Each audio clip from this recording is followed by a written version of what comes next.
After the horror game descended, each player would live together with the bazaar. Humans not only became the bottom of the food chain but also currency for exchange between the bazaar entities. And there's no death in the game. Once eliminated, you'll fall into an even more terrifying scenario. Players wanting to survive must complete tasks set by the bazaar to gain their favor. While other players were being tormented by the succubus, I picked up a hammer and struck the succubus's beautiful face blow after blow. The succubus not only wasn't angry but asked me to hit harder. This was because each player receives a trait at the game's start, and mine allowed me to peek at all bazaar entities' hidden information. The succubus before me had a strong masochistic tendency. At this moment, a virtual panel appeared before my eyes. Welcome to the bazaar world. You have been matched to the initial scenario, Crimson Apartments. The bazaar will awaken after daybreak, so hurry to familiarize yourself with your surroundings and learn about the bazaar. This can increase your chances of survival. Room 404 has 3 players total and 3 bazaar entities. Interacting with each bazaar will trigger different tasks. Players who fail to complete them will face punishments of varying severity. After leaving the room, I saw the other 2 players eating slimy food. Though it looked disgusting, they ate quickly, swallowing without chewing. This eating style was purely to fill their stomachs. These 2 were veteran players who had survived a long time. The male player, Dong Chu, generally disliked new players, considering them burdens. The female player, Louis Tong, believed in helping when possible. More people meant more strength. Through brief exchanges, I learned that we 3 would play the roles of children, while the 3 bazaar entities would play father, mother, and grandmother. To live in this house and receive food, we must unconditionally complete the tasks assigned by those 3 bazaar entities each day. Soon, the weathered clock on the wall chimed, ringing 6 times. 6 in the morning meant daybreak. The bazaar were awake. The 2 who had been eating just a second ago reacted like soldiers hearing the assembly call, quickly cleaning up the garbage from the table and rushing toward the bedroom corridor. When I followed, I smelled a rotting stench in the air. Simultaneously, a hoarse voice, like torn vocal cords, drifted from the dark corridor. Is there a new child today? Come quickly to father's room so father can see how your body is. Hearing this, my mouth twitched. Seriously? The first words upon waking were calling for me specifically. Upon hearing the bazaar father's voice, Dong Chu and Louis Tong's heart sank, and they looked at me like harbingers of doom. According to Louis Tong's introduction, the house had a 4-bedroom, 1 living room layout. 3 rooms belonged to the bazaar, 1 to the players. The one with the fewest landmines was Mother, who loved children abnormally. You didn't need to worry about deteriorating relationships with her, but her deformed maternal love often triggered many dangerous tasks. Next was Grandmother. Perhaps because Louis Tong had a talent for increasing likability, Grandmother uniquely doted on her alone and had no fondness for male players. The one with the most landmines was Father, bad-tempered, peculiar, particularly disgusted by his own children, even deliberately targeting them, finding fault in eggs. Most previous players had fallen to the bazaar father. Under Dong Chu and Louis Tong's funeral-like gaze, I reluctantly entered the dim room. As soon as my front foot crossed the threshold, the door automatically slammed shut behind me. Before me, a ghost covered in steel nails and grotesque, horrifying tumor stared at me with a grinning mouth. He held a skull in his hand and smilingly asked me, "Do you know who this is?" Looking at his nauseating face, I remained silent for a moment, then calmly said, "My brother or sister, I suppose." Father seemed surprised and tossed the skull into my arms. "Quite clever. There are many more of your brothers and sisters here. Want to see?" He stood up and lifted the lid of a cabinet. Inside piled more than a dozen skulls, crawling with flies and maggots, a sight that violently assaulted the eyes. "Do you know why they all stayed here?" Facing the bazaar father's mocking eyes, I whispered, "They made you angry, father. So you also know I have a bad temper. I don't like disobedient, incompetent, clumsy children like you. I called you for so long, why did you just now come in? I'll take one of your ears, so you'll remember next time." The bazaar father's face became fiercely terrifying, his large hand reaching for my small frame. My mouth twitched. How ridiculous is this? Even entering the room a bit slowly counts as stepping on a landmine? How are players supposed to survive? Instinctively, I wanted to back away, but looking at the skull in my hands, something caught my attention. I quickly steadied myself and allowed the large hand to grab me. In the end, the large hand didn't hurt me but gently withdrew. Not seeing the fearful effect of his intimidation, the bazaar father's sinister eyes grew even more ominous, his grotesque mouth pulling into an unpleasant smile. "Just joking with you." Why no reaction? Too scared to move? If I had dodged or shown panic just now, he would have truly torn off one of my ears. This insight came thanks to my trait talent. Looking at the skull in my hands, a red panel appeared. "Congratulations, player, for touching this item and triggering your talent all-knowing. Hidden information obtained, bazaar type, disguise ghost, ability likes to use intimidation to generate fear in players, feeding on it. The more fear consumed, the more severely the player's mental awareness and bodily functions deteriorate. Fatal weakness, a grudge dagger that wounded him in life." My eyes flickered. Where would this grudge dagger be? If I could get my hands on it, I'd at least have one more trump card for survival. I didn't overthink it, the priority now was to leave the room alive. My leg has been hurting badly recently. Find a medicine called blood loquat and bring it to my room before dark. Without the medicine, I'll use you to ease my pain. Useless children don't deserve to stay in this house. I didn't know what blood loquat was, but anyone with a functioning brain could tell this wouldn't be simple. Understood, father, I nodded in agreement, and then the door behind me opened a crack. P.S. My name is Ji Yen. Ji Yen finally managed to leave the room. Ding. Congratulations, player, you have successfully accepted the task, find the item, blood loot, before 1800 hours and deliver it to your father's bedroom. Task successful, you can obtain C-level rewards. Task failure will result in a 30-minute punishment from your father, with no danger to life. Hearing the punishment, Ji Yen frowned. Although it stated that the punishment would not lead to death, many punishments could be more painfully torturous than death. To say there was no pressure would definitely be a lie. Just as he stepped outside, the rooms of his mother and grandmother opened, and Dong Chu and Louis Tong followed them out. When they saw Ji Yen, both were surprised. You came out so quickly? Did you lose a body part? Ji Yen retorted, what part should I have lost? Louis Tong responded in shock, how did you manage that? When Dong Chu entered father's room for the first time, he had a kidney removed. As soon as she said this, Dong Chu's face turned dark. Beautiful Lu, some things are better left unsaid.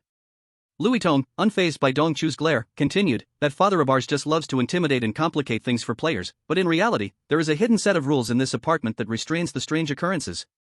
The strange cannot recklessly harm the players, they can only punish players through failed task assignments. So, mental resilience is key. Ji Yen nodded, thanks. Mentioning the task made Dong Chu's expression darken, damn it, who knows what that old lady is thinking today? She said her dentures are broken and wants me to get her a new set. The task is categorized as level A. The death rate for A-level tasks is as high as 50% because this item, dentures, can only be found on the 5th floor. And the higher the floor in this apartment, the more terrifying the residents. Dong Chu, who had been slacking off for days, felt he had drawn the short straw as soon as Ji Yen showed up. He doubted whether this damned newcomer had brought bad luck upon him. I'm fine, that strange thing with my mother has always had a good impression of me, only asking me to go downstairs for a bottle of soy sauce. The system classifies the task level as C-level. Louis Tong added, looking at Ji Yen, what about you, what task did you receive? Ji Yen rubbed his nose, I'm okay too, a C-level task. That strange thing asked me to find a medicine called blood loot to treat its leg. But when he mentioned blood loot, he noticed both of their expressions grew strange. Blood loot? Hee hee, I guessed correctly, that strange thing issued this task again. You've hit the jackpot. Dong Chu laughed as he left, but that smile felt like schadenfreude. Ji Yen frowned slightly, is blood loot hard to find? Louis Tong sighed, blood loot isn't hard to find, we all know where it is, room 101. But before you, 4 other players had been assigned this task, and only one came back alive. The only one who returned looked like he aged decades, with no flesh left on his body, he spoke only a few words before he was gone. Louis Tong looked at him with pity, so, I suggest you think of other ways out. Room 101 is a monster that eats humans. Ji Yen. Chapter 3, the task begins, the strange behind the door. Ji Yen guessed it wouldn't be this simple. But after hearing Louis Tong's words, he still looked somewhat grim. What kind of strange thing lives inside room 101? Good luck. I hope I can see you for dinner tonight. Louis Tong also saw such an unlucky newcomer for the first time. Leaving behind a pale and powerless encouragement, she left the house to hurry and complete her own task. As fellow players, kindly reminding him was already the limit of her compassion. If he wanted to find a way out, he still had to rely on himself. Ji Yen pondered for a moment and then turned to leave the house. Regardless, he still had to check out room 101, he couldn't be scared off by just a few words. Following the location Louis Tong mentioned, Ji Yen quickly walked through the dirty and filthy hallway and soon reached the first floor of the apartment. At the door of room 101, 2 players were waiting for a long time. Why are there still new people? The tank-top man, Kue, glanced at Ji Yen who had walked out of the hallway, somewhat surprised. He's dressed clean, eyes clear, definitely a newbie. The middle-parted man crossed his arms, yawning and speaking up. Ji Yen stayed silent. After noticing that Ji Yen was a newcomer, the tank-top man and the middle-parted man exchanged a brief, knowing glance. They silently understood each other. This type of fresh newbie was easy to fool. In the apartment, it had become an unspoken rule among the veteran players to deceive new players into exploring the dangerous areas. Newbie, I've dealt with the 101 residents a few times. If you want to stay alive, listen to me. I'm happy to guide a newcomer. The tank-top man spoke first. Then I'll leave it to you. Ji Yen nodded calmly. He wasn't blind, and he noticed the exchange of glances between the 2 men. In this bizarre world, everyone sought survival. Who had the free time to help others without reason? Even Louis Tong's words weren't fully trusted by Ji Yen. Besides, seeing how relaxed the 2 were, they didn't seem to know how dangerous this 101 was. Ji Yan's eyes flickered. With his advantage of having information others didn't, he might be able to use these two men to figure out how deep the danger was in the room. The three at the door hadn't yet entered, each already harboring their own thoughts. Creak. The door to 101 slowly opened, and a man's head peeked out. He stared at Ji Yan and the others, his eyes hollow and lifeless. We're here to. The tank-top man stepped forward, about to state their purpose, but was interrupted by the other. Here to do a task, I know. Come in, we're queuing up. After speaking, the man in white shifted to the side and opened the door. Looking into the abyss-like darkness inside the room, the tank-top man and the others exchanged glances, gathering their courage and stepping inside. But when Ji Yan was the last to step in, he suddenly felt a sharp pain in his waist. Looking down, he saw a needle sticking into him. As he watched the man in white expressionlessly pull out the syringe, Ji Yan tried to say something, but the dizziness that followed quickly caused him to lose consciousness. It was unclear how much time had passed. Ji Yan shuddered from a biting cold. When he opened his eyes, he found himself in a pitch-black room. Calling it a room was a stretch. It was more like a cold, unfeeling prison. Dim, damp. Chains, locks. The iron table was covered with grotesque torture instruments. Ji Yan tried to move, only to find that his hands and feet were chained.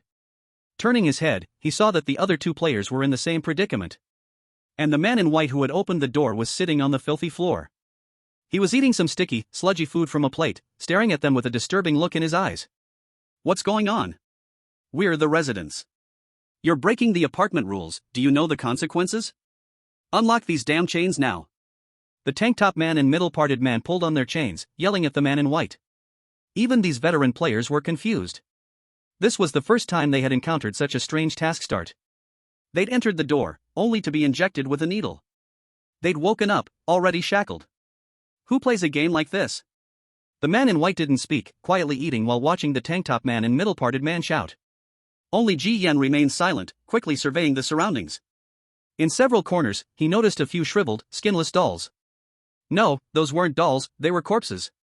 They had been drained of flesh and blood, leaving only their skin, wrapped around bones, looking light and fragile. Clearly, these were previous players. Ji Yan's face darkened. This was exactly as Louis Tong had described. When the tank-top man and middle-parted man had shouted enough, the man in white stopped eating and asked, "Are you done?"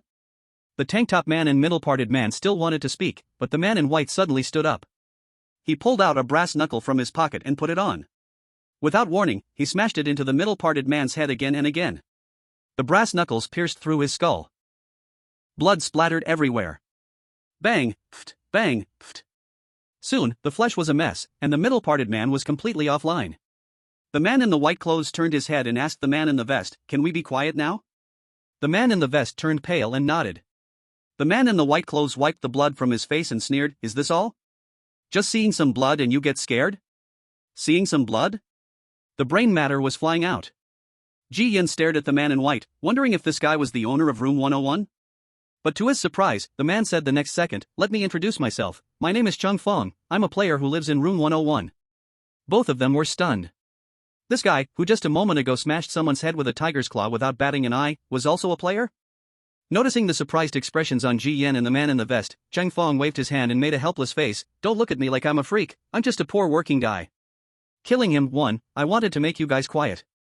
2, that ghost doesn't like the skinny ones, they don't have much nutrition. I need to filter out the inferior ones." Hearing these two bizarre reasons, the man in the vest subconsciously glanced at Ji Yan, as if to say, "Isn't this guy also skinny?" Cheng Fang also glanced at Ji Yan, "He's quieter." Ji Yan. "I'll make it brief, actually very simple. Do you see the room behind me? Go in, come out, your task will be completed." The man in the vest looked at him as if saying, "Are you trying to treat us like children?" At this point, Ji Yan finally spoke, "Going in is easy, but coming out probably isn't so easy, right?" Cheng Fang didn't hide anything, pointing at the shriveled corpses in the corner. "If you can't come out, you'll end up like this. Don't worry, my job is to handle the corpses. If you can't come out, I'll try to bury you somewhere better. As for the ghost inside, if you serve it well, not only can you leave alive, but you'll also get the task items you want." While speaking, the door behind them suddenly opened a crack. Cheng Fang quickly got up and ran toward the passage. Outside the door, he put on an extremely polite smile. "Master, are you satisfied?" A seductive and lazy voice came from the dark room. "Inferior goods. Continue to screen and send them in, until I'm satisfied." "Understood, right away." While speaking, Cheng Fang dragged out another shriveled corpse from the room, carefully closing the door. He piled the shriveled body in the corner and turned to Ji Yan and the man in the vest. Here, this is an example of those who can't make it out. And you guys are unlucky, that ghost has an unusually high desire today. It's already sent in 5 people in a row, and it's still not satisfied. Next, you two will have to go in. Who's first? Damn. What kind of bullshit task is this? It's clearly going in to die. Let me leave, I quit this task. By now, the man in the vest finally realized how perverse this task was, and his emotions began to get agitated. Quit? Once you step into the door, the task is already confirmed. Once the task is confirmed, there's no turning back. Whatever happens to the players during the task, it doesn't break the apartment's rules. Cheng Fang wiped the blood off his hands, smiling faintly. It's not necessarily over. There have been successful cases before.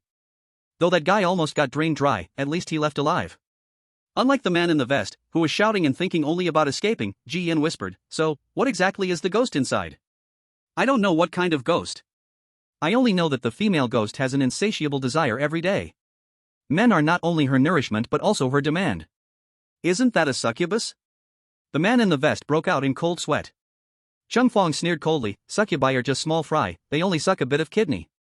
The one inside, except for skin and bones, she sucks everything." Chapter 4, How to Break the Deadlock. Reserve food. Cheng Fang wanted to chat a little more. Suddenly, a cold, impatient voice echoed through the room. "Xiao Chang, your efficiency has been getting slower lately. I'm considering whether I should find someone to replace your position." As soon as those words were heard, Cheng Fang, who had been chatting and laughing just a moment ago, instantly tensed up. "Master, I'm sorry, I'll send it in right away." Saying that, he immediately dragged the man in the vest and began to send him into the room. The man in the vest struggled desperately, like a lamb about to be slaughtered, but it was to no avail.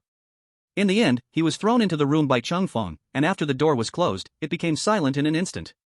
Cheng Fang walked over and said to Ji Yan, "Don't blame me. We're all players. I just want to live. When I entered this dungeon, I started under the same roof as that female ghost. No one was more desperate than I was." While chatting with Ji Yan, Cheng Fang moved the bodies of the dry corpses onto a cart, preparing to deal with them. "Ji Yan, but you're still alive till now, right?" He couldn't help but feel curious. Cheng Fang was also a man. Why didn't the female ghost go after him? Was it just because there needed to be someone to handle the corpses, so he took on this job and survived till now? Anyone could do this, it felt a bit forced. Cheng Fang might know some tricks for dealing with that female ghost, or maybe he could find useful clues. "I know what you're thinking." Cheng Fang immediately saw through Ji Yan's thoughts and waved his hand. "Stop fantasizing. Living with that hungry female ghost, I made it this far with no strategy at all, purely by luck." Ji Yan was puzzled. "Luck?" Cheng Fang suddenly smiled, his smile strangely filled with pride. "My talent is the most useless D-level. You could say that in this dungeon, I have no special privileges, but for some reason, it works very well against that female ghost and even saved my life. This talent entry is special skill. We're all men here. You don't need me to explain it any further, right? Although my combat strength is weak, my hardware is better than any other player. Do you know what 32 means? It could even apply for a Guinness World Record. Because of this special skill, that female ghost couldn't bear to drain me completely, so she gave me the job of handling corpses, letting me survive till now.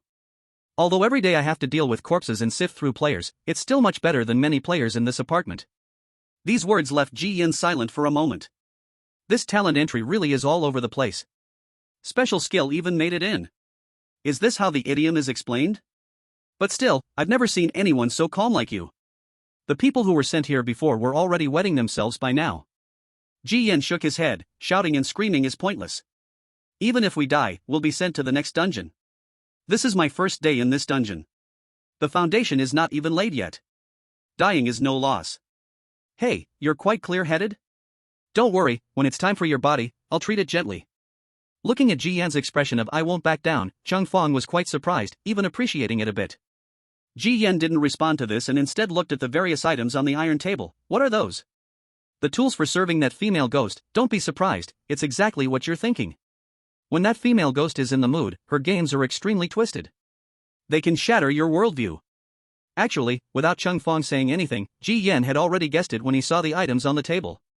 Whips, iron chains, and silver needles were considered normal. There were even tiger claws, electric batons, and things that made his eyelids twitch. Just thinking about it made him shiver. But at this moment, Ji Yan saw hope in those tools. Are those used? They were used on the previous unlucky guys. You didn't notice they were still wet, did you? Cheng Fang was puzzled by Ji Yan's question. The next second, he saw Ji Yan grabbing the iron chain, picking up those tools, and carefully examining them. What are you doing? He froze for a moment. Observing. Cheng Fang choked a bit. He saw Ji Yan pick up one tool after another. Not only did he carefully caress them, but his eyes were also shining with light. There was even a bit of excitement on his face. He shook his head, unable to resist saying, I thought that female ghost was already twisted enough, but I never expected this to be even more twisted. At this moment, Ji Yan was truly surprised inside. On those props, he successfully triggered his talent, all-knowing understanding. One piece after another of hidden information about the female ghost was constantly being analyzed. Hidden information meant that the female ghost definitely had other strategies to deal with. As Ji Yan quickly browsed through the obtained hidden information, his expression gradually became more intriguing. Creak. At this moment, the door at the end of the corridor opened again. It's over already? Cheng Fang froze for a moment. It had been less than 5 minutes. He quickly put down the corpse in his hands and rushed to the door. As he approached, a shriveled body was thrown out. It was the man in the vest. At this moment, his body had shriveled to skin and bones, his skin full of wrinkles, but he was still alive. His gaze was dazed, and he rasped out, "Let me go, really, there's nothing left." At the same time, a trembling voice came from inside the room. "Still not enough. Keep sending more in, I need more nourishment." Cheng Fang's heart skipped a beat. What's wrong with this female ghost today? She's already had 6 sent in, and not only is she still not satisfied, but she's even more greedy. He looked at the corner where only Ji Yan remained, and even he started to feel a sense of danger. Damn it! If this continues, will she not spare even my old employees? At that moment, Ji Yan put down the props in his hands and proactively walked over. He said to Cheng Fang, "Send me in." This was the first time Cheng Fang had seen a player act so voluntarily. He was a bit unaccustomed to it. "You're so eager, now you've got me confused. Are you really rushing to die in the next instance?" Ji Yan said, "It might not be a dead end. Just fulfill her needs and it'll be fine." Cheng Fang kicked the man in the vest at his feet. "Ha? Didn't you see how this big guy turned into skin and bones in less than 10 minutes? Where's your confidence with that little body of yours? That's because you guys can't do it. I'm 32 centimeters, and you say I can't do it?" Facing Cheng Fang's red face, Ji Yan did not respond, pushed the door open, and walked into the pitch-black room. Through the hidden information about the female ghost gathered by his talent, Ji Yan came up with a bold guess. This guess, if wrong, might result in nothing but ashes. But to survive, he had to be bold. He decided to gamble. Bang! The door slammed shut, and the vision became dim. The room was scattered with numerous props, and even some bloodstained ice picks and spiked hammers could be seen. At first glance, it looked like the scene of the first murder. Ji Yan was scanning the surroundings when suddenly, a forceful power hit him. His entire body was thrown to the ground, a strange smell filled his nose, and a delicate face appeared in front of him. How did they throw such trash in here? As she touched Ji Yan's body, the female ghost's pretty face showed clear displeasure. And right before Ji Yan, under the intimate contact, more hidden information popped up. Charming ghost, loves to devour men's essence and flesh, which not only enhances its own ghostly power but also maintains its appearance by absorbing marrow. Men are its best beauty products. Congratulations! The charming ghost in front of you is currently in a state of maximum desire, yet remains unsatisfied and is in a mad state. So, to survive, how will you break this deadlock? Looking at the mocking hidden information, Ji Yan thought, how is this F-grade talent becoming more and more humanized? Pain spread through his body as the sharp claws of the props pierced his skin. The charming ghost despised Ji Yan's small frame immensely. Since there's no good merchandise left, let's let little Chang come in. I'll have to make do with him. Honestly, I'm reluctant to part with Chang as a backup. The female ghost sighed, her eyes full of regret. Hearing this outside the room, Cheng Fang's face turned pale, and he felt like the sky had fallen. Damn it! Sure enough, even I, an old employee, won't be spared. What in the world is wrong with this female ghost today? Is this desire like a bottomless pit? Ji Yan hid one hand beneath him, but suddenly spoke up, how would you know I'm not capable if you don't try? You? I'm no worse than those outside, I have a big treasure too. Want to take a look? Hearing this, the alluring gaze of Mei Gui instinctively moved downward. Is that so? Why can't I see it? Who said it's below? It's above. As soon as he finished speaking, just as Mei Gui looked up, Ji Yan pulled out the hammer he had hidden behind him and swung it hard at Mei Gui's flawless face. In an instant, blood splattered.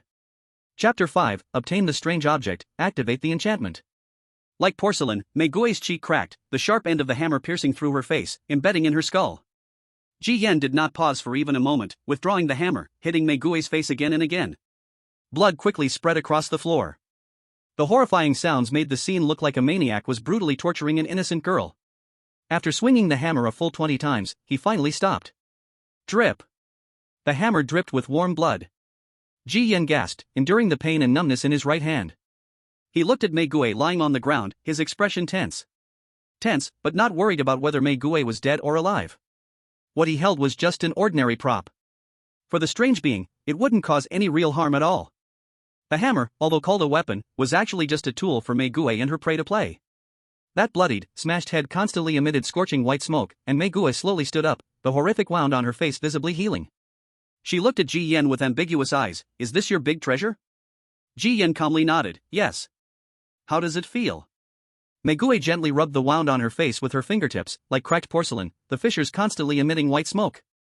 I must say, it's quite thrilling. I unexpectedly like this feeling. But, it's still far from enough. As soon as the words left her mouth, the hammer was once again swung at Mei Gui's face. It knocked her entire slender body over, and Ji Yan quickly grabbed an electric saw from the table, pressing it down onto Mei Gui, lifting and dropping the electric saw, the horrifying sound mixing with the tearing of flesh formed a spine-chilling symphony. Without a shred of pity. From the hidden information obtained from outside the room, Ji Yan had already guessed. This Mei Gui had a strong S.M tendency. Moreover, she was on the side of the M. Pain would make her unusually excited, stimulating her mental pleasure. And this, she hadn't even realized herself. She frequently enjoyed torturing and squeezing her prey, and over time, her spirit became increasingly numb, and she could no longer feel satisfied. No matter how perverse her treatment of her prey was, it was never enough. Until now, Ji Yan turning her into the prey in reverse operation seemed to have opened a new world for her. This move was bold and had an element of gamble. But at this moment, watching her tortured and bloodied, her cheeks flushed with intoxication, Ji Yan knew. He had made the right bet. Outside the room, Cheng Fang was anxiously thinking he would have to go into battle himself, and his expression turned to confusion. He leaned against the door. Listening to the horrific sounds of the electric saw and Mei Gui's cries filled with risk and pleasure, he thought Ji Yan was the one being tortured. He couldn't help but break out in a cold sweat. So brutal. May this brother have no Mei Gui in the next instance and go well. He even felt a bit grateful to Ji Yan. If it weren't for him, the one in the room right now would probably be him. Listening to the incessant sounds of the electric saw, Cheng Fang turned to find a larger container. He guessed that Ji Yan definitely couldn't remove everything from the room intact, only able to pick it up piece by piece. Inside the room, the bloody scene was still ongoing. Ji Yan swung the electric saw with all his might, but in just 5 minutes, the teeth broke, the chain snapped, and the electric saw was completely ruined. He furrowed his brows. So fragile? Looking at the charming ghost's flushed and heated expression, still unsatisfied, Ji Yan did not dare to be careless. He quickly reached for the scattered props around him, bringing everything useful to the ghost. Not knowing what prop he had grasped, an information panel suddenly popped up in his vision. Ding! Congratulations to the player for obtaining the hidden eerie object Satan's execution tool, successfully triggering talent. Level, rare. Detail, a perverse murderer who claims to be Satan, has used it to execute 10 innocent women in a row, then the murderer disappeared without a trace, leaving this cursed item stained with blood behind. Hidden information, after accumulating 10 skull-crushing critical hits on the eerie entities, the eerie object can be fully activated, carrying the curse effect, soul burn.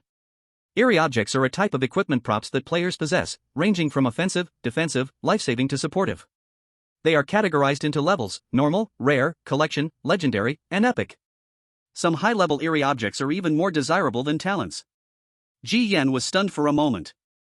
This F-level talent can even obtain the hidden information of eerie objects? Looking at the eerie object in his hand, it was a nail hammer. Unlike other props, the nail hammer felt extremely cold, unsettling in his grip. This is a killing tool that has taken 10 lives. How much resentment has it soaked up? Eerie objects can cause real damage to eerie entities. He worried that using this might kill the charming ghost. Worrying aside, his hands did not hesitate. As the charming ghost was about to awaken from her intoxication, he swung his arm with all his strength and smashed it onto her bright red face. With that strike, half of her head was shattered, a large open wound broke out, emitting thick, white smoke as the charming ghost let out a haunting scream of pain. Ji Yan's heart skipped a beat. Just when he thought the charming ghost would go into a rage, that sorrowful scream transformed into a high-pitched sound of pleasure. The corners of Ji Yan's mouth twitched. It seemed he had still underestimated this eerie woman's perverse nature. His worries were unnecessary. Realizing that the eerie object in his hand wouldn't kill her, but rather was having a great effect, Ji Yan completely let go, smashing again and again. If smashing skulls 10 times could activate the enchanted property, then there was no one more suitable than this one. This was simply the perfect experience for damage cultivation. Thus, after more than 10 minutes of bloody head bashing, the floor and corners were entirely stained red. Covered in blood and brain matter, Ji Yan tiredly leaned against the wall. The nail hammer in his hand had become gleaming red after its refinement, successfully activating the enchanted effect. Ji Yan's eyes lit up. Now with an eerie object in hand, he had some confidence in the dungeon. At least he wasn't a soft target anymore. As for the charming ghost, she stood up again, and Ji Yan felt numb. He had smashed her head a total of 11 times, the last one had the soul burn effect. The terrifying black flame directly burned half of her head, any other eerie would have been turned to dust. However, this charming ghost actually reached a certain mental climax from the final enchanted critical hit, deeply satisfied. Ji Yan began to doubt if this charming ghost was a boss-level figure in this dungeon. What normal eerie would use eerie objects as their personal needs? Fortunately, after 11 consecutive skull crushes, the charming ghost's intense desire subsided. After stripping off her tattered clothes, she changed into a new outfit, her beautiful face devoid of the previous flush, now covered by a layer of frost, appearing entirely different from just a minute ago. Sitting in a chair, she crossed her proud long legs, lit a slender cigarette, and casually tossed a small bag at him. "What is this?" "A little extra tip." "Your service is great, I haven't felt such pleasure in a long time." The charming ghost exhaled smoke slowly and spoke leisurely. Ji Yan had an odd expression, feeling inexplicably as if he was selling himself. Chapter 6, Completing the Task, Ingredients Explode. Under the strange humiliation, Ji Yan opened the bag. Inside were some common rations. Bread, compressed biscuits, unknown meat jerky. Although they were all coarse food, in this bizarre world, such human food counted as luxury items. With this amount, Ji Yan wouldn't have to worry about food and clothing for a week. "So, what do you want to borrow?" "Blood loot." As soon as she heard blood loot, Mei Gui immediately understood. "You are the child of that dead drunkard 404.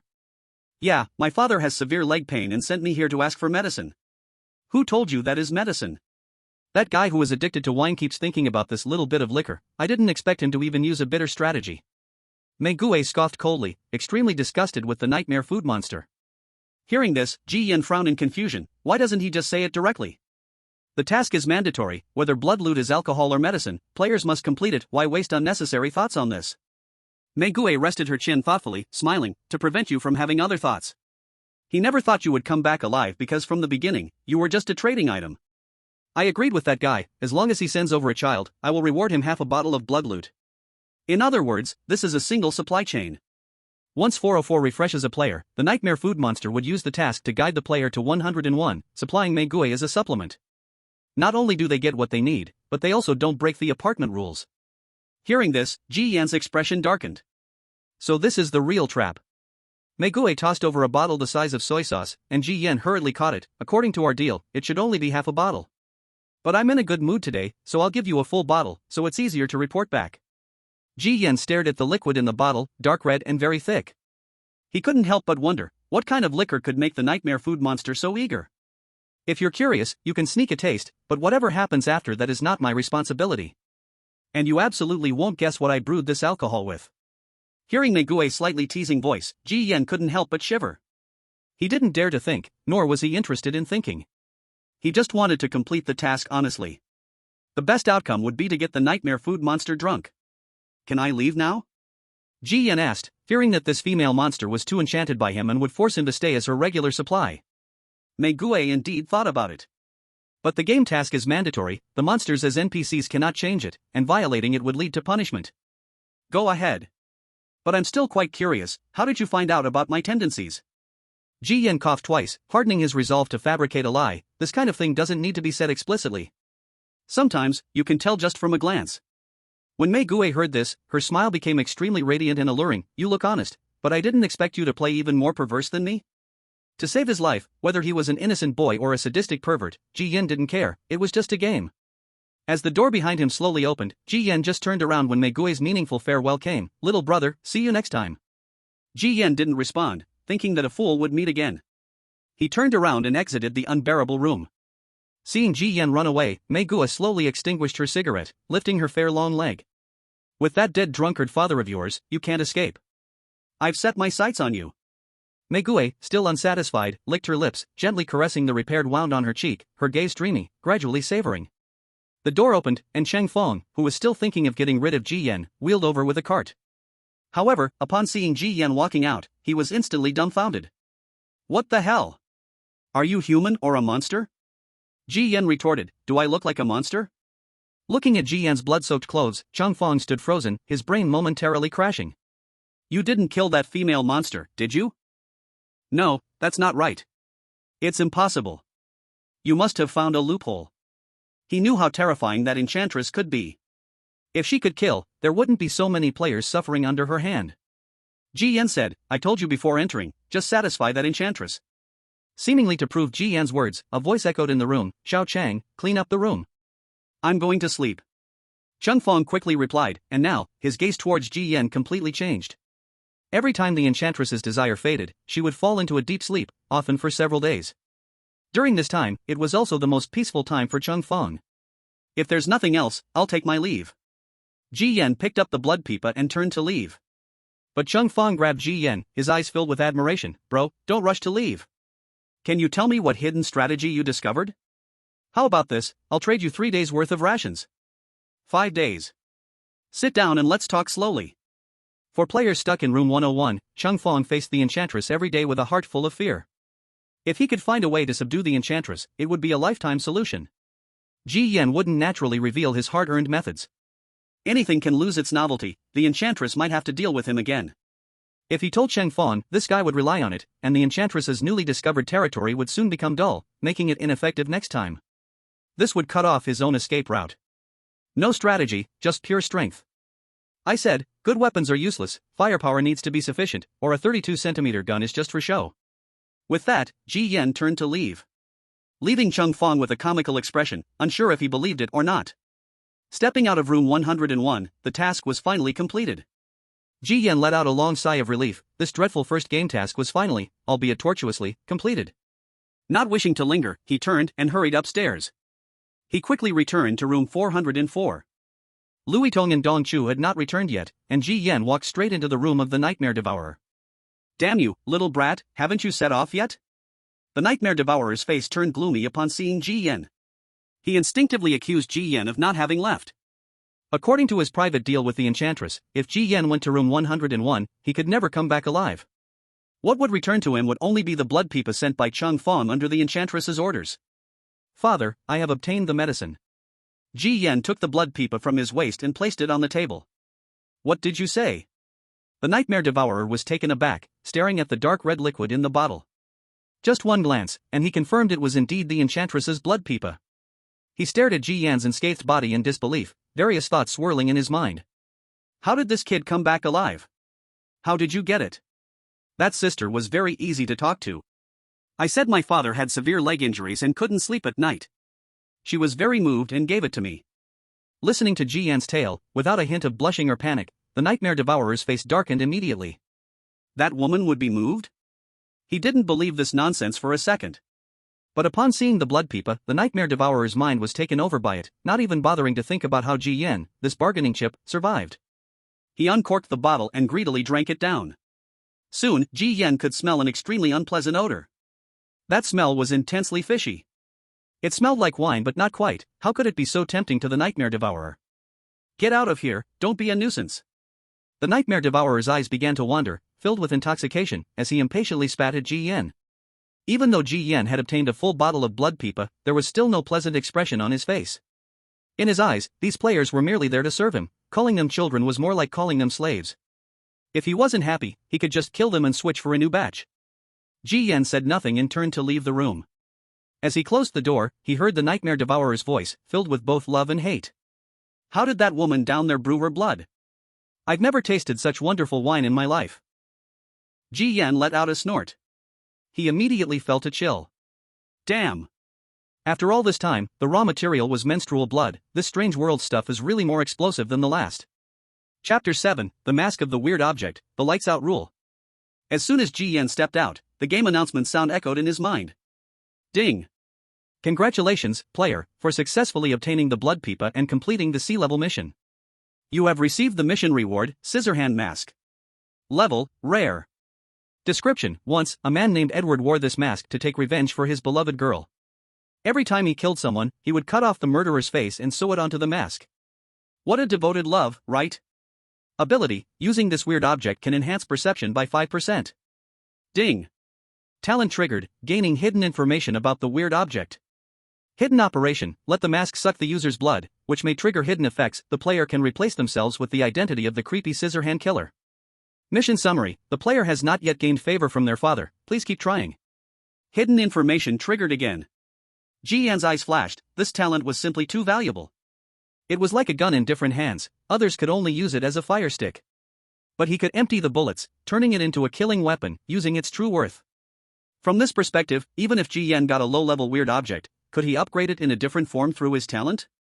As for the rating, Ji Yan didn't care. That nightmare-eating weird object was a cold-blooded snake, even if you tried 1,000 times to please it, it would think it was deserved. Ji Yan didn't expect any favor from it. He took the reward weird object out of the toolbar, it was a clown mask. The horrifying part was that it was stitched with blood-stained faces, giving the feeling of staring into the eyes of the dead, incredibly creepy. How do I make the mask absorb my blood? Ji Yan hesitated for a moment. He poked his finger into the mouth of the mask. In the next instant, he suddenly felt a sharp pain. It was like being stabbed by something sharp, but as he pulled his finger out, blood began to flow from his fingertip. Looking at the mask again, it seemed to come alive, the skin on it wriggling like horrifying ghost faces, wailing in pain. And at the edge of the mask, bone spurs as white as death began to grow. The whole mask seemed to be given life. It was terrifying and bizarre. This should count as activated, right? Ji Yan wasn't sure. When he was about to put it on and try the effect, a shocked voice came from behind. Did you not leave, or did you come back? Ji Yan turned around and saw Dongchu's mocking expression. Dongchu wanted to tease him, but when he saw the human skin mask in Ji Yan's hand, his expression froze for a moment. Ji Yan expressionlessly put the weird object away, ignored Dongchu, and turned to walk toward the living room. A few times being snubbed made Dongchu frown and become even more displeased. In the living room, Luitong had also returned. Why did you come back? She saw Ji Yan and assumed he hadn't completed the mission and had come back. Mission completed. What else would I come back for? Ji Yan sat down and took out the course food he got from the Eyrie. The moment they saw the course food, Luitong and Dongchu believed it, but room 101 was famously a death trap, only 3 hours had passed, so how had he finished it? Tearing open the compressed biscuit packaging, Ji Yan simply said, I got lucky. The weird one thought I looked nice and gave me half a bottle of blood pipa. The two exchanged a glance, unsure whether to believe him or not. But no matter what, Ji Yan was still alive and eating food, which meant he had cleared the mission. Upon hearing got lucky, Dongchu's face turned as ugly as if he had eaten a fly. Damn. Why didn't I have that kind of luck? His task was to help his grandmother's weird object get a set of false teeth. Following the mission's instructions, he went to the 6th floor, but not only did he not find it, he almost got captured by the weird residents of the 6th floor to be made into a human specimen. In the end, the mission failed, his grandmother's weird object turned evil, and plucked one of Dongchu's eyeballs out. As a punishment, Ji Yan still hadn't noticed that this guy had turned into a one-eyed dragon. It looked quite funny. Ji Yan didn't have any good feelings towards this guy, so he couldn't be bothered to listen to his complaints and continued eating the food in his hand. Luitong had also received her share of food for completing her task, but compared to what Ji Yan had, it was naturally very meager. Only Dongchu was in the worst situation, not only did he not get food for today, but his relationship with the weird grandma had also worsened. The reason he had managed to survive in room 404 until now was that he had gained a lot of favor from the grandma and thus had not been targeted by the Nightmare Eater. The task levels of the Nightmare Eater had the highest player death rate. But among the 3 strange creatures in the cabin, it was the weakest. Therefore, under the protection of the mom and grandma, the Nightmare Eater hadn't gone after Dongchu and Luitong, but it was always keeping a close watch. Dongchu, who had lost one eye, was already feeling a strong sense of crisis. Without food, Dongchu could only take out the food he had left from yesterday, perhaps influenced by the strange environment, that already sticky food was now covered in a layer of black hair. After just 2 bites, Dongchu vomited it out. Then he turned to look at the biscuit in Ji Yan's hand, with his stomach growling in protest. Clearing his throat twice, he was just about to speak when Ji Yan directly interrupted him. Stop looking, you old player are so powerful, why would you care about my course food? Ji Yan looked back at him with the same look Dongchu had given him that morning. Dongchu's face turned dark. Luitong almost couldn't hold back a laugh beside them. Give me a piece of biscuit, and I can reveal information about your mom and grandma, those 2 strange creatures. 1 compressed biscuit for 1 life-saving clue, that's a pretty good deal, right? You better think fast, or else I might change my mind later. Dong Chu continued to lower his stance. He had to eat, it wasn't just hunger, but also for his condition tomorrow. The strange world was a gamified world, and everyday players had to consume nutritious food, or else their physical stats would drop significantly the next day. Without one eye, his vision had already declined, and his physical functions couldn't afford to decline further. Then you can change your mind, I'm not stopping you. Ji Yan put the last bit of biscuit into his mouth. Dong Chu's mouth twitched, and he sneered, you really are a newbie, just here on the first day and don't even understand the importance of information disparity. You struck a stroke of good luck today, but you won't have it every day. Ji Yan took a sip of water and shrugged, tomorrow's matters will be discussed tomorrow. Do you think if you know you're going to die tomorrow, you should just end it today? Fine, if you're going to be a hero, I won't stop you. Just don't come begging me tomorrow, in this room, no one knows those three strange creatures better than I do. It's getting dark, beautiful Lu, hurry back to your room, don't let this unlucky guy infect you with bad luck. Glancing at Louis Tong, Dong Chu turned and returned to his own room. Louis Tong frowned slightly but said nothing, she seemed to dislike Dong Chu's personality as well. Ji Yan found it somewhat amusing. With the all-knowing and all-understanding ability, he didn't worry about strange information, who knows, one day, Dong Chu might even come to beg him. Screwing the bottle cap on, he turned to Louis Tong and said, this is the first time I've seen someone begging for food, and even reverse psychology to get others to beg him. Has he always been this outrageous? Louis Tong shook her head, feeling somewhat helpless, that's just how he is. He came into this instance 2 days earlier than me, and in room 404, he has to suppress everyone. I suggest you don't offend him, after all, you're new on your first day, and in terms of equipment and experience, you're at a disadvantage. Ji Yan didn't speak, he didn't like to stir up trouble, but if someone insisted on biting him, he wouldn't hold back. This apartment will turn off the lights after 9 o'clock, once the lights go out, no matter what you are doing, don't leave your room. After 12 o'clock, you must lie in bed and sleep. As the dense fog outside the apartment darkened, Louis Tong explained the rules of the apartment at night to Ji Yan. Ji Yan raised his eyebrow, what dangers are there at night? At night, the apartment refreshes many terrifying unknown NPCs. They can enter the house, and if players encounter them, they'll be forced to trigger hellish difficulty missions. Some uncontrollable NPCs can even directly attack players. Previously, a player woke up suddenly in the middle of the night, instinctively went to open the door to use the toilet, and the next day, when we woke up, the toilet was blocked with his skin fragments. Some say that NPCs that refresh in the dead of night can drop collectible level equipment, but which fool would be willing to bet their life on that? After hearing Louis Tong's warning, Ji Yan nodded. He wasn't interested in the apartment at night, the difficulty of the day's tasks was already tough enough for him. As Louis Tong returned to her room, Ji Yan handed her a piece of bread. Louis Tong looked puzzled. Ji Yan simply said, thank you. No matter what, Louis Tong had shared so much dungeon information with him, which merited some gratitude. He didn't like being in someone's debt, and now that Louis Tong was short on food, a piece of bread, though not much, was still a lifesaver. Louis Tong understood his meaning. She smiled and couldn't help but tease Dong Chu. So I said, rather than offend someone, it's better to help someone casually, there's nothing to lose and everything to gain. Chapter 8, A Knock at Midnight, a Familiar Scent. Soon, the night fell. The darkness dripped like ink into room 404. According to Louis Tong, Ji Yan obediently lay down in bed and fell asleep before midnight. Perhaps because he was too tired, Ji Yan fell into a deep sleep as soon as he lay down. But in the middle of the night, Ji Yan was awakened by a faint knock on the door. Someone was knocking on his door?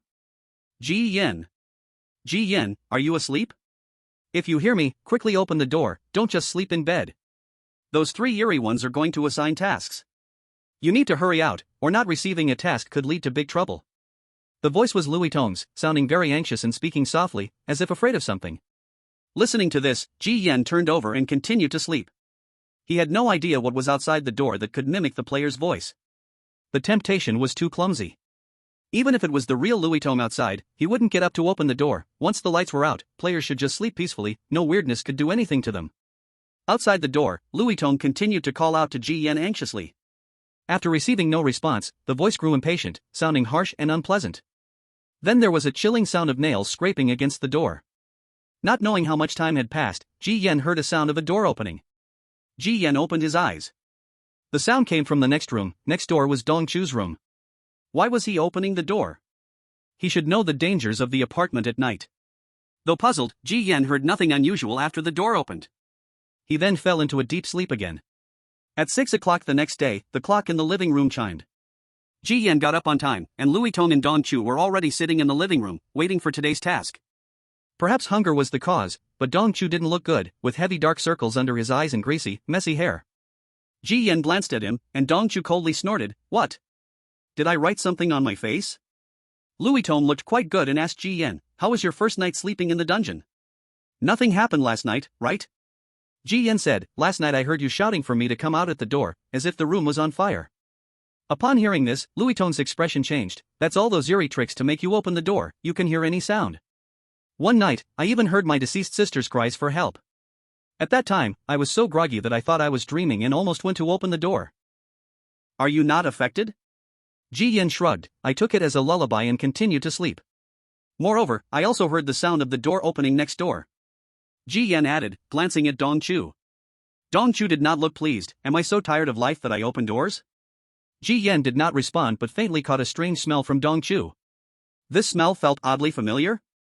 At this moment, the clock chimed again. It was time to start assigning today's tasks. The three hurried into the passage, gazing at the three eerie rooms. First, a voice called from Grandma's room, "Dear granddaughter, today Grandma has knitted a sweater for you, and you will surely love it. Come in and try it on for Grandma." The first to be summoned was Louis Tong. Hearing it was Grandma, she breathed a sigh of relief. In this house, Grandma had the highest favorability towards her. Hearing the keyword knitted sweater, she guessed that today's task would likely be easy, and it would further increase favorability. Next, a voice came from Mother's room, "Little Dawn, today Mom has a bad cough, please come in and help Mom see what's wrong." Hearing this, Dong Chu's expression improved somewhat. Inside this house, Mother was the least corrupted among them. She could perform stably without abstraction and would likely complete the task well, resulting in plenty of food. However, seeing the two enter their eerie rooms one after another, Ji Yan was left alone in the passage and suddenly had a bad premonition. It couldn't possibly be again. Sure enough, the next moment, a mocking laughter mixed with the sound of the nightmare creature came through. "Good son, come in quickly. Today Dad will continue to pamper you alone." "Damn, how is it still this?" Ji Yan cursed inwardly. Had this creepy thing really clung to him? Wasn't it supposed to be randomly assigned? Was his luck really that bad? Helpless, Ji Yan could only grit his teeth and enter that filthy room again. It seemed that having tasted a whole bottle of blood peepa's sweetness the day before, the nightmare creature's task today was the same as yesterday's. If the task was the same, then it wouldn't be difficult. But as Ji Yan was about to exit the room, the nightmare creature tossed him a glass bottle. "Use this to collect it, and you must fill it." Looking at the bottle in his hand, which was even larger than yesterday's, Ji Yan frowned. "This damn thing really is insatiable. Next time will it not be a barrel?" Ji Yan did not linger and reply before turning to leave, but as he exited the room, he noticed a hint of playfulness in the nightmare creature's eyes. This gave Ji Yan a vague sense of unease. Exiting the room, the task panel immediately popped up. Ding! Congratulations, player, you've triggered the daily task. Please go to room 101 to obtain the blood peepa personally brewed by the enchanting creature and fill the bottle in your hand. The task level is C. If the task is fine, then it means the nightmare creature isn't up to any tricks. Ji Yan murmured, inspecting the bottle in his hand to confirm it was safe. Moments later, Louis Tong and Dong Chu also came out of their rooms. Both of their tasks were rated as D level. Dong Chu was responsible for finding cough medicine for his mother, while Louis Tong's task was even simpler, to wear the festive sweater personally knitted by Grandma and find a tailor neighbor downstairs for a fitting. Moreover, this red sweater was also an ordinary weird object, capable of resisting 20 points of weird damage. This left the other two speechless. Was this a challenging task or a welfare task? Sure enough, once favorability is high, not only does the difficulty drop, but it also frequently rewards useful gear. But for some reason, that Grandma Weird had an unusual favoritism for female players, especially for those like Louis Tong who looked soft and pretty. Louis Tong happily stroked the sweater and remembered Ji Yan's task. "By the way, what is your task today?" It was quite unlucky to get assigned to the Father Ziri room for 2 consecutive days. The same as yesterday, but the quantity has increased. Ji Yan raised the bottle in his hand. "Then you still have to go to room 101? Louis Tong froze for a moment. Didn't someone say yesterday that luck can keep stepping on dog poop? What's there to worry about? Maybe today you'll perform even better and even manage to conquer the tough nut that is Father Gue?" Dong Chu mocked a couple of times and then passed by Ji Yan, heading off to complete the task. But at that moment, Ji Yan's expression changed. As Dong Chu passed by him, the familiar and stronger scent on him hit Ji Yan. Wasn't this the same smell from the Nightmare Feast's room? Nightmare Feast had called his name for 2 days in a row, and Dong Chu had no reason to interact with him. Ji Yan suddenly remembered the sound of the door opening last night and the strange look in Nightmare Feast's eyes when closing the door. His brows slightly furrowed. "Don't mind him, that's just how he talks. Good luck again today, don't give up." Seeing Ji Yan's odd expression, Louis Tong thought his mood had been affected and said a few comforting words, then went off to complete the task. After they left, Ji Yan looked at the plain bottle of wine in his hand, thinking for a moment, then carefully felt every spot on the bottle. Then, sure enough, his talent was triggered, and a hidden information panel popped up. Curse item, artist's wine bottle. Effect, any liquid poured into this bottle becomes a narcotic with a 90% sedative effect. Level, normal. Description, an artist who is fanatical about the exploration of life, always prefers to intoxicate his prey with bottles filled with sedatives, and these prey eventually become his so-called artworks under his knife. How beautiful life is, isn't it? Ji Yan's brows furrowed. This wine bottle was a cursed object? Could it be Dong Chu's cursed object? Why did it end up in the hands of Nightmare Feast and then pass to him? The wine bottle only triggered this hidden information, but Ji Yan wasn't discouraged. His sixth sense told him that there might be an unknown secret inside. In such a bizarre world, he couldn't afford to be careless. He wanted to enter Dong Chu's room to trigger more hidden information, but the door was locked tight. After thinking for a moment, Ji Yan suddenly looked at the doorknob of Nightmare Feast's room. If Dong Chu went into this room last night, then... Ji Yan reached out and grabbed the doorknob, and in the next moment, a hidden information panel really popped up. Chapter 9, Goodbye, Charm Ghost, the girl on the 7th floor. Last night, he opened the door, entered his father's room, and one person, one cursed object, made an unknown deal inside. Guess why this wine bottle cursed object ended up in your hands? Without even realizing it, you've already fallen into a trap. Whether you complete the task or not, you will die. So, how will you break the deadlock? Looking at the triggered information panel, Ji Yan's face turned serious. Sure enough, that guy Dong Chu had set a trap for him, just because of a little argument yesterday? Ji Yan felt that it was unlikely. Most likely, this guy had used him to trade for some benefit with Nightmare Feast. As for what kind of deadlock this was, Ji Yan had a rough idea. If he took the wine bottle and poured in the blood pipa, the taste would certainly change, causing the task to fail, and Nightmare Feast would take the opportunity to deal with him. If he used another bottle, it would also violate the task rules, and Nightmare Feast would find a way to use that against him. Either way, it was a failed task. Indeed, it was a deadlock. So, how could he break it? Although the hidden information provided a riddle, it also indirectly suggested that there was a way to break the deadlock. Ji Yan pondered for a moment. Then suddenly his brows tightened. No matter how he thought about it, there was only one way to break the jar and give up, but the risks were enormous. But before acting, he needed to consult another resident first. Ji Yan grabbed the wine bottle and left room 404. Soon, Ji Yan arrived at the first floor of the apartment and knocked on room 101's door. The door opened, and Cheng Fang's head peeked out. When he saw Ji Yan, he froze for a moment. Wait, how come it's you again? Dude, are you addicted to brushing my house's charm ghost task? Ji Yan, I really don't want to be here, my body can't take it. Cheng Fang looked at his own body and gave a thumbs up, impressive. He opened the room, and Ji Yan entered, taking off his coat and rolling up his sleeves, ready for a fierce battle today. Cheng Fang recalled the cleaning he did yesterday, seeing blood and skin fragments everywhere, and he couldn't help but feel nervous. What kind of twisted game is this?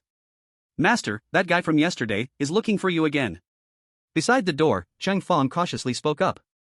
Let him in quickly, I can't wait to see when he'll come next. A voice full of alluring surprise came from inside the room. Cheng Fang glanced back at Ji Yan, who firmly pulled out the killer's spiked hammer and stepped into the room. Soon, pained yet exhilarating sounds filled the room, and Cheng Fang shook his head, returning to the living room to munch on his food, so brutal. Perhaps because he was trapped in a difficult situation, Ji Yan vented all his inexplicable anger on the alluring figure, his ferocity even greater than yesterday, yet it made the alluring figure even more infatuated. About half an hour later. Ji Yan, exhausted, lay on the blood-soaked floor, while every inch of the alluring figure's body was adorned with horrific wounds as she slowly put on her clothes.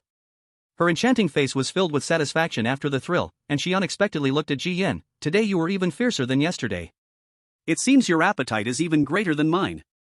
How about I dig you out from that drunken old man's clutches and take the place of little Chang?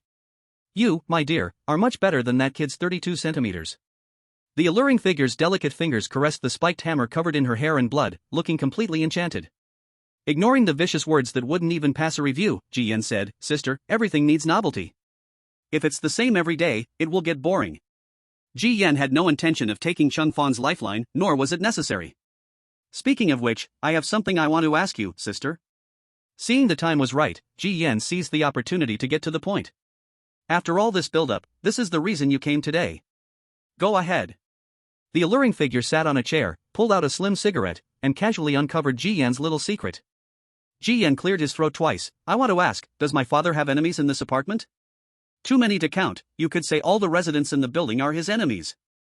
That drunken man has offended just about everyone just to get a drink.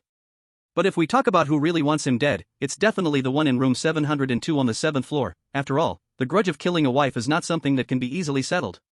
Hearing this, Ji Yan's eyes lit up. Sure enough, more background information on that nightmare-feeding entity could be obtained from these original residents. The alluring figure rested her chin in one hand, noticing the change in Ji Yan's expression, and with a smile that wasn't quite a smile. You want to use the other residents' knives to kill that drunken father of yours? Don't be ridiculous. If that drunken man could be killed, he would have died a long time ago. Do you know why he's been hiding in room 404 all this time? It's because the rules of the apartment have allowed him to survive like a turtle. Ji Yan shook his head. Sister, you're thinking too much. My father has treated me with great kindness. How could I have such malicious thoughts? I just asked out of curiosity, worried about my father's safety. Saying this, Ji Yan took out an artist's wine bottle and handed it to her. At the sight of the wine bottle, the alluring figure's lovely face turned cold. The drunken man is so greedy. After tasting sweetness yesterday, today he even brought a bigger wine bottle. Does he really see me as someone easy to bully?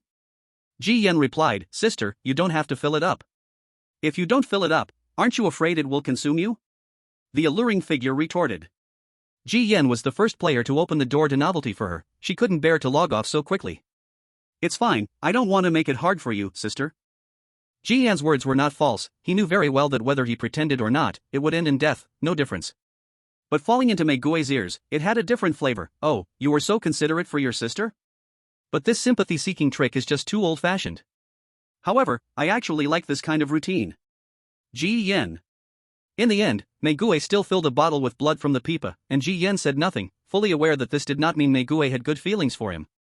This female ghost only wanted to live a little longer, in order to better drain him dry. As for Ji Yan's so-called solution, it was very simple and brutal: eliminate the Dream Devourer. The background setting of the weird game was that once a weird creature was killed, the task would refresh, and the original task would be lifted. However, not many players cared about this setting. Surviving in the instance was already difficult. Without enough equipment, who would be foolish enough to think about killing the weird creature? But Ji Yan was already an arrow on the bow, with no choice but to act. After all, he knew the weaknesses of the Dream Devourer. According to the background information from interacting with Mei Gui, the knife that could kill the Dream Devourer should be with the tenant of room 702. The tenant of 702 wanted to kill the Dream Devourer, and so did Ji Yan, with both parties having the same goal. Obtaining this life-saving weapon should not be difficult. Coming out of the room, Ji Yan's clothes were stained with Mei Gui's blood. Ji Yan briefly greeted Cheng Fang and hurriedly left room 101 with the full bottle of blood pipa in hand. Cheng Fang took a last bite of a delicious treat, muttering, "What is this guy here for? To carry out a mission or to indulge in the weird? Maybe in a few days, he will charm that female ghost as well." Cheng Fang laughed and joked, but as he laughed, he suddenly couldn't smile anymore. His expression froze, and he instantly felt a sense of crisis, breaking into a cold sweat. Damn it! Ji Yan had no idea what Cheng Fang was thinking at that moment. All he could think about was how to eliminate the Dream Devourer. His steps did not pause and directly led him up to the 7th floor of the apartment. According to the floor setting of the apartment, the higher the floor, the looser the restrictions on the weird tenants. The residents of the 7th floor could even harm players directly without needing a task, as long as players accidentally entered their rooms. The hallway on the 7th floor had no corridor lights, filled with garbage, with peeling walls, resembling a no man's land. Ji Yan looked at the door number and walked through the corridor, suddenly feeling his hand turn icy cold, as if gripping a block of dry ice. Looking down, he saw a girl in a tattered dress, having appeared from nowhere, grasping his hand. The girl's frail body was covered in horrifying scars, with some wounds bleeding and shocking to the eyes, clearly having just suffered. Of course, tearing apart the face. Where is this possible? It stood there, its once innocent face now covered in black veins, hair flying wildly. But she had no way out. The apartment rules also limited the 7th floor, players couldn't enter, and the strange couldn't show its fangs. Ji Yan, who had run to the corner of the corridor, suddenly stopped. Because a message panel popped up in front of him again. Mysterious entity, likes to peel off human skins, wear them on itself, change its appearance and body, thus confusing more prey, loves to dig out human bones to suck on. The bone marrow can make its disguise skills even more exquisite. Weakness, fears extremely keen objects. Hidden hint, their eyeballs can enhance various eerie objects and are a favorite food for many strange beings. Don't you want this gift that comes to your door? This time, the hidden hint wasn't a riddle, it was straightforward and clear. This extremely keen object, one could guess just by thinking with their butt. Nothing could be more keen than the bottle of blood he held. After all, this was made from the blood of that female entity. Originally about to leave, after seeing this hidden information, Ji Yan paused and then turned back. Fortune comes from danger. In this strange world, if one doesn't seize the opportunity, it will never fall on their head. The little girl, initially ready to retreat to her room and wait for the next prey, saw Jian coming back and was equally baffled. Sorry, I just went to find a weapon, afraid your dad would be violent with me, so I grabbed a small hammer for self-defense. Jian smiled innocently, holding a seemingly ordinary hammer in his hand. The little girl paused. For a moment, she couldn't tell if Jian was genuinely stupid or just toying with her again. Jian urged, hurry, take me there. Didn't your mom say she would be beaten to death? Okay. Brother, you must not run away this time. Stick close to me. The little girl grabbed Jian's shoulder tightly, her small hands strong enough to hurt, pulling him towards room 706. Since I actively ran back, I won't give you any chance to escape now. As long as you step over the doorframe, no one can save you. Watching the door get closer, the little girl's mouth could not stop twisting into a horrific crimson smile. Step. She stepped over the doorframe. Immediately after, there was another sound of footsteps. Jian followed, stepping over the doorframe. In that instant, some mysterious force in the corridor was lifted. That was the apartment rule that protected players, which was lifted. Once an outsider entered the original residence room, the rules would conflict and cancel each other out. This meant that the strange resident could treat the intruders on their territory without restraint. The small body swelled up, the thin skin tore apart, sticky blood sprayed everywhere, like a cicada shedding its shell, limbs grotesquely growing. The mysterious entity revealed its true form, eager to feast. Brother, don't worry about my mom and dad first, I have a worse problem in my stomach, only you can help me. As the mysterious entity revealed its true form, it twisted its throat bones 360 degrees, facing backwards, as if already envisioning Jian's terrified and devastated face. However, it didn't see Jian's face. What came first was a bloody punch crashing towards it. I'm hungry, then here's a treasure for you. Jian struck first. During its transformation, he interrupted the spell. With a crack, the mysterious entity's jaw shattered, bits of flesh and blood splattered everywhere. Ah! The mysterious entity let out a strange cry, its head spinning, followed by a terrifying burning sensation in its jaw. Stinky brat, I will suck every bone in your body dry. Realizing it had been tricked, the mysterious entity exploded in rage, its body expanding to 8 feet tall, limbs morphed like spider legs. Before it could go on a rampage, Jian's second hammer came crashing down. Jian felt that making threats was the least effective thing. In just a few seconds wasted on talking, the fist had already smashed into his face. The second hammer fell on his head, a great amount of white smoke billowing up, and a strong, foul odor began to spread. The monstrous wraith screamed in agony, its blood-drained skin was like acid, corroding its flesh.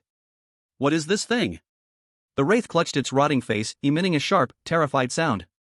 Jian said nothing, his index and middle fingers coming together, precisely inserting into the wraith's eye socket, and with a quick wrench of his arm, he pulled out a stream of thick blood.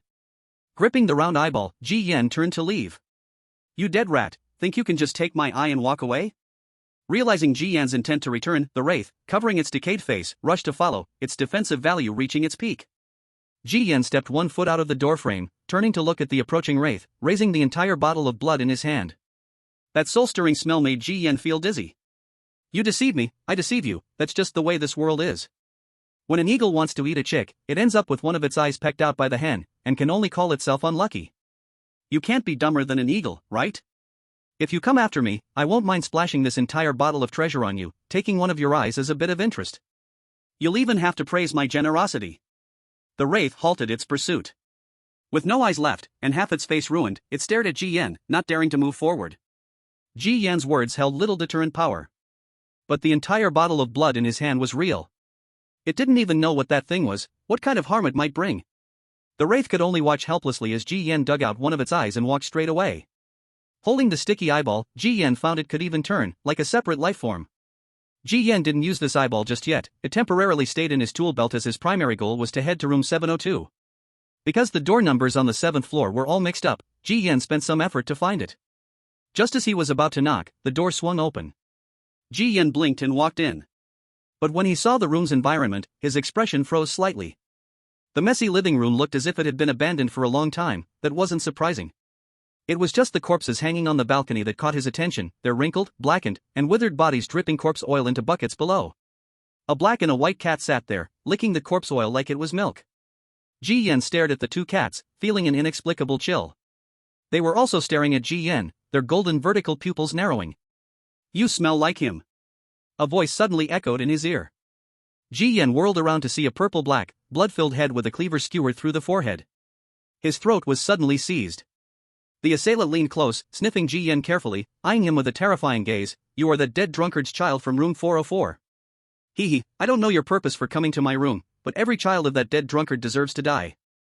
Ji Yan noticed the cleaver embedded in the man's forehead, paused for a moment, then spoke, wait. The man didn't give Ji Yan a chance to speak. The moment he caught the scent of a deadly rivalry, his mind was filled with murder. A heavy ache surged in Ji Yan's chest. He looked down to see the man's hand had pierced through his flesh, gripping his heart. That beast's offspring have hearts as black as coal. As the man yanked Ji Yan's heart out, Ji Yan drew his hammer, aimed for the cleaver on the man's head, and swung down hard. Clang! A sharp clang echoed, and the owner of room 702 released Ji Yan, clutching his head and screaming. From the gaping wound poured thick blood. Ji Yan held his chest, a grin creeping onto his face. The sensation of having one's heart squeezed by someone felt like an oncoming heart attack, nearly convincing him he wouldn't survive. I know your grievances. Die. His little bastard deserves to die. Die. Fine, then I'll change the way I speak. Seeing that the other party didn't take in a single word, Ji Yan chose to speak with a hammer, striking 3 times directly on its head with a hatchet. The terrifying pain made the owner of 702 feel like his head was about to explode. Cracks spread across his head, causing his body to tremble violently from the pain. Soon, the ferocity in the other's eyes faded, or perhaps he couldn't even speak anymore. It must be said that the most effective way to reason was still to act directly, wasting no words at all. Do you like this way of talking? I don't like it, I will continue. Ji Yan lifted the blood-dripping hammer, doing the most brutal thing, but his words were the gentlest. Chapter 11, The Hatchet in Hand, a Gift Activity. The owner of 702 had a fierce and suffocating gaze. Ji Yan flicked the hatchet on his forehead and smiled. Can I borrow this hatchet for a moment? Upon hearing the intent to use the chopping hatchet, the other party gritted his teeth and replied, don't even think about it, this hatchet only kills my father, right? I know, it's him you want to slay. The owner of 702 was somewhat stunned. Aren't you his child? Ji Yan didn't hide it and laid out the whole situation. After hearing this, the other party was half convinced. After all, the hatchet on his head was a rare peculiar item that many players had their eyes on, all trying to find ways to interact and obtain this equipment. Ji Yan realized this from the start. That hatchet was not merely a rare piece of equipment, but it was also in a broken state, indicating that it could be repaired, and its quality was far beyond that. In simple terms, the owner of 702 was a free NPC. Any player could interact with him. The hatchet on his head was a reward equipment. Generally, there are 2 ways to obtain free NPCs. The first is to forcibly seize, that is, to use brute force to kill the NPC and take the equipment. But forcing a harvest yields no sweetness. The hatchet obtained this way would be heavily damaged, and its quality would be greatly reduced. To perfectly obtain the equipment, the only other way is interaction, triggering background information, accepting tasks, and completing tasks to make the NPC willingly give up the equipment. This is why Ji Yan was so patient. Otherwise, according to his dislike for nonsense, he would have directly smashed the guy's head and taken the hatchet away. Quality reduction is not the main issue. The main concern is that he might not be able to kill that haunting creature. Can you tell me what kind of grudge you have with my father? Ji Yan continued to try to interact. After all, background stories must be triggered to initiate the game tasks. Ha, what a clever son, but how can I trust you? The owner of 702 wiped the blood on his head, still unwilling to share the background story. Ji Yan suppressed his impatient nature. He knew time was of the essence and didn't want to waste too much here. Your heart for you, serving as a bargaining chip. The hatchet for me, serving as a stake. Whenever I bring that guy's head to you, you return my heart. Ji Yan proposed a simple, clear yet extremely crazy suggestion. The owner of 702 squinted his eyes slightly. You're betting your life with me? At least with this bet, I still have a glimmer of hope. Ji Yan shrugged, his tone calm and natural. He knew only by letting the other hold on to his lifeline could there be any credibility.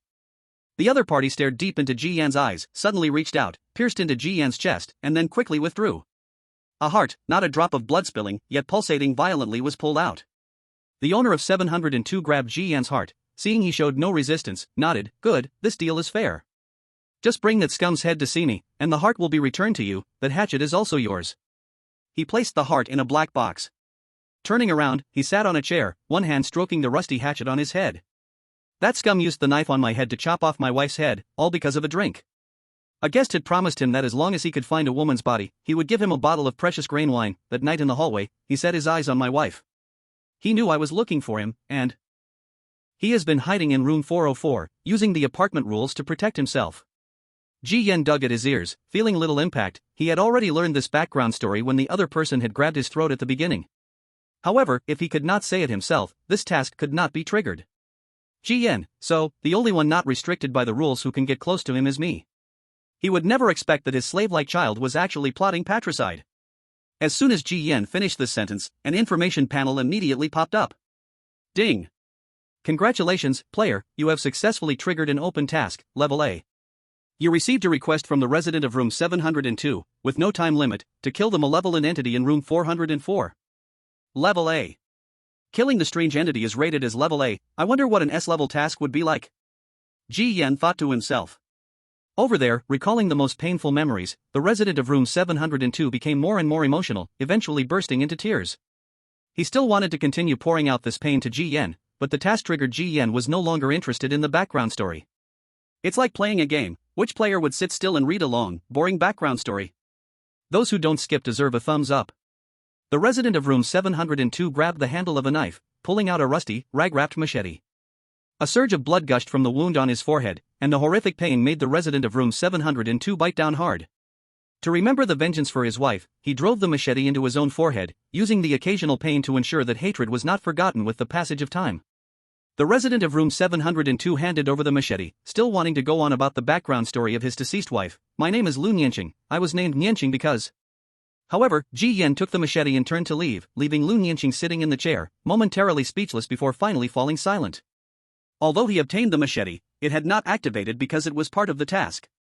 In short, this machete, in Ji Yan's hands, could inflict lethal damage on the task target, the malevolent entity, but anywhere else, it was merely a rusty knife that couldn't even cut through skin. He had the knife, but killing the malevolent entity would be tricky.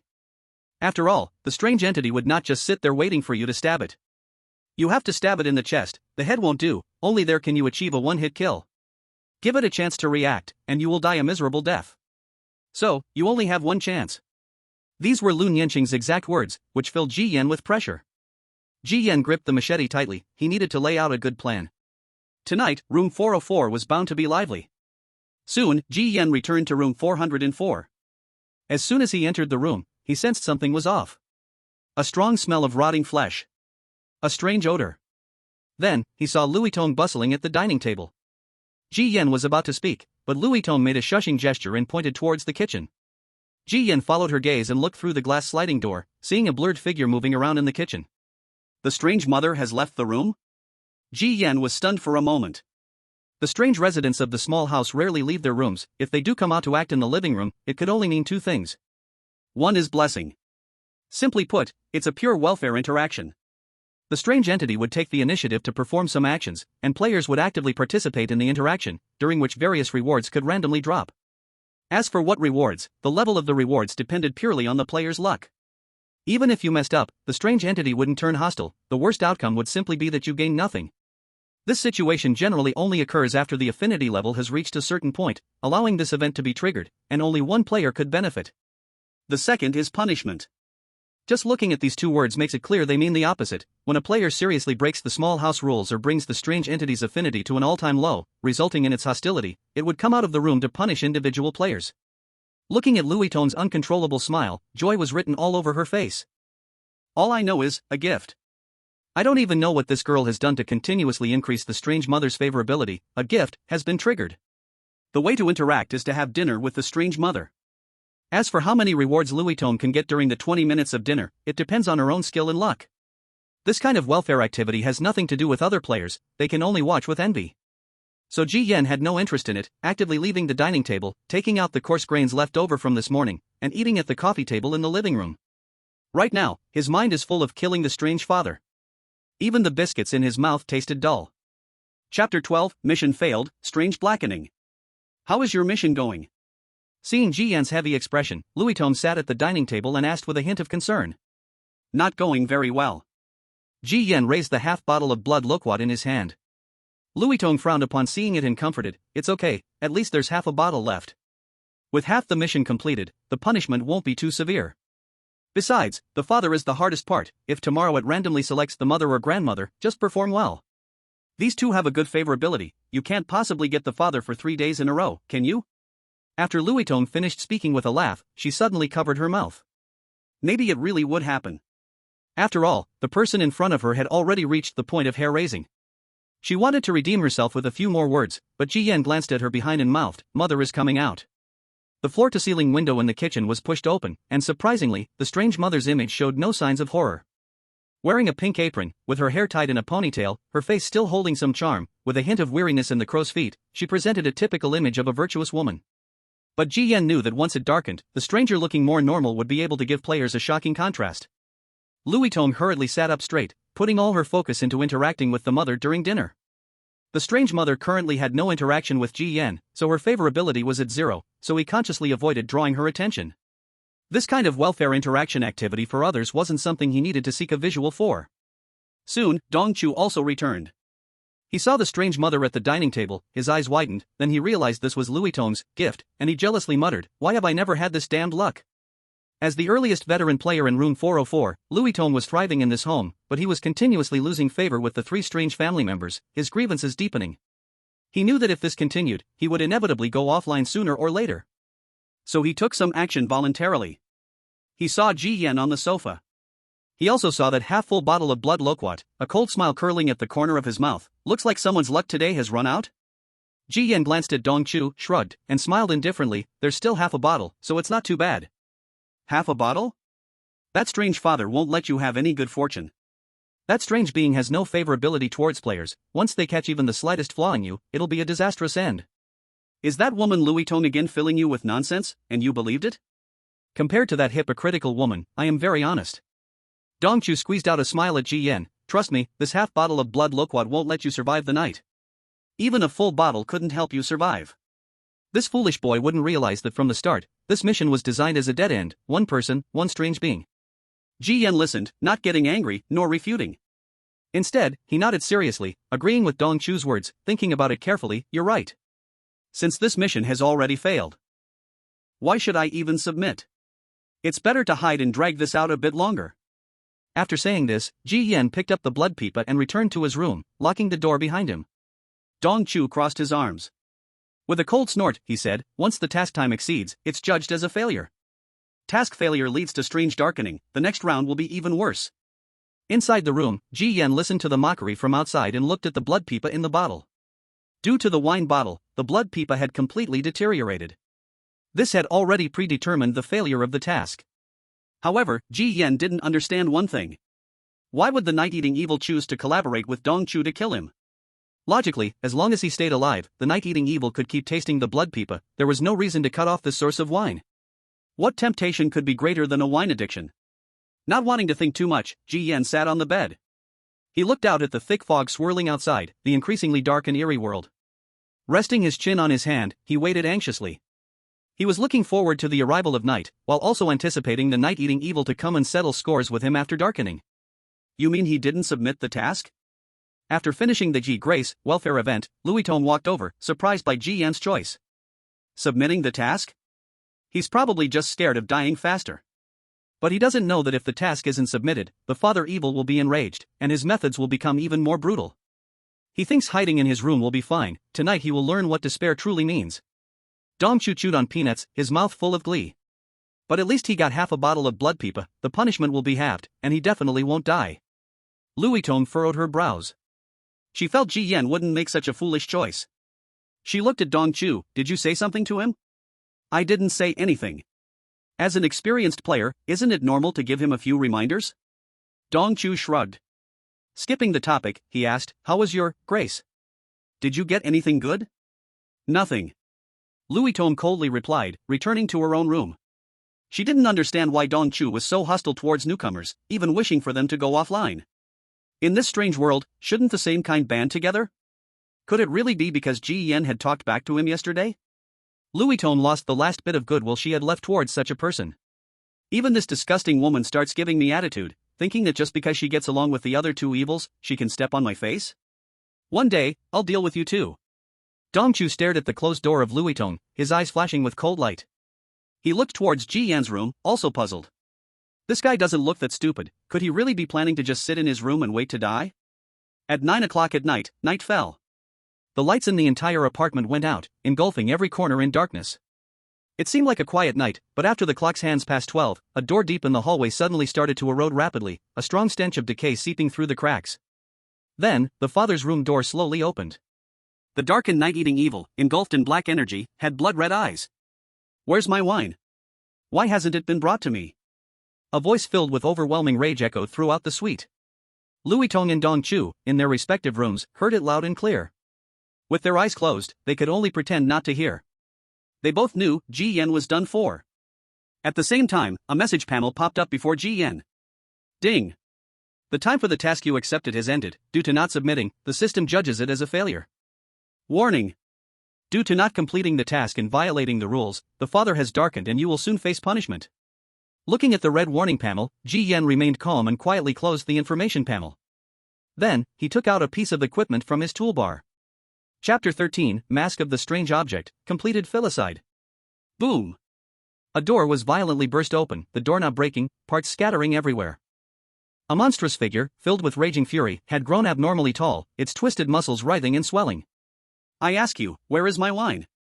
Its scarlet gaze swept across the room, locking onto the wooden bed. But when the blanket was flipped open, the bed was empty. The creature's lips curled into a cold smile, saying, "Can you really escape?" In fact, Ji Yan's actions had played right into his hands. He had never intended to let the former complete the task smoothly. Though through Ji Yan, he could occasionally get blood pipa from that enchanting creature at 101 to satisfy his thirst for wine. But ultimately, he could not drink freely every day. However, if he captured Ji Yan and ensured the latter's mission failed, he could hold the latter tightly and negotiate with the enchanting creature at 101 to eventually achieve drinking freedom through extraction. This idea might not work. The woman from 101 was crazy enough to scare even the creature. But now, the creature, obsessed with blood pipa and completely defenseless, was too lazy to think too much. Causing Ji Yan's task to fail would not be that easy. So, he reached an agreement with Dong Chu. Players could interfere with the task, only through traps set for Ji Yan by Dong Chu. What Dong Chu wanted was simple. Food, along with all of Ji Yan's equipment. With one eye blind and food scarce, he had to fend for himself. Dong Chu's ability, Survival at the Brink, could only be triggered when the favorability dropped to freezing point and the survival environment became precarious.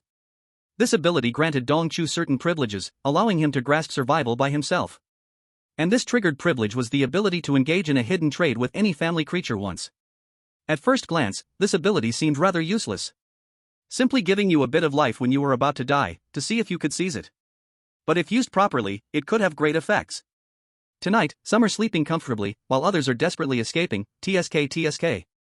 With hands behind his head, Dong Chu sensed that he would sleep exceptionally well tonight. As long as he waited for the morning to wake up, he could slowly reap the rewards of his efforts. In room 404, the creature could not smell Ji Yan at all.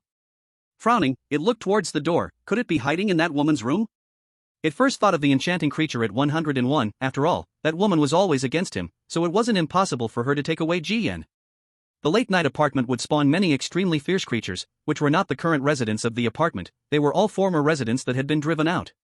These terrifying zones were numerous and easily corrupted. If Ji Yan was brushed away by other creatures, all the creatures' efforts would be in vain. In the living room, shadowy figures flickered. They were all the original residents of room 404, but later, they were conquered by players. Having changed their identity settings, they became NPCs in night mode.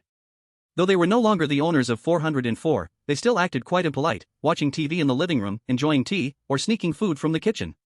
A bunch of eliminated trash still treating this place as their home.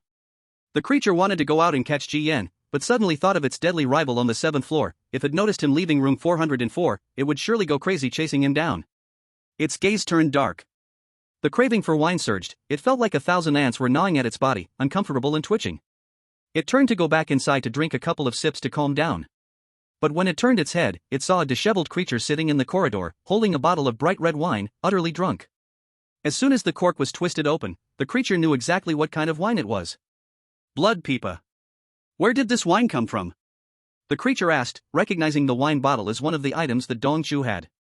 It was gotten from a little mouse. And where is that mouse? I stole his wine and ran away. The drunken creature swayed, holding the half bottle of blood pipa in its hand. What kind of stuff is this wine made from? It's so strong, he. The nightmare-eating monster's face twisted into a sinister grin as it stared at the drunken monster. Damn it, don't you know that's my prey? The drunken monster didn't respond, dazed, muttering something under its breath. The nightmare-eating monster snatched the wine from its hand and began gulping it down, unable to control its greed for alcohol. It drank the entire bottle without leaving a single drop. Feeling ecstatic, it howled in pleasure. But the drug made its head spin heavily. Throwing the empty bottle away, the nightmare-eating monster stumbled towards its room. Yet after only 2 steps, its head spun even more. Multiple shadows blurred in front of its own room, making everything look extremely unclear. Lowering its head, in a daze, it saw a rusted, mottled knife blade piercing through its chest. Why does this knife look so familiar? In the next second, its pupils shrank, veins bulging. The heavy drunkenness and numbness vanished entirely. Suddenly turning its head, it stared fiercely at the drunken monster behind it, a twisted voice escaping its broken teeth. "Where did you get this knife?" The horrified look on the drunken monster's face showed no trace of dizziness, a strange smile playing on its lips. "An old friend of yours gave it to me. He wanted me to send you a message. His wife misses you a lot." With the knife piercing through, blood gushed out from the grotesque flesh lump, cracks spreading all around. At those words, the bulky face of the nightmare-eating monster shook violently, filled with fear. It gripped the knife tightly. But the knife seemed to be welded to its chest, sinking deeper into its flesh. "No, no. Who the hell are you, and why are you helping that guy 702? The drunken monster did not dare to let its guard down until the blade was completely buried inside the nightmare-eating monster, confirming that its heart had been pierced. It lifted its head, and in the terrified gaze of the nightmare-eating monster, the corners of its mouth twisted upwards. "Guess who I am? I'm your useless slave son." As the words fell, the knife was yanked out violently. The nightmare-eating monster staggered in the hallway, the wound on its chest expanding continuously. In the living room and kitchen, the weird creatures that refreshed in the dead of night gathered, blocking the hallway and watching the scene, buzzing excitedly.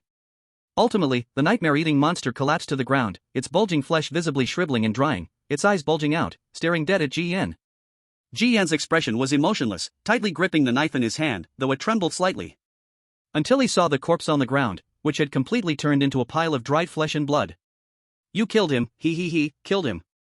Why do you smell so good?" The creatures behind began to gather close, surrounding the corpse on the ground, while a few sniffed the drunken monster's body with their noses. His cheeks stung. A finger grazed across, and the entire face of the drunken monster began to tear away little by little. Ji Yan realized something was wrong. The effect of the murderer's mask is wearing off quickly. He wove through the crowd of monsters, hurrying back to his room. He shut the door and locked it tight. Outside, the sounds of tearing and chewing echoed. Those midnight creatures indulged themselves in the nightmare-eating monster.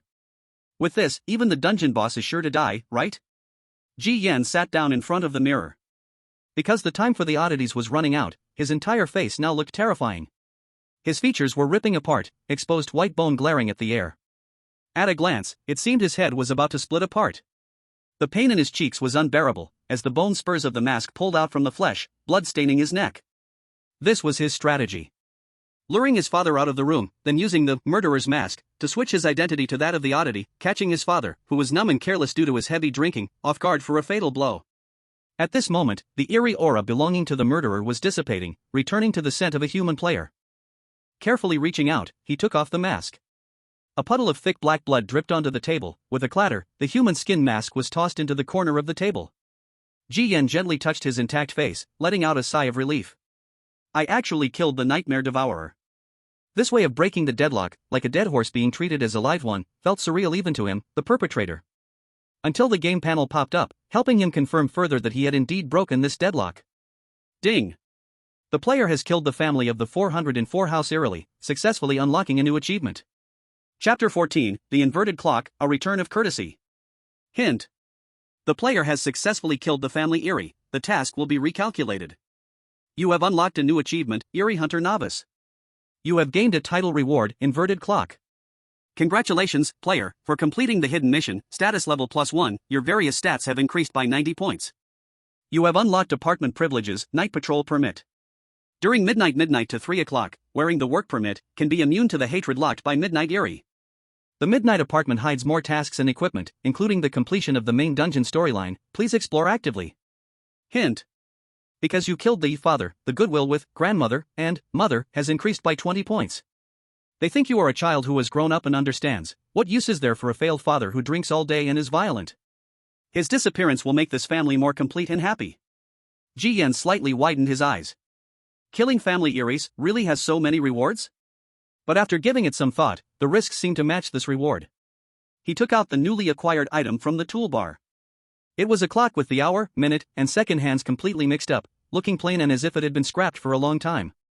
Ji Yan clicked to view the item details. Item background introduction. Every night before bedtime, Mom always told the punctual little girl bedtime stories to help her sleep. Then to see her mother earlier, she set the bedside alarm clock ahead, but after that night, her mother never appeared again. The background story was hazy, slightly eerie. Ji Yan was not very interested, but after checking the item's effects, his eyes lit up. He looked at the time in the room. It was 3:30 in the morning. The troublesome source of the nightmare devourer had been resolved. Next, it's time for that Dongchu guy. He didn't like to hold grudges overnight, he sought immediate settlements. As a player living under the same roof, Ji Yan originally didn't want to tear his face with him, just exchanging a few hurtful words would suffice. But he still underestimated the wickedness of human hearts. Next, it was time for him to give back. That night, Dongchu indeed slept soundly. In his dream, he vaguely heard Ji Yan scream, which made him sleep even more deeply. The next morning, the morning mist was hazy. The alarm clock rang, and Dongchu woke up with a huge sense of drowsiness, shutting off the ear-piercing ringing.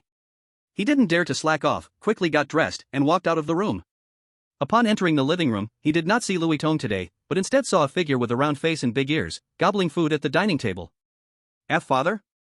Dongchu was stunned. The eerie father actually walked out of the room. This probability was rarer than the other two eerie's. He had a bad premonition. Could it be that something went wrong last night? He felt uneasy, and the nightmare devourer squeezed out a word. Sit. Dongchu sat down, feeling like he was sitting on needles. The nightmare devourer's face, filled with terrifying bumps, stared at him, then forced out an uglier smile than crying. As a father, it seems I haven't had breakfast with my child in a long time, so I got up early today. Of the 3 children, I value you the most. Deep thinker, decisive enough, this kind of child deserves to be my own. The nightmare devourer grinned, revealing a mouthful of yellow teeth. He did not hold back in his praises. In Dongchu's eyes, this was as unbelievable as the sun rising from the west. Did I hear that correctly? Wait, could it be that I'm developing a fondness for this strange creature and triggered the blessing? He suddenly realized that the breakfast invitation from the other party was actually a welfare event. His heart was filled with disbelief and excitement. So, this strange creature can also be won over. For the sake of gaining fondness, he swallowed his disgust and started eating the food on the table. Father, how is my brother from last night? What happened to him? The appetite ghost stuffed a piece of saucy meat into its mouth. What? Can't you tell yet? These dishes on the table are your dear brother. Dongchu was stunned for a moment, looking at the steaming bowls of meat on the table. His stomach churned, and he instinctively wanted to vomit. The appetite ghost furrowed its thick brows. What's wrong? Are you going to vomit after your father worked so hard to make you breakfast? Dongchu's expression was as ugly as pig liver, his hands covering his mouth. In the end, after a struggle in his heart, he still forced himself to swallow it down. It's fine, it's fine. After all, this is just a strange game, not the real world. Eating is just eating, there's nothing big about it, and there's no moral corruption or loss of humanity. He tried to comfort himself like this. But as he continued to eat, he sensed something was wrong. He opened his information panel, but nothing happened. Something's not right. If Ji Yan really died, then why hasn't my talent activated to steal his equipment? As he puzzled over the stationary toolbar, Dongchu felt his head spinning and shook it vigorously. When he lifted his head again, he noticed that the originally bright sky outside the balcony was gradually darkening. In the blink of an eye, it turned into night. He froze for a moment, then suddenly turned to look at the wall on the side. That old wall clock still showed 3:30 a.m. What's going on? Isn't it supposed to be bright? I clearly heard the alarm. He was dumbfounded, but the next second he realized something, and his scalp felt numb. He quickly ran into the hallway, rushing towards his room. A ghostly child wearing a diaper and with grayish skin was squatting at his door, holding a headless doll. With a pair of eyeless eyes, staring blackly at Dongchu, brother, my doll is missing again. Can you help me find it? Dongchu's heart nearly stopped. He couldn't dare to respond. He knew very well that once he did, he would have to accept the task. Strange late-night tasks had a mortality rate of nearly 99%. He frantically banged on the door of the room to Louis Tong, crying for help. Louis Tong, open the door quickly, save me, don't go to sleep yet. Inside the room, Louis Tong heard him. Covering herself with a blanket, she pressed her hands to her ears, mumbling, so annoying, these weird things have the same routine every night. How could Dongchu, who was sleeping soundly next door, be outside? Brother, why won't you respond to me? Please, help me find the doll's head. It's a birthday gift from Dad, and if he finds out, he will hit me. The ghostly child inched closer. The voice pleaded, but blackening signs became more and more evident. Dong Chu backed away step by step, eventually leaning against Ji Yan's door. He paused and tentatively knocked twice. Ji Yan? What? What made Dong Chu's pupils contract was the response that came from inside the room. He didn't die. Why didn't he die? You. He was at a loss for words. Why didn't I die? Why don't you take a guess? A calm voice from inside the room responded. Dong Chu reacted quickly. It wasn't even about whether Ji Yan was dead or alive right now. He hurriedly said, Ji Yan, what I said during the day, don't take it to heart. Actually, I'm looking out for you, reminding you to be more alert. I'm teaching you how to survive in this instance. From the beginning to the end, I never intended to harm you. Can you please open the door? The desire to survive made him lower his posture as much as possible. All he could think about was getting inside the room. Survival first. A cold laugh echoed from the room. Indeed, I should thank you. If it weren't for your clever scheme, I would never have had the chance to kill that strange father, nor would I have known there would be so many rewards. So, consider it a return favor. The strange bottle of liquor you gave me, I returned it to you, intact. Dong Chu opened his mouth. His face grew pale. You knew? So, you knew everything. Was it you who lured me out of my room in the dead of night? Dong Chu's eyes were bloodshot. You toast to me, I toast back. It's just common courtesy, what's wrong with that? Go to the next instance, learn well, don't provoke what shouldn't be provoked.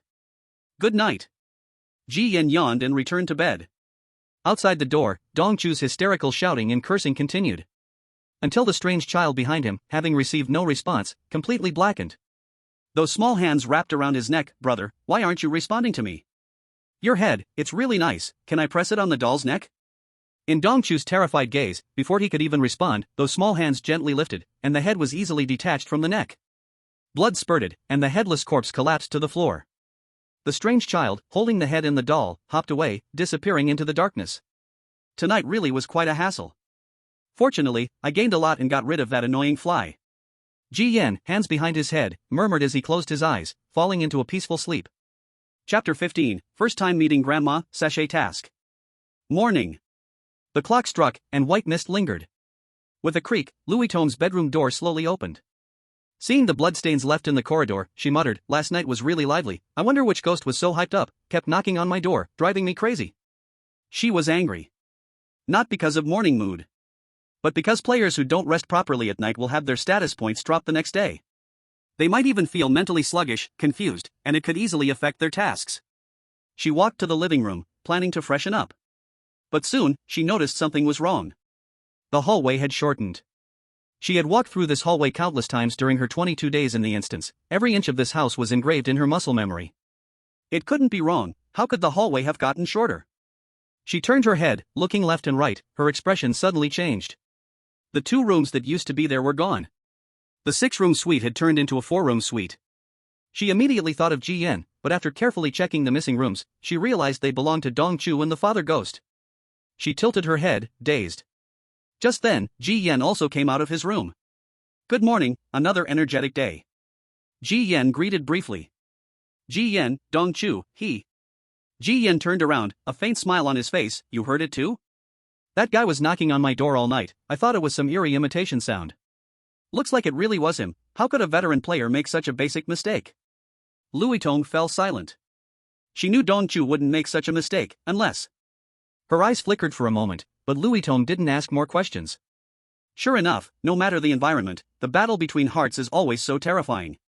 She didn't feel much sympathy for Dong Chu, someone who was so selfish, thinking the world should revolve around him. His death meant fewer ticking time bombs, and she sighed in relief. But, how did the father ghost die? How, did you do it? Louis Tong couldn't help but ask. The father ghost area was the most dangerous, the tasks the most perilous, and yet, in one night, this greatest threat to the players was suddenly eliminated. At the dining table, Ji Yan chewed on a wheat bread. Whether I killed him or not isn't really important. What I know is, now that the father ghost is gone from the 404 house, it feels much safer and warmer. Don't you think so? No need to ask more, just quietly enjoy the delicious food. Louis Tong suddenly understood. She nodded, you are absolutely right. Sure enough, it was correct not to reject this newcomer like Dong Chu. That guy Dong is just a fool. After a simple breakfast, calls soon echoed in the corridor. The new day's tasks began to be assigned. Louis Tong was still assigned to her mother's tasks. Right now, she could say she felt completely relaxed. Her mother's favorability had accumulated to 70%. Once it exceeded 65%, the blessing benefit would be triggered. Even if she failed a task once or twice, it would only lower the favorability slightly, with no punishment. And when the favorability topped 100%, the perfect strategy achievement would be reached, meaning she wouldn't have to fear daily tasks anymore. Once the strategy was complete, there would be no risk of darkening, and even if you attracted other strange residents, they would help you block disasters. At that point, the little house would truly be a safe haven. This was also why Louis Tong and Dong Chu worked hard every day to complete tasks and satisfy their strange family members. Without strategy, it's hard to make a stand in the dungeon. It was just like a nurturing game with strategies. Don't worry, Grandma is much kinder than Dad. Although she doesn't like male players much, she won't target you on purpose. Louis Tong reminded Ji Yan. She was very afraid that Ji Yan would impulsively harm the strange grandma if he got upset. If that happened, all her efforts spent on the strange grandma would be in vain. Don't worry. I want to strategize too. If we take out all the strange family members of House 404, it would be the same as being homeless. Ji Yan understood her thoughts. Did she think of him as a reckless brute who just kills? Without saying more, the two entered their respective strange family members' rooms. Grandma's room retained the old-fashioned style, with many items showing signs of age, and the air was filled with the musty scent of knitted clothing. On the bed, Grandma sat knitting a sweater, while next to her was a small mountain of yarn. For her, it seemed as if there was an endless supply of sweaters to knit. Child, although it's our first meeting, you look much more pleasing than that loudmouth. Grandma lowered her eyelids and commented on Ji Yan. Ji Yan knew she was talking about Dong Chu. This guy was certainly unlucky, even offline he still faced trouble. Having trouble with both human and strange relationships and surviving for more than 20 days was a miracle. I completely agree with Grandma. So far, the strange grandma was indeed much easier to interact with than that super dominant strange father. Can you help me thread this? Grandma's eyesight isn't good. The strange grandma handed over a piece of yarn and a needle. Ji Yan took it. His eyesight was still decent, and he successfully threaded the needle on the first try. I'm not asking you how you killed your father. If I could leave this room, that ungrateful wretch would already have his head crushed. Several of my good granddaughters were sacrificed to that beast for the sake of 101's bar bill. You have done a great deed for Grandma. Grandma said in a hoarse voice. Here, you could hear that there was some bad blood among the strange folks in House 404. Like players, they were just playing their own roles. It's no wonder after killing the Nightmare Eater, he gained 20% favorability from both Grandma and Mother. Do you want Grandma to love you even more? Grandma has 2 knots in her heart. If you help untie one, no matter who enters 404 except the landlord, they won't be able to touch a single hair on you. A knot in the heart. Hearing that keyword, Ji Yan's eyebrows raised. Some of the strange beings have knots in their hearts, and once you help them untie it, you are guaranteed to get 50% favorability. I wonder what knot Grandma has? Ji Yan tried to ask. The strange grandma asked, have you met your mother? I met her once. Grandma put down her sweater, squinted her eyes, and wore a gentle smile. Ji Yan. I knew it wouldn't be that easy. Alright, I won't make it difficult for you. Grandma casually threw a sachet over, continuing to knit her sweater. Take the sachet and deliver it to room 605. It doesn't matter if they accept it or not, just deliver it. When you come back, I will personally knit you a sweater. You're the first to get a sweater knitted for a boy. Grandma raised her kind, gentle face. This benefit is something most grandmas wouldn't give to others, but it's because you did a great deed last night. Ji Yan was slightly taken aback. Looking at the sachet handed over. It was embroidered with peace year after year. So simple? Ji Yan couldn't help but smile. Isn't this just a pure welfare task? Grandma's knitted sweater, Louis Tong also had one. Ji Yan had gathered information, it was guaranteed to be rare quality. Wearing it grants immunity to 30% of strange damage, truly a bulletproof vest. Don't worry, Grandma, I will definitely deliver it. Ji Yan took it, a simple runaround job, only a fool wouldn't take it. Grandma chuckled and continued her knitting. After Ji Yan stepped out of the room, the sachet in his hand triggered a talent and a hidden information box popped up. The sachet is one of the foundational materials for building. To sew it well, Grandma spent half a month of effort and even broke 3 needles. Guess why this broken down apartment can stand firm in a strange world? Ji Yan glanced at the panel content, feeling puzzled. Building. Does this mean the material to build the apartment was this sachet? This hidden information was clouded in mystery. Ji Yan shook his head, not paying much attention. In short, just delivering it is fine, what the sachet is used for or its background has nothing to do with him. Just as he closed the information panel, Louis Tong emerged from the opposite room, holding an empty soy sauce bottle. Wait, another soy sauce task? Does this mother really like eating soy sauce? Seeing the bottle, Ji Yan couldn't help but complain. This is the benefit of having high favorability. With the same task rewards, others might barely complete it after going through hell, while Louis Tong just had to go downstairs to get some soy sauce and it was done. Who wouldn't be envious? Louis Tong scratched her head, feeling a bit embarrassed. Her mother's favoritism was indeed too obvious. She countered the topic, "What task do you have today?" The task panel hasn't popped up yet, but Grandma gave me a sachet. Ji Yan held the piece year after year sachet. But upon seeing the sachet, Louis Tong's pretty face turned a bit pale.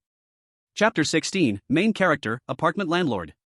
Ji Yan noticed Louis Tong's odd expression. By the look on your face, is there a problem with the sachet? Louis Tong opened her mouth and finally said, "This sachet is related to the main storyline of the apartment." Main storyline task? Ji Yan's expression changed slightly, then the task panel finally popped up. Ding! Player has accepted Grandma's sachet, triggering an A-grade task. Please deliver the sachet to room 605 to complete the task. Tip: the task involves main storyline characters. There is a certain probability of uncontrollable danger during the task, be cautious. Ji Yan furrowed his brows. That old lady said it was a simple task, but it turned out to be an A-grade one involving the main storyline. Main storyline tasks aren't just the highest risk, but also involve all the residents of the apartment. Completing it means clearing the entire dungeon. But if the task fails, it means offending all the strange residents, facing endless bizarre blackening. There are too many examples of this. For example, in a past restaurant dungeon, a player challenged the main storyline, but it went disastrously wrong, causing the entire restaurant's ingredients to be wasted, resulting in immeasurable losses, with their fate easily imagined. Death was a luxury. Thus, generally, players do not want to touch the bad luck of main storyline tasks without sufficient equipment and confidence. Even if they accidentally obtain some items hinting at the main storyline, they hurriedly toss them away, fearful of getting even a little touched by it. Did you make the weird grandma angry? Louis Tong couldn't help but ask. Ji Yan, from start to finish, she hasn't stopped praising me, not even once. She even said she gifted this sachet and then personally knitted me a sweater. Louis Tong was surprised, momentarily stunned. Having had plenty of interactions with her grandma, she didn't understand why their first encounter was aimed at Ji Yan. Could it be that he truly has some kind of grudge aura? It's just an incident, not the main storyline. I'm leaving, see you tonight. Ji Yan waved his hand, having already dealt with one weird thing. He wasn't afraid to step outside over just one minor instance. Stepping out of room 404, Ji Yan was the first to head to the 7th floor. After all, his heart was still at stake, placed in someone else's hands. He knocked on room 702's door and found it was still unlocked. Ji Yan pushed the door open, and as soon as he stepped into the living room, he saw the owner of room 702 lying in a rattan chair, resting with closed eyes. The two cats, one black and one white, lay in his arms, sleeping soundly. My father. He died, I know. Before Ji Yan could finish his sentence, the owner of room 702 interrupted. Now that the old drunkard is gone, the stench of alcohol in the apartment has disappeared. I don't know how you did it, but you certainly have guts. Your heart is in the box, take it back. As for that machete, that's yours too. Ji Yan opened the box, and his heart remained full of vibrant life. Following that, information about room 702's owner popped up in his vision. Ding! Congratulations, player, you have completed the Heart's Wish mission of the 702 resident, gaining a 70% favorability with the grudge weird. You will receive support from this weird resident and can make certain requests. 70% favorability? Ji Yan was astonished. With just one mission, he achieved 70% favorability? Then he thought again, this is a grudge weird, and the source of the grudge is the resentment of a murdered wife. With the grudge formed, it's reasonable for the favorability to shoot up to 70 in an instant. I owe you a favor. If you have any troubles in the apartment, you can come find me. In this apartment, I still carry some weight. Lu Nianqing spoke slowly. For a player, such a plain statement was the greatest reward. Gaining a weird resident as support greatly increased a player's survival probability in the dungeon. Ji Yan thought to himself, this is quite fortunate. Actually, there is one thing I need your help with. Lu Nianqing asked directly, who do you want to deal with? Ji Yan. For now, I don't want to deal with anyone. I just want to ask about this sachet, uncle, do you recognize it? Ji Yan took out the red sachet. Upon seeing the sachet, Lu Nianqing's expression instantly twisted as if he had just eaten a fly. Ji Yan asked, what's wrong? Lu Nianqing, I want to take back what I just said. This sachet belongs to the landlord. If you're planning to make me deal with the landlord, then you'd better just kill me. Ji Yan's expression grew serious. Based on the background introduction of the apartment dungeon, the landlord is likely the biggest boss of the dungeon. How could the weird grandma have his belongings? Looking at the sachet in his palm, Ji Yan felt more and more like it was a hot potato, wanting to throw it away on the spot. Don't worry, I have no grudge against the landlord. I mainly want to know, what is the origin of this sachet? I only know that this thing is a personal item of the landlord. But a while ago, the sachet got ruined, so it was given to your grandma for mending. Your grandma gave it to you to return to the landlord? Lu Nianqing guessed the reason. Yes, Ji Yan nodded. In that case, simply returning the mended sachet wouldn't pose any danger. Lu Yiton and he were both too sensitive. Just hearing the main storyline made them feel as if the sky was falling. When you deliver it, don't say too much, it's best to stay silent the whole time. The landlord's personality is strange and has a bad temper. One wrong move could cause a rent increase. If the tenants find out that the landlord raised the rent because of you, they would tear you apart, and I can't protect you either. Lu Nianqing reminded him. Ji Yan's eyelids twitched. Such a big reaction over a rent increase? That so-called rent, even a slight increase will drive the tenants crazy, including me. Lu Nianqing leaned against the rattan chair and spoke slowly, with a sigh. This apartment is not for everyone, we were fortunate to become residents here. Everyone has paid a heavy price, and that price is the rent. What exactly is the so-called rent? In the end, it was never made clear. Ji Yan left room 702 and headed to 605. He had no interest in the landlord or the rent. The more one knows, the deeper one gets involved in the main line. In the end, one could fall into an abyss so deep that they could not climb out. Soon, he knocked on the door of 605. The one who opened the door was a hunched old man. Ji Yan blinked. Was this the landlord? He looked benevolent, but Lu Nianqing's words were filled with fear of the landlord. Old man, young man, do you need something? I live in 404, my grandmother asked me to bring this over. The old man picked up a sachet. Ji Yan took out the sachet and handed it over. The strange old man glanced at it, shook his head. Take it back. That old lady didn't sew it right, her sewing skills are getting worse. Ji Yan remembered the strange advice from his grandmother. Whether to accept it was another matter, he just needed to deliver it. All right. Ji Yan replied with one word and turned to leave. He was just a deliverer, why care about so much? Wait. But just as he turned, Ji Yan was called back. The strange old man stared at him. You really took it back when I told you to? After speaking, he snatched the sachet and examined it carefully for a moment, then praised, not bad, that old lady's skills are getting better. Ji Yan's mouth twitched. Lu Nianqing was right, this landlord really was a bit strange, changing like the wind. Could he have a dual personality? I'll take the sachet, tell your grandmother that this month's rent has been waived. Chapter 17, Announcement of Tasks, Dungeon Masters. Seeing the sachet accepted, Ji Yan planned to happily return and report back, ready to receive his task reward. But just as he turned, he saw the landlord holding an announcement and posting it at the stairway. His curiosity got the better of him, and he couldn't help but sneak a peek. Important announcement, a parasitic rat has appeared in the gutter behind the apartment building. To maintain a good environment in the apartment and protect the rights of residents, we need to gather 7 residents to eliminate it. Upon completing the elimination task, all participants can receive a 50% reduction in rent for the month. The cleaning team is limited to 7 people, please spread the word. Ji Yan took a glance and reached out to touch it. Immediately, a task panel popped up in front of him. Ding! You have triggered a self-selected task. Help the apartment clean the gutter rat. Upon completion, you can gain 5% favorability from all strange residents. Also, randomly select 1 treasured chest, 50% chance to obtain a treasured level item, guaranteed 100% to get 1 rare level item. Tip, task players can choose voluntarily, once confirmed, it cannot be changed. Such rich rewards? Not to mention the 50% rent reduction for that month.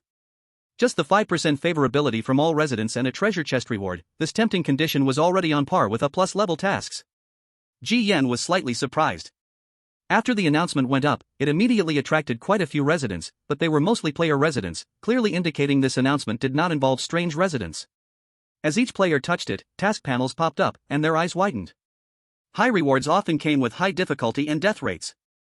Many felt there was a trick behind it. Yet even so, a few players, without much thought, accepted the task. Knowing there might be danger, they still chose to go toward it. These players weren't ignorant, they just had no other choice. If the living conditions weren't dire, who would risk it for this quick profit? Ji Yan wasn't interested either. After eliminating the nightmare feeder, his current living conditions in room 404 were quite good. There was no need to take such risks. But the next hidden information that popped up made him stop in his tracks. Task hidden information. The player is reminded that there are talent fragments present during this task. It is recommended that the player actively participate. What is a talent fragment? Ji Yan looked into it.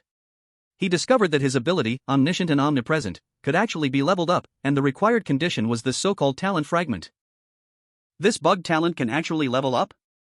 Ji Yan's face showed a hint of shock. Then he pondered carefully. Looking at the announcement, there were already 6 participants, just 1 spot left. Driven by curiosity or instinct, he gritted his teeth and took the last work badge stuck under the notice. Taking the work badge was equivalent to accepting the task. He could not back out anymore. Although the talent of omniscience was very domineering, the trigger conditions were still too rigid. It could only be activated by touching relevant items, which was somewhat harsh. Maybe leveling up would fix this drawback? At worst, if he encountered danger in the task, he could expose Lun Yanqing from 702 as a backup. After all, this ghost still owed him a favor. Dude, are you really going to snatch this kind of dangerous job? After Ji Yan confirmed, the guy with the center part couldn't help but speak up. He was already preparing to reach for the badge but was 2 seconds too late, allowing Ji Yan to seize it first. Why can't I accept it? Ji Yan retorted. Don't joke, look at your rosy complexion and healthy body, you clearly have a good living environment. Why would you take on such a deathly task? The center part guy didn't understand at all. In the instance dungeon, one could generally tell a player's living environment by their appearance. For example, if a player went without food for 1 to 3 days, their face would turn obviously gaunt. After 3 to 7 days without food, they would not only become skeletal but also show signs of corpse spots. Hunger, lack of sleep, and so on would lead to a decline in a player's various stats. Players can check the basic status values of each other when they get close. When the center part guy opened Ji Yan's status values, he found them all full-bodied. Damn, with such a good living environment, you still take this kind of dangerous job? Are you trying to find trouble for yourself? Ji Yan glanced behind the center part guy and said, isn't that guy behind you in a better condition than me? Behind, a man with an afro also took the work badge. He was dressed in flashy clothes and was tall and strong. Upon closer inspection, the clothes and jewelry he wore turned out to be ghostly items, and the kitchen knife hanging at his waist was filled with resentment. It looked like it wasn't low level. This was like a high-level boss emerging from a beginner village, wearing god-level gear and even bringing a mount. Ji Yan clicked on the man's public profile info, and his expression also changed. Player, Long Yuan. Survival time in the instance, 109 days. Dungeon progress, completed 1 main quest, 12 strange resident strategies, for eliminated. Equipment, not disclosed. Status, all 6 stats full. Hexagonal. This glamorous profile stunned even Ji Yan, not to mention the other players who turned to look. Each one wide-eyed, wow, this is a real big shot. Only a small group of old players silently looked away, astonished. This guy has been asleep for so many days and finally came out today. Long Yuan took the work badge, chewed gum while glancing a few times, then turned and went downstairs, completely indifferent to the surprised gazes around him. Once the center part guy saw Long Yuan's back disappear, he turned to Ji Yan and said, that big shot is after the main quest, it's not the same as us.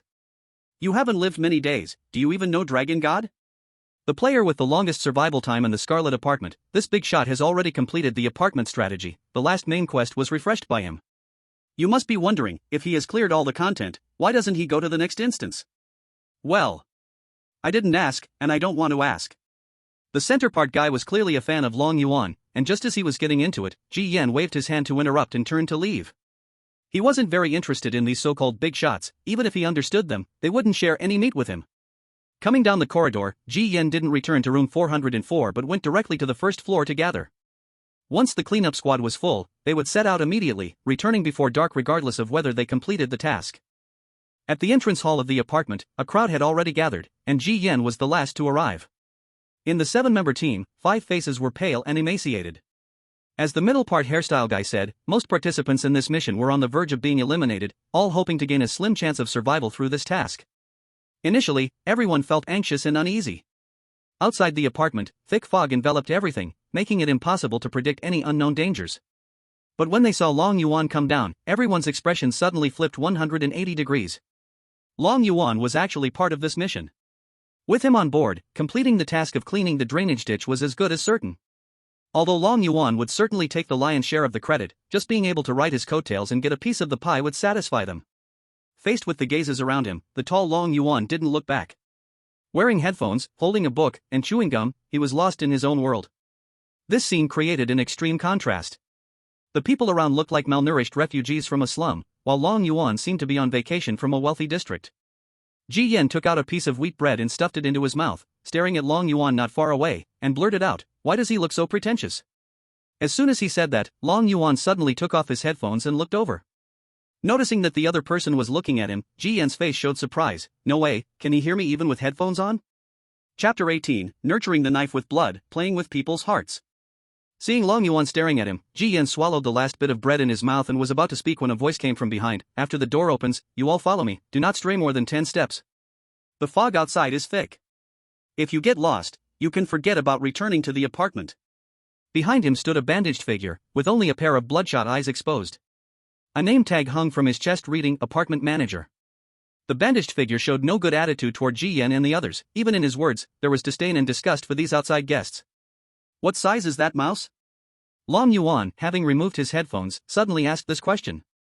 In front of Long Yuan, the bandaged figure instantly changed his tone. "Mr. Long, I didn't see you earlier, it's good to know you are here. Why haven't I seen you around in recent days?" Long Yuan yawned. "I was sleeping. Mr. Long works day and night for the apartment and deserves a good rest." The reactions of the other players to the two faces of the bandaged figure were varied. Some cursed the dormitory management like a sycophant, while others were in awe of Long Yuan. After all, which player could make the weirdness of this world flatter them? Long Yuan yawned again. "You still haven't answered my question." The bandaged figure spoke. "The mouse discovered yesterday is quite large. It seems to have been parasitizing for some time. The landlord is most troubled by these things and has posted a notice today, demanding they be cleared out in a single day. With Mr. Long participating, it should not be a difficult task." Ji Yan listened by the side and couldn't help pondering. What exactly was the mouse they were talking about? The bandaged figure took out a key and opened the apartment door. Woo! As soon as the door opened, the cold wind outside rushed in, like thousands of resentful spirits howling, raising goosebumps on everyone. The group shivered in the freezing air. The bandaged figure walked ahead, coldly instructing Ji Yan and the others, "Stay close behind. If anyone tries to escape, the consequence is losing both feet and being thrown into the fog. Those things in the fog will eat anything. They like to eat little by little, and to keep food fresh, they will deliberately avoid vital areas, making you watch yourself being eaten." The bandaged figure's laughter was laced with mockery, enjoying the sight of the players' pale faces from fear. The effect of the intimidation was palpable. The moment they exited the apartment, those players clung to the bandaged figure as though their lives depended on it. From time to time, chilling chewing sounds echoed in the fog, as if countless eyes were watching them from the shadows. 2 minutes later, under the guidance of the cleanup team, they quickly arrived at the back of the Crimson Apartments. Passing through an alley filled with crushed meat and garbage, a dirty, foul-smelling drainage ditch appeared before the team. Trash was piled up here, and a large number of rats treated this place like paradise, some as big as adult tabby cats, tearing at unknown corpses in the ditch, their eyes bloodshot. The female players nearly fainted from fear. The male players held their cleanup tools, trembling in fear. No way, these mutated-looking rats really don't eat people? Aren't there too many rats? Forget about cleaning up, it's already good enough if we aren't treated as food. Although they had prepared in advance, the players still could not help but break down upon seeing the scene. This drainage ditch was over 20 meters long, filled with countless rats. "I'm just responsible for leading the way. Responsible for cleaning up is your business." Long Yuan, the one leading, retreated to the back, with an indifferent look in his eyes, as if it had nothing to do with him.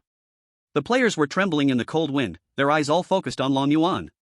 At that moment, Long Yuan was clearly their only savior. Noticing these gazes, Long Yuan's face was filled with disgust. "I accepted this task to advance the main storyline. I didn't come to save you useless people." The other players listened and fell silent. But with Long Yuan not moving, they dared not make a move. It was evident they all planned to just wear it out. Perhaps realizing this, Long Yuan changed the topic. "Unless you have something valuable on you?" A slender, pale-skinned female player curled up there. "But we are already worthless by coming here." Then, the female player looked at her own body, glancing at Long Yuan. "Or do you have needs in that regard? I can help with that." "Woman? Ha, in this hellhole, the body is the cheapest." Long Yuan crossed his arms, shaking his head with a cold smile. "So what do you really want?" a male player said dumbly. Seeing he had their attention, Long Yuan clapped his hands and stated his goal. "Your blood has some value." He patted the knife at his waist. "This kitchen knife of mine needs fresh human blood every day to maintain it. It's not easy to raise. As long as you take turns feeding this knife with blood for a day, I will help you complete this task. The amount of blood isn't much, just 1,000 milliliters. A few people turned pale at the mention of it. 1,000 milliliters. A strong person would struggle after losing that much blood. Not to mention these malnourished individuals, some hadn't eaten for 3 days and were showing signs of anemia. Isn't this asking for their lives? At the back, Jian, watching Long Yuan's slight smile, understood something. Human blood to nourish his weapon. Long Yuan had sinister intentions from the beginning. Due to rule restrictions in the apartments, players were prohibited from conflicting with each other, and his knife needed fresh human blood to nourish it. He couldn't kill directly or forcefully, so he had to use this task to coerce these desperate players into helping him raise his knife. Advancing the main storyline might even just be a secondary motive. The 1,000 milliliters of blood he demanded was no different from a slow death. Ji Yan shook his head. These people were so naive, expecting a savior in this bizarre world. This Long Yuan had survived for more than 100 days, almost completing the dungeon. It was obvious he could not be a good person. Time is running out.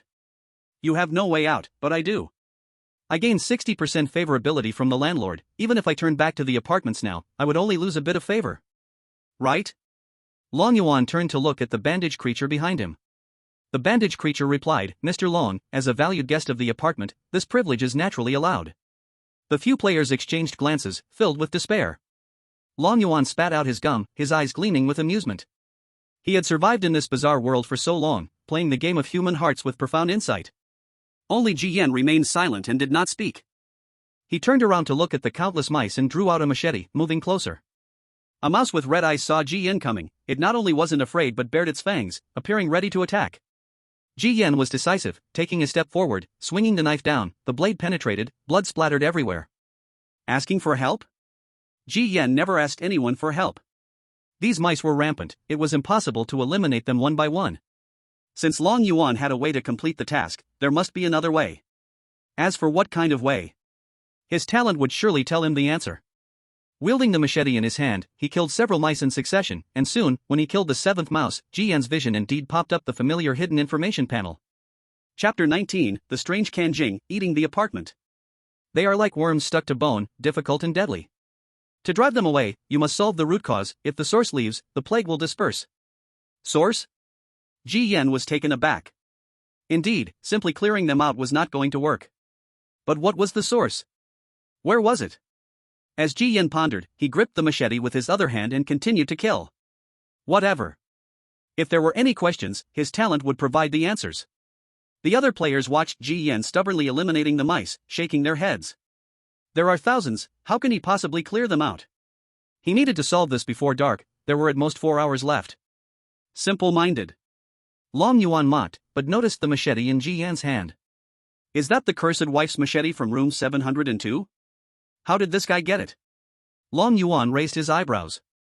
He had completed 70% of the tasks in the Scarlet Apartment, and the remaining 30% were tough nuts to crack. This included the task from room 702. At that time, he spent 2 days trying to obtain it but gave up without success. To his surprise, it was taken by other players. Long Yuan opened Ji Yan's main page. It was so simple it could be described as bare bones. Survived 5 days in the game? Long Yuan was astonished, then realized, looks like this newbie had some dumb luck. That machete is mine now. Long Yuan smiled. Taking equipment from this rookie was bread and butter for him. He had plenty of methods. Meanwhile, Ji Yan was unaware that his machete had been targeted, catching those mutated mice one by one. Almost every 5 he killed triggered a hidden information panel. Kid, don't waste your energy, it's impossible. Why not join us in drawing 1,000 milliliters of blood? After obtaining the task food, perhaps a few days of rest will help you recover. Those players said this, but even they didn't believe it. Ji Yan seemed to hear none of that, focusing on killing mice and gathering hidden information. Kanjing, a plague-type creature that carries the rodent plague, dwelling in a strange world, preferring to inhabit buildings with heavy grievances, feeding on vengeful souls to nourish and expand the plague, thus enhancing its own strength. Got it. This must be the source. Ji Yan's eyes lit up, and at that moment, he noticed the mutated mice suddenly rushing back, as if drawn by something. In his vision, he saw a shadow, covered in filth, slowly crawling out from the dirty sewage drain. It was called a person, but it was actually a creature. Once it crawled out, the surrounding mutated mice made way, dragging a lot of filthy water, heading toward the corner of the apartment wall. It squatted down, digging with its hands, and started eating greedily. As it performed this strange eating ritual, the entire Scarlet Apartment trembled violently. The massive building was wrapped in pitch-black resentment, as if endless souls of the wronged were wailing. In just a few minutes, the corner had been eaten away to form a hole as big as a bowl. As soon as the hole appeared, those mutated mice scrambled to rush inside. Delicious, so delicious. It's so tasty. It just keeps coming, so delicious. The apartment swayed precariously. Those mutated mice that burrowed in would gnaw on anything in the apartment. Like termites, they seemed determined not to leave the apartment empty. With a single stomp, a mutated mouse was squashed into a pulp, and the first to suffer was the creepy resident from 101 on the first floor, who was filled with disgust. Damn it! Not only is the rent for this apartment so high, but you can't even solve basic hygiene problems. It's really troubling. Outside, Cheng Fang was also howling in anger. Damn! Such a big mouse, wow, why are there so many? The creepy resident coldly warned Cheng Fang, don't let the mice into my room. If one gets in, you won't be staying here anymore. Cheng Fang felt wronged, constantly grumbling in his heart, I have to do all the dirty work, I must have done something bad in my past life. As time passed, more and more residents in the apartment expressed their frustrations. The landlord was cleaning the hallway, listening to the constant complaints, scoffing coldly and transmitting outside, tell them to hurry up and get rid of the mouse plague. If they can't get rid of it, don't bother coming back. This apartment never lacks tenants, especially these poor souls who can't even pay rent. Band-Aid Gui received the landlord's words and passed them on to the cleanup team. The cleanup team was already under pressure, and upon hearing this, finally compromised with Long Yuan. Brother Long, I'm willing to help you feed that knife, please take action soon. I'm willing too, at least 1,000 milliliters means I can live a little longer. If I can't return to the apartment, I'll definitely die. I'd rather bleed to death than be eaten piece by the strange mist. Regarding these people's compromise, Long Yuan remained largely unfazed, his gaze falling on Ji Yan not far away. There's still one more. The players hurriedly persuaded Ji Yan. Ji Yan shook the blood off his hands and glanced coldly at Long Yuan. Why rely on him? This plague of mice was brought by that Kenjing Gui. If we deal with that Gui, the plague will naturally disperse. Over there, the Kenjing Gui gnawing at the apartment building, its previously frail body gradually expanded with each bite. Long Yuan unexpectedly smiled, you actually know about the Kenjing Gui? Indeed, if the Kenjing Gui dies, the plague will disperse. But it's like a question is there, everyone knows the answer is in the book, yet how many can solve it? Long Yuan rested his hands behind his head. You need an item of at least, collectible, quality to kill the Kenjing Gui, and you must understand its weakness. Who among you here has that equipment, and who has that confidence? The players fell silent. A female player quietly spoke to Ji Yan, brother, for everyone's sake, you should compromise too. Yeah, look at your condition, taking a bit of blood won't kill you. We're the ones who've been starving for days without complaint. Quickly agree. If he leaves, we're all done for. Don't let your one tiny bit of stubbornness destroy us all. The instinct to survive made several players take turns preaching to Ji Yan, some persuading, some pressuring. Just as Ji Yan was about to speak, Long Yuan suddenly changed his tone, I've changed my mind. He pointed at Ji Yan, you, on this basis, must add one more condition, that knife belongs to me. Reason? Ji Yan countered. No reason, simply because I don't like you. If you agree, I'll save you. If you don't agree, I'll leave right now. Long Yuan directed all the contradictions at Ji Yan, pushing him to the forefront of the storm. In this situation, the other players were the most anxious, and they would madly increase the pressure on Ji Yan. If Long Yuan left, Ji Yan would be the sole sinner. So no matter how harsh the conditions he proposed, Ji Yan could only agree. Long Yuan had countless ways to manipulate the hearts of others. Ji Yan saw through it. This guy targeting him was purely eyeing the knife in his hand. He looked at the hidden information he had obtained and suddenly thought of something. What if you can't kill that Kenjing Gui? Ji Yan asked. For this kind of disaster Gui, I've killed no less than 10 in this instance. What do you think? Ji Yan said, there are exceptions to everything. Long Yuan, extremely angry, laughed in return, if I can't kill it, this kitchen knife is yours. Deal. Seeing Ji Yan's swift agreement, Long Yuan's eyes narrowed slightly, and he couldn't help but wonder where this guy found his confidence. Could it be that he sensed something special about that ominous ghost? Chapter 20, Grudges, Strange and Sensitive Interactions. Pulling back his thoughts, Long Yuan stopped talking nonsense, drew the kitchen knife from his waist, and headed straight towards that direction. The other players saw this and their faces lit up with joy.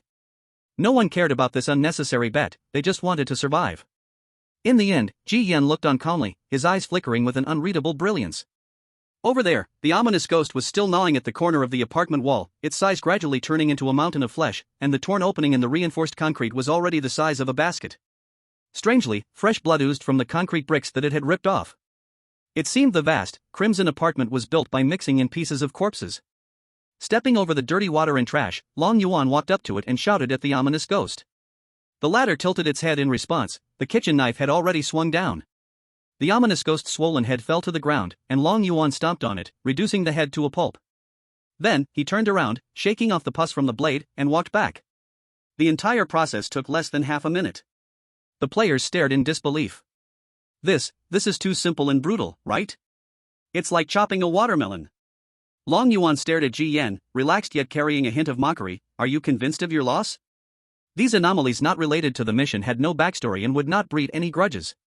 Without those buffs, they were simply bizarre animals with slightly terrifying appearances. Chopping off their heads would make them dead for good. What he began saying was merely meant to scare these newbies. Only by creating a more desperate environment could one's survival instinct be infinitely amplified. Yet Ji Yan pointed behind him, revealing a smile. Why don't you check behind you? Long Yuan turned to look. In the next moment, his face froze. He saw that the ominous ghost's severed neck was spewing forth copious amounts of pitch-black blood, and in an instant, it grew its head back. Moreover, it was even more irritable and wildly destroying the apartment building. It hurts so much. As the hole widened, many rats scurried into the apartment. Not dead? Long Yuan's expression was bewildered, and he then noticed that the kitchen knife in his hand was being corroded little by that blood. A warning panel immediately popped up. Ding!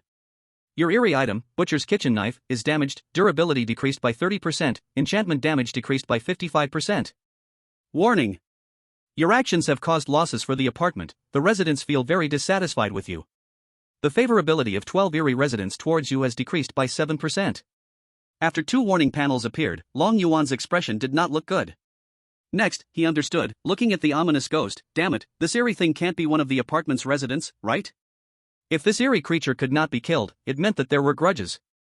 With grudges, it definitely involved the backstory of the Crimson Apartment mission. The most troublesome point about grudge ghouls was that their grudges were unending. They could never be killed. Looking at the damaged kitchen knife, Long Yuan felt a pang of pain.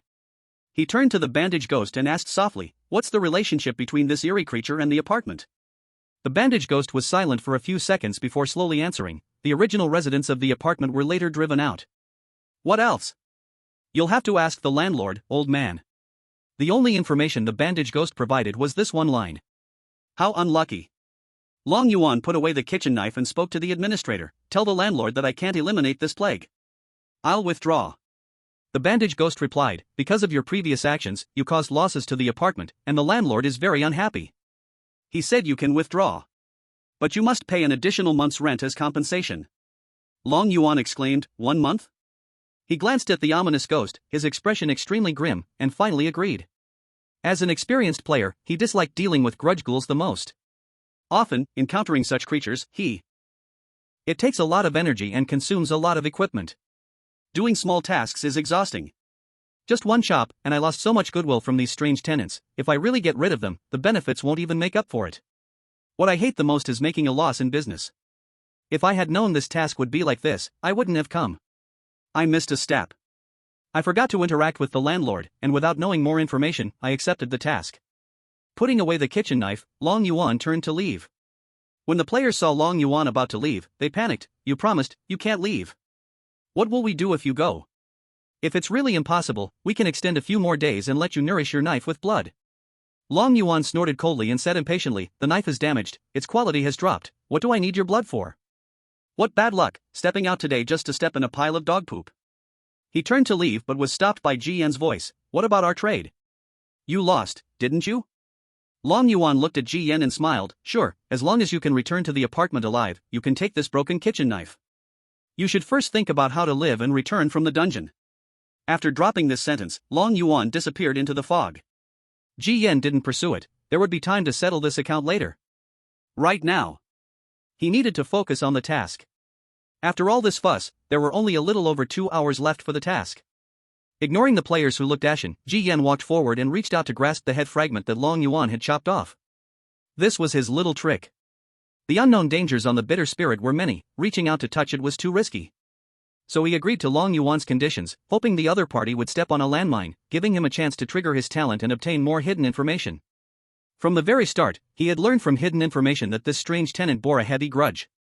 To complete the task by killing it in one blow, How could Long Yuan have the chance to draw his knife? At this moment, upon touching the bitter spirit, Ji Yan acquired more hidden information. Ding! Talent, Omniscience, successfully triggered, player has obtained new hidden information. Bitter spirit, once a resident of apartment 102, originally named Huang Shang. Later expelled for serious violations of apartment rules, suffered from the gnawing of wandering spirits in the thick fog, resulting in deep resentment, and returned to the apartment. Hint, resentment is constant, the shadow of the soul lingers, neither dead nor extinguished. To break the cycle, you must find out where the resentment truly comes from. Ji Yan absorbed the information, frowning. There was a lot of information now. However, it was still not enough. He glanced at the swaying apartment building, then turned to look at the bandaged spirit, trying to continue the interaction. However, the bandaged spirit was like a human NPC, apart from saying, it was once a tenant of the apartment and was later expelled, there was no further interactive information. What a human-like machine. Ji Yan shook his head. Since there was no information from the other strange beings, he could only seek it from the main body. Ji Yan approached, but after the bitter spirit was cut once, the mutated rats became exceptionally aggressive, not allowing him to get close at all. Huang Shang. Ji Yan could only call out his name from a distance. As a result, when he yelled, the bitter spirit became even more agitated, destroying the corners of the walls with increased ferocity. Warning! Your actions have caused further damage to the apartment, and the tenant's goodwill towards you has decreased. A total of 14 strange beings have developed hostility towards you. Ji Yan. The corner of his mouth twitched, just shouting once was enough to provoke it? This bitter spirit was like sensitive skin, not to be touched or shouted at, any provocation would accelerate the destruction of the apartment building. Was this task even playable? But then Ji Yan noticed something unusual. The lines from the bitter spirit's mouth had changed. Chapter 21, Break the Wall, Live Through Death. Room 102 is my home. I may have forgotten many things, but I always remember, there is something very important about me in room 102. Let me in, let me in. The bitter spirit Huang Shang let out a hoarse voice. He desperately gnawed at the walls of the apartment building, trying to burrow in, but his massive body got stuck. The sound was slurred, yet carried a plea and a sense of unwillingness. Ji Yan's expression was pensive. It seemed the source of this grudge was in room 102. To drive away this strange thing, simply being forceful wouldn't work. So what if he let it follow him to the source of its grudge? Ji Yan thought this method was feasible, at least it was better than being aggressive. He turned to the players waiting to die in the fog. Is anyone willing to help? Help with what?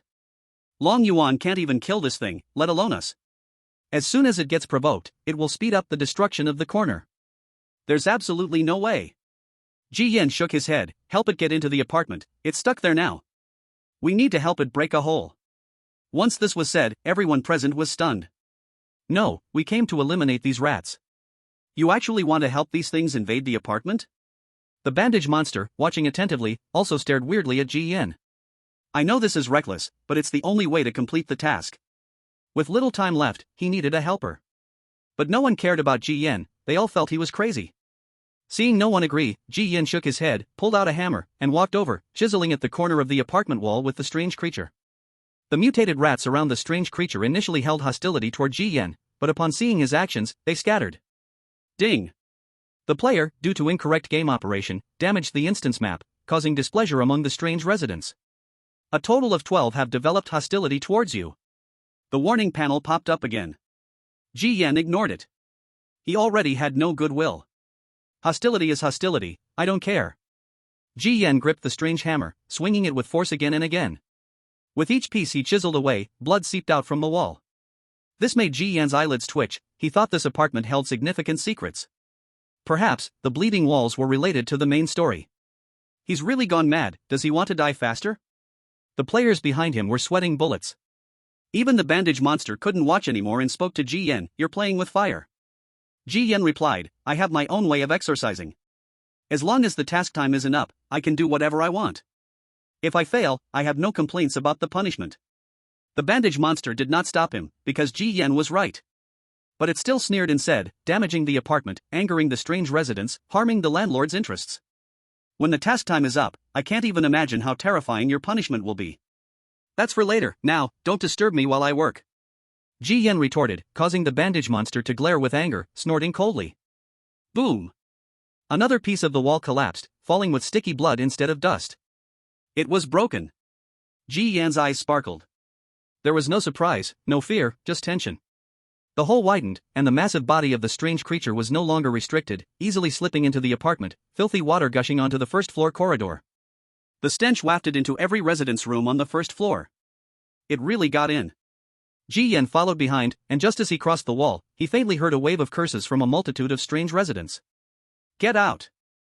Who the hell brought this filthy thing into the apartment? Disgusting! Whose brat is this? Not only breaking the apartment walls but also bringing foreign rats in. It's that brat from room 404, the dead drunkard's kid, like father, like son. Ding! Due to assisting the expulsion of residents illegally entering the apartment, 25 strange residents have developed hostility towards you, among which 7 have raised their hostility to 75%. After the task ends, they will retaliate against you. The mess is getting bigger. Is there really any way to turn it back? Listening to the curses echoing from all directions, Ji Yan couldn't help but take a deep breath. Sweat dripped profusely. 6th floor. The landlord, an old man, puffed on his old pipe, knowing what happened on the first floor but did not stop it. He muttered, "Is this kid trying to live by risking death? He's really gutsy." The door to room 102 on the first floor opened. Cheng Fang tossed out 2 dead mice, his eyes filled with disgust. Did this quest contract the plague? He looked up and saw the hole in the hallway, and on the floor, the grotesque creature dragging its meaty body, oozing dirty water. He shouted national essence and was about to dart back into his small room when he saw a familiar face. "Aren't you that? Ji Yan? What are you doing there? Patch the wall hole or drive out the plague?" Ji Yan glanced at Cheng Fang, shook his head. "Neither. The wall hole was broken by me, and the grotesque was also brought in by me." Cheng Fang twitched the corner of his mouth. The first thought in his mind was, how could he get into such big trouble? "No, if you don't want to live in this quest, don't harm us first floor players. I could have slacked off today, because of these damned mice, I almost got exhausted." Ji Yan put away the hammer, wiping the dirt off his face. "I did this precisely because I want to live." "You can't live a bit, brother. Now all the first floor tenants want to tear you apart, even the grotesque in my room doesn't like you anymore. These mice came in and chewed up her treasure, and now she's shouting to suck you dry." Ji Yan didn't care. Cheng Fang wanted to say something more but suddenly shut his mouth, turned, and ran back to his small room, locking the door. A stench hit his face. Ji Yan turned around, and the grotesque creature with a severely swollen, pitiful face came near, staring at Ji Yan. "Why did you help me?" "Ji Yan, I'm just helpful, no reason needed." The grotesque didn't care about this far-fetched reason, turning to look down the hallway. "I've lost all my memories of this apartment. Can you help me find the little room I used to live in? I know the landlord will come down to drive me out soon, I just need to do what I want to do, and I will leave." Sure enough. This method works. Helping the resentful grotesque fulfill its wish doesn't need violence to drive it away, it will leave on its own, and those plague-ridden mice will naturally disperse. "I'll lead you." Ji Yan turned to guide the grotesque. As soon as he turned the corner, he saw a familiar figure. It was Long Yuan, who had just returned to the apartment. Their eyes met. Long Yuan looked confused. "You? How did you get in the apartment?" Ji Yan didn't speak, but the grotesque following behind gave the answer. Long Yuan immediately understood. "You actually brought this grotesque into the apartment? You must be tired of living, now even gods can't save you." Ji Yan replied flatly, "If the gods don't save me, I'll save myself. Get out of the way." Chapter 22, A Wall of Blood, Background Story. Long Yuan squinted, unwilling to get involved, and turned to walk upstairs. Standing in front of room 102, Ji Yan knocked on the door. No one answered. Looking at the dust on the doorknob, Ji Yan realized the room was unoccupied. The grotesque behind him stepped up, grabbed the doorknob, and opened the door directly. Creak. The interior surprised Ji Yan. Every inch was spotless, not even a vase or a key tray out of place. The floor was also polished to a shine. Clearly, someone lived there, yet the door outside was covered in dust. The grotesque, having barged in, splashed dirty water everywhere with every step, but the mutant mice didn't follow, all gathering at the door. Back in the old home, the grotesque was extremely excited, carefully inspecting and touching everything in the room. "Nothing has changed, this is my old home, but where is it?" Ji Yan stood behind, glancing at the clock on the wall. Less than an hour left before the task ends. If the grotesque doesn't leave the apartment with the plague in this hour, not needing task punishment, those angry, abnormal tenants will probably tear it to pieces first. "Ah. I just finished cleaning, and you made it a mess like this. How did you get in?" A girl walked in from outside the balcony. Looking at how she had cleaned the house spotless, in the blink of an eye, it became foul-smelling and dirty, feeling like the sky had fallen. The drink in her hand fell to the ground. Ji Yan realized the other person was a player. Dressed neatly, with shiny hair and a round face, she carried a pot of delicious meat, and even the drink that fell on the ground was freshly squeezed juice. Such abundant living conditions left Ji Yan momentarily stunned. He thought his living conditions were superior compared to other players. But this girl with dyed hair was truly living. The girl saw the dirty water and trash-covered Kanjing Gui walking around the house, holding her pale face. What is this strange thing? How did you get in? Don't move, don't touch anything. It's ruined, I'm done for. After finally matching with such a comfortable instance environment, the thought of being eliminated and sent to another more terrifying instance brought her to the brink of collapse. Ji Yan looked at her. Are you the fixed player of room 102? The girl player didn't respond, glaring at Ji Yan with hate in her eyes. What did I offend you? Ji Yan understood what she meant, pointing at the Kanjing Gui and said, to complete the task, it was beyond my control. And that strange being seems to be the original owner of this room 102. Nonsense, I live here, how could I not know who the owner of 102 is? $% hashtag. Ji Yan had no time to listen to the dyed hair girl's rambling. He reached out to touch any noticeable item in the room. As if entering an information library, a continuous flow of hidden information popped up, all of which Ji Yan obtained. After quickly browsing through this hidden information, his expression kept changing. In just 2 minutes, he finally unraveled the background story between the Kanjing Gui and room 102. So it was like this. He raised his hand to interrupt the dyed hair girl's fragrant complaints and asked, how many days have you survived here? The dyed hair girl glared at Ji Yan, silent. If you want to continue surviving in this instance, answer my question. Ji Yan's expression was serious. The dyed hair girl opened her mouth and finally had to say, I've survived for a month. Is there an invisible strange being giving you daily tasks? Where is it? How do you know? The dyed hair girl's eyes widened. A month ago, she was transported from Blue Star to this instance, feeling like the sky had collapsed. But gradually, she found her living environment very safe and comfortable. She did not have to experience dangerous tasks like other players every day, she just needed to stay in the room and her daily task was to clean the room well. Carefully. She cleaned every corner of dust. Then she could get high-quality meals 3 times a day and even daily necessities. So, the dyed hair girl survived for a month this way. Compared to other players in a desperate struggle for survival, she only needed to stay in room 102 and play the role of a caretaker, having the rest of the time free. But today, her beautiful life was shattered by the person and strange being that barged in. Where is it? Take me there. The dyed hair girl turned towards a bedroom and pointed to a bloody wall deep inside. My daily task is taken from that wall. The task shows that as long as I clean the room well each day, I won't be expelled. Ji Yan looked at that bloody wall. At this moment, the Kanjing Gui wandering in room 102 also entered the bedroom and, seeing the wall, its emotions stirred, its voice trembling. I remember everything. Ji Yan said to the dyed hair girl, go out, don't interfere with the interaction between the father and daughter. The dyed hair girl was stunned, father and daughter? Once they finish interacting and you're fine, my task will also be complete. Ji Yan glanced at the continuously blood-seeping wall, left the room, and closed the door. He stepped out of the room. The girl with dyed hair was still confused. Her mind was full of question marks, and before she could speak, Ji Yan coughed dryly and asked first, is there something to drink? As for the things in this place, I'm only responsible for cleaning, not using them, the girl with dyed hair pouted. Ji Yan looked at her, then at the drink in her hand. The girl with dyed hair hesitated, reluctantly handing it over, don't drink it all at once. I've saved this bottle of juice for 3 days. Ji Yan, however, unceremoniously gulped down a big mouthful. The girl with dyed hair gritted her teeth in anger, can you finally speak? Ji Yan wiped the corner of his mouth, I'll tell you a story. Once, a father and daughter lived in an apartment. Later, the father couldn't pay the rent and faced being evicted by the landlord. But the outside world was extremely dangerous, and eviction would surely mean death. The father thought of a way to let his daughter stay in the apartment forever. Can you guess what it was? The girl with dyed hair froze for a moment as she thought of the bloody wall, and suddenly felt a chill go down her spine. The father bricked the girl into the wall? That's right. The father found a loophole in the apartment rules. No wall could be removed, so he merged the corpse with the apartment. The landlord had no way to deal with it, and because of room 102, it became a haunted house, unable to be rented out.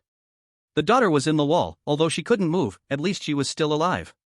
After the father was kicked out of the apartment, he was eroded by the perilous environment outside, becoming a being that resembled neither human nor ghost, losing most of his memories. But he always retained one memory, he remembered that his home was in apartment 102 and that there was someone very important to him there. He forgot who this important person was, and despite this obsession, he lived on like a walking dead, becoming a spirit of resentment wandering in a dangerous world. One day, he returned to this apartment, and familiar memories were partially awakened, then he frantically tried to find a way to get back into the apartment. Ji Yan let out a small breath. He looked at the girl with dyed hair, who was stunned from listening. This is the background story of your room 102. A bit cliché. After finishing the background story, the girl with dyed hair remained silent for a while, finally summarizing with one sentence. Whether it's cliché or not doesn't matter, the most important thing is to complete the task. Ji Yan kept an eye on the time while also listening to the movements in the room, feeling a bit anxious. Fortunately, after a dozen minutes of interaction, the door slowly opened. The mysterious entity stepped out, the face covered by thick black hair, staring like a water ghost, making anyone watching feel uneasy. The girl with dyed hair fearfully hid behind Ji Yan. Thank you. Seeing my daughter living here safely fulfills my last wish. I should leave now, I've caused you so much trouble. The mysterious entity slowly spoke to Ji Yan, the obsession that tormented him finally ended like a shackle. Ji Yan felt a sigh of relief inside, but soon thought about the huge hole created in the wall, worrying again. How would they solve this big hole? Who would fill it? The mysterious entity raised a hand, reached into its mouth, and pulled out a key from its throat, handing it to Ji Yan. If you run into trouble, use this key to open room 801. The resident there may be difficult to talk to, but maybe, perhaps, on account of my relationship, they can help you with some issues. The mysterious entity's tone seemed quite unsure. But he knew Ji Yan had risked offending all the residents in the apartment, forcibly breaking open the wall to let him in, causing quite a mess. This favor, he had to show some gratitude. The only compensation he could think of was this. Ji Yan's mouth twitched, bitterly smiling. Come on, don't say maybe or perhaps. The residents on the 8th floor are all tough characters. If your face doesn't work, then this isn't a favor, it's pure revenge. The mysterious entity rasped, I know how difficult it is to survive in this apartment, I have already done my best. If you encounter trouble, you can come to this room, my daughter will help you. After saying this, Ken Jinggui walked towards the door, and the mice gathered at the door quickly scattered away. Ji Yan held the key in his hand. A game prompt sound echoed in his mind. Congratulations player, you have received an additional reward for the task, the key to room 801. Tip, the tenants on the 8th floor have complex background stories and eccentric personalities.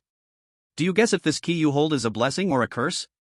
Why are even the game prompts so riddled with riddles? Ji Yan felt the key in his hand was unusually hot. Louis Tong had previously said that the notice mentioned that currently, there were only 4 tenants on the 8th floor. As the highest floor of the apartment, the rent was double that of the other tenants, and many rules could not constrain that level. Each tenant had multiple background stories set, and the tasks triggered were at least A+ level. Each one comparable to a small boss in a dungeon. Ji Yan repeatedly pinched the key, hoping to trigger a special ability, but still found no hidden information, so he could only give up. What are you dawdling for? Hurry up and go out. It's getting dark, I need to clean up the room. The brightly colored-haired girl rolled up her sleeves and said to Ji Yan. Ji Yan came to his senses, apologized to the brightly colored-haired girl for disturbing her, and hurriedly left the house. What kind of person am I? In the end, I got nothing and still have to help clean up the mess. The brightly colored-haired girl grumbled as she rolled her eyes. But thankfully, she wasn't kicked out and could continue to lazily survive in room 102. However, she then received a summons from the blood wall and hurriedly entered the room. The blood seeping from that wall had increased, the model wall had bloodstains crawling, and finally converged into 2 words, thank you. On this side, when Ji Yan returned to the corridor, Ken Jinggui had already left, taking the invading mice with him. But the first floor was now a sight to behold. Dirty water and garbage were scattered in every corner, and the stench was unbearable. He leaves satisfied, but what about me? Looking at the huge mess in front of him, Ji Yan scratched his head in frustration. As soon as he said this, a chill crept up his back. Ji Yan's heart skipped a beat. When he turned around, the landlord was already standing behind him. As the boss of this dungeon, even though this old man looked amiable, there was always an indescribable pressure. Like an abyss, invisible and bottomless, which is the scariest of all. Good news and bad news, which do you want to hear? The landlord squinted his eyes, smiling in a creepy way. Ji Yan paused, good news? The good news is that those annoying mice have left, consider it your task completed. Ji Yan did not show any joy. What about the bad news? The bad news is, you completed the task in the worst possible way. The benefits of the task cannot compensate for the wall that was broken, nor for all this mess on the first floor. This did not make Ji Yan's expression change. He straightforwardly asked, so how do I compensate? The landlord smiled, you, a kid living in 404 who can't even pay rent, what can you use to compensate? Ji Yan shook his head, if I can't fix this hole, old man, you wouldn't be here talking nonsense with me. Those tenants on the first floor who hate me to the bone are already taking their anger out at me now. It's you, old man, who stopped them. The landlord shook his old pipe, unexpectedly amused. Hey, your brain is quite sharp. I'll give you a task for one night. If you complete it, I won't pursue the hole in the wall that big. A task at night. The death rate is double that of daytime.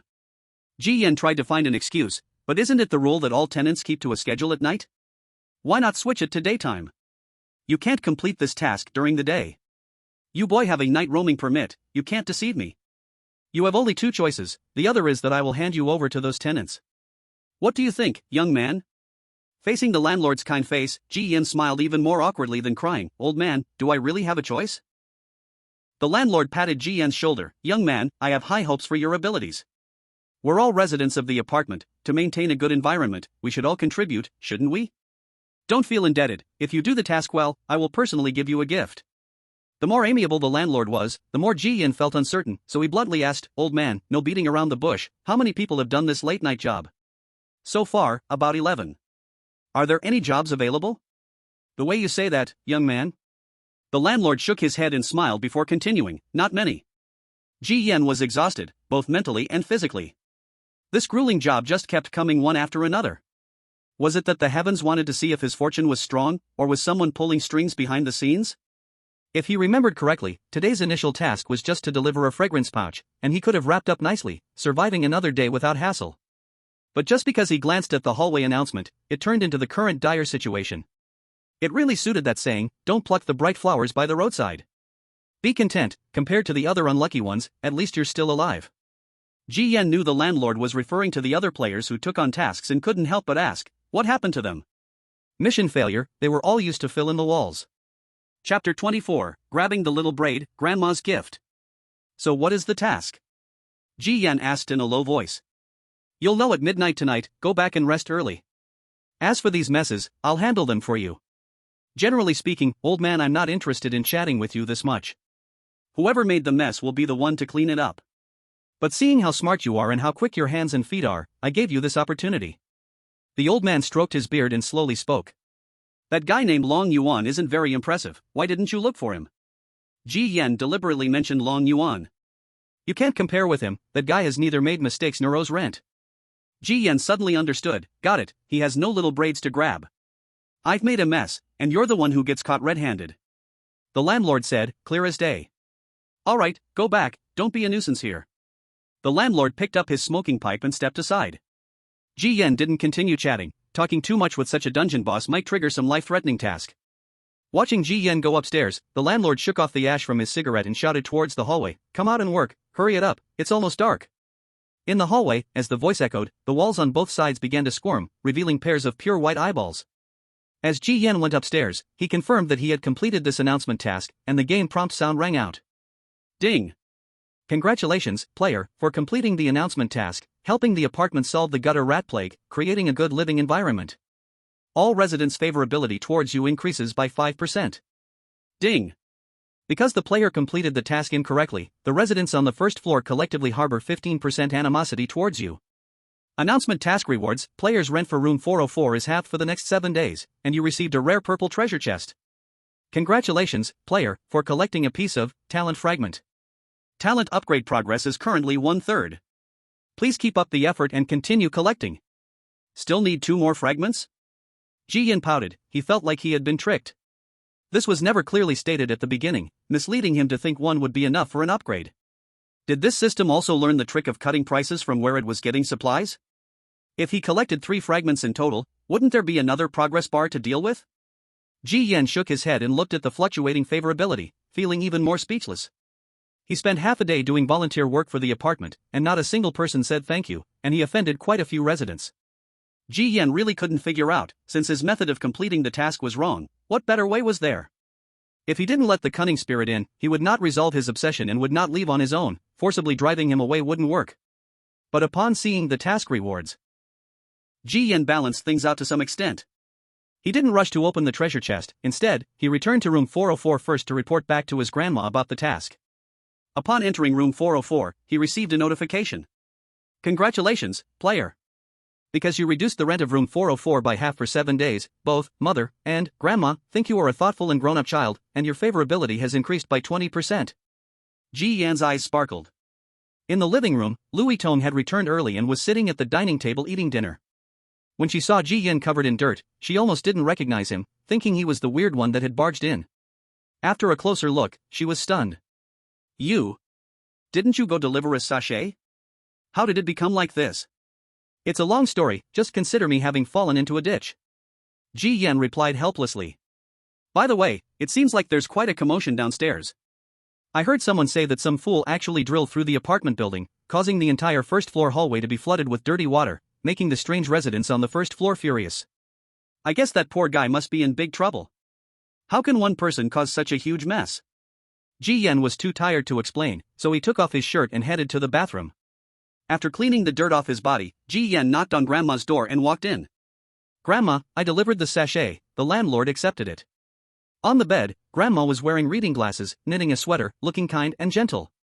That's good to hear. But now you've gotten yourself into trouble. Grandma didn't look up but was well aware of Ji Yan's current situation. Having just climbed out of one pit caused by a quest announcement, he had now fallen into another pit created by the landlord. Ji Yan mustered his courage and forced a smile, saying, helping the apartment with some volunteer work is only right, it's not a trouble. Grandma chuckled twice and slowly said, you're like a duck. Ji Yan, huh? Cooked all over, but your mouth is still hard. Grandma put down the sweater she was knitting and looked up at Ji Yan. That landlord is very shrewd and never makes a loss. Our apartment building may seem sturdy and strong in this world, but in reality, it's full of holes. He will always find ways to make you outsiders fill these gaps. The mess on the first floor he cleared up for you, you think you got a good deal, but in fact, he handed you a mess that's even worse. You shouldn't have looked at that announcement. Ji Yan remained silent. Nothing more could be said now, it was futile. What did that old man give you to do? I don't know yet, just know it's after midnight. Hearing after midnight, Grandma shook her head, that's a lousy task. Clearly, she knew what it was but didn't say, and Ji Yan smartly did not ask further. Alright, this is a sweater that Grandma knitted just for you, take a look. Grandma handed him a dark red turtleneck cardigan, which didn't look tacky at all. Ji Yan took it, and immediately a hidden information box popped up. Congratulations, player, you have obtained a strange item, the sweater of white silk, which can resist 3 fatal strange damage and enhance the player's spiritual value by 25%. The higher the spiritual value, the stronger the resistance to strange assimilation. Hidden information, when the sweater is damaged to 95%, it will trigger a backlash effect, producing a burning effect. Backlash effect? Ji Yan raised his eyebrows. Grandma continued, this sweater has a special ingredient added to it. If you encounter danger tonight, the sweater will protect you, but there's a time limit, so within that time, try to save yourself. Her words implied that tonight's task would be quite dangerous. Grandma had deliberately posed a riddle. But what she didn't know was that this little riddle had already been fully decoded by Ji Yan's talent, omniscient understanding. I understand. Then I'll head out now. Ji Yan accepted Grandma's extra reward and prepared to leave the room. Perhaps due to the accumulated favorability, Grandma reminded him again, if you really can't get rid of a troublesome situation, find a way to run back home, and once you're inside, Grandma can help a little. But not too much. Thank you, Grandma. Ji Yan nodded and exited the room. Ding. The player has completed today's task assigned by Grandma. Currently, the affection level with this strange character is at 45%. Congratulations! You have triggered the affection of intergenerational love. The strange Grandma has developed a protective instinct towards you. Within the range of the 404 house, if danger or threat appears, Grandma will take certain actions to protect you. Please keep working hard to forge more intimate relationships. Ding! You have received today's dinner from the strange Grandma. She personally made you a nutritious meal. Please collect the food in the kitchen. Is this the benefit of affection? Damn, I've survived days in this quest and only now am I really enjoying this. Thinking about this made Ji Yin furious. It's all that damned night muncher that ruined my start. Even if that drunken old dad vanished online, Ji Yin still wanted to drag it out and whip it thoroughly. Chapter 25, Midnight Privilege, Rooftop Task. Walking into the living room, Louis Tong had already finished her meal, wiping her lips with a napkin, and asked Ji Yin, where's your dinner? Kitchen. Ji Yin went into the kitchen, where a hot clay pot was placed beside the stove. Opening the lid, steam rose, revealing a steaming meat soup. Black meat chunks rolled in the greasy soup. The smell was good, but the appearance was off-putting, making it hard to swallow. Whatever, as long as it doesn't kill me. Ji Yin carried it out of the kitchen. Louis Tong looked at the hot soup, her eyes widening slightly. Want to drink some together? Ji Yin asked. No. This is your special dinner. I shouldn't drink it, it would affect Grandma's affection. But how did you manage that? I've completed 7 daily tasks with strange Grandma, and she never made me dinner. You're only interacting with strange Grandma for the first day, that's unbelievable. Ji Yan wasn't too surprised. He had reduced half the rent for the 404 house for 7 days, a treat of dinner was reasonable. But thinking about tonight's mysterious midnight task, Ji Yan couldn't shake the feeling that strange Grandma was preparing a farewell meal for him. Ji Yan quickly dismissed that thought. Too ominous. Louis Tong refused, and Ji Yan didn't press on. He was already starving and quickly filled a bowl to eat. What kind of meat is the black meat? He didn't know. It was sour. It wasn't bad, and it seemed to have been cooked for a long time. It fell apart with a gentle bite. Ding! Reminder to the player, due to consuming the special nutritious meal, your body has absorbed additional nutrients, and all status values are back to full. Weird power +1, weird power +1. Looking at the green message panel that popped up, Ji Yan's expression changed, and he immediately ate even more. After a whirlwind feast, he didn't leave a single drop of soup. Louis Tong sat beside him. It seems you were really starving. Ji Yan wiped his mouth, feeling the strength surging through his body, and said, nutritious meals are for replenishment, how good it tastes is secondary. At this moment, Louis Tong suddenly remembered something, took out a flashlight from her pocket, and handed it to Ji Yan. This is for you. Ji Yan asked, what do I need this for?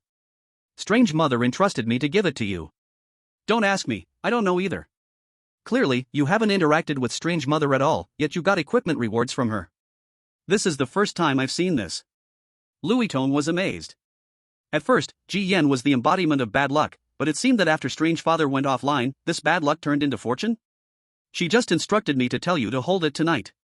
If you can't find your way home in the abyss, just turn on the flashlight, and the path it lights will guide you home. Louis Tong found this confusing. Ji Yan was lost in thought. What kind of danger did the tasks tonight pose that both strange mother and strange grandma warned him? Taking the flashlight, the information about the equipment popped up, but there was no hidden information. Congratulations player, you have obtained the equipment Soul Drifting Flashlight. Ji Yan took a quick look and tossed it into the toolbar. Thinking back, his mother and grandmother had indeed taken care of him too meticulously. But then again, he had killed that bizarre father and reduced the rent. With the double boost of goodwill, it was reasonable to trigger these protective rewards. Soon, the sky darkened. The players who had been busy in the apartment returned to their own small rooms. Ji Yan lay in bed but couldn't fall asleep. It wasn't insomnia, but rather he was too full of energy. Thanks to that bowl of soup, all his stats were at their peak. Clearly, his grandmother had planned this all along. If players lack sleep, their state would significantly drop, causing confusion and dizziness, which would severely impact game operations. Taking advantage of his free time, Ji Yan opened the toolbar and the unopened treasure chest. Opening a blind box is always thrilling. He clicked to collect, and the items popped up in front of him. Successfully opened a collectible purple treasure chest. Congratulations player for obtaining a cursed object, 3 nails of the blood coffin. Collectible quality, single use. Description, nails that conceal blood-clothed ghosts. The value is self-evident, no further explanation. That's it. Only 3 nails? Ji Yan looked at the 3 rusty, finger-long nails in his palm, taking a closer look. Although they looked like rusty iron nails picked up from the roadside, being rated as collectible quality meant they had considerable lethality. It was somewhat disappointing that such a large treasure chest yielded only 3 nails, not meeting Ji Yan's expectations. One more cursed object means one more sense of security. Ji Yan was just an ordinary person. He valued his life and feared death. Those risky operations for wealth were merely out of necessity. Continuing to rest in the room, he gradually heard those eerie sounds of the NPCs refreshing outside. The door was knocked again. Ji Yan chose to ignore it. Until he heard the clock striking midnight, Ji Yan opened his eyes, got out of bed, and took out the night patrol permit, wearing it on his chest. Ding! Cursed object activated. You gain the privilege to go out at night. Before 3 a.m., you will be immune to all nighttime eerie hatred. Tip, just immune, please do not proactively provoke. The door continued to be knocked. Ji Yan opened the door. Outside the door lay a ghost without a lower body, dragging its bloodied waist, raising its half-rotten face, about to cause trouble. In the next second, however, it seemed to lose its target, its expression becoming dazed. Then, it silently turned around and went to knock on the door of the neighbor Louis Tong. Ji Yan blinked, turning back toward the living room. In the deep night, the living room was still bustling with activity. Horrifying, blurry ghostly figures wandered every corner of room 404 like homeless wandering souls with no aim. As a human walking among them, Ji Yan felt all the hairs on his body stand on end. But because of the badge on his chest, these nighttime Eries seemed to be unable to see him, passing right by him. It's midnight, why hasn't the old man come yet? As he thought this, the door was knocked again. The next second, those nighttime eries scattered like mice hearing a sound. What scared them like this? Although Ji Yan mumbled this, he roughly guessed who was outside the door. Sure enough, when he opened the door, the old man in a white tang suit stood in the hallway, one hand holding an old smoking pipe, the other hand holding a birdcage. Inside the cage, a parrot stared intently at Ji Yan. The old man is taking a stroll with his bird at this hour, how interesting. Ji Yan said perfunctorily. But inwardly, he was complaining about who walks a bird at midnight, it's just crazy. Smooth talker. After saying that, he handed over an old-fashioned key. Go do your job. This is the key to the rooftop door. Ji Yan took the key, utterly confused. What should I do? There's a problem with the rooftop water tank of the apartment. Recently, many residents have been complaining, saying the tap water is dirty. You go clean it up. Saying this, the landlord's wrinkles smoothed out, squeezing out a creepy smile. It's just a little dirty in the water tank, you just need to clean it up. The task is very simple. The landlord patted Ji Yan's shoulder. Even though Ji Yan tried hard to believe his words, both the smile and the undertones told him. This task is not simple, it is definitely deadly. Chapter 26, Zhong Ting's Love, Telepathy. Old man, you better stop smiling, the more you smile, the more anxious I get. Looking at the landlord's nuclear cancer smile, Ji Yan couldn't help but speak. Finish it early, so you can rest early. When you pass the 8th floor, don't linger and don't run around. There are many places in this apartment that are not for someone like you who just arrived a few days ago. Even if you wear that badge on your chest, it's just a decoration to some residents, it won't help. The landlord didn't say much more. After giving a few final instructions, he turned and left. Ji Yan held the key and left the room, rushing upstairs. The apartment at night was not only terrifying in atmosphere but also filled with many blurry and eerie shadows wandering in the corridors and stairways. These nighttime eerie NPCs could trigger some tasks, and if you completed them, they wouldn't make things difficult for you. Those with bad tempers wouldn't even trigger tasks. After a couple of exchanges, they would directly open their mouths to attack. Therefore, players without nighttime privileges wouldn't dare to come out at night even with 100 guts. Even those with privileges wouldn't jump around carelessly. The privilege badge only worked on most eerie entities. A small number of terrifying ones did not care for these privileges. They were like overlooked virus Trojan horses, no protective mechanism in the apartment could trap them. Ji Yan left room 404 and ran up the corridor, not wanting to linger on any floor. Many eerie entities also wandered in the corridor. Some even ignored the privilege badge and were able to interact with Ji Yan. Ji Yan ignored them, with only the rooftop in his mind. Upon reaching the 7th floor, the eerie shadows were fewer, but various spine-chilling sounds echoed. Reaching the 8th floor, the corridor was pitch black, like ink, impossible to see either end, eerily silent. Thinking carefully, it seemed he had connections on both the 7th and 8th floors. Putting aside the one on the 8th floor. The one on the 7th floor, Lun Yanqing, owed him a big favor, but he didn't know how much weight she carried in the apartment. Ji Yan had already made his plan. If he encountered any insurmountable danger on the rooftop, he would directly run to Lun Yanqing's room and throw it at her to solve. However, when he reached the rooftop, he found the door was open. Who opened the door? Ji Yan looked at the unlocked door, unable to guess whether it was a player or an eerie entity. Drawing out a hammer, he cautiously stepped out onto the rooftop. The rooftop of the apartment was filled with howling cold winds, biting through the skin. A bloody crescent moon hung high in the night sky. Ji Yan looked around, and the next second he sensed a slight movement behind him, abruptly turning around and precisely catching a flying brick. Looking up, he saw a girl with twin ponytails in shock. Oh no, sneak attack failed. Sister, let's run. Run from what? That's a player, not an eerie. The one with a single ponytail grabbed her sister, speaking angrily. Ji Yan crushed the brick in his hand and patted his palms. Looking at the two girls, he realized they were a pair of twins, wearing the same clothes, distinguishable only by their hairstyles. You should be glad I'm a player. If I were an eerie, you wouldn't have the chance to run. The single ponytail sister helplessly said, don't mind her, my sister is a bit clueless, she gets startled by everything. Ji Yan looked at the twin sisters and tried to ask, so, you were also tricked by the old landlord to handle the cleaning the water tank task? That's the task, indeed, but it wasn't triggered by the landlord, it was triggered by our eerie family in room 705. The twin sister shook her head and replied.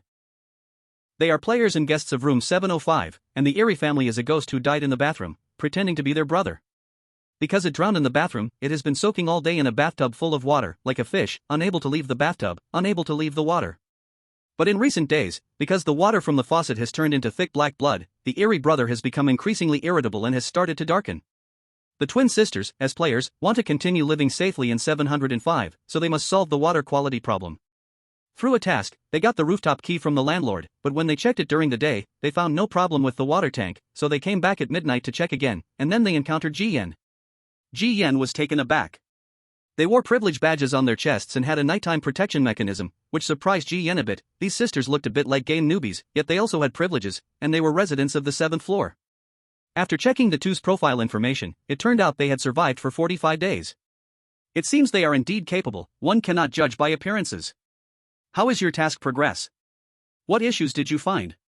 Ji Yan glanced at the square water tank made of concrete and asked. We didn't go over, and we didn't dare to go. It's too scary. The twin sister, Zhong Ting, hugged her head, her red face filled with fear. Scary? Ji Yan squinted her eyes. What did you see?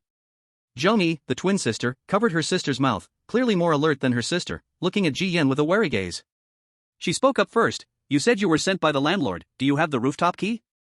Ji Yan was straightforward and directly tossed the key over. Seeing the key, Zhong Yi finally felt relieved. She said, we don't know what is in the water tank. We heard about it. Heard about it?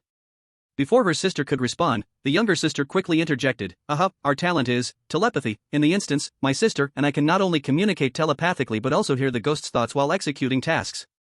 It's an A-grade talent, isn't it impressive? The younger sister's face was filled with pride. The older sister covered her face and gave her younger sister a light hit on the head. Stupid girl, I beg you, shut your mouth. She felt frustrated with her sister. Who reveals their talent card so easily when meeting someone?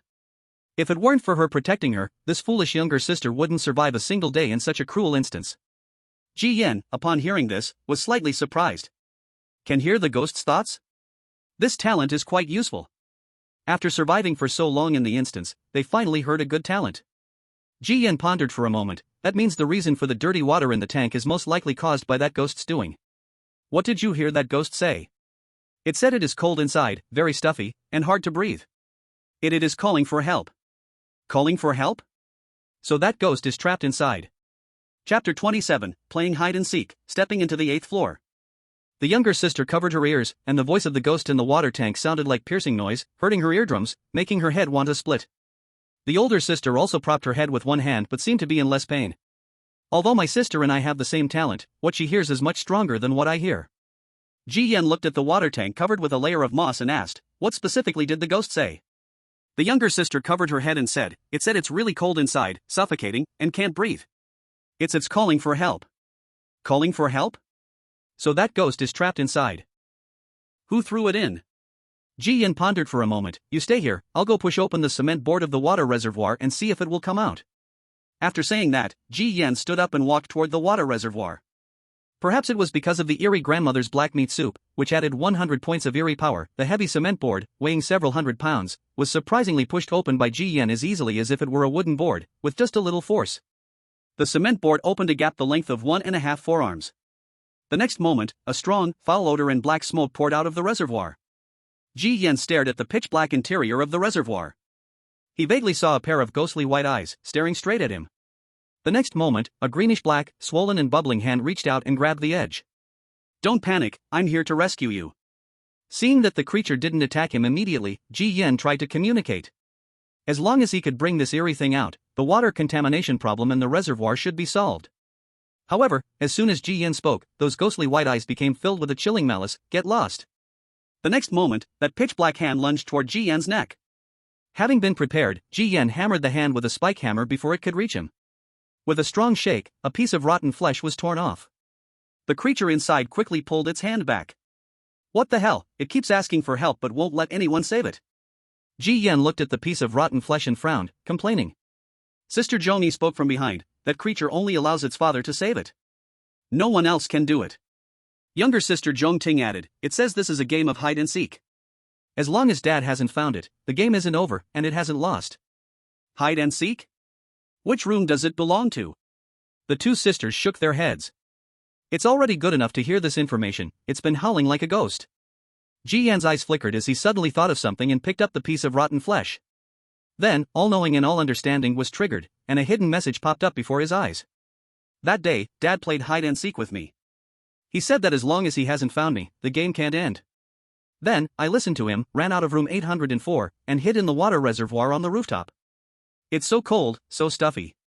Why hasn't Dad found me yet? Ji Yan raised his eyebrows. Room 804, the resident on the 8th floor. He felt a headache. The residents on the 8th floor were all tough characters, and he really didn't want to deal with them. But, the child hid in the rooftop water reservoir and hasn't been found yet. Is it carelessness, or is it on purpose not being found? Not thinking too much, at least now he had a clear target. Do you know where its father is? Sister Zhongyi's sharp ears caught Ji Yan's muttering. Room 804. Ji Yan jumped down from the water reservoir and threw the piece of rotten flesh aside. Do you want to follow? How did you get this information? Younger sister glanced at the disgusting rotten flesh and asked. Everyone has their own talent, right? What talent is that? It looks so amazing. Very useless, nothing to boast about. Ji Yan waved his hand, not revealing anything. Younger sister immediately became angry, her face turning red. That's not fair, I told you everything. Sister pulled her younger sister behind her and spoke. Are you going to the 8th floor? The residents on 8th floor are. Why don't you go, and I'll stay here to watch for anything? Ji Yan asked in return. Sister smiled slightly. You go ahead, I'll stay here with my younger sister. If we find any more information, we'll let you know when you return. Don't worry, I have connections on the 8th floor. Ji Yan patted the dust off his clothes. Sister raised an eyebrow. You also have connections with the strange residents on the 8th floor? How are those connections? We have life and death friendships, what do you think? Waving his hand and leaving behind this sentence, Ji Yan turned and left the rooftop. As Ji Yan left, the younger sister pulled her sister's hand. Sister, he has dealt with the strange residents on the 8th floor. Should we try to get in his good graces? Sister shook her head. Whatever he says, believe it or not. Did you see his smile? It's as stiff as a board, he's just putting on a show. His main profile information has been up for less than 7 days, is that even possible? 8th floor. As soon as the footsteps touched this corridor, the vision was greatly obstructed. Silence reigned, not even the wandering eerie things of the night dared to step onto this floor. Ji Yan took out the flashlight from the toolbox, obtained from the strange mother. The orange cold light pierced through the inky darkness, and the 8th floor was particularly tidy, with no trash, no blood, and even the floor was covered in a red carpet. Following the door numbers on both sides, Ji Yan quickly found room 804. At the door, a little boy dressed in a belly band squatted down.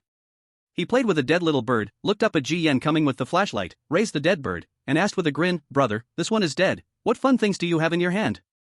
Ji Yan looked at the half-closed door behind the strange child and asked, Are your parents home? The boy laughed cheerfully, He, give me something fun, and I'll tell you. Ji Yan found it a bit difficult. The only things he had were 3 coffin nails and a preserved eyeball from a weird spirit on the 7th floor. As he pondered, the half-closed door opened. A white-haired woman in pajamas came out and picked up the child. Glancing at Ji Yan, her eyes looked at him like a filthy rat eating trash from a sewer. Good son, you've forgotten mommy's words again, don't talk to those downstairs, they are all dirty. You are mommy's treasure, so be sure not to be polluted by them. Ji Yan. The strange child was unhappy. Mommy, I have no toys to play with, this brother has a lot of fun things on him, I want them. The strange mother paused, somewhat helpless.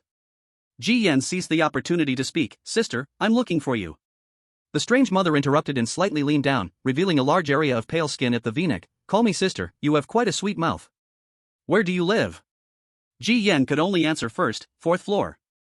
Oh, an outsider living on the 4th floor. The strange mother followed up, is this your first time on the 8th floor? Ji Yan hesitated a bit and nodded slightly. The strange mother elongated her O, and her smile suddenly turned meaningful. So, you mean there are no background ties on the 8th floor? Ji Yan's heart skipped, he immediately sensed something was off. Just as he was about to react, the strange mother's amused eyes turned arrogant and chilling, one hand already gripping Ji Yan's neck. It felt as if the scythe of death had caught his throat. Ji Yan's whole body turned cold and numb. The strange mother licked her bright red tongue against her lips. What a nice appearance. Bravely running alone to the 8th floor at midnight, who gave you the courage? Chapter 28, Reward an ale, repay the favor. While speaking, the strange mother's slender fingers fell on her chest, her bright nails resembling sharp surgical knives. As her nails drew down, Ji Yan seemed to see his chest being sliced open, blood red flooding his vision. But then he heard a tearing sound. He wasn't injured, his sweater had been torn open. Oh? This sweater looks a bit familiar, you are that old lady's grandson from room 404. The strange mother looked at the shredded threads hanging from her sharp nails, her scarlet lips curled up. Mommy!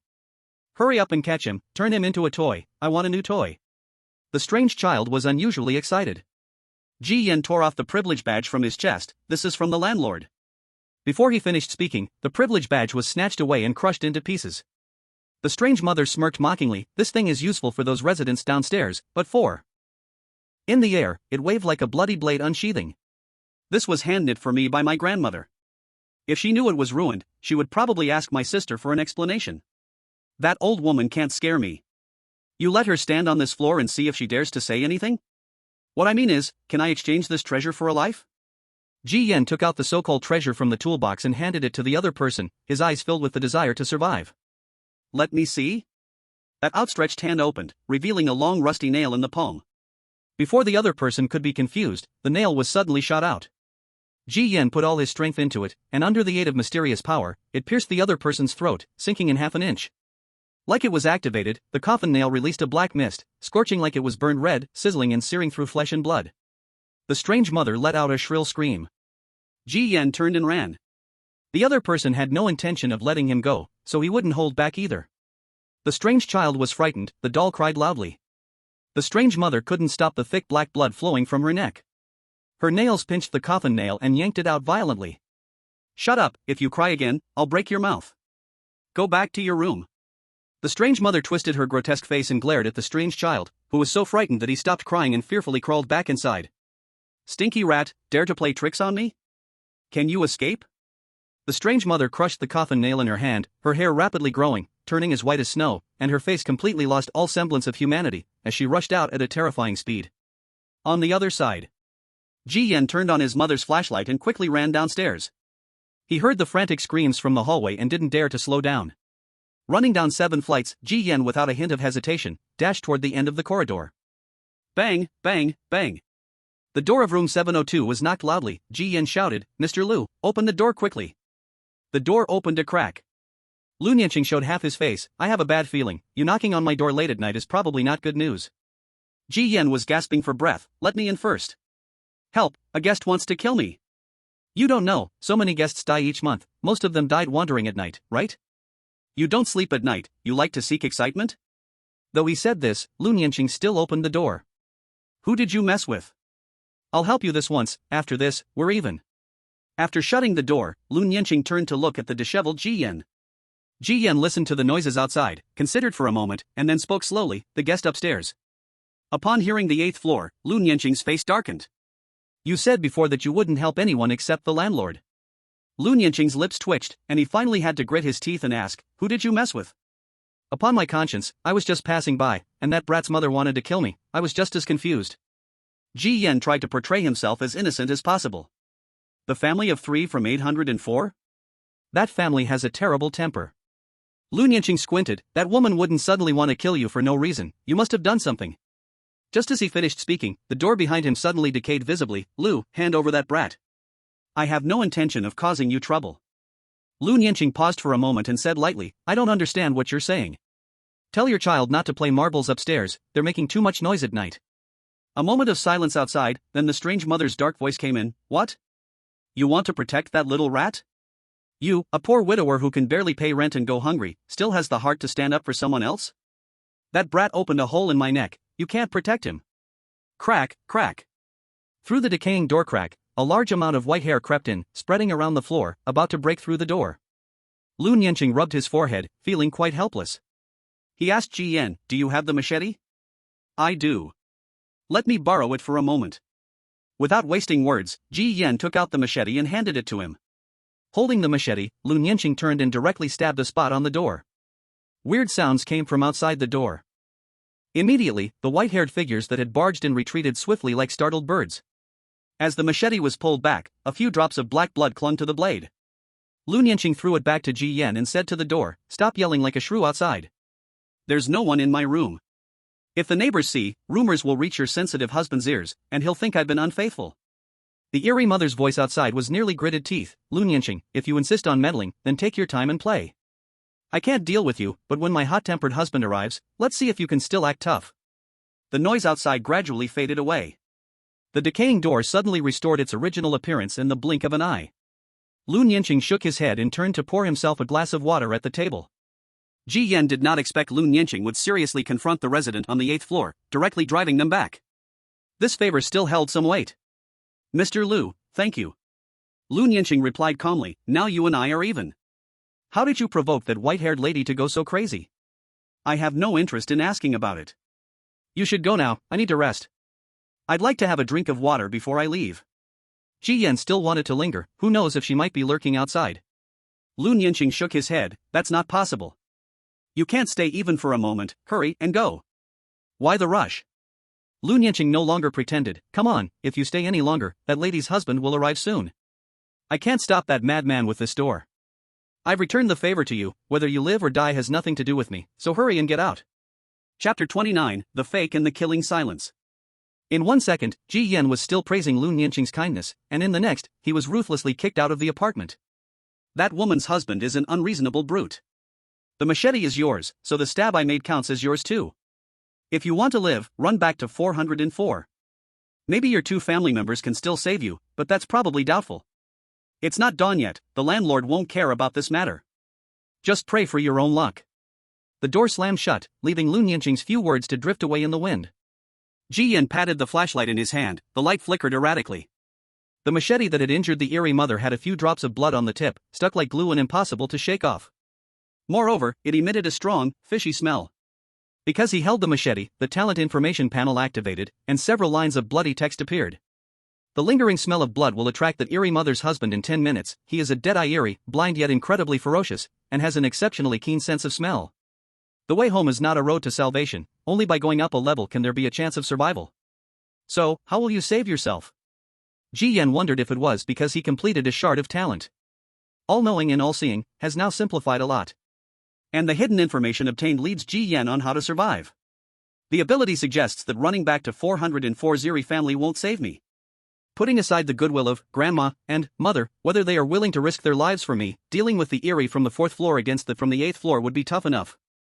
Ji Yan looked at the machete in his hand and murmured to himself. Only by going up a level can there be a way to survive. The ability hinted that the owner of 801 could save him? 10 minutes time wouldn't allow Ji Yan to think too much, he turned and walked towards the stairs. One must try everything, he had helped that haunting essence end its obsession, he couldn't let it harm himself, right? Back in the corridor, Ji Yan paused his footsteps again because the ability panel popped up once more. In the dark, a pair of eyes covet your machete, he has set a trap in the corridor, and many passing players have stumbled here. Did you not notice that the steps in the corridor have increased by 1? This seemingly is a trap, yet it looks even more like a rare opportunity to rid yourself of the hot potato in your hand. Dark eyes? Is it a player from the game? Looking at the second extremely obvious hint, and then at the hatchet in his hand, Ji Yan's eyes suddenly lit up. He continued upward, completely unguarded, stepping onto the extra layer of stairs. In the next second, with a crack, that layer of stairs collapsed, and Ji Yan's right foot was sucked into something invisible. Then, a pair of eyes opened beneath the steps, and a pair of corpse-dotted hands stretched up along Ji Yan's feet. A hoarse voice sounded, "Kid, you walk so carelessly, you've broken my leg, didn't you see? So tell me, how will you compensate?" Ji Yan's mouth twitched slightly. How can there be such a scam routine in this bizarre world? Old lady, what are you doing sticking your foot out in the hallway? The scammer didn't listen at all, what do you care what I'm doing? Compensate. What treasures do you have on you? Show them, then I'll let you go. Ji Yan looked increasingly headachy. The hands became more and more bold, and the next second, they reached toward his groin. If you won't choose, I'll choose for you this treasure of yours. Instinctively, Ji Yan swung the hatchet in his hand, stabbing it into the dark scammer beneath his feet. As soon as the hatchet struck, it was suddenly like being sucked away, and Ji Yan lost grip of it in an instant. In the next second, the scammer darted away like a loach, snatching the hatchet and escaping quickly. Ji Yan was stunned for a moment and shouted loudly, "Damn it, my knife!" Confirming the other party had taken his knife, Ji Yan stopped shouting, breathed a sigh of relief, clapped his hands, and turned to continue upstairs. On the other side, the scammer emerged from the hallway, tearing away a layer of dark corpse skin and crawling out a blonde male player. He held the hatchet, his eyes full of excitement. This knife is a treasure. Another fruitful night. Then, he walked into a room. Dragon brother, I just peeled off a treasure, check the quality. Still engaged in a night mission, Long Yuan turned to look, what is it? Then he saw the hatchet, his expression changed slightly, this knife looks familiar, who did you rob it from? Just a fool, scare him a bit, and he dropped the knife right away. With this kind of mindset, he dares to go out at night for missions? The blonde laughed, handed over the knife proudly. Long Yuan took it in his palm and immediately recognized it as the strange weapon belonging to Ji Yan, his brows tightening. Dragon brother, do you know him? The blonde asked, observing carefully. Long Yuan shook his head, examining the hatchet carefully. Glancing at the food on the dining table, the blonde's mouth watered. He had survived 44 days in this copy, relying on B-grade talent. Golden cicada escapes its shell, impersonating nighttime anomalies to deceive and rob other players for survival. Some decent gear would be exchanged with long yuan for food. At that moment, the blonde's eyes were full of anticipation. After starving for 2 days, he relied on this to eat meat. I can trade for 3 pieces of bread. Deal. The blonde nodded without hesitation. But then Long Yuan noticed the blood on the blade tip. It wouldn't wipe off, and the smell was extremely strong. Long Yuan's brows furrowed tightly. Where does this blood come from? The next moment, he realized something. His expression changed, and he threw the hatchet back to the blonde. Take the knife and get lost. The blonde, holding the knife and dumbfounded, asked, what's wrong? It's a knife that kills, and it's here to harm me. 10 seconds to disappear from my house. Long Yuan's face darkened, his eyes filled with killing intent. The blonde was so frightened by Long Yuan's glare that his hair stood on end. He could only take the hatchet and reluctantly turn to leave. But as he turned, he noticed that the door started to rot. A severely decayed hand twisted the doorknob. I smell the knife that stabbed my wife here. It won't matter where you hide. Outside the door, the husband of 804's corpse demon was already blocking the entrance. Long Yuan cursed, damn it, this is an unexpected disaster. Grabbing the blonde's hair, he shouted, you foolish thing, you got us both into this mess, this is your fault. The terrified and bewildered blonde had no idea what was happening. On the other side, Ji Yan knew very well that losing the hatchet. It's just a delaying tactic. The reason that strange mother had such great killing intent towards me was because she smelled the strange scent from that rooftop on me. From the information I gathered, I could roughly guess. Back then, the parents played a game with their daughter, making her hide in the rooftop water tank. Without a doubt, that concrete slab was placed by the parents. They never intended for their daughter to come out alive. As for why they wanted to kill their own daughter, I temporarily don't know. To make that family willingly reclaim their daughter from the water tank is a dead end. They might even be chased and silenced. The strange mother's determination to kill me seemed to be hurt by my coffin nail, but in reality, she was covering up her cruel crimes against her daughter. Right now, there's only one person who can help me, the resident of 801. Let's see if Huang Shang's face can be useful. Ji Yan held the bizarre key given to him by Qin Jing, murmuring as he inserted the key into the lock of 801's door. Chapter 30, The Strange Woman in a White Dress, All-Seeing Gossip. Click. The lock turned, and the door slowly pushed open. The temperature inside room 801 was terrifyingly low, as if entering an ice cave. Ji Yan shivered and trembled. Hello, is anyone there? He tried to shout, but no one responded. Ji Yan could only walk into the living room, where he found a rocking chair. No one was lying on it, yet it gently swayed. Beside the television, an old radio played beautiful music. An invisible strange? Ji Yan's expression changed slightly. He tried to shout towards the chair a couple of times, but there was no response. The next moment, he felt a tingling sensation on his back, and then a pleasant yet chilling voice rang in his ear. Where did you get that key in your hand? The voice made Ji Yan's hair stand on end, and his right hand uncontrollably opened. The key floated in midair. Immediately after, Ji Yan's 5 fingers began to stretch apart slowly. The intense pain made cold sweat ooze out. You only have one chance to answer. Looking at his fingers about to be broken, Ji Yan couldn't help but curse. Damn it, aren't all the strange beings on the 8th floor messed up? They all jumped to action without saying 2 words. His lips trembled, and Ji Yan replied, Huang Shang from 102 gave it to me. Oh, I see. But unfortunately, the time is up. Crack. A synchronized sound of breaking echoed, and all 5 fingers bent towards the back of his hand, the bones cracking. Looking at his completely deformed palm, Ji Yan felt breathless. In that instant, his head went blank. Only one thought remained. His hand was ruined. However, this terrifying feeling lasted just a few seconds before Ji Yan's mind went hazy. When he focused again, his right hand was intact and still tightly holding that key. A woman's giggling echoed in his ear, just kidding. Look at you being so scared, you're not wet down there, are you? Ji Yan wanted to retort angrily, but the words got stuck in his throat. The chill beside him vanished, and the rocking chair continued to sway. Huang Shang, wasn't he evicted from the apartment? How could he still give you a key? Ji Yan had no choice but to recount the whole situation again. After the invisible strange woman heard this, she inexplicably seemed to find something funny and laughed uncontrollably, breaking walls. You're really brave, that landlord old man must be furious, it's a miracle you're still alive and kicking. Ji Yan whispered, I didn't die, just still have some value. Otherwise, I wouldn't be out here running wild at night in such a dangerous place on the 8th floor. The rocking chair continued to sway, the creaking sound piercing to the ears. So, what kind of mess do you have? Ji Yan touched his nose, a bit of trouble. The family in 804 has a bit of a grudge. After saying this, the invisible strange woman appeared in Ji Yan's view, wearing a pure white dress, with long black hair cascading like a waterfall, and her face as flawless as white jade. Ji Yan was momentarily stunned.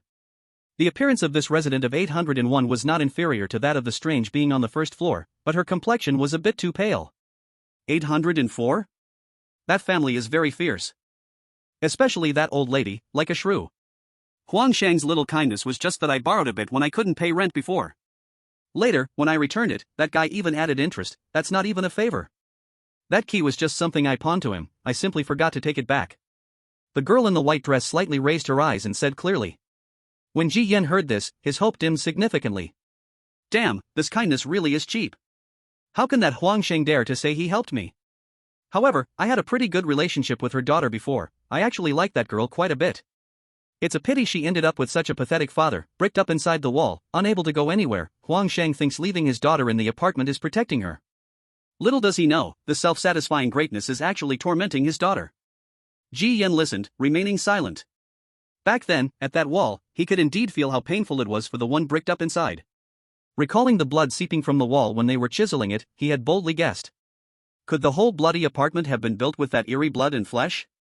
Perhaps this is why the apartment stands firm in the strange world. But Ji Yan didn't want to think too deeply, this most likely involved the main storyline, and he didn't want to get entangled. So, Huang Shang's kindness is useless. But for the sake of his daughter, I can help you, but you need to agree to one condition. Ji Yan didn't rush to agree. What condition? I haven't thought it through yet. Once I do, I'll find you. Ji Yan pondered for a moment and decisively shook his head. Then I'll find my own way, sorry to bother you. He couldn't agree. The creatures on the 8th floor aren't any good. Tonight's mission was to fix the mess caused by the landlord grandpa's wall chiseling. Now if he agreed to another creature, it would just be an endless cycle of patching walls. It's already too late. That dead-eyed creature has already discovered your trick and is heading upstairs. In 5 minutes, my door will be knocked on. So, right now, I'm the only one who can save you. The girl in the white dress rested her jade hand on her cheek, looking at Ji Yan with a half-smile. Ji Yan frowned, sharply catching something. You have been secretly observing me? You've been wandering around the 8th floor for so long, and that old lady was screeching so loudly, even I, who am nearly deaf, heard it. That creature in the rooftop water tank is their daughter. They know their daughter is trapped inside, turned into an ugly vengeful creature, but they just let her be, even wanting to kill you helpers. Do you know why? Ji Yan, why? Their daughter, you see, has been tainted by something unclean. You can think of it as having a serious illness. If she stays in 804 any longer, not only will they be expelled, but they'll also be infected by their daughter, turning into something neither human nor ghost. Moreover, she's not even their biological child, she's just a foster child. So those parents came up with this clever plan. If they can't get rid of her, they'll trick her into the water tank. Not only do they avoid infection, but they also escape the landlord grandpa's scrutiny and the apartment's rules. However, they underestimated their daughter's illness, which can even infect the apartment's water quality. So once they know you came for their daughter, they'll do anything to kill you. Firstly, they worry that their innocent daughter will discover the truth, climb out of the water tank, and continue to haunt them. Secondly, they fear that the landlord grandpa, who can't go to the rooftop, will find out that the culprit behind the water quality infection is them, and they will surely be expelled from the apartment. The girl in the white dress gently brushed her dark hair and turned to Ji Yan and said, Do you understand now? Ji Yan's face was full of shock. Finally, he took a deep breath and asked back, How do you know all of this so clearly? This bit of gossip, how could I not know? I love listening to gossip the most. It's just that I usually keep quiet and don't want to stir up trouble. On the 8th floor, in every household, there is a piece of dramatic gossip. The girl in the white dress laughed gleefully, her exquisite face making onlookers dazed in the moonlight. Thinking about how the other person didn't leave the house, yet could clearly perceive every movement between the 7th and 8th floors, Ji Yan couldn't help but feel a chill run down his spine. What kind of ghost was this? Chapter 31, The Method of Self-Destruction, Physics Sleep. After hearing what the girl in the white dress said, Ji Yan furrowed his brows and spoke, So, this mission is completely impossible from the start. The girl in the white dress stood up from the lounge chair, her graceful figure shimmering in the dim moonlight, dreamy and captivating. Not necessarily. Her pale, stunningly flawless face leaned closer to Ji Yan's sight, her red lips curling up. I have a way. But it's quite harmful, a bit self-destructive. Let's see if you dare to do it. Looking at the malicious smile appearing on her cheeks, Ji Yan said, I've done plenty of self-destructive things, let's see if it works. Actually, it's very simple. Use the Emperor to control the Lords. I understand that couple, they will definitely explode. However, you have to play the bad guy. Ji Yan's eyes flickered, immediately understanding. Although it felt a bit forced, it seemed like the only way that would work. No problem, I've not been a bad guy for just one day. A few minutes later. The door in the entrance silently opened. The ghost couple from room 804 followed the scent and arrived here. In the dim entrance, two ghostly figures scanned the room, then settled on the girl in the white dress sitting on the lounge chair. Miss, do you enjoy joining in on all the excitement? Turning the pages of the book in her hands, she smiled lightly. I just like to watch the excitement. When have I ever joined in? The ghost mother's face was contorted, the slit in her neck very apparent. That kid's scent is right in your room, you've hidden him. The ghost father was exceptionally tall, his head wrapped with blood-soaked bandages, his eye sockets 2 bloody holes. That kid hurt my wife. Miss, you'd better not get involved. We are neighbors on the same floor, let's not make our relationship too stiff. That's just a rat from outside. You wouldn't help outsiders over your own, would you? The ghost couple was notoriously arrogant in the Crimson apartment. Yet, they still showed some fear towards Miss from room 801. After all, this woman directly moved into the most fierce room 801 when she arrived at the Crimson apartment. Moreover, she had remained unharmed until now, which indicated she was not an easy opponent. If you don't believe me, just go search for yourselves. However, there are many tenants sharing the house in 801, and if your tempers are big, theirs are even bigger. Keep the noise down. Miss flipped through her book, her eyes never lifting. The ghost couple looked embarrassed. They were indeed wary of room 801 but ultimately forced themselves to enter and search for the person. On the other side. To cover his scent, Ji Yan put on his Scissorhands human skin mask, replacing his identity with a strange tenant. He directly approached room 804, although the mask's effect could only last about 10 minutes, it was enough for him to steal inside. The bone spikes of the human skin mask pierced through his cheek skin, firmly adhering as if it had grown together with Ji Yan's face. The disgusting smell of blood filled his nose, making the feeling quite unpleasant. The door to room 804 was left ajar. In the entrance, the ghost child was squatting there, playing with 2 dried-up heads the size of coconuts. Hey kid, how about I take you to a fun place?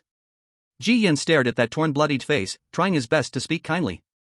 The ghost child looked at Ji Yan's face, his eyes full of stars. Uncle, your face is so beautiful. Can you take it off and put it on a little ball? Holding a shriveled head, the child's entirely black eye sockets were innocent and naive. Just come with uncle first.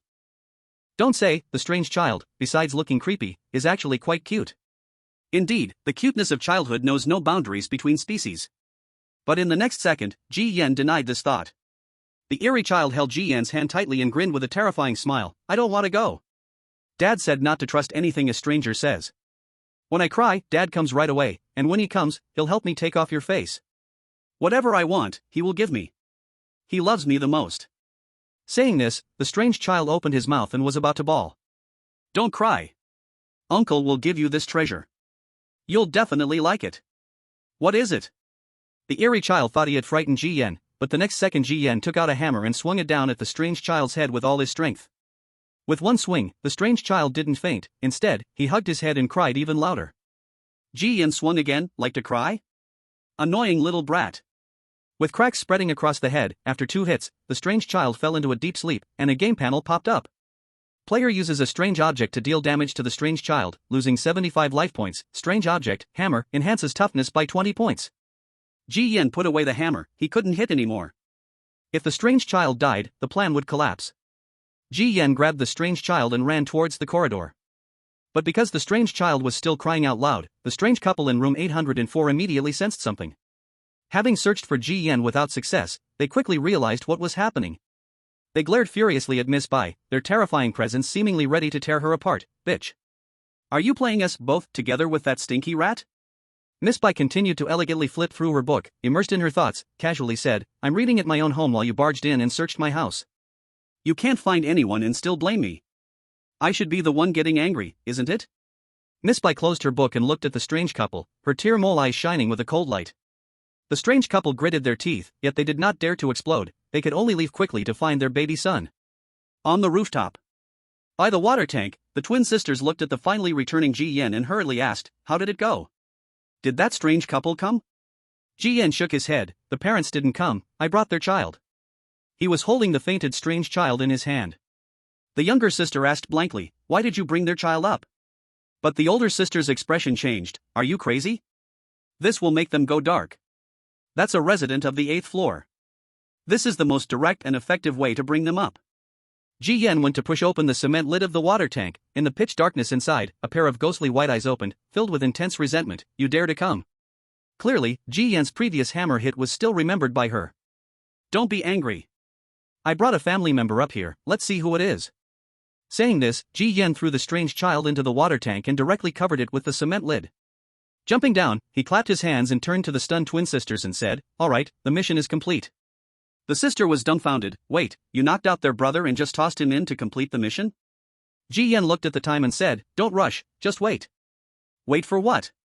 Wait for that dark and strange couple from room 804 to come up and tear us apart. The twin sisters. Chapter 32, Siblings Meeting, Refreshing Eyes. Just kidding, don't take it seriously. Ji Yan waved his hand, leaning against the water tank, and said to the sisters, "You just need to watch the show here."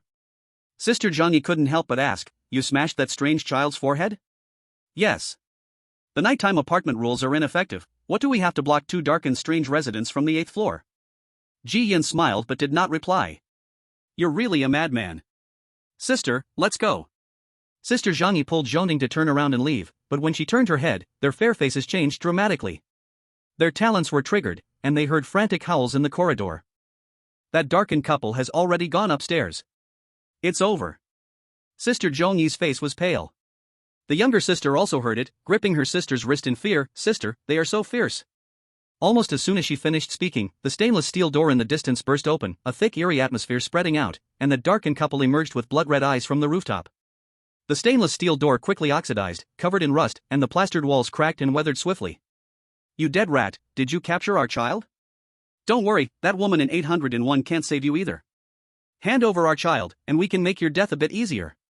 Compared to the twins' faces that looked like they had seen death, Ji Yan's expression was still relatively calm, suppressing his wildly beating heart. He knew he was also betting. Now, it all depended on whether tossing the eerie child in there would cause a chemical reaction in the reservoir that met his expectations. "I didn't capture your child. I just took your child to a fun place, and then I let him play with his sister, whom he has never met." As soon as Ji Yan finished speaking, the eerie couple's eyes seemed about to burst with rage, becoming even more terrifyingly darkened. Red warning panels even popped up in front of the twins and Ji Yan. Warning! The player's actions in the task have caused the eerie residence to darken by 90%. You will face life-threatening danger, please find a way to escape. The eerie couple stepped closer, their darkening like facing two nuclear-radiated monsters devoid of humanity. Ji Yan ignored the warning panel, leaning against the reservoir, suddenly feeling something sticky on his back. Turning his head, he discovered that black pus was flowing down the wall of the reservoir. Looking up, he realized the reservoir seemed full, with large amounts of dirty black water surging out. A pair of swollen black hands grasped the cement lid, slowly emerging a ghoul with a head full of sticky hair. She looked like a mutated spider, crawling out slowly, holding the still unconscious eerie child in her hands. The eerie couple coming towards them stopped, fixating their gaze on Ji Yan and the drowned eerie above him, their daughter whom they had killed with their own hands. Originally terrifying rage gradually transformed into fear.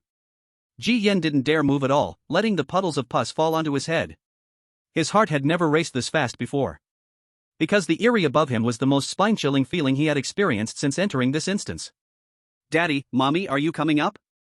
Shishi has been playing hide-and-seek seriously, but Daddy and Mommy, you took too long to find me, you don't know it's so cold inside, it's all water.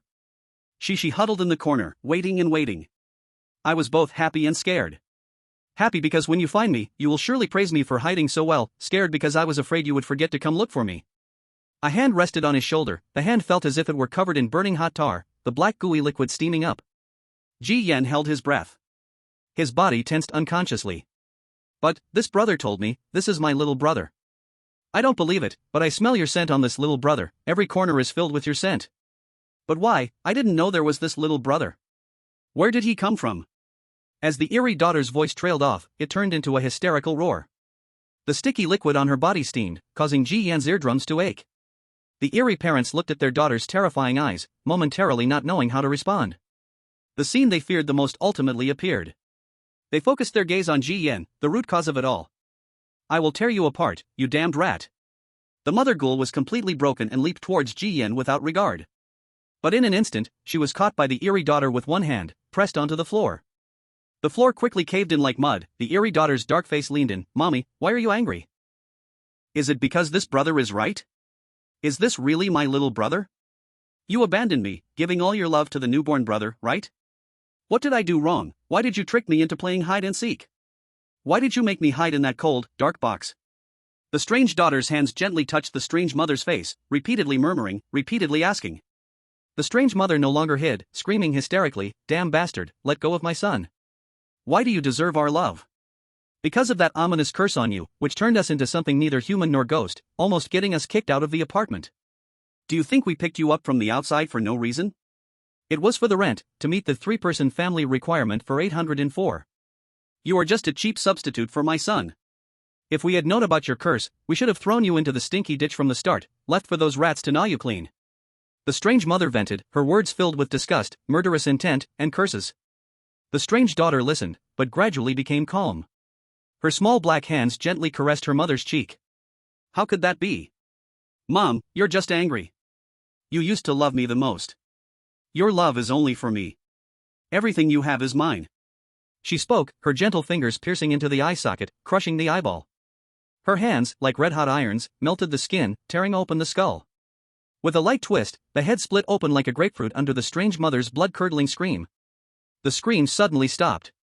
The strange daughter's forehead dropped, her cheek pressed against the torn head, feeling the blood flow and the heat emitting from it. "Mom, you're so warm. She hasn't been so close to you for so long. It's really cold inside. You really are the best mom in the world." Looking at the horrifying and disgusting scene in front of him, Ji Yan felt like his eyes had been completely cleansed. Having survived for so long, he thought he was nearly immune to blood, disgust, and terror. But now, he just wanted to say, his confidence had been too much. He could even clearly smell the temperature and scent of the brain matter. The strange daughter, holding the broken pieces of her mother's head, was filled with happiness. As for the twin sisters by the side, the younger sister had long passed out. The older sister was holding back her churning stomach, struggling not to throw up. On the other side, the strange father looked at his wife's dead body, his maddened daughter, his unconscious son, and the broken family.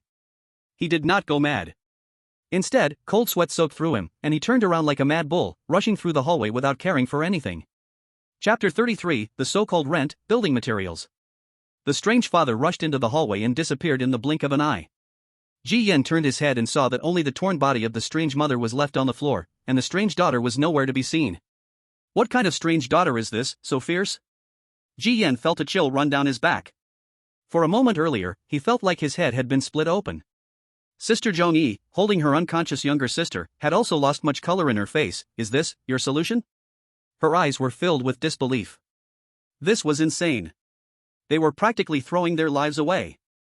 Ji Yan noticed the look in her eyes, stood up, and tried to remain calm while wiping the slime off his shoulder. "Yes. Though it's a little off, everything is still under control." Sister Zhong-yi glanced down. "You should pat your legs, you're shaking so badly." "It's just numb from sitting too long." Ji Yan coughed twice. He turned around, leaped onto the water tank, and turned on the flashlight, staring through the stone slab at the inside. After a moment, he covered the stone slab back up. He jumped down, clapped his hands. Now, the water tank problem should be solved. Probably, after dawn, the few households with polluted water will calm down. The 804 family. Sister Zhong-yi hesitated, about to speak. Their family's problem will be solved by themselves. What do we outsiders have to meddle with? I am just being helpful, allowing a pair of parents to find their long-lost daughter. Sister Zhong-yi really couldn't stand Ji Yan's slick words anymore, so she simply shut her mouth. The strange mother who had just lost control and turned dark could have torn him apart in a second, yet he still had the guts to say that. She had to admire him a bit. The task is solved. If there's nothing else, I'll go report to the landlord. Ji Yan let out a sigh of relief. Tonight had been quite a hassle. The only thing he felt sorry for was having to compensate for a machete. Footsteps came from the entrance. Ji Yan's foot just stepped out before he suddenly paused, his heart racing. Could it be that strange father was circling around to settle accounts with him? Then he saw the girl in the white dress from room 801 stepping out, her exquisite face still wearing that mismatched smile. How was my method? Pretty effective, right? Ji Yan was somewhat stunned because the maddened ghost girl was currently curled up in her arms, either unconscious or asleep. What about her father and that brat? Ji Yan asked. The girl in the white dress said, torn apart by this little girl, what else could it be? Ji Yan looked at the sleeping CC. Although the fate of this ghost girl had nothing to do with him, he still asked, then what will happen to her? This girl has a good relationship with me. How pitiful. I can take care of her from now on. Even though the rent will go up, who can blame me for being born kind-hearted and unable to bear seeing suffering children? The girl in the white dress gently stroked Cece's soft hair, her smile light. But Ji Yan always sensed that both her words and her smile carried a trace of fakeness. Not asking further, Ji Yan nodded, said a quick goodbye to the twin sisters, and was about to head downstairs. Don't forget, you still owe me a favor. The girl in the white dress spoke softly, her smile bright. My name is Su Xin, I live in 801. One day when I figure it out, I will come looking for you. Ji Yan felt a headache coming on. This really seemed endless. Climbing out of one pit, he jumped into another. Thinking it over, it seemed he had been played by this woman. Although it was he who proposed the solution, delaying that ghostly couple, the execution and struggle were still his own. If he died, she wouldn't lose anything. If he escaped, then he owed her a favor. The key was, he had no choice, couldn't evade the debt, and couldn't even argue. As Ji Yan hesitated and left the rooftop, Su Xian turned around, her beautiful eyes falling on the twin sisters. Her red lips curled, well done. Sister Zhangyi locked eyes with her. After a moment, she understood, you have set your sights on him. You let us participate in the reservoir pollution just to get close to him. Su Xian smiled, very smart. I even suspect that the younger sister gave all her intelligence to the older sister. Sister Zhangyi remained silent. The task was completed, that was enough, she only cared about her younger sister. But she knew very well. Once the 801 landlord had set his sights on a prey, escaping would be very hard. Just curious, what is she eyeing about this Ji Yan? What an unfortunate person. Zhangyi hugged her sister and muttered. On another side. Ji Yan made it down to the first floor of the apartment. In the hall, the landlord was reclining in a rocking chair, gently swaying, a birdcage hanging nearby with a white and yellow parrot staring at Ji Yan, mimicking human speech. Big fool. Big fool. Big fool is here. Ji Yan's expression darkened slightly. He said to the landlord, old man, the reservoir task is resolved.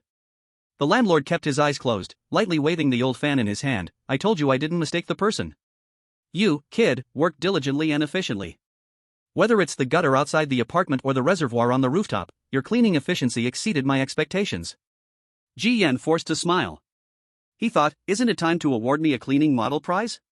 But your handling methods are still this terrible. The landlord shook his head, shouting one compliment and slinging another jab. Ji Yan's face darkened even more. He silently cursed, isn't this a life or death job? It's good enough just to be alive, who cares about satisfaction? You shouldn't get close to that woman in room 801.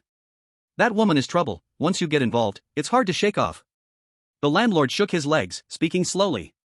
Ji Yan understood he was referring to the personal favor and opened his mouth but could only say, let's take it one step at a time. Do you think she's really that kind-hearted, helping you clean up those messes? The one who actually killed that family in room 804 wasn't their daughter but that woman. That family should be in her room 801 by now, nearly eaten up. Ji Yan was stunned. Eaten? Room 801 is the most dangerous room in the apartment. Do you think she's the only tenant there? Ha, naive little kid. That woman often borrows knives from others to kill the tenants in the apartment, then comes back to enjoy the spoils, feeding the original tenants in her room. That's how the rent comes about. Hearing this, Ji Yan asked what he had wanted to know, what is the rent for the apartment?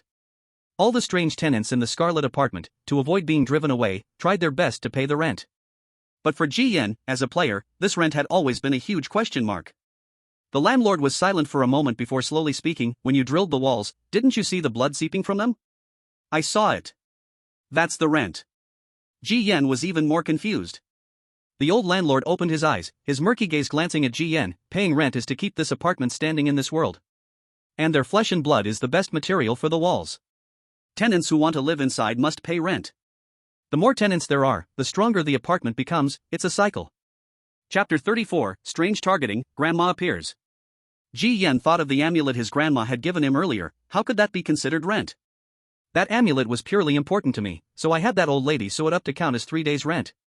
That amulet can't be repaired by just anyone, only your grandma has that sewing skill. The landlord sat up, patted his back, lifted the bird cage, and said to Ji Yan, it's getting late, you should head back to rest. You must be pretty worn out tonight too. By the way, you should cut ties with that woman in room 801 as soon as possible, you can't handle her. Ji Yan smiled bitterly, he wanted to cut ties too, but it wasn't something that could be solved with just a few words. As the landlord's hunched figure disappeared down the corridor, the game notification sound echoed in Ji Yan's mind. Congratulations player for completing the landlord's task, successfully clearing the pollution source in the water tank. Reward, 5 days of regular food. Increase 20 points of eerie power, gain 220 experience points. Ding. Congratulations player for collecting a talent fragment. You successfully solved the water quality pollution issue, maintained a good environment in the apartment, and gained 5% favorability with 9 tenants. The landlord is very appreciative of your ability, increasing favorability by 2%. 2%? After doing 2 things for this side quest boss, I got just 2 points of favorability. It seems harder to win over this old man than to charm the school flower. Ji Yan muttered a complaint and closed the info panel. But hearing that he had collected a talent fragment, Ji Yan felt that the hard work tonight had not all been in vain. It was now 3:30 a.m. After all this time, Ji Yan's excited state finally showed signs of fatigue, and he began to feel sleepy. Rubbing his eyes, Ji Yan didn't linger and headed back to room 404 to rest. In the corridor, Ji Yan stepped on the stairs, briefly checking the info panel for tonight's gains. But soon, Ji Yan noticed something strange. Why are these stairs so long? He looked at the wall and realized that after walking for so long, he was still in the hallway on the 2nd floor. What's going on? A ghost wall? Ji Yan immediately sensed something was off. He continued to walk up, turned the corner, and found himself still on the 2nd floor.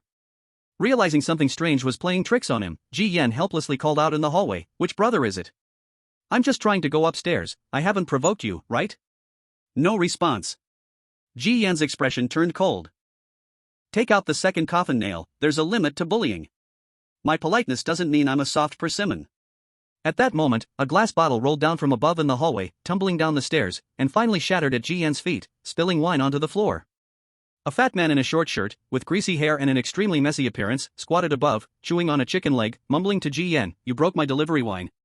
Do you know how precious that wine is?" Ji Yan found it somewhat amusing. "You rolled it to my feet and broke it yourself.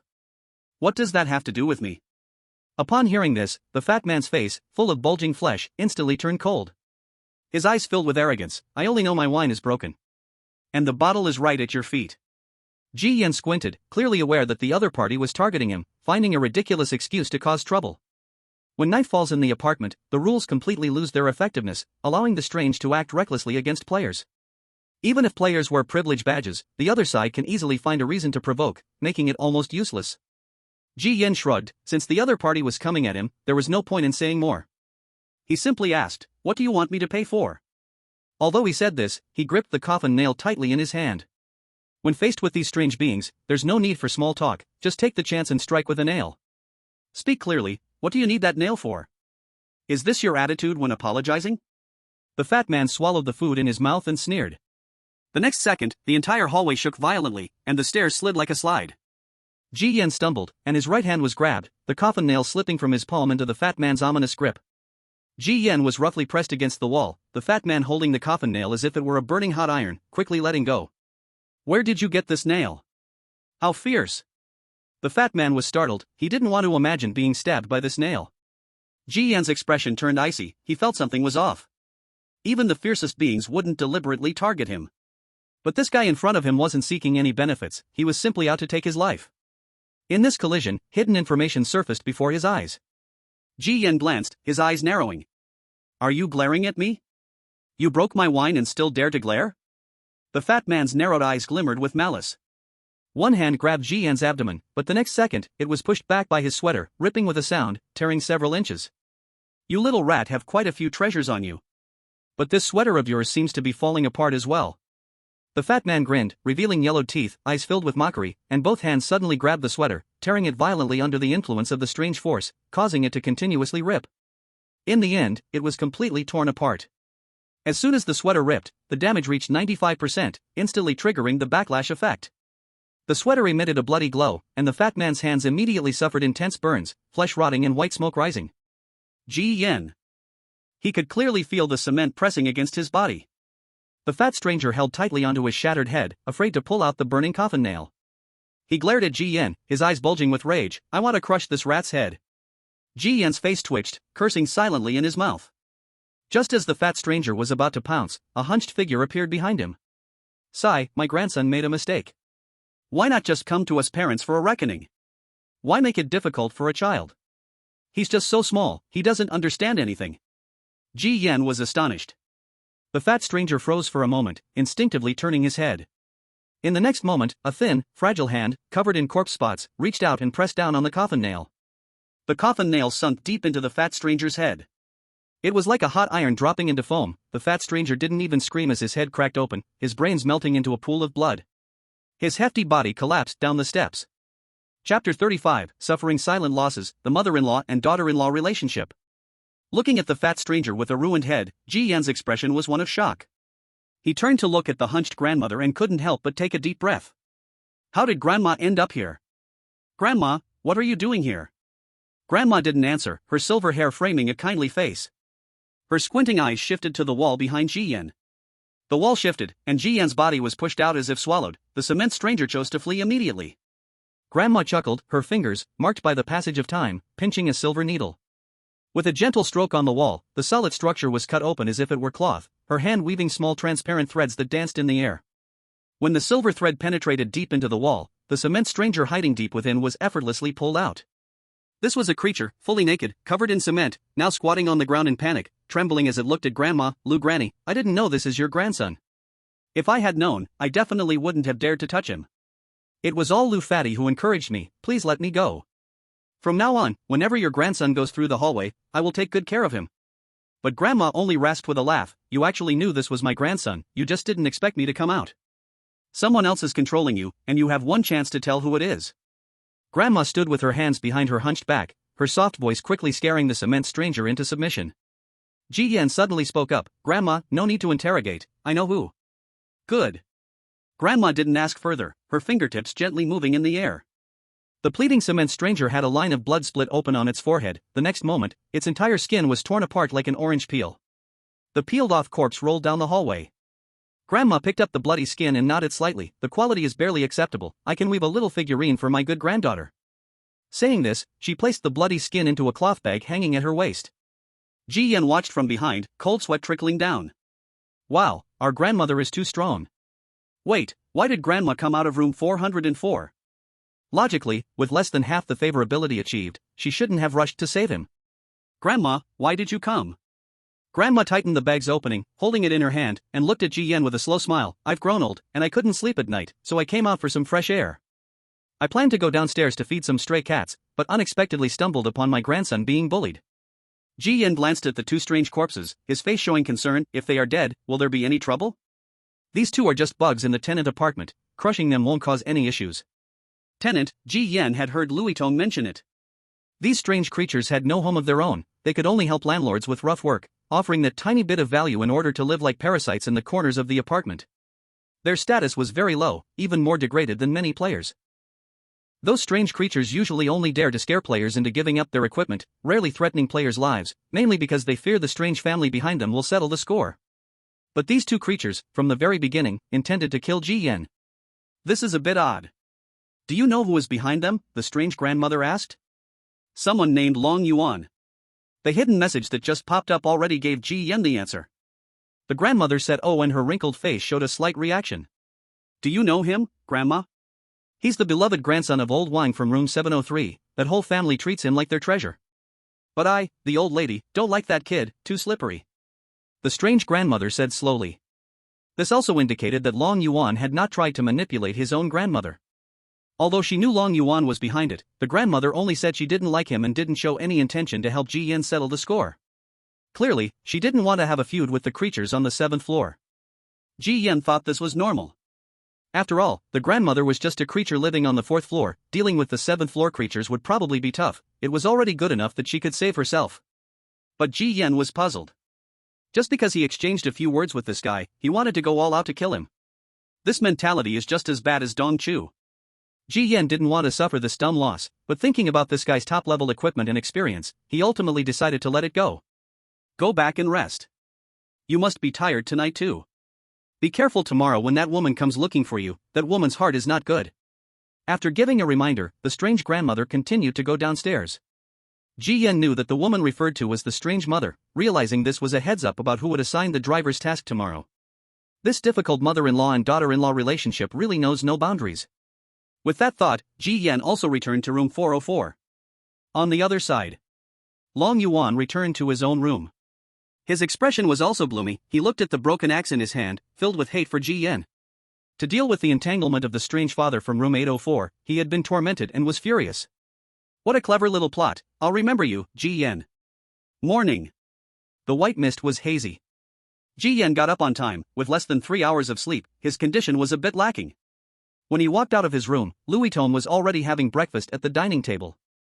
Even in this strange world, Louis Vuitton gave off a vibe of a punctual, overworked employee, on time for work, on time for rest, on time to wake up, very laid back.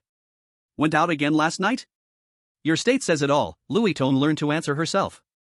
Ji Yan was speechless. Louis Vuitton's gaze looked like she was seeing a coworker who had rolled in from somewhere, but the fact was, he didn't want to create that kind of whirlpool.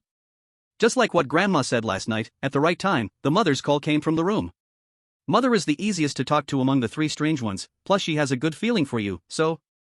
Louis Vuitton still habitually comforted Ji Yan, but halfway through, she suddenly realized that Ji Yan's living conditions were much better than her own, and couldn't help but feel sad, thus not continuing. After knocking twice on the door, Ji Yan pushed it open and walked into the room. The room was clean and gave off a quiet feeling. His mother was leaning against the windowsill, staring out at the gray world, turned back to Ji Yan, revealing a gentle smile. Did you use the flashlight I gave you last night? Ji Yan nodded. It was very dark upstairs, thanks to Mom's flashlight. It is natural to take care of one's child, besides, you have contributed so much to this family. With her hairstyle up, and a dignified face, her smile was serene. You killed the drunken father of yours, and I knew you are the most sensible. If you kill your grandmother too, I will love you the most from now on. Ji Yan. This mother-in-law and daughter-in-law even have the same lines. Both want to trick him into killing the other. Is it purely a bad relationship between mother-in-law and daughter-in-law, or can one side gain something when the other side dies? Grandma is quite good to me. If it weren't for Grandma last night, I might have. Ji Yan's words were not finished, and his mother chuckled twice, shaking her head as she said, Child, do you really think that old woman loves you so much? She wants to use your hand to kill your mother, me. Chapter 36, Delivering Gifts Upstairs, Encountering Succubus again. The look in his mother's eyes was so gentle, but her tone was so harsh and full of malice. Child, if only one of you and your grandma could live, and the knife is in your hand, who would you stab? Danger. Upon hearing this deathly question, Ji Yan immediately felt a headache coming on. But one must be smooth in dealings, saying what one needs to in front of the right people. Ji Yan pretended to think deeply for a moment, then said seriously, if there truly is no choice, I would save my mother. When his mother heard this, her smile became even brighter. So, my good son, you would ruthlessly stab that old witch grandma, right? Ji Yan found it hard to mouth the words, fearing some kind of verbal trap, so he just nodded in agreement. Hastily shifting the topic, does mother have any plans for today? Mom is in a great mood, you just need to help me take a box upstairs. That's my good sister, remember to be sweet with your words. She lives on the 8th floor. If you handle this well, not many would dare to mess with you in this apartment. His mother said with a smile, handing over a delicate box. Clearly, this task from mother was purely a benefit. Hearing sister and 8th floor, Ji Yan's heart skipped a beat. He attempted to ask, is it room 801? His mother showed surprise. What, have you met that sister? Is she very beautiful? You haven't been mesmerized, right? Ji Yan forced a smile that felt both awkward and pained. Let's not say, she truly did make me feel mesmerized. Looking at the box in his hands, Ji Yan's expression was as if he were constipated. The landlord wanted him to keep his distance from that woman named Succubus, but now, that distance was impossible to maintain. What's inside this box? Just some skincare products. In this apartment, Mom and your sister Sue are the only good sisters, so they often share everything. His mother rested her chin on her hand, looking at Ji Yan with a meaningful smile. My son is so charming, maybe you can win her over and make her my daughter-in-law. Mom really knows how to joke. Ji Yan laughed along, but his smile was very dry. Mother, I'll go do my thing first. Ji Yan had no mood to continue chatting, simply said this and left the room. Watching Ji Yan leave the room, his strange mother continued to gaze out at the gray world outside. The smile at the corner of her mouth disappeared. After a while, she coldly mumbled, Humph, that woman has met him first. Is she targeting my son? After leaving the room, Ji Yan weighed the box in his hand. It was very light. But he felt uneasy. Is it really a coincidence? Could it be another trap set for me? It was not surprising he thought this, as that woman named Succubus was the most cunning person he had ever met, full of schemes. He carefully touched the box with both hands. The hidden information panel popped up once again. Good sisters? In this blood-stained apartment, where flesh and blood have built this place, there is no such magical thing, only dirty transactions. As for what kind of transaction, can you guess if what's in this box is really skincare products? Right, this makes sense. What sisterhood in this strange world, not even a dog would believe this. But Ji Yan felt a bit itchy with his teeth. Why is it again a riddle? Does he feel uncomfortable if he doesn't play with riddles for a day? He thought piecing together two fragments of talent would eliminate this drawback, but it seems he couldn't shake off this bad habit. Over at Grandma's room, there were no signs of the door opening. Louis Tone was still receiving a task. Ji Yan didn't mind, heading out to complete the task. Soon, Ji Yan reached the 8th floor. In the corridor, Ji Yan encountered the bandage horror, the landlord's assistant and the apartment manager. It was still wrapped in layers of blood-soaked bandages, making it look like a walking mummy at first glance. It stood at the door of room 804, holding a report form. Then, it closed the door and sealed it with a sticker. Inhabitant of room 804, a family tragedy occurred. A drunk father killed his wife and son before choosing to take his own life. The adopted daughter was taken in by Miss Su from room 801. Ji Yan listened, touching his nose, without saying a word. The bandage horror noticed Ji Yan and closed the report form. I didn't expect you really survived. The landlord mentioned you to me. There aren't many outsiders he praises. Ji Yan curled his lips, not feeling honored. That old man was just a schemer. What did he praise me for? He praised you as a child favored by the goddess of luck, always able to turn misfortune into blessing. I hope this favor also falls on the apartment. The old man sure knows how to sweet-talk.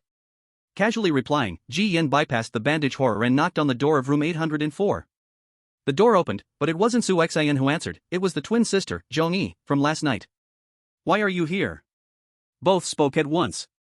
Zhong Yi paused, then said, Today, my task involves room 804, I came to interact. Ji Yan looked at her, what a coincidence, I'm here for the same reason. What do you think, how could this happen? Ji Yan countered, he could tell something was off even if he was foolish. It seemed this twin sister wasn't as simple and honest as she appeared. Some of her words last night were clearly false. Zhong Yi stepped aside, avoiding eye contact, you should hurry up with your task. After saying that, she slipped away. Ji Yan glanced around and walked into the room. Like last night, Su Xian was nowhere to be seen in the living room, only a gently swaying nightgown was visible. The difference was, there was a girl in white sitting on the sofa. She was completely focused on the television, but the screen only showed a field of black and white snowflakes. She? Ji Yan recognized this bizarre girl at first glance. Now, she was completely different from the slime-covered ghost of last night. Although this girl saved him indirectly, he couldn't help but feel his scalp go numb at the thought of her literally tearing his mother's head off. She didn't turn her head, her mind entirely on the TV, mumbling, so tragic, they all died. It was unclear whether she was talking about the television or herself. Feeling a sudden chill on his back, Ji Yan turned his head and saw that familiar beautiful face. But it felt like an illusion. He always felt that Su Xian's body today seemed a bit transparent and unreal. What's wrong? We just said goodbye last night, and you're here to find me again? Could it be that you've fallen for your older sister? Su Xian's tall figure leaned slightly down, her smile ambiguous. Miss Su, my mother asked me to deliver this to you. Ji Yan handed over the delicate box in his hand, forcing out a stiff smile. Su Xian didn't take it, asking Ji Yan, did your mother tell you what's inside? Ji Yan shook his head, no, I don't really want to know. You help me open it, I'm curious too. Your mother is sometimes very mischievous, always sending up some pranks to scare me. Su Xian gestured for him to open it, and Ji Yan paused. After a moment of hesitation, he slowly opened the box. Seeing what was inside, Ji Yan's face changed slightly. This. Chapter 37, Main Task, The Apartment Thief. When the box opened, Ji Yan's face changed instantly, and he turned the box toward Su Xian. Inside the box was a set of exquisite cosmetics, vivid as blood. Seeing you so nervous, I thought what was inside was something shocking. Su Xian smiled, picking up a lipstick and applying it to her chapped lips.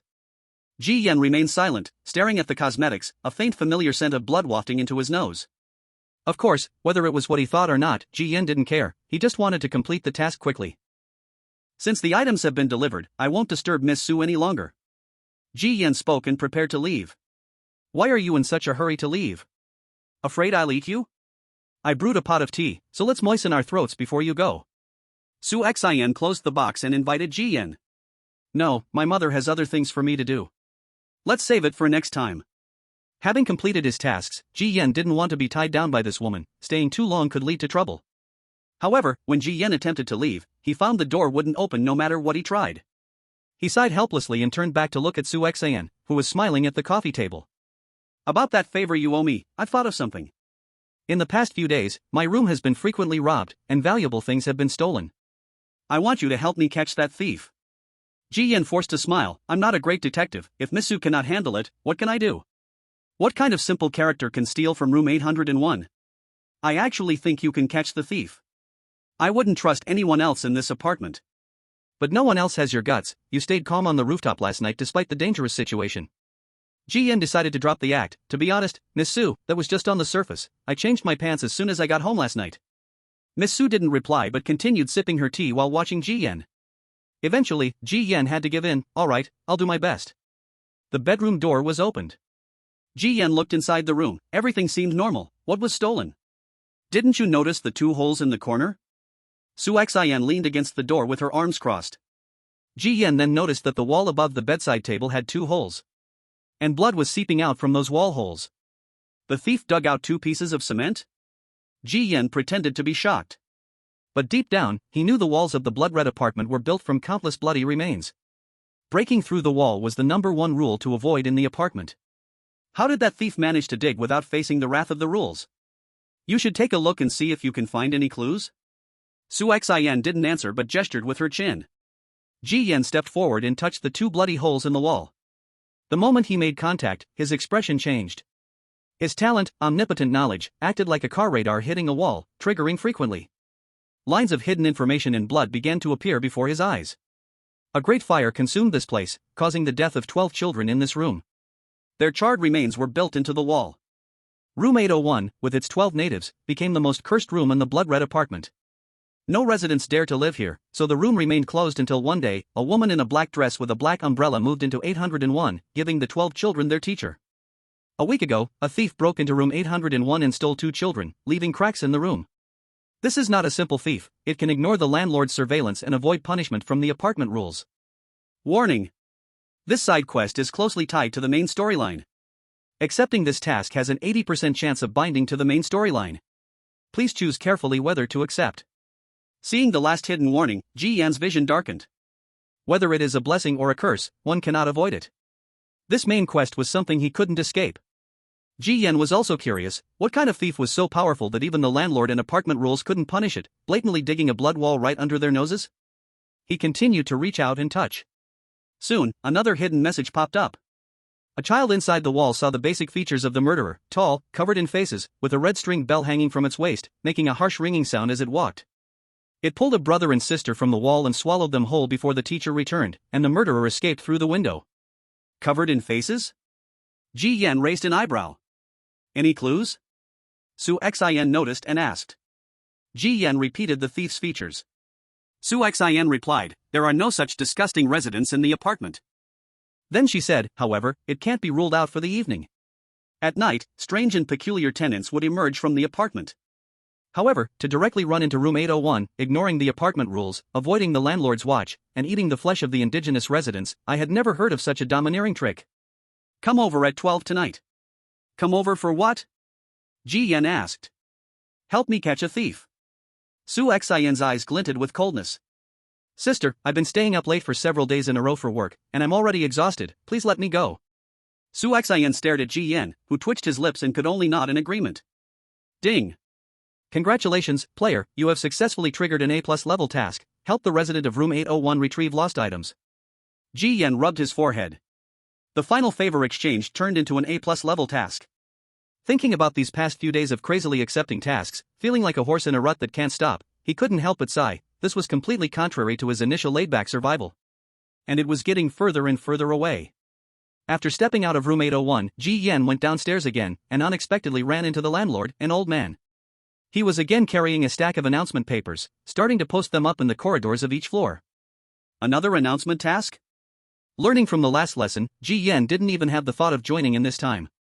Passing through players attracted by the announcements, Ji Yan turned to go downstairs. But unexpectedly, this announcement task could actually seep into the game panel. While going downstairs, an announcement prompt popped up in his view. Urgent announcement. A complaint has been received. There have been a large number of property loss cases among tenants recently. The landlord is calling for all tenants to participate in catching the thief, with significant rewards for participants. Ding! The S-level task for the player's dungeon is activated, and all players can choose to participate. Task type, mainline. Standard completion, catch the thief. Perfect completion, catch the thief and help the residents find their lost belongings. Task reward, you can mark your current dungeon as a base and receive the key to leave the apartment. Warning, failure to participate in the mainline task incurs no penalty, but the thief poses a significant danger. Mainline task? Ji Yan's expression changed. The thief was actually the boss of the latest mainline task? Now he understood why Room 801 triggered a side task and why it was so closely tied to the mainline task. The objectives of these two tasks were fundamentally the same. This thief is quite capable. Ji Yan took a deep breath. Eating the flesh of the wall, being designated as the latest mainline boss of the dungeon, what kind of monster was this? Ding!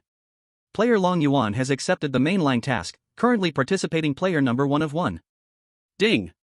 Player Yuan Xiu has accepted the mainline task, currently participating player number 2 of 2. Ding! Player. After the mainline task was announced, a steady stream of players joined in. The mainline task, as the only S-level task, had the highest danger index. Logically, many players could only wish to survive, let alone wanting to even look at the mainline. Yet now, seeing so many players rushing to snatch the mainline task was quite unexpected for Ji Yan. If one didn't know better, they would think this mainline task was a free meal that had dropped down. Among the players participating in the mainline task, Ji Yan also saw his sister Louis Tong's name. It really is getting more and more interesting. Ji Yan closed the pop-up panel window and returned to room 404. In the living room, Louis Tong had not gone out after receiving the strange family task. What's wrong? Is the task assigned by Grandma today very difficult? Ji Yan noticed her unusually bad expression. Louis Tong tugged at her messy hair, an unusual look of headache and worry on her face. Grandma is in a bad mood. Her 3 knitted sweaters were stolen, which were her hard work over the past 2 months. She asked me to find the stolen sweaters. The task is classified as A+ level. This is too strange. I have gained nearly 70% favorability from Grandma. How could I still receive an A+ level task? Louis Tong felt she was about to collapse. Hearing this, Ji Yan couldn't help but touch his forehead. First, taking action against Miss Su, now stealing Grandma's sweaters. Look at that announcement, there are still many residents suffering. That thief looks like he wants to steal everything in the entire apartment. Ji Yan said, I see you've also joined the main quest. This task involving Grandma is seriously linked to the main quest. If we participate in the main quest, it's like being tied to the same rope as those players. If we catch the thief together, we can certainly get back Grandma's lost sweater and share the rewards of the main quest. Louis Tong's understanding is similar to what many players have thought. No wonder, after the main quest popped up, players actively joined in. Of course, part of the reason is that the leading player is Long Yuan. After all, this guy has cleared the last apartment dungeon's main quest. Having him in the team is like a reassurance. But Ji Yan knows very well that this guy wouldn't let others benefit from his own achievements. Others are forced by circumstances, but I guess Long Yuan is after the task rewards. Louis Tong has survived in the dungeon for a while, so she naturally knows about Long Yuan. He tackled the last main quest just to get the key to the apartment door. But unfortunately, in the end, the task was only rated as standard completed, and the rewards were greatly reduced, so he lost that key reward. This time, he must want to try again. Louis Tong held her cheeks in her hands and said to Ji Yan. Ji Yan was confused. Getting the key is to go to the next dungeon. But the next dungeon is an unknown danger. Now he's enjoying himself in the Crimson Apartment dungeon. Isn't going to a new unknown dungeon just suffering? Louis Tong shook her head, marking this dungeon is completely different. It's like saving a game. If you die in a new level, you can jump back to the save point, keeping the progress of the levels you've cleared, instead of starting over from the first level. Marking is somewhat similar in nature. If Long Yuan gets the mark, after he leaves this dungeon, if he dies in other dungeons, he can trigger a death save and return to the Crimson Apartment dungeon. And he can keep all the progress he made in the apartment. He can still enjoy the benefits of resident goodwill. I just wonder how many times this mark can be used. 1 mark means 1 death save. Long Yuan definitely wants to challenge new dungeons, continuing to expand his dungeon territory. If all goes well, he might even be able to jump back and forth between several dungeons in the future. New dungeons mean new challenges, opening up new horizons. Players can be patient, but they don't want to stay in the beginner village for a lifetime. In this vast and strange world map, no one truly wants to be a frog at the bottom of a well forever. Some want to lift the fog and see the true nature of this world, just how big it is. Some wish to return to the blue star. Hearing this, Ji Yan's eyes couldn't help but light up. In this case, this main quest isn't entirely bad. As for rewards, it can be said to grant the greatest privileges. Then, Ji Yan also opened the information panel and chose to participate in the main quest. Aren't you supposed to help your mother carry things upstairs? There's no need. Ji Yan interrupted, it's a long story. Regardless, we are now teammates on this task. Louis Tong sighed, but we currently have no clue about the main quest. With so many residents in the apartment, catching the thief is like searching for a needle in a haystack. I hope other players can push the main quest forward. Seeing Louis Tong's lazing attitude, Ji Yan took out a compressed biscuit, eating it while saying, why rely on others for hope? We can also push the main quest forward. Louis Tome looked at Ji Yan, not seeming to joke. Why do I feel like you've set your sights on the rewards of that main quest? Ji Yan replied, the rewards are secondary, I don't like having my fate controlled by others. Then do you have any clues? For now, I can say no, but I have a direction to act. Tonight, let's go out and take another look. He thought that continuing to interact with Miss Sue from 801 tonight would surely yield some results. Speaking of action, those players involved in the main storyline in the chat box are already gathering for a meeting, probably to exchange clues and discuss strategies on how to catch that thief. Ji Yan said, the more people there are, the easier it is for things to get messy. Wait. Before Ji Yan could finish his sentence, Louis Tong interrupted, I think I should go and join them to see what I can help with. You can act alone for now. I'll inform you of any progress as soon as possible. Good luck. Louis Tong clearly didn't intend to act with Ji Yan. She always preferred the larger group over there with Long Yuan. This was the choice of a normal person, and Ji Yan understood, nodding in agreement. After Louis Tong left, Ji Yan looked toward his grandmother's room. After hesitating for a moment, he tossed the last bit of coarse grains into his mouth and knocked on his grandmother's door. Hearing his grandmother's response, Ji Yan gently pushed the door open. His grandmother had also fallen victim to that thief's cruel hands. Perhaps through interaction, he could get some useful clues? With the talent of all-knowing all-understanding, Ji Yan's biggest advantage was the hidden information that others did not have. This was also the reason he had the confidence to go solo on the main storyline. Chapter 38, Background of the Quest, so-called Rent. Ji Yan pushed the door open and walked in. The room was in chaos, with knitted clothes scattered all over. His grandmother sat there, her aged body shrouded in dark energy, her appearance frighteningly eerie. Warning! The eerie family member, grandmother, is currently in a semi-darkened state. To avoid unnecessary danger, please interact with caution. Once an eerie being turns dark, any player's favorability towards it will rapidly decrease. So much so that even the beloved granddaughter, Louis Tong, did not show any good face and instead tossed a level A+ mission at her. Facing the panel's warning notice, Ji Yan did not care and picked up the sweater from the floor. Grandmother, I heard from my sister that we've been robbed. His grandmother, covered in black corpse spots, fiddled with the silver needle in her hand, appearing lost. That thief stole my most precious sweaters. Without those 3 sweaters, grandmother will be evicted from the apartment, and you won't be able to see me again. Ji Yan's face changed slightly. It's that serious? Then he thought of something and cautiously asked, those 3 sweaters are grandmother's rent? That's right, the rent for the next 2 months. Also, the fruit of grandmother's hard work for the past 3 months. His grandmother's hunched body trembled slightly. This was the first time Ji Yan saw such evident tension and unease from his eerie grandmother. Compared to the previous night in the hallway, where he casually dealt with 2 haunting entities of his grandmother, it was as if they were 2 different worlds. What on earth was that misty world outside the apartment?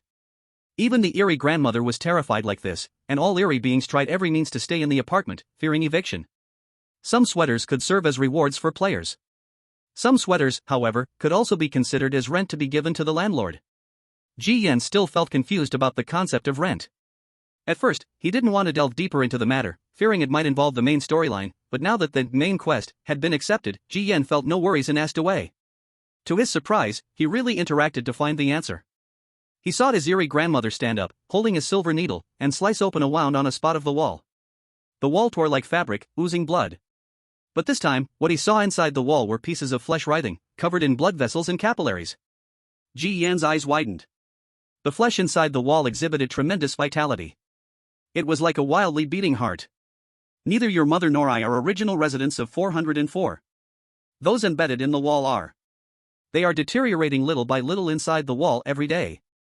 For us outsiders not to be evicted, we must feed them and ensure. Still in a haze, he tried to reach out and gently touch the flesh and blood. As expected, the talent all-knowing and all-understanding was triggered. Through the hidden information obtained, Ji Yan managed to solve the last part of his doubts. Ding!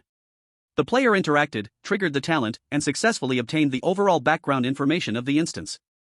Once, a great fire occurred in the apartment, claiming the lives of all 176 original residents, their flesh and blood fused into the walls and floors. In this eerie world, this blood and flesh filled with pain became indestructible building materials. Although indestructible, the apartment suffers endless destruction and damage every day in the eerie world. New residents must take on the responsibility of raising the original inhabitants. They need to restore the items left over from the Great Fire and deliver them to the landlord, who takes care of feeding the original inhabitants by putting them into the walls. The leftover items from the fire can enhance the resentment of the original residents, making their flesh and blood grow, thus making the walls even sturdier. So the so-called rent is actually the items left over from the fire by the original residents. With the information of the instance completed, Ji Yan suddenly felt enlightened. No wonder the rent is so strange. Some rooms are expensive, while others are cheap. Upon careful thought, room 801 is indeed the most terrifying, with the highest rent. There are at least 10 original residents. Miss Su can live in 801 and has managed to feed at least 10 original residents flesh and blood to the required level. She is certainly not an ordinary character. The 3 sweaters are the clothes of the original residents' 3 children. Without those clothes, the walls will start to crack little by little, and your grandma will be evicted from the apartment. Grandma fiddled with her silver needle, mending the wall little by little, the traces invisible. She turned to Ji Yan, "Grandson, you must help Grandma catch the thief quickly." While speaking, she took out a dark knitted sweater from under the table and handed it to Ji Yan. "Your sweater was ruined last night, Grandma has knitted you a new one. If you go out tonight, wear it, don't catch a cold." Upon hearing this, Ji Yan's eyes suddenly lit up. He didn't expect that interacting with the darkened grandma could yield new equipment. This sweater could save his life at a critical moment. In his view, it was much more practical than those flashy items. Ding! Congratulations, player, you have obtained the eerie item Grandma's Knitted Sweater, quality collectible. Effect, can resist 3 instances of ordinary eerie fatal damage, with a maximum resilience of 110 points of eerie power. The higher the eerie damage, the greater the degree of damage, and there is no backlash effect. Having received the benefits, Ji Yan naturally wanted to actively help. Does Grandma have any impressions of the thief? Grandma did not answer, sat back in her chair, her eyelids drooping, and shook her head. She kept murmuring, "Find the sweater, find the sweater." Seeing that no more information could be gained from the interaction, Ji Yan could only exit the room. It seemed that the new residents had no clues about that thief. They could only wait until tonight to discuss it again. Ding! Congratulations, player, you have completed today's task. Gifts delivered to 801, the eerie mother's affinity towards you increased by 5%, and the residents of 801 have improved their opinion of you by 10%. You gained 30 points of eerie power, automatically added. You acquired a hidden information. The mother also fell victim to the mysterious thief, losing a necklace from the original residents. Worried about being evicted, she chose to gift as a means of trade with the 801 resident. As expected, the mother did not escape unscathed. Unlike Grandma, the mother had a backup plan, which was Miss Su from 801. It seems that if the rent is not paid, Miss Su would lend a hand to the mother. It was just unclear what treasure that set of cosmetics was. Why could it make Miss Su help the mother? Ji Yan shook his head. He decided not to think about such trivial matters. Not to mention, there is a privileged key. Ji Yan naturally wouldn't be lazy. Night quickly fell. Wearing the nighttime privilege badge, Ji Yan walked out of his room. As soon as he opened the door, Louis Tome from next door also opened her door. She too wore the nighttime action privilege badge on her chest. When did you get this privilege? Ji Yan was slightly surprised. This badge had cost him a lot of effort. Did you not know? Those who participated in the announcement and joined in catching the mysterious thief were all given this privilege badge, Louis Tome replied. Ji Yan felt embarrassed. All right. He had only enjoyed this privilege for 2 days, and now it was already common. Do you also think the thief will appear at night? It's not just me, the whole thief-catching team thinks so. First, the apartment rules are ineffective at night, making it easier for the thief to act. Second, the strange residents lost their items mostly at night. So, it will definitely be lively tonight. Looking at Louis Tone's eager expression, Ji Yan reminded her, don't forget, the mission mentioned that the mysterious thief is very dangerous. There are many players, the thief might not be afraid. Ji Yan always felt that many players seemed blinded by the task rewards, treating the opponent as a mouse everyone wanted to catch. However, the thief was indeed a proper main task boss.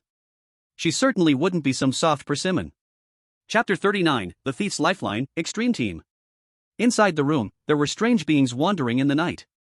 They roamed every corner, like NPCs that only moved in a single pattern in a game. Ji Yan and Louis Tone walked out of the guest room corridor, and several strange beings approached, carefully sniffing the scent on them. Finally, after smelling the privilege badge, they reluctantly dispersed, like delicious food suddenly marked as forbidden to eat. After several nights of nighttime actions, Ji Yan had grown accustomed to it. Louis Tome, on the other hand, was quite frightened. It was her first time seeing the apartment after midnight.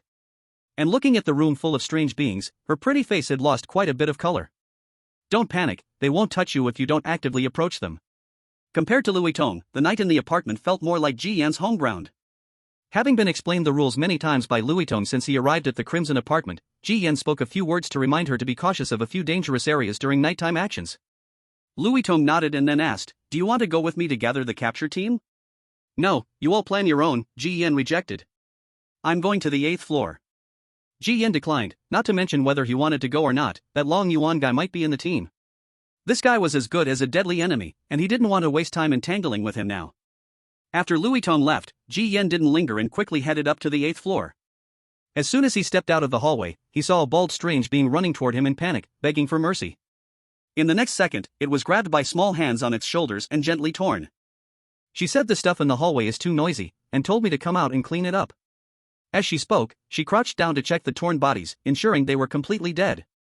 Looking at Cece, who obeyed Su Xinwei, Ji Yan seriously suspected that the woman had a way to brainwash children. Entering room 801, Miss Su was still lying on that lounge chair. Under the moonlight, her figure was hazy. Miss Su held a book, flipping through the pages. It's quite lively tonight, I can hear a lot of footsteps downstairs. Ji Yan, the thief has almost targeted all the residents, and the landlord has posted a notice. Many residents plan to wait for that thief to show up tonight. Miss Su smiled and asked, do you think with so much noise, the thief would dare to come out? If he hasn't been kicked by a donkey, he probably wouldn't. On the contrary, he will definitely show up tonight. Ji Yan was puzzled. Miss Su didn't say clearly, she closed the book and said, I won't go with you to catch the thief tonight. You go follow those people, stick with them, and the thief will definitely show up. On the table, there's a gift I prepared for you. Remember, catching a thief isn't just about having a lot of people or brute strength, you need to use your brain. Ji Yan looked at the table, where there was only a big-headed doll. It looked messy, with many lines and rough craftsmanship. As Ji Yan held it in his hand, he heard a game prompt. Congratulations, player has obtained, Scream Doll, Rare, Quality. Description, a doll that has witnessed blood and slaughter. When danger appears, it can scream to give a warning and cause some obstruction. Ji Yan wanted to put it into his toolbar, but the doll climbed onto his shoulder by itself, both giving off a strange light, looking quite eerie. Ji Yan really didn't expect to get a creepy reward from Miss Su, although it sounded average, it was still of rare quality. Do you have something on tonight? Ji Yan retorted. I'm worried that the thief will come again tonight. So, I had Cece wait at the door. If those pesky mice get too close, they'll be torn apart immediately. Ji Yan nodded, didn't say anything, and turned to leave. Miss Su reminded him again, we need to catch this thief quickly. If it drags on, he will steal more and more things. At this rate, this apartment will soon collapse and cease to exist.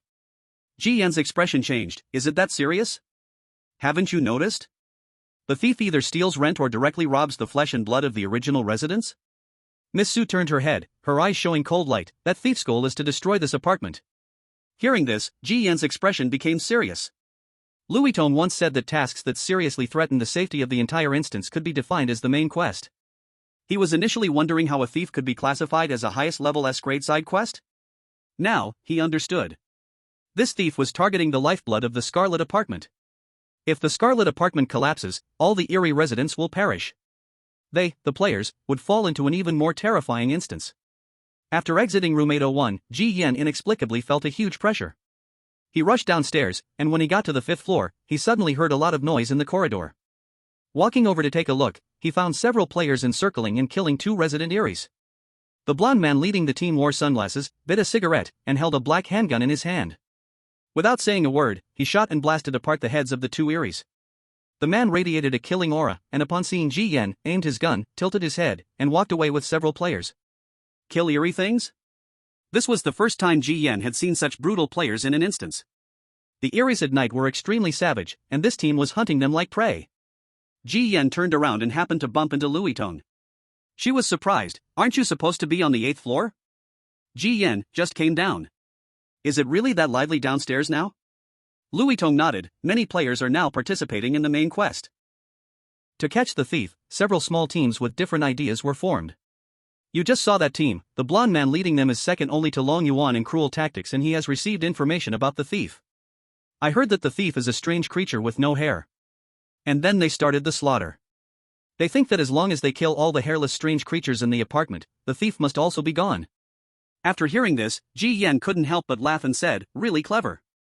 The blonde man looks like a genius, after all, which normal person wears sunglasses late at night? Chapter 40, The Mysterious Creature, Escape Equals Death. What are you doing here, where's your team? Ji Yan asked, looking at the flashlight in the other person's hand. Our team also got a clue. I heard that the thief hums a nursery rhyme while moving, so we scattered to search. If anyone finds the thief, they will notify the chat group. If a player survives for more than 4 days, they can open the player chat panel. Ji Yan hadn't paid much attention at first, but with this reminder, he realized he had just activated the panel. As soon as the panel opened, he found the chat group bustling with activity. In just a moment, it reached 99 plus.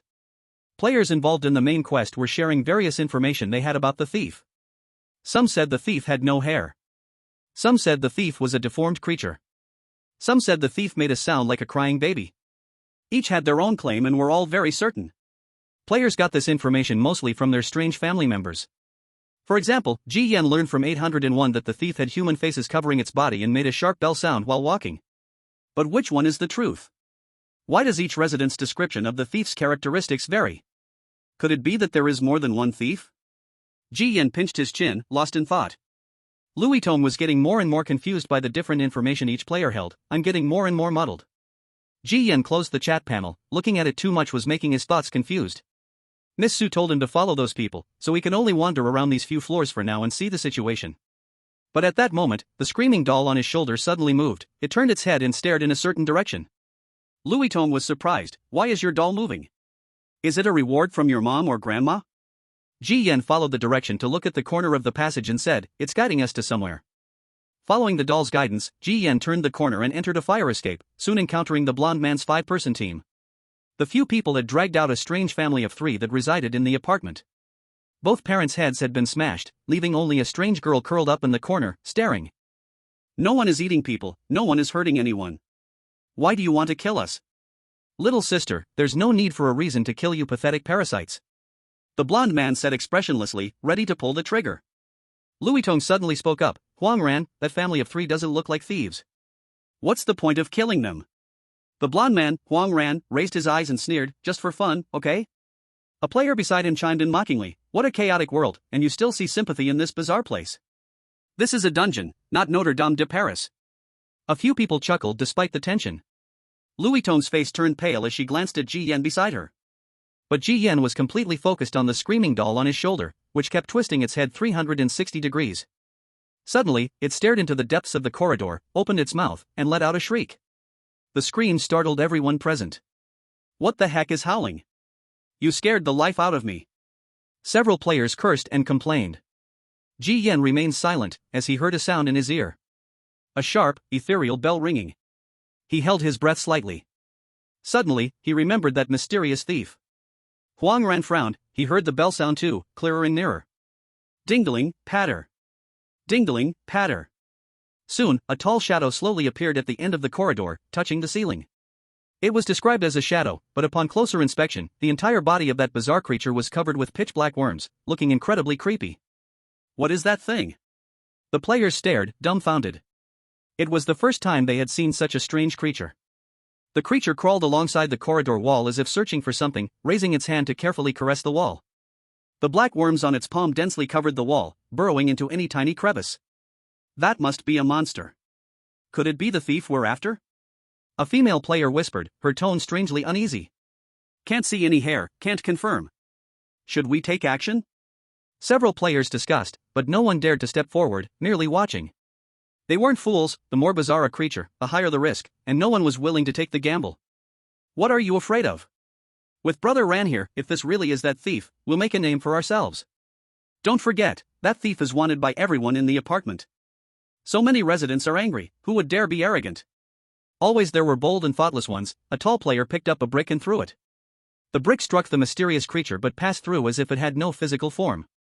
The black worm creature showed no response, continuing to stroke the wall. The players, seeing this, were just about to be bolder in their testing when the mysterious creature suddenly twitched. An elderly face emerged from its back, staring at Ji Yan and the others, uttering, "Eliminate the worms." The distorted, raspy voice fell, and the old man's mouth opened, emitting a high-frequency sound wave. Everyone's eardrums buzzed, their heads spinning. In their view, that face became more terrifying, with hollow eyes staring right at them, fear spreading like a flood. The tall player leading the group felt his pupils shrink, his sixth sense was screaming, this creature is extremely dangerous. He turned and ran. But after barely taking a few steps, his head swelled like a water balloon, lumps of flesh appearing, bursting open without warning. Blood splattered everywhere. The headless corpse crumpled to the floor. Everyone was stunned. How did he die? Didn't see that creature move at all. Damn. Someone cursed and then turned to run. The next one was the same. It was as if a small bomb went off in their heads, causing blood to spray all over the face of a female player nearby. That female player screamed, clutching her face, ready to run away in panic. "Don't move! You stupid woman, can't you see? Turning back to run means instant death.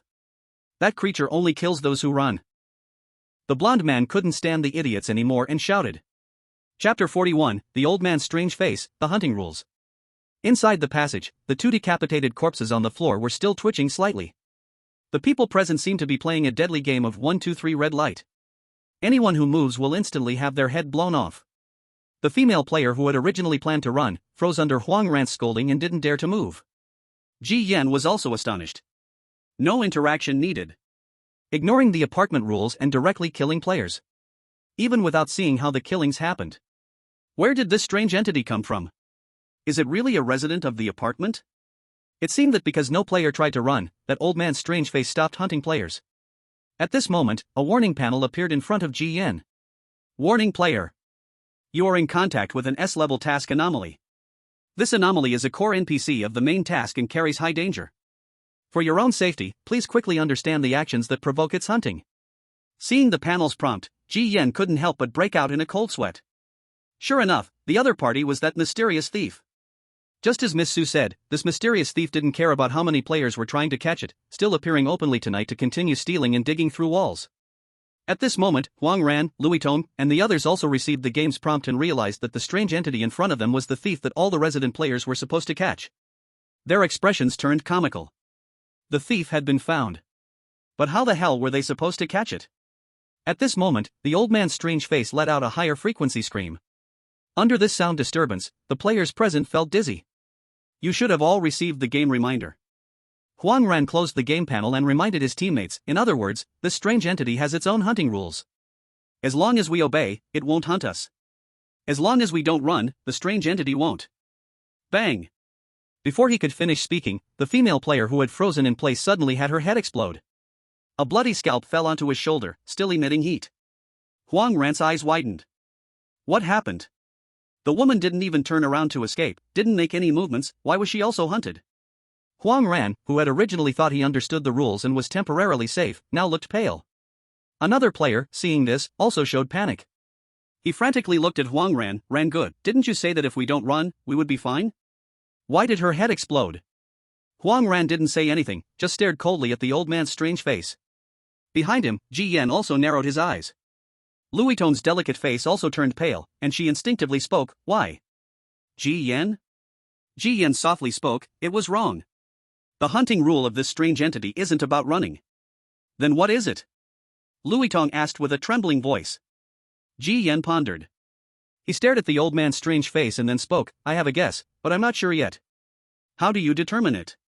We just need a few more people to die, and we'll know.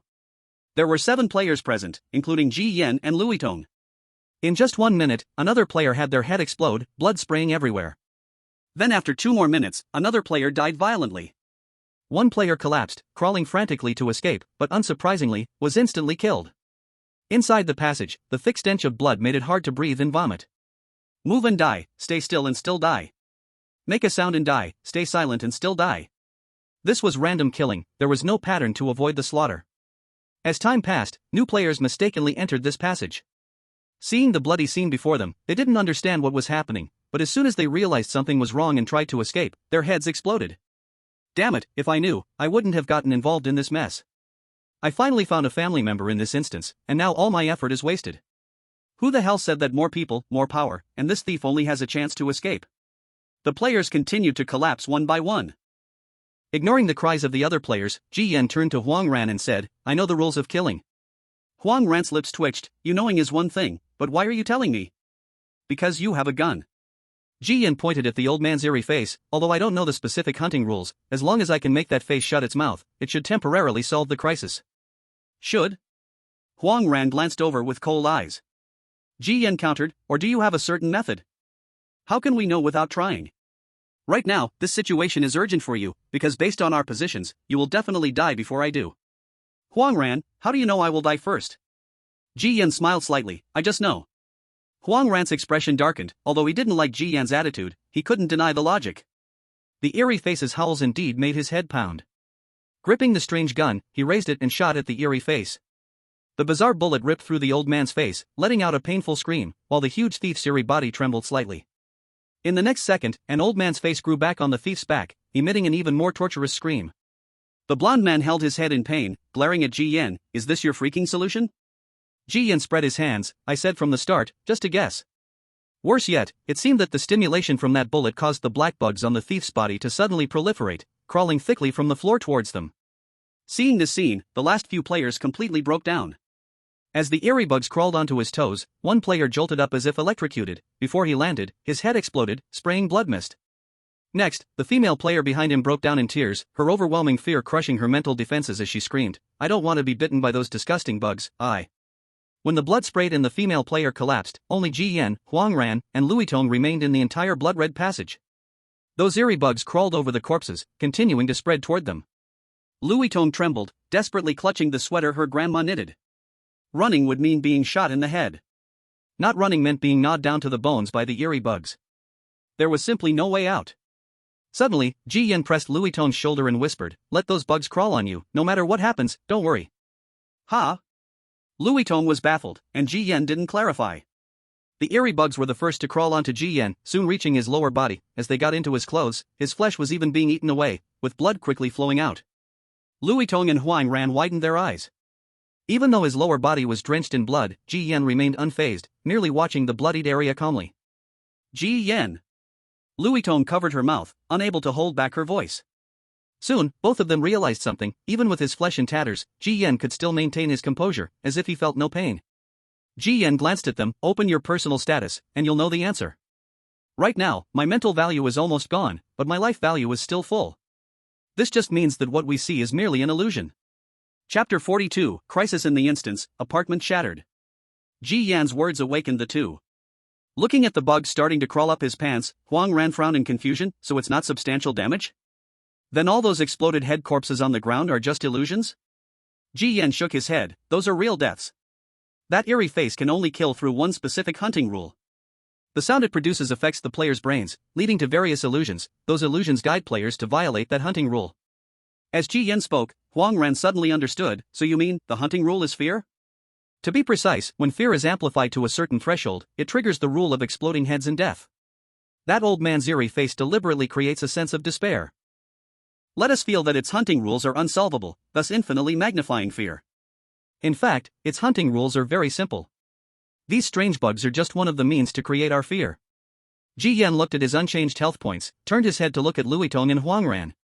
Their lower bodies had been gnawed at, blood and flesh all messed up, but with Ji Yan's reassurance, their fear did not continue to amplify, allowing those strange bugs to feast on them. At this moment, the mysterious thief suddenly tore open a part of the wall, pulling out a large chunk of bloody flesh and greedily stuffing it into his mouth. As the bloody flesh was ripped out, the wall was filled with cracks. This strange thing has started to gnaw at the apartment again. After eating a chunk of wall flesh, the mysterious thief did not continue. He began to withdraw his hands, collecting the strange bugs, preparing to leave. Ji Yan watched this scene, knowing that he could not miss this opportunity. Even if he could not catch this guy, he must obtain the hidden information. This thief seemed to steal with a purpose. Why are the landlord and Miss Su powerless against the thief? Why can only the players capture him? This made Ji Yan feel that there is hidden information in this. His talent happened to be a perfect match. Having seen the hunting behavior, Ji Yan was not timid. As the other party was about to leave, the old strange face closed its mouth. Ji Yan rushed forward, took out the last coffin nail, and the strange energy wrapped around it. Locking onto the target, the nail penetrated the air and nailed it to that strange face. The terrible burning made the old strange face howl, its skin splitting apart. The thief paused for a moment, wanting to reach out to pull out the nail but dared not touch the coffin nail. In the end, it directly tore off the old strange face from its body, throwing it into the corner, and turned to leave. Ji Yan watched it leave, not doing anything more. After the strange thief left, the illusion was lifted, the horrifying strange bugs disappeared, and Louis Tong and Huang Ran's originally blood-soaked bodies returned to their intact state. I thought this strange creature was so powerful, but it turns out it can only scare people. Once the strange thief left, Huang Ran spat, feeling very upset and unwilling after being tormented so badly. He looked at Ji Yan. Are you just going to let it run away? Ji Yan glanced at him. If you're so powerful, why don't you chase it? I just overestimated that strange creature and didn't think its hunting rules were so simple. If I had known its killing rules from the beginning. No if. If I hadn't reminded you, your head would already be off your neck. Ji Yan mercilessly revealed the truth. He always found it tiresome to give face to those who talk big after the fact without any ability. Moreover, you've misunderstood something. It left not because it was afraid we would escape, but because it got what it wanted.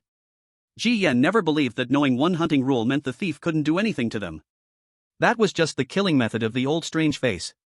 The earlier information had mentioned that the thief was covered in strange faces. It is likely that every strange face has a hunting rule. The strange thief might not even have cast a glance at them. This thief is like a rat everyone wants to hit, we players can't deal with it, and there's help from the strange residents.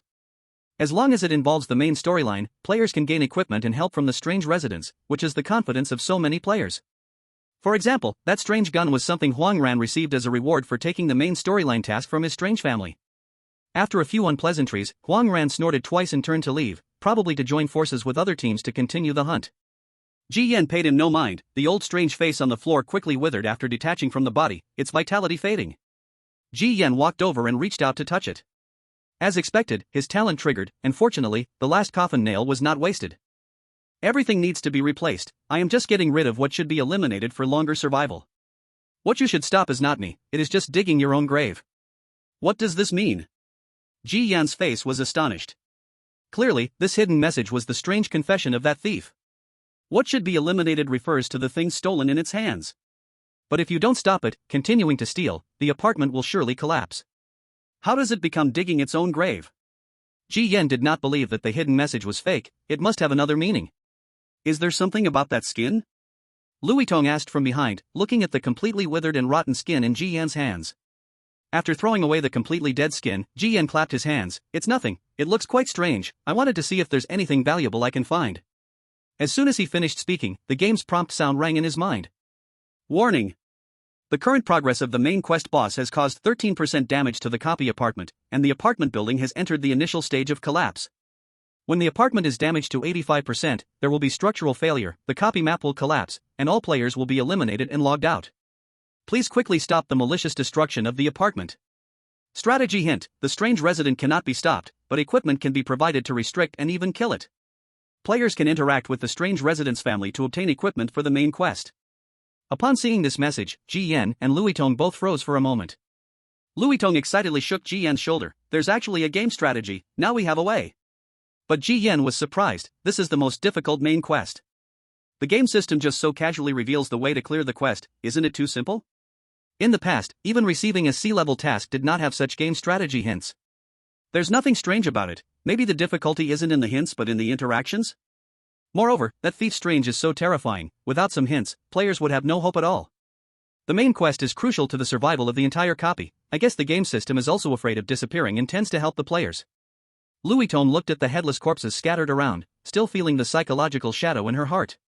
Just one encounter caused so many players to be logged out, if the system didn't provide help, how would they even play? Ji Yan closed the strategy hint panel and turned to open the chat panel. Sure enough, with the strategy hint, the group erupted in excitement. The remaining players were no longer like headless flies, now they had direction. Interact with the strange resident's family, get equipment, and clear the main quest. They were in such a hurry, not only because of the crisis in the copy but also due to the immense rewards of the main quest itself.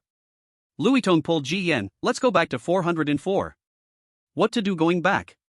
To obtain strange items from the family, we now have part of that thief's strange information, and we can surely get more useful strange items. Other players have already set off, we can't fall behind. Ji Yan thought for a moment, turned, and walked toward the hallway, then let's head back to 404 first. As they went downstairs, they could already see cracks appearing on many walls and ceilings, thick black blood flowing from the gaps in the walls. Just as the game system mentioned, the apartment was truly collapsing bit by bit. And as Miss Su said, that strange thief was the lifeblood of the apartment. But Ji Yan always felt that all of this was too straightforward. This was the hardest S-level main quest. Upon returning to the room, Ji Yan entered his grandmother's room. Even the walls of her room were cracking, his grandmother's hunched body looked ancient. Did you catch that thief? The strange grandmother wiped her sweater, her murky eyes looking at Ji Yan. Ji Yan shook his head, Grandma, I came across the thief. But it had weapons, and our formed thief-catching team suffered quite a few casualties. We were unarmed, and could only watch it escape. Ji Yan's words were not subtle. He might as well have reached out and demanded equipment. Without gear, he couldn't catch even a small thief. Upon hearing this, Grandma didn't think twice. She opened a box and took out a silver needle, the length of a finger, handing it to Jian. Take this. This is a sewing needle that Grandma has treasured for a long time. Many fabrics have been opened and removed with it. I don't know what the thief looks like or what abilities it has. But, as long as you use Grandma's sewing needle to make a mark on it, it will definitely take heed.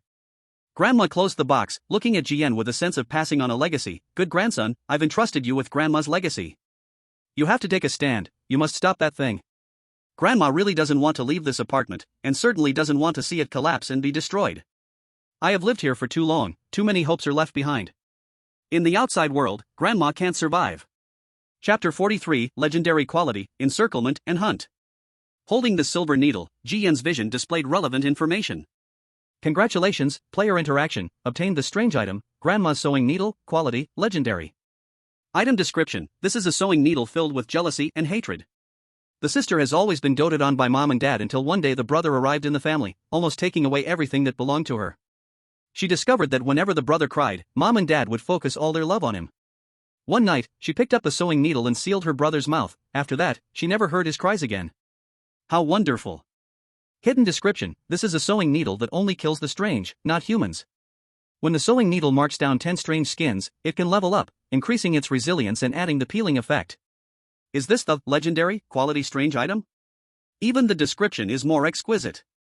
For someone like Jian who had never possessed such high-quality equipment, his eyes couldn't help but gleam. But he was even more confused. Just like that, with such a simple interaction, he obtained a legendary, quality sewing needle. What, exactly, is the difficulty of this main quest? As he exited the room, Louis Tong had also gotten her gear. Her face was beaming with joy. The strange mother actually gave me a collectible equipment. She was holding a dripping bloody kitchen knife. This is the strange mother's chef's knife. Whenever there was discord among the neighbors, the strange mother would always take this kitchen knife out, resolving any conflict.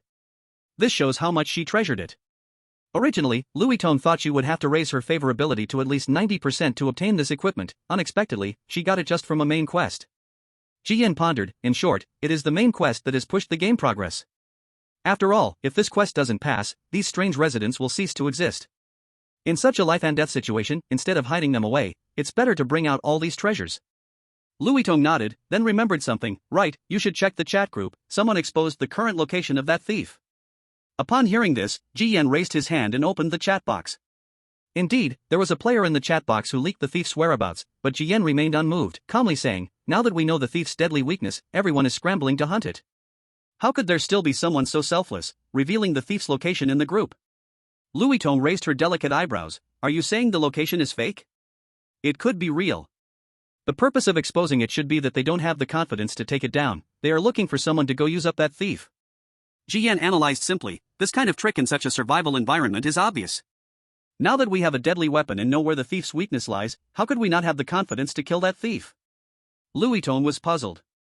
Jian retorted, you have an iron spear, and it is known that stabbing a tiger's heart will inevitably lead to death. Do you have confidence in killing alone? Louis Tong was stunned. She patted her head, feeling that at this critical moment, her intelligence was sharply declining. Should we go over? Go. Just like the guy who exposed the location in the group, it's fine to hide in the shadows. Jian closed the panel and spoke. The first floor lobby of the apartment. The densely packed strange bugs spread like a black tide, surrounding everything. The thief hovered here, as if looking around. Then, facing the load-bearing wall, it stretched out its hands. Its fingers resembled shovels, prying at a crack, tearing the wall little by little. Blood splattered, the flesh and blood writhing within the cement wall showcased an overwhelming vitality. The thief contemplated for a moment, then began to mercilessly tear the flesh apart. The wall emitted silent wails as the native's flesh and blood were stuffed into its mouth to devour. Warning! The main quest boss's current progress has caused 23% damage to the apartment instance. Players participating in the main quest, please quickly stop the malicious destruction. At this rate, there might not be a need for the sun to rise tomorrow, this apartment instance will collapse. On the way to the exposed location, the instance's warning rang out again. Louis Tong's pretty face showed clear signs of anxiety. Jian remained calm, being anxious won't help. From another perspective, it's the strange creatures that should be anxious. If the apartment is gone, we players will just be sent to the next instance. Those creatures are the ones truly facing catastrophe, with nowhere to return. Louis Tong smiled hollowly. She realized that this person could remain calm at any time. Was this really their first time playing the game? Soon, they arrived at the first-floor lobby. As expected, the scene was already quite chaotic. Players had begun to surround and kill the thief creature. When faced with the new wave of attacking players, the thief's back wriggled, revealing two horrifying faces, cutting down the approaching players. The scene was exceptionally bloody and brutal, with skin fragments and severed bodies everywhere. Louis Tong realized. With each strange face the thief revealed, there was a hunting rule that indiscriminately hunted players. How terrifying that must be? Even more terrifying was that no one currently knew how many strange faces that creature had. She couldn't help but take a deep breath and said to Ji Yan, "You're right, even if we know the thief's weakness, it's still hard to kill it." Ji Yan remained silent, narrowing his eyes as he stared ahead. In a concealed corner across the way, he saw Long Yuan's familiar face. The other party was also observing from the shadows. It was likely that the information about the thief's location was released by him, letting other players consume it while he waited for an opportunity in secret. But the current situation was not going as planned. Those players in the lobby didn't even get to touch the thief before dying suddenly, let alone thinking about killing it. But soon, Ji Yan was wrong. Suddenly, a shrill scream erupted in the lobby. A sound like gunfire, mixed with a ghostly howl, rang out. A strange bullet pierced through the faces of the thief creature, directly penetrating its body. The strange face fell to the ground, quickly withering away. The thief creature lowered its head, touching the gaping hole in its chest, its fingers probing inside, pulling out that bullet from within. The bullet was a piece of a finger bone. In an instant, it turned into fine powder when squeezed. It turned its head, and the next bullet followed, shattering its second strange face. The thief staggered, and the strange bugs covering its body died and fell off. This scene shocked the players present. Ji Yan turned his head and saw Huang Ran from before, still holding that strange gun, but now wrapped in black mist, clearly of a higher quality. It's useful. That thief has lost two strange faces and is clearly injured. This strange creature seems unable to take damage from long-range strange weapons? So it means there are distance limits to its hunting rules? Damn! Why didn't you say so earlier? What I lack the least are long-range tricks. The injured thief ghost staggered, clearly hurt. This excited the players watching from the shadows, who began to attack from a distance. Strangely, even in this situation, the thief ghost did not try to escape. Instead, it continued to tear through the walls, gnawing at the flesh and blood hidden within. Its body sprouted even more bizarre faces, all of which screamed and resisted the players' relentless attacks. Louis Tong's pretty face changed slightly. It would rather stand here surrounded and attack than back down from destroying the apartment. Does this malicious ghost really hate the residents so much? It would rather be destroyed than retreat. Ji Yan said nothing. He looked at the faces that had been smashed off, still showing signs of life, and knew that his opportunity had come. Chapter 44, Doctor, Patient, and the Real Culprit. In the arena, the thief ghost was suffering from the players' continuous attacks, its twisted, horrifying faces screaming and contorting. Countless ghost insects fell off the thief ghost, yet it showed no sign of escaping. Instead, it hastened its destruction of the walls, devouring the flesh and blood of the original inhabitants embedded within. Boom! A loud explosion resounded as something hit the thief ghost, shattering its head, and countless ghost insects rained down like droplets. The players were startled. They turned to see Long Yuan appearing on the second-floor railing, holding a shotgun with smoke still rising from the muzzle. It's that dragon guy again. I wondered when this guy would show up. Turns out he was just hiding. At the sight of Long Yuan, Huang Ran's face darkened first. As the second highest ranked player, he had always seen Long Yuan as his biggest competitor since he had been kept under pressure by him. If the main boss's head is gone, it should be dead. Before a player could finish speaking, they saw the thief ghost's head slowly starting to repair itself, and the screaming of the ghost faces on its body grew even more unbearable. It seems that in order to kill this ghost, we must smash all the faces on its body. Perhaps its goal had been achieved, or it sensed a crisis. The thief ghost stopped its destruction and turned to leave the scene. It's going to run. Can it escape? As long as it's in the apartment, it has nowhere to hide. The rounds of attacks were clearly effective. The aura surrounding the thief ghost rapidly diminished, signifying that it could be hurt, that it could die. The remaining players eagerly pursued. Watching the players chase after the ghost while also seeing the walls around them slowly cracking and bleeding, Long Yuan's eyes narrowed, and a smile crept upon his lips. But then, his smile suddenly vanished. He noticed that in the hall, there was still a player who had not followed the crowd to chase the thief ghost. Stepping on the bloodied floor, Ji Yan walked into the aftermath of the battle. His gaze fell solely on the battered and nearly lifeless ghost faces scattered around. He crouched down, reaching out to touch them one by one. As his talent was frequently triggered, Ji Yan once again obtained information that other players had not. My children have been tainted. I want to protect my children, to let them grow up healthy. Such pitiful outsiders, foolish and mocking, they believe only what they see before them. They desperately dig a deep pit, eagerly thinking it is a refuge from disaster, yet unaware, this is a grave that buries them. Who will save us? Save our families? We have tried our best, but we are gradually growing weak, in the end, helplessly watching everything cease to exist. Clutching the ghost face in his hand, Ji Yan's expression grew increasingly grave. He looked at the scattered dead ghost insects and suddenly guessed something. Ji Yan, aren't we going to chase? Louis Tong asked. After all the ghost faces wilted and died, Ji Yan stood up. He looked at the dense cracks in the first-floor hall and the walls caked with thick blood. He walked over. Reach out and touch the flesh that oozes from the walls. Then, his gaze sharpened. He said to Louis Tong, I'm going to the 8th floor. If you believe me, go back to room 404 and stop getting involved in the main story. When Louis Tong heard this, she was astonished and asked, Did you discover something? Ji Yan didn't answer, turning around and running upstairs. He didn't have time to explain, whether Louis Tong listened or not was her own choice. As a fellow player under the same roof, the care he had given was already enough. Walking up the hallway, Ji Yan paused at every floor, observing something before continuing upward. Soon, he reached the 8th floor. He knocked on the door of room 801. The door opened, and it was Shishi who answered. She still wore the simple white clothes, with a seriously depressed expression on her face. Sister said you would come. And you arrived even earlier than she guessed. Entering the room, Miss Su Shinshu still lay lazily on the reclining chair, reading a book. Aren't you supposed to be busy catching the thief now? How come you still have the time to come here? Miss Su flipped the pages of her book, responding casually. Ji Yan walked over and didn't rush to explain but instead asked, Miss Su, you clearly hated the native thief who stole from you last night. Why do you seem so indifferent now? Miss Su didn't look at Ji Yan, smiling faintly as she spoke. What's the use of being anxious? It's better to let it go. After all, if the murderer who destroyed the apartment isn't stopped, the end result is that all the residents will face disaster together. Thinking about it, I have so many residents for company, so it's not a total loss, right? Ji Yan shook his head and said, Actually, you knew from the beginning that the thief would break into your room 801. But you wouldn't stop it.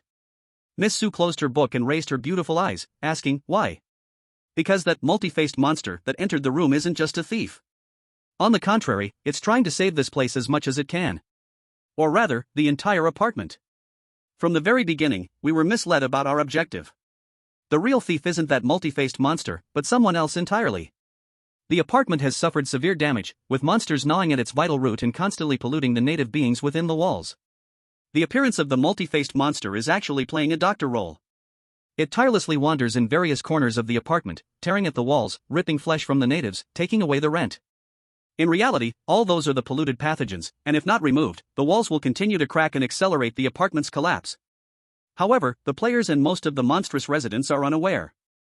They blame the multi-faced monster for the broken walls and damage to the apartment. Ji Yan's expression darkened. This creates a pessimistic situation. A doctor who is clearly trying to save a patient is seen by the family with a knife in hand and blood all over, mistaken for a murderer and beaten wildly. The patient thinks they are stopping a killer while trying to save the one on the bed. But they don't realize that by stopping him, they are actually harming the patient and may even miss the best chance to save them. Ji Yan's expression was grave. In fact, through those hidden messages, he had formed this guess. But in the end, it was just a guess. After the commotion in the first-floor hall, it became certain.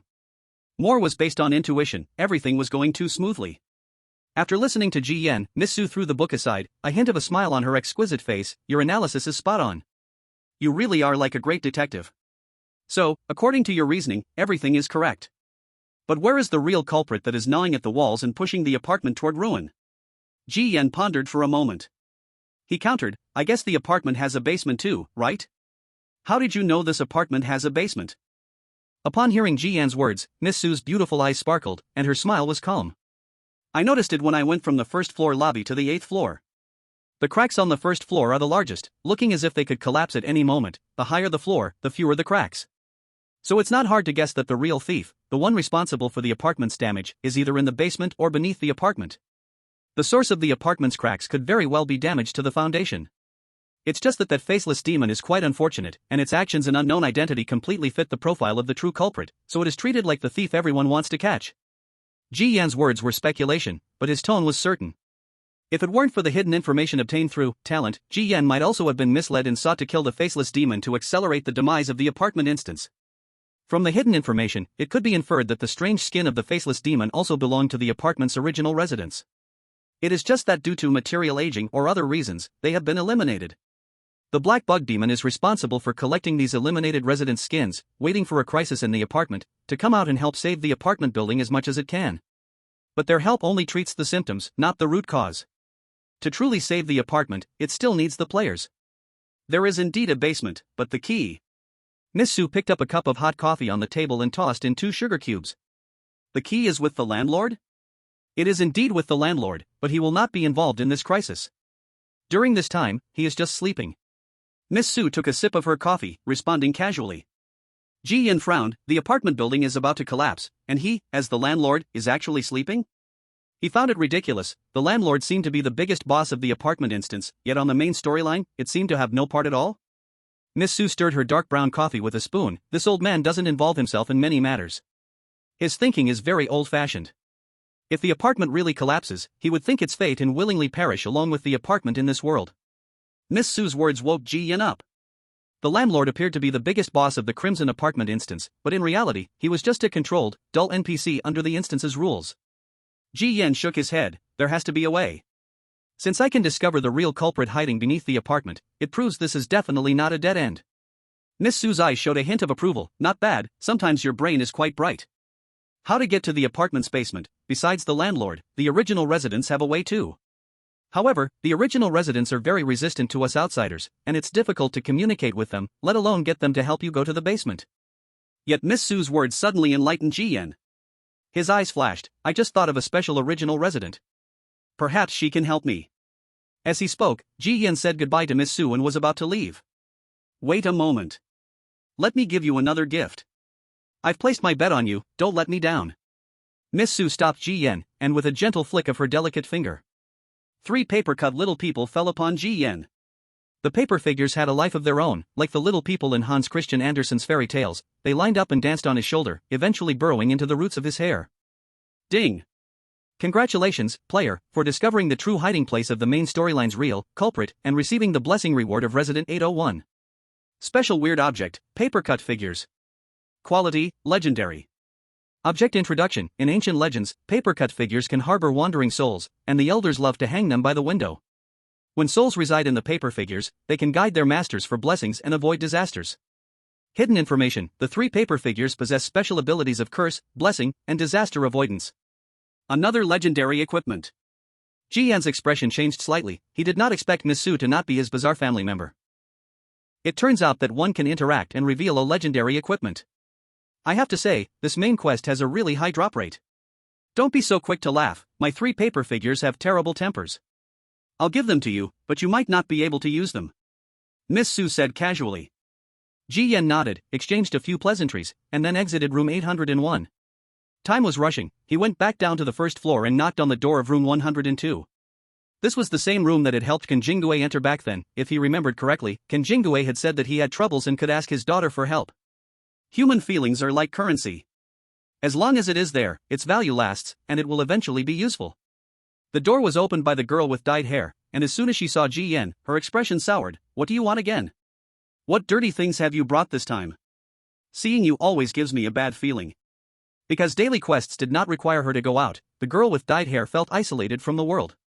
She thought she would always be comfortable in room 102, not knowing that the apartment was facing a dire disaster. I'm looking for your master. Pushing the door open, Ji Yin walked in, dust-laden, heading straight for the master bedroom at the end of the hallway. Hey! At least change your shoes, where have you been? The soles are covered in red paint. Looking at the soiled floor, the girl's beautiful day immediately soured. In the master bedroom, the blood wall was continuously seeping blood, forming a line of distorted characters. I knew you would come. Sorry to interrupt, but I want to know about the basement of the apartment. Do you know how to get down there? Ji Yin got straight to the point. The blood characters changed, I know. But the basement was a forbidden place for severely violating tenants. It's very dangerous. You are a benefactor to me and my father. I don't want to harm you. If we don't go, the apartment will collapse, and the result will be the same. Everyone else is misled, only I know where the problem originates. This dangerous place can only be entered by me. Ji Yan's words carried a sense of sorrow, like he was saying if I don't go to hell, who will? But in reality, he was just afraid of being robbed of achievements by other players. It wouldn't be just him who realized that they were misled. So he had to seize the time and take the lead. The blood wall was calm for a moment before the blood characters changed again. Tear open the floor, and I'll send you there. The apartment rules cannot restrain below, you must be careful. Upon hearing this, Ji Yan's eyes sparkled. Then he took out his grandmother's embroidery needle and gently drew on the floor. The floor was like a thin piece of cloth, easily torn open, blood gushing out in large amounts. The blood and flesh beneath the floor wriggled, forcefully opening a pitch-black staircase leading to the basement. Ji Yan's eyes widened slightly. He finally understood why Miss Su had said that the key to the basement, aside from the landlord, was only with the natives. Moreover, it was hard to make them willingly hand over the key. Turns out the natives needed to tear their own flesh to open the basement door. The so-called key was just a form of self-harm by the natives. Chapter 46, Underground Tenants, Devouring the Cake. Looking at the spreading blood on the floor, Ji Yan could not help but hold his breath. He never expected the way to open the basement would be so bloody. He glanced at the blood wall and worriedly asked, "Are you okay?" The blood wall remained unresponsive. After a long while, it finally coalesced into a distorted word, pain. Ji Yan's gaze shifted. He had to hurry, pulling out his mother's flashlight and shining it into the basement. At that moment, he felt an itch in his hair. The three paper figures jumped out from his hair. They were like three hopping creatures, examining their surroundings. Ji Yan didn't know why the three paper figures had jumped out, but it somehow gave him a little sense of security. At this moment, a new panel notification popped up in front of him. Ding! Congratulations, player, you discovered the hidden new map segment of the instance, Forbidden Basement. Map block introduction. This is a prison that holds residents who severely violate apartment rules, filled with many unknown dangers. It is advised that players do not recklessly enter without adequate equipment. Tip: hidden map block, involving multiple core tasks, and hiding a lot of high-quality equipment. So this is the hidden map block. No wonder there wasn't a hint at all. Ji Yan murmured, and suddenly, the flashlight in his hand flickered. He paused, surprised that even his mother's flashlight was useless here. Thinking carefully, he realized that coming down here so recklessly was indeed bold, but it was due to the urgent situation. He had little means of survival, to say the least. I can only see how much value these three paper figures from Miss Su hold. Although Ji Yan said this, he thought these three paper figures were unreliable no matter how he looked at them. After a moment, he finished walking down the steps leading to the underground. When the soles of his shoes landed on the thick dust, Ji Yan knew he had entered a new map block. Through the flickering beams of light, Ji Yan saw his surroundings. It was a forbidden place, a prison that held sinful residents. In reality, it was a wine cellar sealed for an unknown length of time. Everywhere were earthen jars used for storing wine.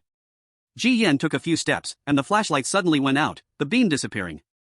He thought the flashlight had lost connection, but the next second he realized a hand was covering the flashlight. Pulling the flashlight back, Ji Yan saw who it was. It was a messy-haired creepy old man, with a twisted and hunched figure, resembling a real-life goblin. He grinned, chuckling. I said before, there will always be a few clear-headed ones who find the source of the problem in the basement. After he spoke, shadows crawled out from hidden corners. All of them were quirky, deformed residents. They had emaciated bodies, visibly lacking flesh, like refugees fleeing from famine. When they saw Ji Yan, they all smiled. There's hope now, we can put our hearts to rest. Our apartment is saved, it won't collapse. These imprisoned, quirky residents saw Ji Yan like he was a beacon of hope, an indescribable joy filling the air. This was not what Ji Yan had imagined. Weren't they saying the basement was extremely dangerous? Weren't they saying the imprisoned residents were filled with hostility? These imprisoned quirky residents seemed to understand Ji Yan's thoughts, and they explained, although we have made some mistakes before and have been imprisoned here. But we also do not wish to see the apartment collapse and be destroyed. After all, our loved ones still live above. So we are all waiting for a resident to come down and save this apartment. Ji Yan looked at the faces of these quirky residents, noticing that the three paper figures showed no signs of attacking. He asked, so, who is destroying the foundation of the apartment? The imprisoned quirky residents were just about to speak when footsteps sounded from the steps behind. Ji Yan's expression darkened. He knew that another player had followed his progress. This was faster than he had expected. What made his face look even worse was that the player who came down was an old acquaintance. Holding an old oil lamp, with the flickering orange flame, Long Yuan also saw Ji Yan's face, his eyes narrowing. Enemies meeting each other, particularly eye to eye. We meet again. Ji Yan said with a smile that didn't reach his eyes. If I remember correctly, you still owe me a bet. The stake was indeed a kitchen knife, right? Long Yuan also chuckled coldly. I have something better to give you. Saying this, he tossed an eerie object over. Looking closely, it was his own chopper. Wasn't it taken by a poor soul? How did it end up in this guy's hands? What a scheme, this chopper has caused me a lot of trouble. I have always remembered this bet. Long Yuan's smile was filled with coldness. Ji Yan picked up the chopper, which was even more damaged, with a piece broken off. No wonder Long Yuan threw it back at him. In his eyes, it was probably junk, but in Ji Yan's view, as long as the talent of omniscience and omniscience was still there, this machete was a treasure of extraordinary quality. At first, to escape from his deceitful father in 804, he had to painfully discard this machete, which was a tracker. Unexpectedly, after all the twists and turns, it ended up back in his hands. You say I set you up, I don't understand what that means. I only know that a guy who fakes accidents stole my machete, and somehow it ended up in your hands? Ji Yan shook his head while putting away the machete. Long Yuan squinted, seemingly discerning the truth of Ji Yan's words, and ultimately chose to skip the topic.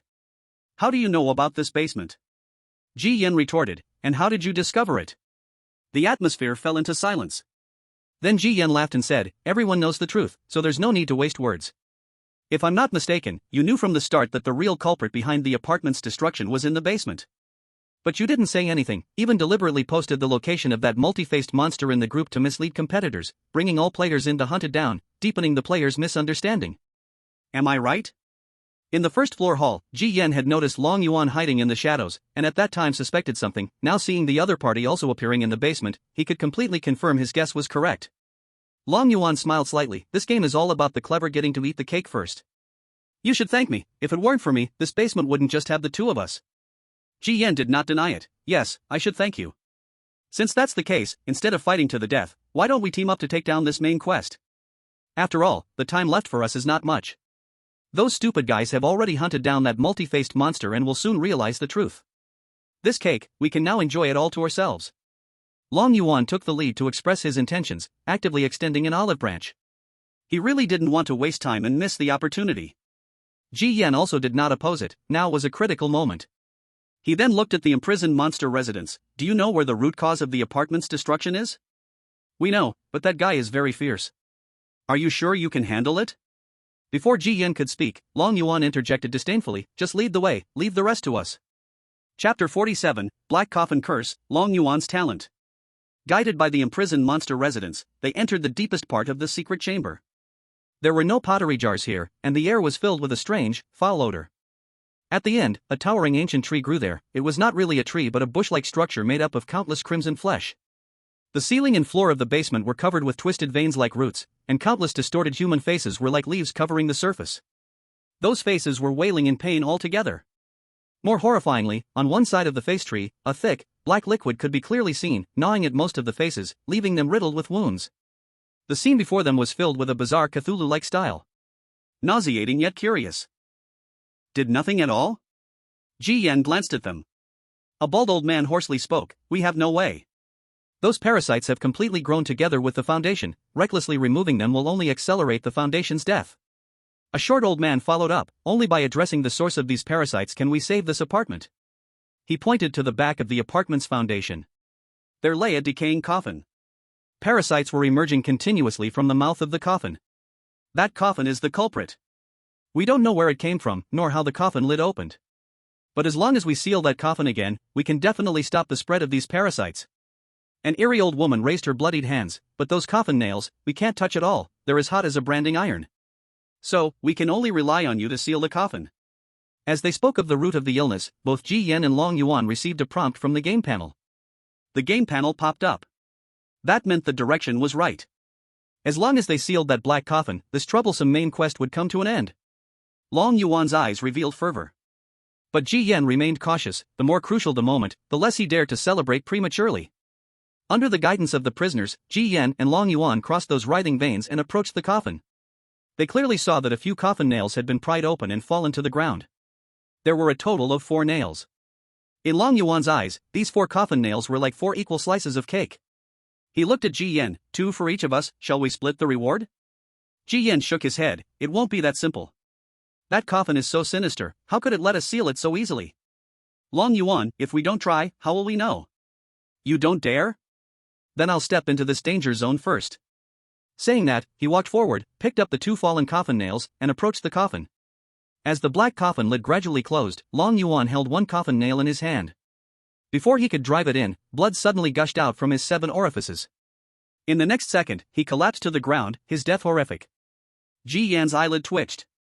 Did this guy just die so easily? Why did he suddenly start bleeding from his orifices and die? Could it be that this black coffin has some lethal radiation? And in the next second, an even more shocking scene appeared before Ji Yan's eyes. The previously dead Long Yuan suddenly opened his eyes, revived, and climbed back up. He wiped the blood from his mouth and nose and quickly backed away. He cursed, both the coffin and the nails are cursed, touching them means death. Ji Yan's eyes flashed as he guessed something. Is this your talent? My talent is an A-level ability called Nirvana Rebirth. Accepting a task can trigger it once. That means, in every task, I have 2 lives. And after being reborn, I can also indicate the reason for my previous death. Long Yuan unexpectedly replied seriously to Ji Yan's confusion. Wiping the blood from his hand, Long Yuan said to Ji Yan. Ji Yan, with a hint of doubt, replied, your talent is the most important trump card for players. You just told me like this? Long Yuan, we're tied together now, there's no need to hide anything. I've already stepped on a mine, it's your turn to show what you can do. Long Yuan stared at Ji Yan. The challenge before them was simple. They had to seal the coffin. However, both the coffin and the nails were laced with deadly curses. It was like having a life-saving medicine inside a box, but the outside of the box was full of explosive wires. Touching it would mean certain death. How to complete this task? Ji Yan pondered for a moment, then turned to look at those wide-eyed imprisoned strange guests behind him. When facing a problem in the game, interact with the NPC. There will always be some clues. Ji Yan stepped back and tossed this dilemma to the imprisoned strange guests. The bald old man trembled as he heard, tearing off a completely rotted piece of face skin from the original resident.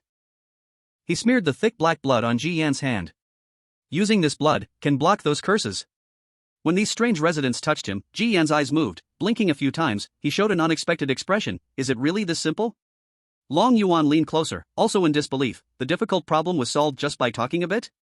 We won't harm you, and we want to save this apartment. One of you can try first. The strange old lady said this and tore off the flesh of a dead indigenous person, smearing the black blood on Long Yuan's hand. Looking at his bloody hands, Long Yuan volunteered, once again picking up the cursed coffin nails. After waiting for a moment, he showed a look of surprise. I'm fine, the curse has really been blocked. He walked over, grabbed Ji Yan's hand, and placed the coffin nail in Ji Yan's palm. You try? At the moment he shook hands with Long Yuan, Ji Yan's face changed, and after a moment, he nodded subtly. It really has resisted the curse. Then hurry up and seal the coffin. Picking up the remaining 3 coffin nails from the ground, Ji Yan and Long Yuan began to seal the black coffin. Behind them, the gathered strange residents watched the scene nervously, but beneath the tension, there seemed to hide something. Ji Yan took out the hammer and struck the rusty coffin nail. But after just 2 strikes, he felt a wave of discomfort.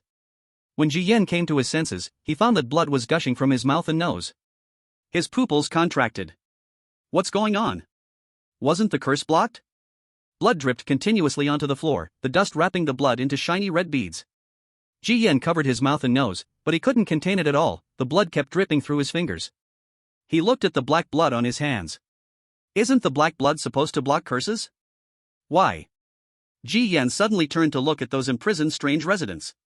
They were also staring at Ji Yan in shock, seemingly not understanding what was happening. Ji Yan's eyes and ears were also bleeding, his body felt weak, and he stumbled. Then, as if he suddenly reacted, he turned to look at Long Yuan, who was also sealing the coffin. He saw that, at some point, Long Yuan had wiped away the smeared black blood, allowing the curse to erode his hands. Long Yuan looked at his blackened hands, at Ji Yan's constricted pupils, and forced a smile. Looks like I overestimated you. You are not as troublesome as I thought. I'm even curious, how did you find this basement? Ji Yan coughed up thick blood, looking coldly at Long Yuan's mocking smile. Your talent is not Nirvana Rebirth at all. I just made that up on a whim, you wouldn't really believe it? Long Yuan's eyes were indifferent. I, Long Yuan, have never had a habit of sharing cake with others. Just take my last piece of advice before sending you offline. The scariest thing in the bizarre game is not the strange, it's always the human heart. As Long Yuan's voice fell, Ji Yan spat out a large amount of blood and collapsed onto the floor. Suddenly, he felt a chill creeping up from behind. He turned around abruptly and was met with the horrifying sight of Ji Yan, drenched in blood. Long Yuan's face changed dramatically, clearly shocked. At that lightning-fast moment, a paper figure shot out from Ji Yan and stuck to the back of Long Yuan's neck. The moment the paper figure adhered, a cursed character appeared. Warning! You have been cursed by the sinister object 3-character paper figure, Sin. Curse effect, for the next 20 minutes, you will fall into absolute silence, losing all game actions, unable to walk or move, unable to open the toolbar, unable to use any equipment, and your talents. Curse? Long Yuan's expression changed drastically. Wait, why is he not dead? His body felt as heavy as lead, and Long Yuan collapsed to the ground, his body devoid of all movement.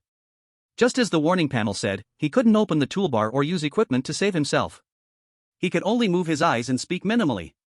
You obviously suffered from the curse of the black coffin. Long Yuan stared wide-eyed at the now lively Ji Yan.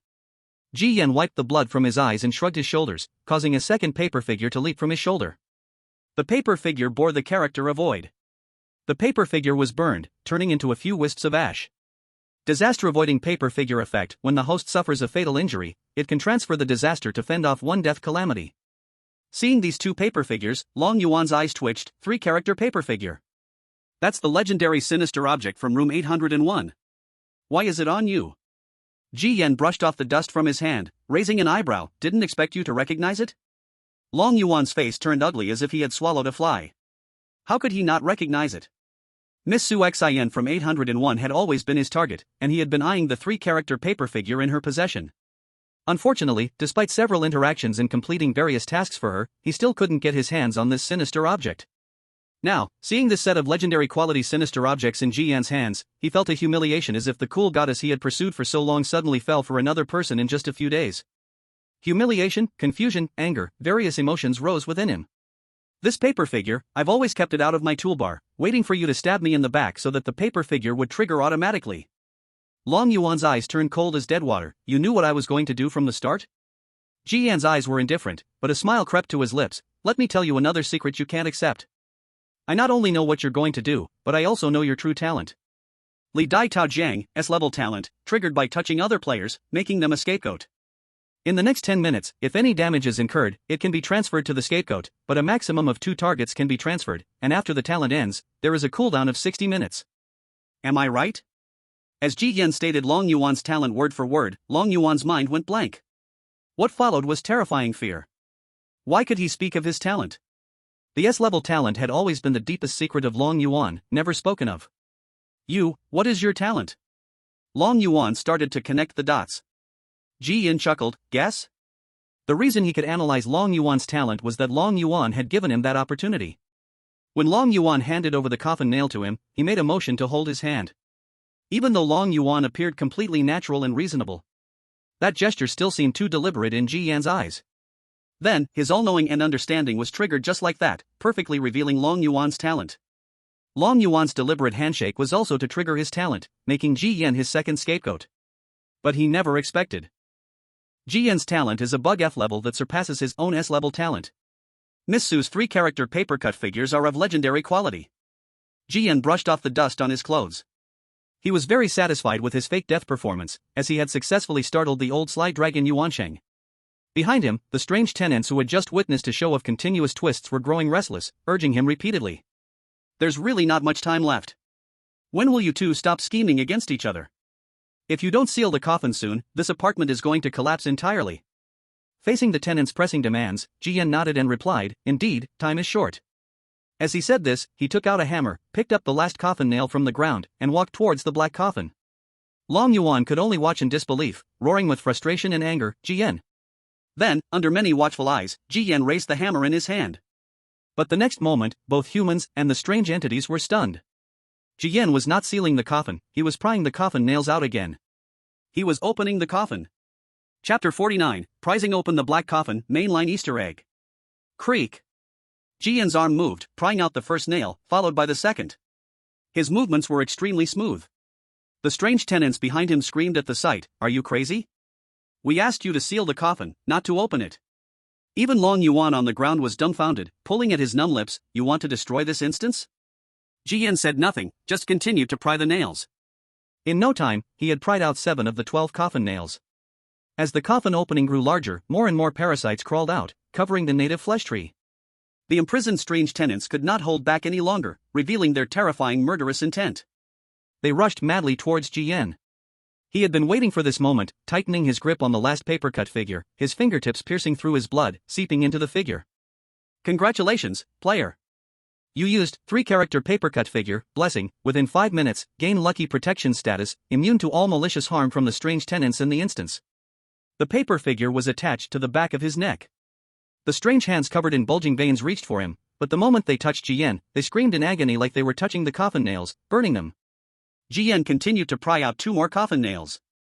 You want to let whatever is in the coffin out, this apartment is really going to be finished. The strange tenants were furious, their eyes bulging. The foundation of the apartment isn't being damaged by those parasites. On the contrary, those black parasites are trying to salvage the ruined foundation.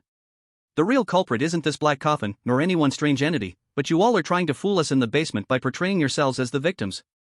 The black coffin is just a scapegoat for you to cover the real culprit. When touching those native beings that had been gnawed at, Jian noticed something was off. In the hidden information, they screamed in terror. Jian believed in his guess and sixth sense, and with a swift pull of the hammer, the last coffin nail was pried loose.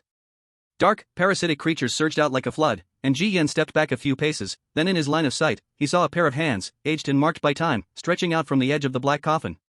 A dark figure slowly crawled out from inside the coffin. Behind, those eerie tenants, witnessing this scene, lost all hope and fled in panic. Ji Yan and the immobile Long Yuan looked at the shadowy figure. A chill of great fear weighed heavily on their hearts. The black mist gradually receded. Once he could see the figure clearly, Ji Yan's eyes widened. Old man? What are you doing in the coffin? The landlord, with his head full of silver hair, yawned, stretched his back, and looked hazy with sleepiness. From the coffin, the old landlord, still groggy, spoke with a cold tone. I didn't have much resting time to begin with, and you little brat woke me up. Ji Yan's mind went blank. Weren't they saying that the landlord wouldn't get involved in the main storyline? How did he suddenly appear in the coffin in the basement? Ding!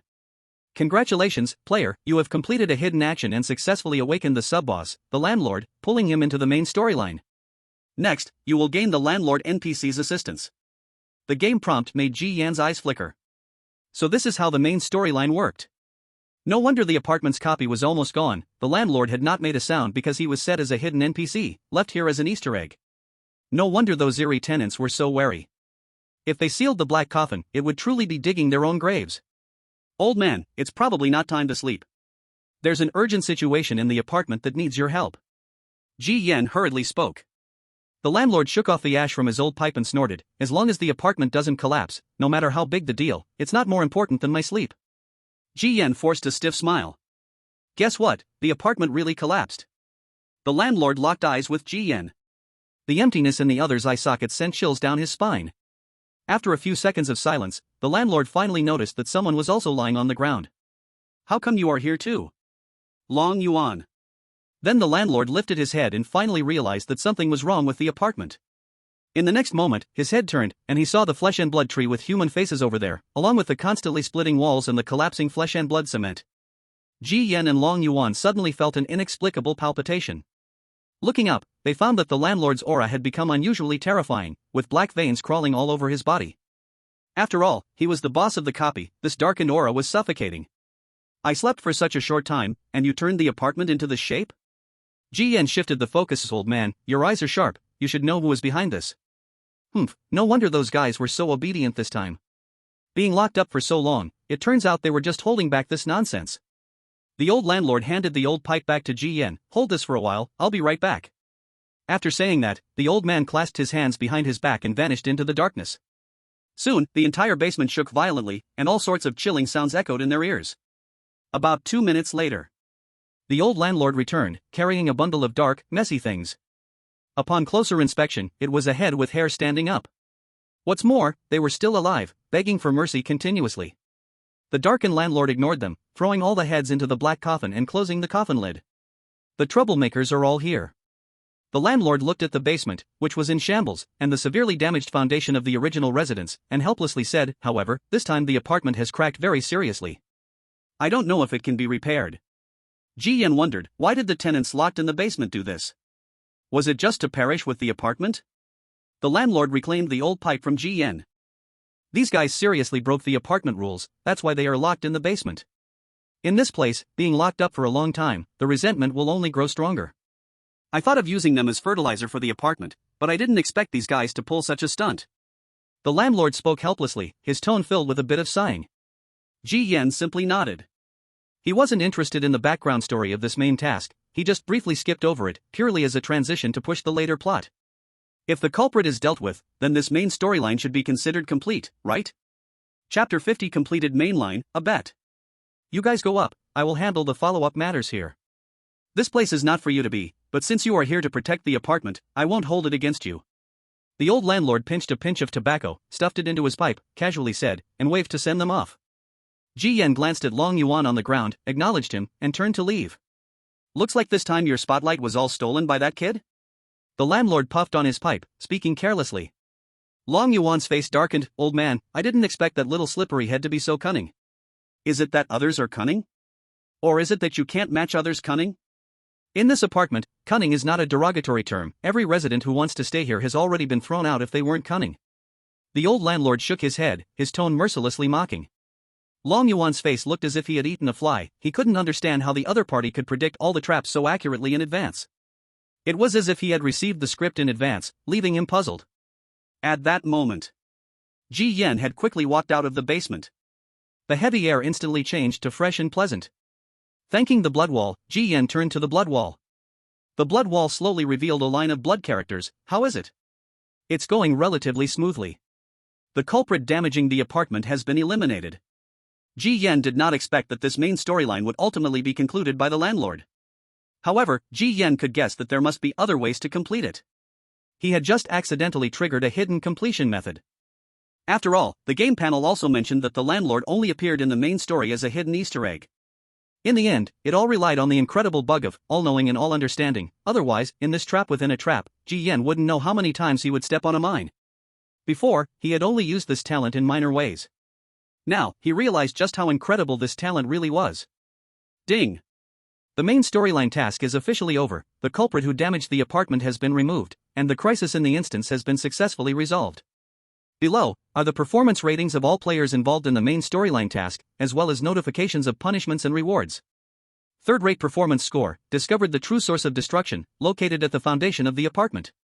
Second-rate performance score, found the way to the apartment basement. First-rate performance score, exposed the underground captivity scheme of the strange resident. Special performance score, discovered the hidden Easter egg and completed the main storyline task. This time scoring, highest performing player Ji Yan scores a total of 95 points. The corresponding performance rewards have been allocated and sent to each player's personal mailbox. Warning! The following players with incorrect operations, maliciously harming the apartment-kind NPCs, will face different degrees of punishment. The announcement of the end of the main line echoed in every player's ear, and Ji Yan received his reward immediately. He clicked to open the reward package. There were only 2 rewards, a key to the apartment and a repair gem.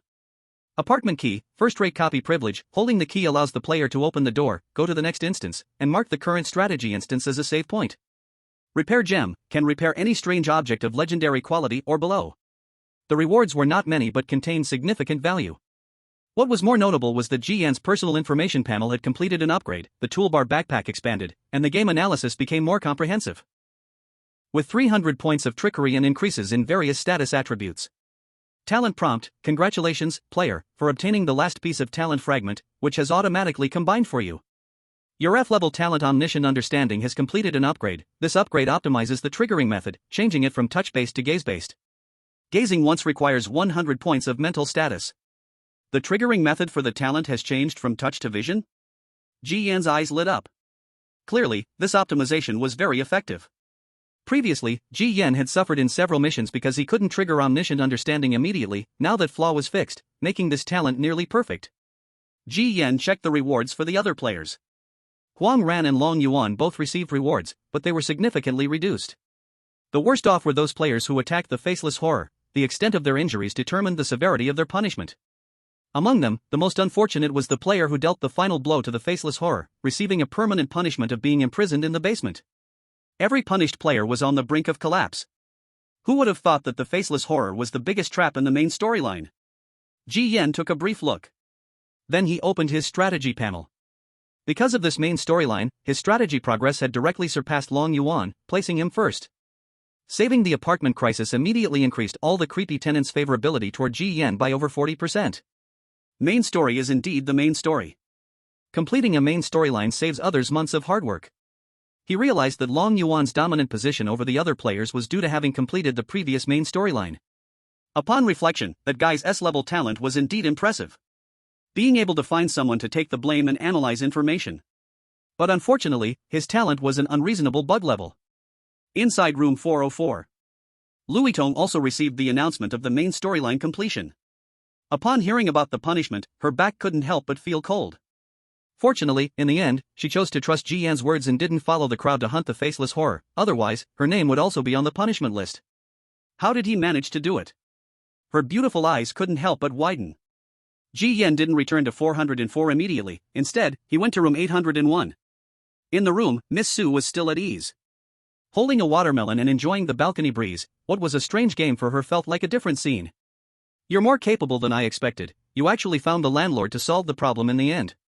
Miss Su seemed to see through everything and immediately mentioned the landlord as a hidden element. Looking at the seemingly all-knowing Miss Su, Ji Yan was dazed. Sometimes he really wondered if the boss of this instance wasn't the landlord, but this Miss Su was the true hidden big boss. Miss Su, is there anything you don't know? Ji Yan couldn't help but ask. Succubus smiled like a blooming flower, answering off-topic, what about my 3 paper figures? If it weren't for your 3 paper figures, I'd be doomed. So I came to thank you right away. Ji Yan's reply was sincere, this gratitude came from the heart. The other person was not his creepy family. And according to that 20% favorability strategy, the other person gave him a piece of legendary level equipment. From a game perspective, this was like a bug. From a real-world perspective, it didn't make sense either. Miss Su seemed to notice Ji Yan's hesitation, her half-smile implied, don't rush to thank me. I'm not some good Samaritan, nor do I think it's fun. Those 3 paper figures are my greatest treasure in room 801, I don't know how many people coveted them, trying every means to acquire them, including that Long Yuan. The reason I gave them to you is, this is my bet. Chapter 51, Blood-Colored Paper Figures, New Instance. Bet? Ji Yan was puzzled by the bet Miss Su mentioned, it sounded like those 3 paper figures were given to him. Is it trying to gain something more valuable from itself? But with nothing to its name, what treasure is there? Miss Su is clearly an NPC in the copy, but every time they talk, Ji Yan feels that the other party isn't a dull NPC, but a real player with flesh and blood. You've got the key to the apartment door, where will you go next? Miss Su asked. Ji Yan shook his head, I don't know. The outside world is so vast, you must go take a look. Completing the main quest line of this copy would be like a standard conclusion. He was different from the small number of conservative players who thought the outside world was dangerous and were willing to stay forever in one copy, like a bird in a cage. How could he understand this world or find a way back to his original Blue Star without passing through the seemingly dangerous and unknown fog? In Ji Yan's eyes, staying in a single copy was like a slow death. In the past, many residents got the key and left this apartment. They were like the people inside the walls, longing to see the outside world. After they went out, they never returned. If you want to leave the apartment, I'll give you a gift as a small farewell present. Miss Su said as she handed over a small makeup box. The box opened, revealing a paper figure. But the paper figure seemed soaked in blood, all bright red. Ding! Congratulations, player, you've received the hidden reward of the copied blood paper figure. Quality. Description, legend says, when a person's life path is filled with countless disasters and bloodshed, a red paper figure will appear to guide the host out of numerous perilous paths, leading to the only way of survival. So, will you be that person of calamity? Easter egg description, reward is the blessing reward of this specific NPC in the Scarlet Apartment copy, detailed capabilities need to be unlocked in the new copy, please look forward to it.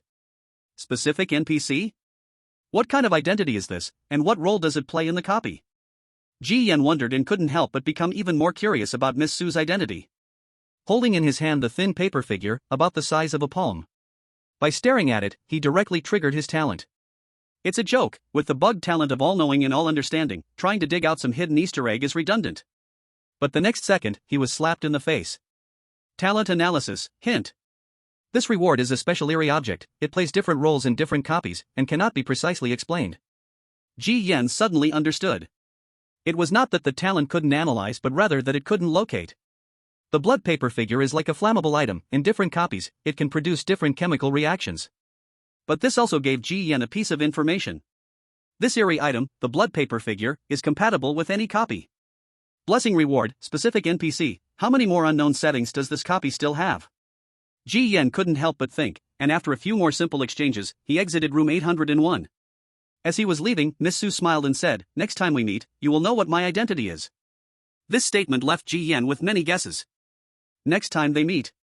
Does she think he will return to the Scarlet Apartment? Or is it that Succubus, as a specific NPC in the copy, can move between different copies and play various roles? Ji Yan didn't dwell on it, these things later didn't need to be overly focused on. Back to room 404. Although the strange items lost by the Erie family, mother and grandmother, were not found, and the daily task failed, due to the completion of the main quest, the side quest was refreshed directly. The next day. The apartment looked as if it had been processed overnight, newly renovated, with cracks and marks disappearing almost completely.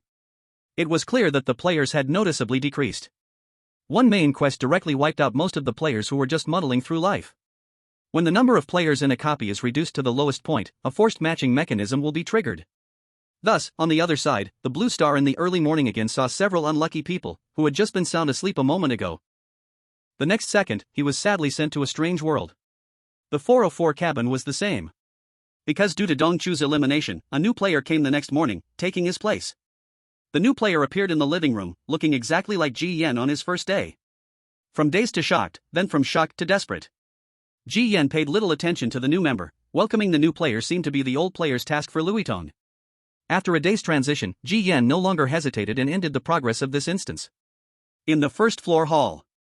The apartment manager, Bandage Ghost, stood at the door looking at Ji Yan. I can't understand, everyone else rushes to live in the apartment, why are you so eager to leave? Ji Yan shrugged, the walls, you know. Everyone in different environments always longs for and yearns for the unknown. The outside world is far more cruel and dirty than you think. You will soon regret your decision to leave the safe haven. It was unclear whether Bandage Ghost's words were sarcasm or a sincere warning to Ji Yan. Ji Yan fiddled with his ears and tossed the apartment key to the other person. That's my business. My grandmother and mother don't worry about me like you do, just open the door. Bandage Ghost shook his head and opened the apartment door with the key. As the door opened, a thick fog outside blocked all vision, as if signaling that once Ji Yan left the apartment, he would head to an unknown instance. Suddenly, Bandage Ghost had 4 paper boxes in hand, turned to Ji Yan and said, choose one. What is this? Ji Yan raised an eyebrow. Every departing resident must choose one as an escort token, as a good omen. Though the other party said so, Ji Yan was very certain. The instance would not set such meaningless things for no reason. Ji Yan casually picked one and opened the box. Inside the box was a small exquisite knife stained with blood, looking strange and horrifying. Ha! Seeing this knife, Bandage Ghost suddenly laughed oddly. What a good omen. It stepped aside and made a gesture of farewell. You can go now. Without much thought, Ji Yan took a step and walked out of the apartment door. In the next moment, the thick fog swallowed his figure. Another foolish bird longing to fly out of the cage. Thinking that leaving the apartment means flying out of the cage, but how could they know that this world itself is a huge cage? Bandage Ghost murmured as it slowly closed the apartment door. When the fog blocked his vision, Ji Yan felt as if he were in a separate space. Unable to tell the direction or see the road beneath his feet, Ji Yan just kept walking forward. He didn't know how long he walked, when suddenly, a sound notification from the game rang in his mind. Ding! Player Ji Yan has successfully cleared the instance, Crimson Apartment, beginning to rematch the second instance for the player. Based on the player's last instance choice of wish, the related instance has been successfully matched for the player, Undead Hospital. As the voice fell, Ji Yan suddenly realized. Damn! The last 4 paper boxes were to determine the instance. That small exquisite knife stained with blood was definitely the surgeon's scalpel. Chapter 52, Undead Hospital, Abdominal Interview. As the new instance was successfully matched, Ji Yan was instantly hit by a strong sense of weightlessness. The ground beneath his feet seemed to collapse, plunging him into an endless abyss. His senses faded away, and his brain forcibly shut down. When Ji Yan opened his eyes, everything before him was dim. It seemed like he was in a cramped space, making it difficult to breathe. Completely unaware of what was happening, Ji Yan's brain was temporarily frozen. According to the game broadcast he heard before losing consciousness, he should have entered the Undead Hospital instance, but why did he wake up in such a place? It felt like he was thrown into a swamp, his body submerged, wrapped and pressed by the disgusting sticky space, unable to breathe. He extended his hand, desperately scraping and digging to open the space in front of him. Attempting to find a way out, but the walls were like thick cheese, digging layer after layer. In my ears, the sounds of thud, thud, thud echoed like the deep rumble of thunder. The things constantly pressing against me could be clearly seen. They were writhing, desperately squeezing around Ji Yan, as if trying to kill him in this manner. These things were living beings. No, it should be said that the entire narrow space was alive. Even the walls were bulging and writhing. Warning! Your breathing is gradually weakening, all functions are rapidly declining, your consciousness is beginning to blur, and your limbs are becoming increasingly fatigued. Please find a way to escape this predicament quickly, or you will die offline. As the warning panel popped up, Ji Yan's breathing became even more difficult, and he could even clearly feel his bones about to be crushed, his chest ready to explode. In his blurred vision, he saw writhing things wrapping around his body and limbs like a python strangling its prey. they gave him no chance for resistance. At the same time, it seemed like a large amount of water was flooding into the space, submerging his mouth and nose. This made Ji Yan gradually lose his last bit of breath. In the entire dark space, all the living things were desperately trying to kill him. The overwhelming sense of death filled Ji Yan with despair and intense unwillingness. You damn it! What kind of hell is this? I can't die and be eliminated right after entering the instance, right? That would truly be a joke. In a critical moment, the talent panel, Omniscient Understanding, was triggered, and hidden information popped up in his vision. Your existence brings it immense pain, you are interconnected, yet because of the cruel elimination environment, only one can survive. It wants to devour you in this way, and if you want to survive, you can only eat it. At this moment, you are weak and exhausted, needing to intake a large amount of nutrients, and everything you see is rich in nutrients, isn't it? Look at how they wriggle, full of vitality, how delicious they are.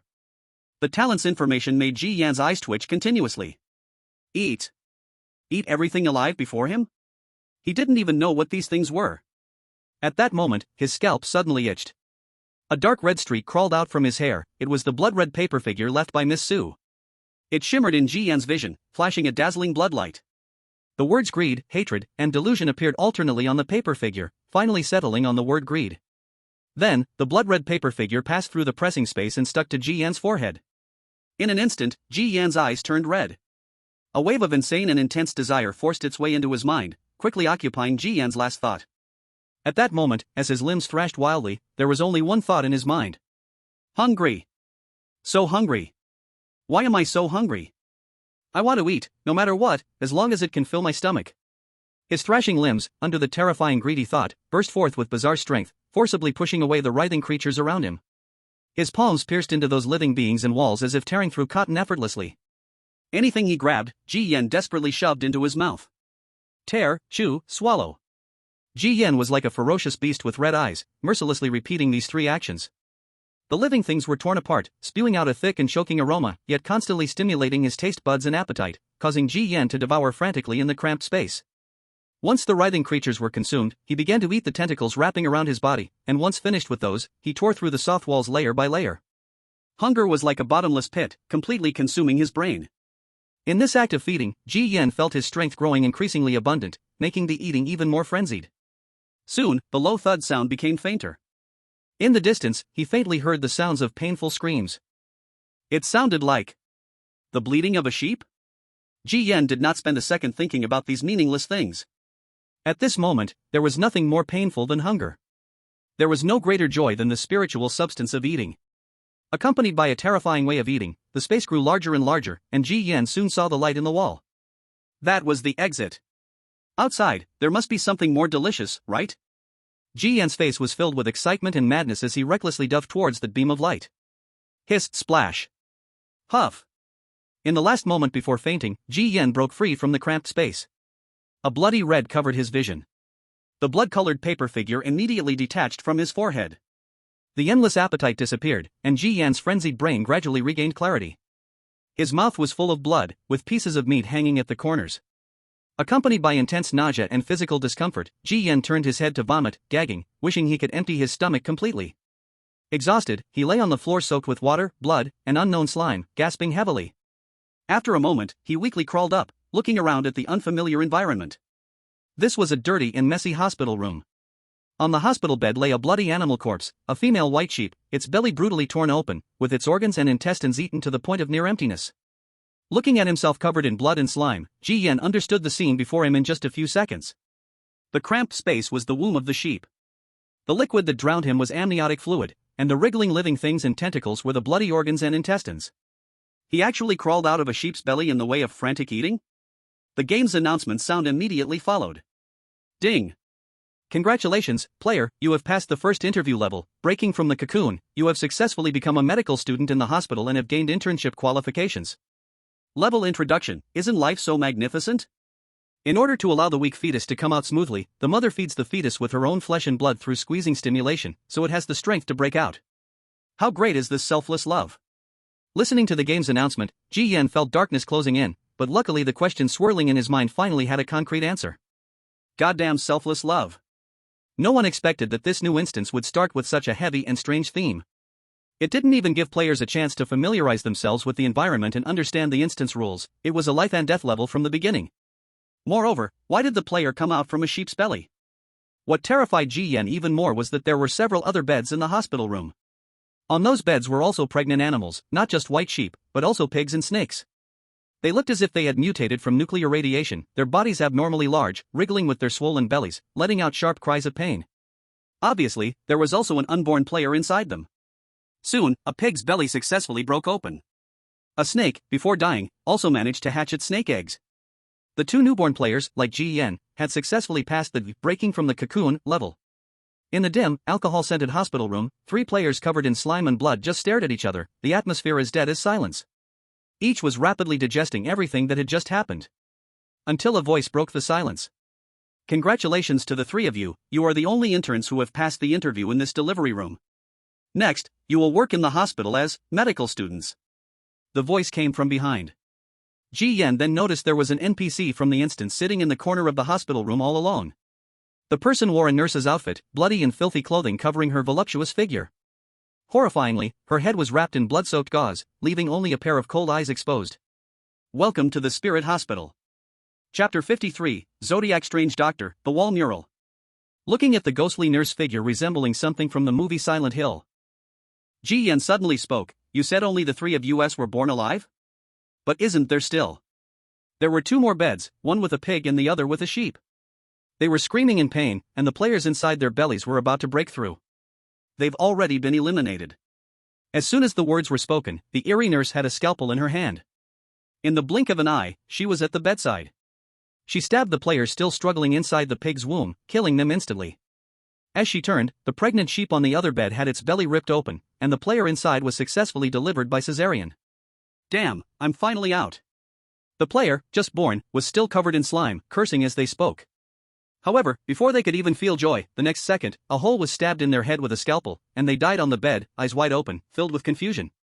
According to hospital rules, only 1 intern is allowed among pigs, sheep, and snakes. In this cesarean competition, they've already lost. The eerie nurse wiped the bloody scalpel and spoke in a calm tone. The 3 of them couldn't help but twitch their lips. In the corner, they saw piles of animal corpses, all pigs, sheep, and snakes. The swollen bellies were about to burst, and they died in tremendous pain, their death poses terrifying. And inside them were players who suffocated to death in the womb and were eliminated. This scene resembled the cruel laws of nature. When antelopes give birth to lambs, they must learn to stand and run as quickly as possible. The slow ones are eaten by the lion pride. If it weren't for their luck, they would have been the ones stabbed to death in their bellies. These players didn't even get a good look at the instance before being stabbed to death and eliminated. It was truly tragic. You've successfully completed this cesarean operation and successfully delivered yourselves. Especially you. The eerie nurse, holding the report form, specifically pointed out Ji Yan. In the womb, you, the weakest, should have been eliminated the earliest. But by consuming the mother's body, you absorbed the nutrients and broke through. Though it was a compliment, Ji Yan didn't want to recall what happened in the womb. Another wave of intense nausea surged in their stomach. The culprit was still the blood-red paper man in their hair. Ji Yan still didn't understand the full power of this eerie object. It didn't even need to stay in the toolbar. Hidden in the hair, it could appear any time it wanted. The other 2 players, after hearing this, looked at Ji Yan as if they were staring at a monster. When they saw the remaining bits of flesh at the corner of Ji Yan's mouth, they instinctively took half a step back. Their eyes looked at them like they were some kind of monster. Now you're officially medical students. The counter over there has your medical kits and work uniforms. After you collect them, head to your respective operating rooms and meet with your medical instructors. The eerie nurse placed the scalpel back in her pocket and spoke like a cold-hearted worker. Before leaving, she reminded, don't run around. There are many places in the hospital you're not allowed to go. If you see wandering patients, don't touch them casually. You never know what kind of diseases they might have. After the eerie nurse left, the frozen atmosphere in the ward seemed to ease. The player who had been cut out of the pig's belly, wearing an oversized hoodie, with a face full of fat, cursed and spoke, I've never seen such a weird instance start. I actually crawled out of a pig? He wiped the blood and dirt from his body, visibly shaken. The female player who broke out of the snake egg was much more resilient. She stood up first, walked towards the counter, and picked up one of the white lab coats. Can't accept this? Compared to the last instance where I crawled out of a pile of corpses, this is nothing. Saying that, the female player took off her pants and shirt in front of Ji Yan and the fat man, revealing her impressive figure, and, under their naked stares, changed into the medical uniform. A fat man was confronted by a woman, still wanting to retort, but upon seeing the woman player's curvy body, he noticed it was covered in dense scars. The harsh words that rose to his throat were swallowed back down. Time was limited, and Ji Yan and the fat man quickly put on the white coats. The clothes emitted a foul odor, and wearing them felt like being covered in insects, itchy and uncomfortable. After putting on the white coats, the background of this instance and the hospital rules popped up in front of them on the game panel. Instance background: this is a cursed hospital where all the patients are managed and treated by 12 different Zodiac doctors. They maintain the order of the hospital while also competing and killing each other. Instance Rule 1: there can only be 12 players in the hospital at any time. If a player is eliminated, their corresponding Zodiac doctor will give birth to a new player, becoming a medical student. Instance Rule 2: always pay attention to the Zodiac doctor's satisfaction with your performance as an intern. If your score drops below 20, they will consider you unfit for the position and consume you, breeding a new medical student. Instance Rule 3: you are infected with a disease, and only the Zodiac doctors have the medicine to treat it. You must complete tasks daily to obtain the medicine from them. Only 12 players? So, if I came out of a pig's belly, my Zodiac doctor is a pig? Quickly familiarizing himself with the basic rules of the instance, the fat man looked astonished. According to the instance's settings, we have the chance to be born and enter this instance because the last group of players associated with the pig, sheep, and snake has been eliminated. In short, right now there are only 3 of us as rookie players in the instance. And according to the rules of the instance, there is no cooperation, each player is in a competitive relationship.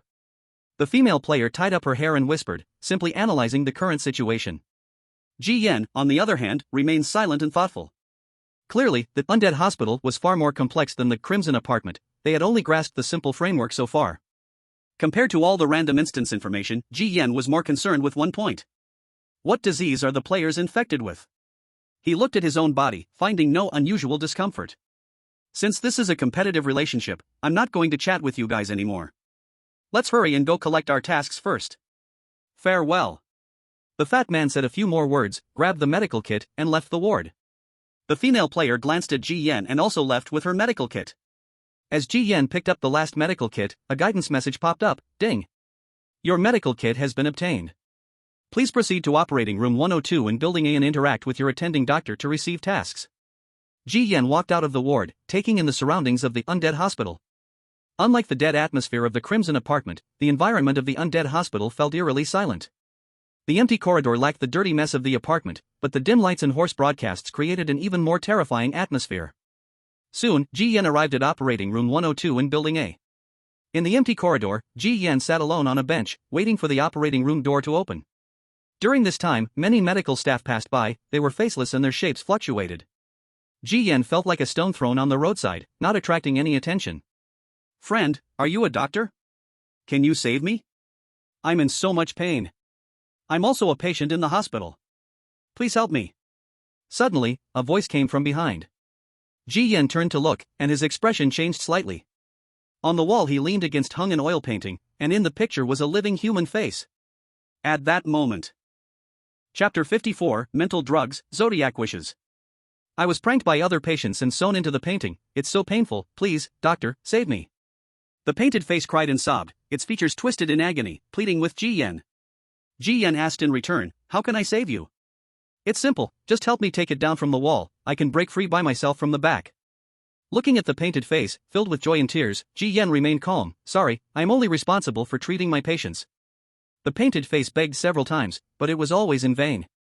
Soon, it revealed a terrifying and menacing look. Doctors are all hypocritical phony saints, talking about saving the world while being cold-blooded beasts. If it weren't for you dog doctors, I wouldn't be here. It's precisely because of exploring your so-called medical achievements that you took everything of value from me, leaving only a face, so here is your oil painting.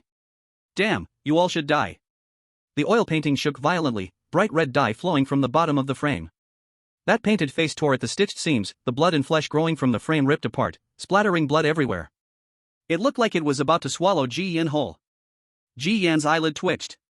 Instinctively, he was about to pull out a hammer. But just in the next moment, a hand covered in bloodied sterile gloves grabbed the hideous painted face. With a chilling scream, it was yanked violently out of the frame. Ji Yan turned sharply and saw a tall figure in a white coat standing behind him. He didn't know when they had appeared. What was shocking was that the other person had a human body but a sheep's head on top. The horn spiraled, and the face was covered in stitched lines, horrifying and bizarre. At that moment, the sheep-headed doctor, like crumpling paper, twisted the strange face's skin into a ball. Like trash, he casually discarded it into a nearby garbage bin. The nurse said you ate the mother body, perfectly passing the cesarean interview. Shaking off the blood on his hands, the sheep-headed doctor stared with bulging black eyes. I am your medical tutor, responsible for your performance during your internship. The nurse didn't tell you not to casually touch the public property of the hospital, did she? I didn't touch it, it spoke to me first. Recalling the painted face's bitter words, Ji Yan couldn't help but ask, that painted face, it said it was once a patient of the hospital? You heard wrong. That was just an ordinary piece of paper, it broke, time to change the paper. And this is not something you should be concerned about. The sheep-headed doctor's eyes showed no emotion whatsoever. A report was handed to Ji Yan's hand. You only passed the interview but are still in the internship period under me. If you want to make it permanent, you must pass my tests. You have only 2 days of internship. Ji Yan calmly asked, what will happen if I don't pass the internship? The sheep-headed doctor's face seemed not to belong to himself, and it was devoid of any expression. I will have the obstetrics nurse breed new interns. I meant, what will happen to me? In the hospital's guidelines, if the eerie doctor rates the player's internship performance below 20 points, they will be eaten by the player. But eaten was clearly marked with quotation marks, implying there was another meaning. The sheep-headed doctor, with cracked and dark lips, forced a stiff smile. You wouldn't want to know. Today, a patient in A22 has gone a bit out of control. You are responsible for consulting and treating them, and I will keep an eye on your performance. That patient, besides us, is also being handled by 2 other groups of doctors. They will send their students to take over. In this hospital, patients are like goods in high demand. Doctors are competing merchants, you must go to any lengths to treat them first. If you get the chance, find a way to cause a medical accident and kill their interns. Don't let me down. If you perform well, I will give you a surprise gift. The sheep-headed doctor stuck a sheep head badge on Ji Yan's chest, with I am waiting for you here. Looking at the figure of the deceitful doctor disappearing, Ji Yan's expression darkened, a familiar pressure looming over him. Once again, this cruel competitive relationship. Ding! The player successfully triggered a mission, go to Ward A22, and perform preliminary treatment on the patient. Mission hint, this patient poses certain dangers, the severity of the illness is medium, please treat cautiously. Doctor's tip, each Zodiac deceitful doctor has their own wish, which can give players different game privileges. Players need to advance the dungeon storyline to piece together wish fragments to strengthen their game privileges. Standard completion, soothe the patient's condition. Excellent completion, effective treatment of the condition. Perfect completion, cure the patient's condition. Mental medication, while in the hospital, players are constantly infected and can only stay awake daily through medication. Long-term absence of medication will ultimately lead to full infection, becoming one of them. Mental medication? Become one of them? Ji Yan's expression slightly tightened. He looked at his own body, never finding any abnormal symptoms. He opened the game progress panel, and the first stage of the dungeon progress was to complete the internship and become a qualified doctor. The second stage of the dungeon progress had not been unlocked. Clearly, the storyline of this dungeon is not short. And there is still an untriggered main quest. Ji Yan shook his head, not in the mood to worry about these long-term matters. The priority now is to get through the internship. He picked up the medical bag, preparing to head toward A22, but the moment he turned around, Ji Yan froze for a moment. Just as he turned, he saw his own head transformed into a sheep's head in the glass of the surgery door. And that sheep's head appeared dark-haired, looking strange and terrifying. But when he looked again at the glass, it was clearly his own face. In the real world, one would mostly disregard it as an illusion. But this is a strange game, everything that seems like a misperception could be a part of the dungeon setting. Could this be what is called infection? Touching his face, Ji Yan shook his head, throwing the thought aside, and quickly headed towards Ward A. The specifications inside the ward were very peculiar, with many walls, a long corridor, and only 3 or 4 patient rooms, as if the others had been filled with concrete. Upon arriving at Ward A22, he saw 2 figures standing at the door. One was a burly man wearing a tank top, with a cow emblem badge hanging on his chest. The other was a delicate-looking little girl with twin ponytails, sporting a chicken emblem badge on her chest. Clearly, these were the other 2 doctors also responsible for treating the patient in A22. Cow and chicken? The appearances of these 2 matched their own Zodiac deceitful doctors quite well. Ji Yan thought to himself. The cow represents strength, while the chicken signifies timidity and weakness. The 2 players almost perfectly match. Thinking back, the players in the cesarean ward, the pig and the snake, also matched quite well. One was big and boisterous, while the other had sharp eyes and was few words. Is this mere coincidence, or a deliberate arrangement by the dungeon? Thinking of this, Ji Yan couldn't help but wonder, What features do he and the sheep match with? The symbolic images and meanings of the sheep are many. Peace, kindness, docility, resilience. It seems all are positive. But Ji Yan considers himself not to be a goody two-shoes or a saint, he definitely doesn't fit with these. Aries? Ha, the last Aries player was just eaten by his sheep's head. Unexpectedly, just 2 days later, a new intern was born. The cow-headed player, seeing Ji Yan, had no hesitation in mocking laughter. It's not surprising, after all, the sheep-headed deceitful doctor has the highest mortality rate among the 12 zodiac signs, as if cursed, none lives beyond the position of qualified doctor. The chicken-headed player murmured softly, looking at Ji Yan as if he were viewing an unlucky fellow. Ji Yan naturally heard their conversation, and his expression changed slightly. The last Aries player was eaten by his medical mentor? The sheep player has the highest death rate among the 12 zodiac players. Your sheep-headed strange doctor loves to eat their own interns.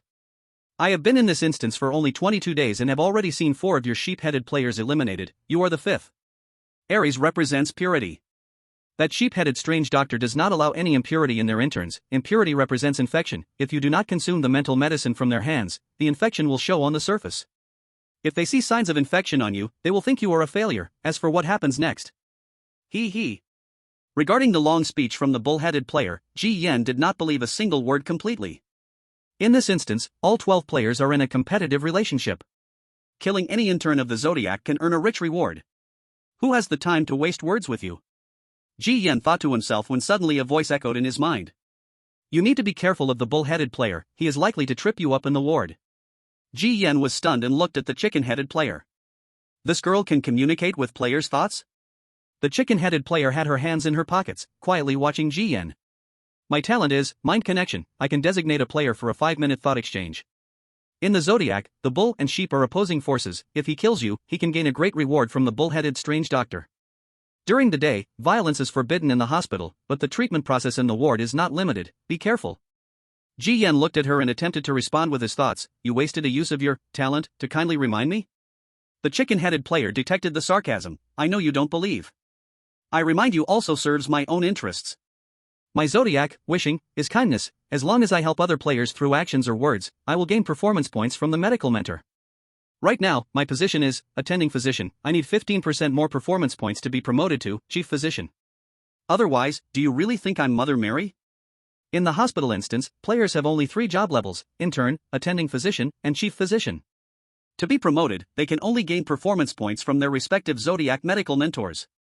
Seeing the chicken-headed player pout her lips, Ji Yan did not respond further, unsure if he believed her or not. He pointed to the door of room A22, the ward is open. With a click, the door opened a crack. Alright, let's end the small talk. It's time to start working. I heard the player in A22 is always a tough nut to crack. Let's see how deep the water is. The bull-headed and chicken-headed players entered with their medical kit. Ji Yan followed closely behind. The moment he entered the ward, his vision was enveloped in darkness, then the environment of the room appeared. Upon seeing the ward's environment, Ji Yan's face froze. It was not the imagined scene of a hospital bed with various medical instruments by its side. The entire room was dominated by a huge mountain of meat that occupied 2/3 of the space. Thick, disgusting brown liquid seemed to fill every corner of the room like fat. Not only was it a visual shock, but the sticky feeling underfoot was enough to make one's scalp tingle. Is this the ward? Ji Yan was a bit dumbfounded. I'm still going on a date, and what he cares most about is my appearance and figure. I'm still going on a date, and what he cares most about is my appearance and figure. When a woman goes out looking beautiful and stunning, it gives men a sense of superiority. I cannot embarrass him. When a woman goes out looking beautiful and stunning, it gives men a sense of superiority. I cannot embarrass him. Doctor, please help me find it, hurry. Doctor, please help me find it, hurry.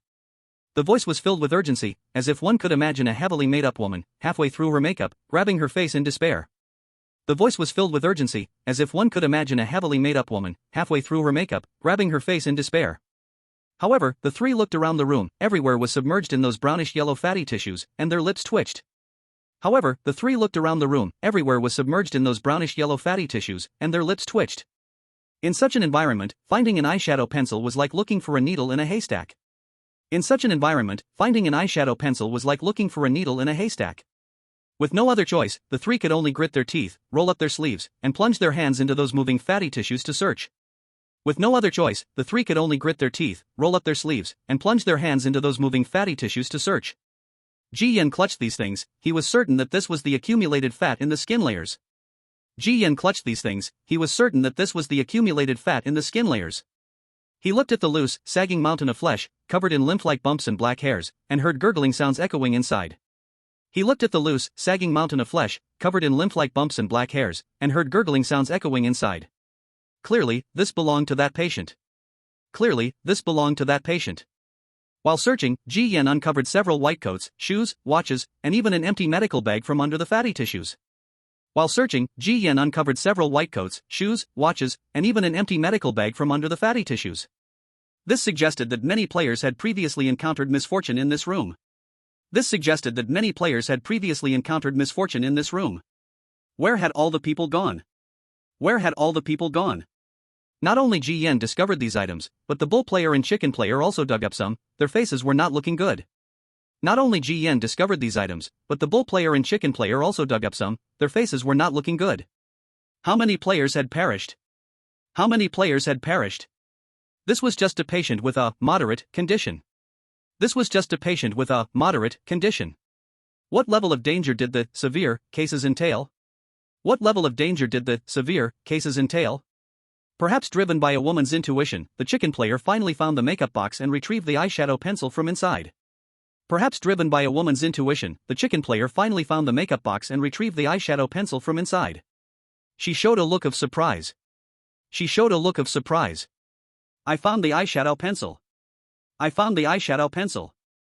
The bull player's face darkened, and he spat, "TCH, this dead chicken's luck is really good." The bull player's face darkened, and he spat, "TCH, this dead chicken's luck is really good." We can only wait for her to apply eyeshadow on the patient, calm their emotions, and see if we can try to identify the specific condition for effective treatment.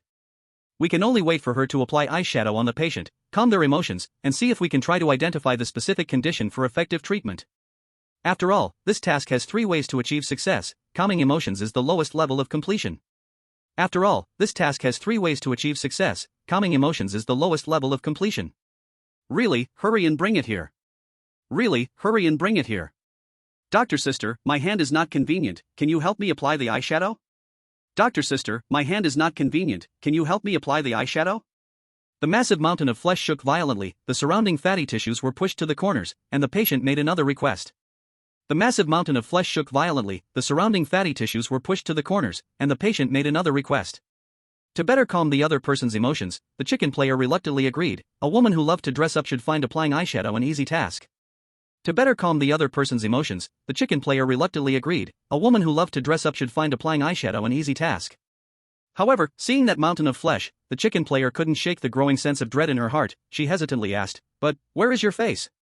However, seeing that mountain of flesh, the chicken player couldn't shake the growing sense of dread in her heart. She hesitantly asked, "But where is your face?" Just as she finished speaking, the layers of excess dark traces appeared. Wait, I didn't. Upon sensing the malice from the patient, the chicken player's heart sank, and she quickly explained. But halfway through, she felt extremely unwell. Looking down, her delicate skin seemed drained of moisture, becoming shriveled and ugly. When her hands touched her face, it was covered in rough folds. How ugly! Look at yourself, ugly like a dying old witch. You have no right to laugh at me. At least, the flaws on my face can be concealed with makeup. He. Replacing the chicken player's appearance, the patient's emotions shifted to good, and the traces of darkness disappeared. Ding! Congratulations, Zodiac, chicken player, you have successfully calmed the patient's emotions. You have completed the A22 ward task with standard performance. Though the task was completed, the chicken player covered her face, despair spreading all over, desperately hiding her murderous glare. Chapter 56 Sensitive Words, Mental Trauma. The standard task was cleared. But the chicken player felt as if 50 years of her life had been drained, turning into a small, trembling old woman. With her body covered in dark spots and wrinkles, for a woman who loves beauty, this was more painful than death. But the chicken player was an experienced player who had cleared a dungeon before. She did not break down, did not scream. Instead, she desperately concealed her murderous gaze. When she raised her head, she even hid all negative emotions on her face and put on a smile. Sister, you are actually more beautiful than me. I would envy you, how could I mock you? That would be so pointless. The ox player and Ji Yan watched in speechless amazement. This woman, though she looked foolish on the outside, had incredibly strong mental fortitude. Really? I mistook my sister. Then, Doctor Sister, please continue to apply eyeshadow on me. The whole cheese-like face drooped, the basin-like eyeballs lowered to the chicken player's front. The chicken player held the eyeshadow pen, her eyes trembling slightly, not only because of how to apply eyeshadow on such big eyes but also because the eyeball looked like it had been injected with many drugs, threatening to fall out of the socket at any moment. In that whiteness, she clearly saw many parasitic creatures wriggling inside. Gurgle gurgle. At that moment, the patient's hefty body shifted, the flesh folds cracked open, and the brownish-yellow fat inside gushed out like jelly. Then, a tumor the size of a basket swelled out from within. Following that, the skin ruptured, and as the fat poured out, those tumors popped out like flower buds. Moreover, these tumors were wriggling, like animal embryos. More pimples have appeared. I'm so scared of these things, they look horrendous. You all must help me get rid of these pimples. Upon seeing these tumors, the patient screamed. On that already terrifying face, clear panic was visible. Knowing it was her chance to perform, the ox player took the initiative to say, "Don't worry, just leave it to me. Just sit quietly, I'll clean them up for you." He opened the medical box, took out the tools, and prepared to cut away these tumors. However, before he could make a move, these wriggling tumors suddenly burst one by one, greenish-yellow pus splattering everywhere. The ox player got splashed halfway, nearly gagging. Even though he was experienced, he couldn't handle such a disgusting scene. After the pustule burst, the flesh quickly withered, and a large number of parasitic maggots surged out of the wound. It was hard to imagine how many microbes were parasitizing in this patient's hefty body. The ox player was already on the brink of a breakdown. Upon seeing the densely packed wriggling microbes in the pus, he couldn't hold back any longer and blurted out, "Damn, is this a patient or a monster? Can it be more disgusting?" This sentence reached the ears of the bizarre patient. For some reason, her emotional reaction was extremely intense. Her eyeball, which looked like it would fall off at any moment, fixed its gaze on the ox player. Monster, monster. Why do even the doctors call me a monster? I clearly worked hard to become what you all like, with repeated injections of medicine and heavy makeup, just so you could look at me and treat me with a little respect like a normal person. But no matter what I do, you still hold such malice against me. Was I born to die, to crouch in the darkness, never to see the light? Looking at the increasingly darker patient, the player, Nyo, went pale instantly. Damn it, I've triggered a trap. He wanted to explain, but a deformed hand suddenly reached out and grabbed his body. Nails covered in polish scratched across his back, leaving a shallow wound between flesh and skin. Then another deformed hand reached out, grabbing a handful of brownish fat and forcibly stuffing it into Nyo's body, throwing it into a corner. Nyo felt a terrible itch on his back. When he stood up, his body was swollen with flesh, covered in countless pus-filled sores, and in an instant, he had become an ugly monster. He touched his face, his voice violently trembling. "What did you do to me?" The strange patient grinned, mouth filled with red sores. "I just wanted you, doctor, to experience this feeling too." "Not so great, huh?" Seeing Nyo's miserable state, the player, G, who had on eyeshadow, couldn't help but feel more balanced and returned to focusing on her makeup task. Hospital Rule 5, during daytime working hours, players have absolute life safety guarantees. Strange patients cannot harm without reason, but only regarding life safety. G remembered this rule. But looking at the chicken and cow players, one had the fat sucked away and aged decades in an instant. One had fat stuffed in, covered in sores. He felt this was worse than dying outright. From this, it was clear that patients in A22 are very sensitive about their appearance. Any words containing appearance humiliation, even a glance, would cause them to darken. The chicken player, simply looking more attractive, was already provoked to a breaking point, showing just how sensitive they are. So what kind of illness does this patient have? How should we treat it? Could it be that we need to help her change this monster image back to a normal person?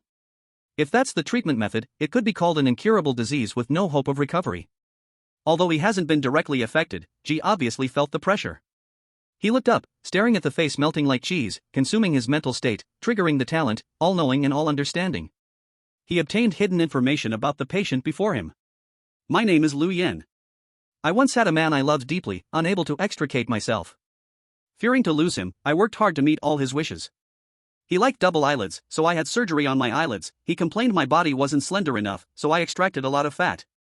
Gradually, I began to love this feeling. I desired to become the perfect woman, correcting any flaws in my body with plastic surgery, and using makeup to cover what couldn't be operated on. However, due to plastic surgery backlash, more flaws appeared in my body, and I could only keep using more medical technology to cover up and fill in. In the end, my body couldn't bear it anymore. What I received wasn't the gaze of admiration under the spotlight, but countless terrified and disgusted eyes. Even the person I loved most called me a monster. But didn't I become like this all because of him? It's okay, it's okay. As long as there is enough fat to fill me, and enough makeup to cover me, everything that belongs to me will come back. There will definitely be a powerful doctor who can save my decaying body. The hidden information vanished, and Ji felt a sudden wave of dizziness, his body hitting a wave of fatigue. The elevated talent triggered more easily, and no longer riddled with puzzling riddles. But consuming 100 points of mental energy still had a significant impact. Following this kind of mental consumption, he does not trigger often in a day, needing enough rest and physical replenishment. In other words, the patient A22 does not suffer from a physical illness, but has serious trauma mentally. No wonder he is so sensitive to the word monster. The person he once loved said these words directly. One can imagine the extent of the trauma it caused for such an odd patient. The bull player's careless remark struck at the wrong place. Now that the source of the illness is clear, Ji Yan at least knows the direction for treatment. However, the information is still not enough. More hidden information needs to be triggered to figure out where her true illness lies. Why do you keep staring at me? Your gaze is the same as theirs, or do you also want some fat stuffed into your body? The patient suddenly shifted her gaze to Ji Yan. Her naked stare seemed to provoke her sensitivities and insecurities about her ugly figure. In an instant, her eyes bore a chill, and that deformed hand reached out directly. Chapter 57, Killing the Strange, Death Disco. As a doctor, I do not care how you look. In my eyes, you are just a patient. You have an illness, I treat you. It's that simple. Held in the grip of a deformed hand like a doll, Ji Yan's expression was heavy, yet her tone remained calm. The odd patient had long since tired of this perfunctory talk and sarcastically said, "Every doctor has this set of phrases. If they turned into a thing like me, they would break down more than anyone.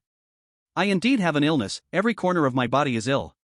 Then tell me, doctor, can you turn me back into my initial tender skin and slim figure?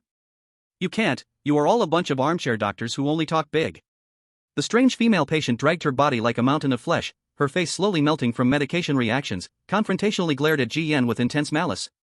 But unexpectedly, Ji Yan nodded, "I can."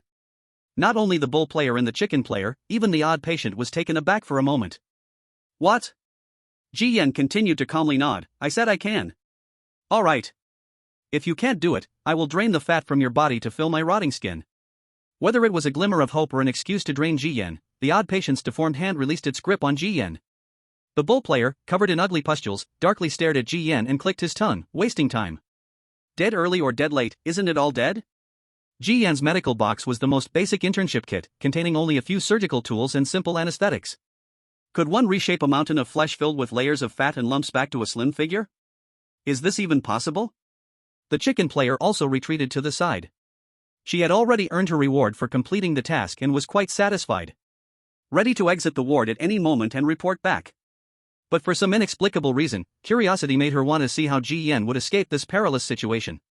She also believed that Ji Yan's agreement was merely a delaying tactic. But what comes after the delay? No one knew what Ji Yan was thinking. She opened her medical box, pretended to fuss for a while, and then took out a scalpel. "I'll do a small surgery first." The strange patient, "Do whatever you want, I just want results." Hearing this, Ji Yan drew the scalpel across her lower abdomen. However, the poor quality scalpel barely cut into the flesh before it was corroded into metal debris by the pus inside. "Doctor, with such a poor scalpel, do you still expect to operate on me?" The strange patient looked at her mockingly. Ji Yan gazed at the scalpel, which was now just a handle due to corrosion, and shrugged slightly. "No problem, the scalpel is gone, I'll use another tool." Throwing away the scalpel, she flipped her palm to reveal a delicate silver needle. This was the stitching needle rewarded by the strange grandmother in the previous instance. Ji Yan picked up the stitching needle and started to. As small as a chopstick, yet it instantly tore open a huge wound. When the skin broke, the accumulated fat burst out, and there wasn't even a drop of blood. Ji Yan watched this scene in silence. And then? What's the next step? The strange patient stared intently at Ji Yan, no longer mocking, but with eyes full of coldness. Ji Yan was silent for a moment, shook his head. "You have a heart problem. No matter how your body changes, you will never be satisfied." Upon hearing this, the strange patient was not surprised at all, immediately grabbing Ji Yan's body, voice sharp. "After all this, you're just like those useless doctors. Either you say I have a heart problem, or use all kinds of sweet words to please me, the same ugly human nature for 1,000 years. Held tightly, Ji Yan's expression remained as calm as water. "Then let me change my words. Right now, you're not even a monster, you're just a complete freak. To keep the person you love, you turned into what they like the most, forcing yourself to fix all the defects in your body, taking various medications, and in the end, not only did you not keep your lover, but you became a disgusting old witch that everyone hates. In this day and age, I've seen many clowns, but this is my first time seeing Harley Quinn." Ji Yan's tone suddenly changed. When life is threatened, unlike the bull player and chicken player, who try to please the patient with sweet words to calm their emotions, he instead went the opposite way. The words he spoke were like sharp swords, mercilessly tearing open the other's old scars. The other two players thought they had heard wrong. Their eyes bulged like quail eggs. This guy knows he's done for, so he's just throwing caution to the wind and indulging in a last bit of satisfaction? This kid is really crazy. Does he think that because there's a daytime survival mechanism, the patient won't dare to kill him? The truly broken and darkened patient didn't care about any survival rules. After all, violating hospital rules would just lead to some punishment. What did you just say? Sure enough, the strange patient first had a dazed expression, and the next moment her entire face twisted hideously under the darkness. She didn't know why Ji Yan would know about her past. But at this moment, the terrifying killing intent made her too lazy to think about these things. Feeling the crushing sensation of dying, Ji Yan still maintained his sharp words filled with personal attacks. You think keeping the man you love by your side means there's still hope to recover?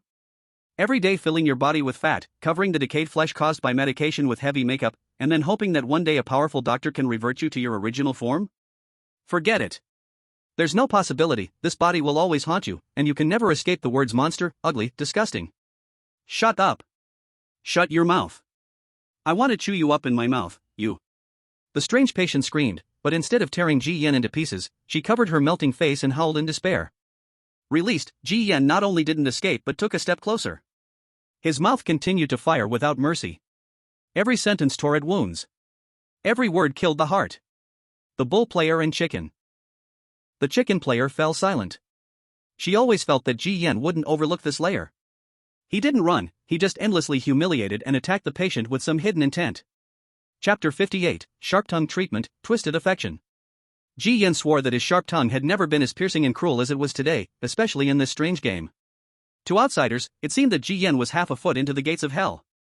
But on the contrary, Ji Yan was trying to survive. The hidden information obtained through omniscient understanding included the latter half.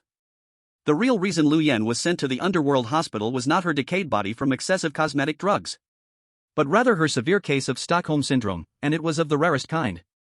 In other words, this is a serious psychological illness. It causes the victim to gradually develop a twisted dependency on those who inflict severe harm on them, becoming submissive and yielding to them, even ultimately falling in love with them. Ji Yan had seen many similar cases back on Blue Star. Girls who were kidnapped and held captive ended up loving their captors after enduring prolonged abuse and humiliation, even pleading for them when the police arrested them. In reality, many people suffer from mild forms of this psychological disorder. For example, many wives suffering domestic violence, while crying and complaining, still rely on their abusers. The greater the violence, the deeper their love. Lu Yan was a severe case of Stockholm Syndrome. Uniquely, her affection and dependency stemmed from denial surrounding the most sensitive topic. To put it simply, it's psychological manipulation. When the trauma from psychological manipulation reaches a certain level, leading to self-doubt followed by acceptance, this disorder will seize the opportunity and amplify endlessly. That's why Lu Yan loves her boyfriend with such depth and madness. It's also due to manipulation. Previous players had all focused their treatment on her disgusting surface appearance. To soothe her emotions, they complied with her verbally and showed agreement, which only worsened her condition and made her more sensitive and easily triggered to darkness. Thus, Ji Yan decided to take a risk and let his sharp tongue carry through. Either he dies very tragically or conquers the patient. Seeing Lu Yan clutch her face like it was her lifeline, first with a fierce murderous threat, then collapsing into despair, and finally talking to herself, Ji Yan knew his manipulation approach was working. He stepped back a few paces and turned to look at the cow player and the chicken player.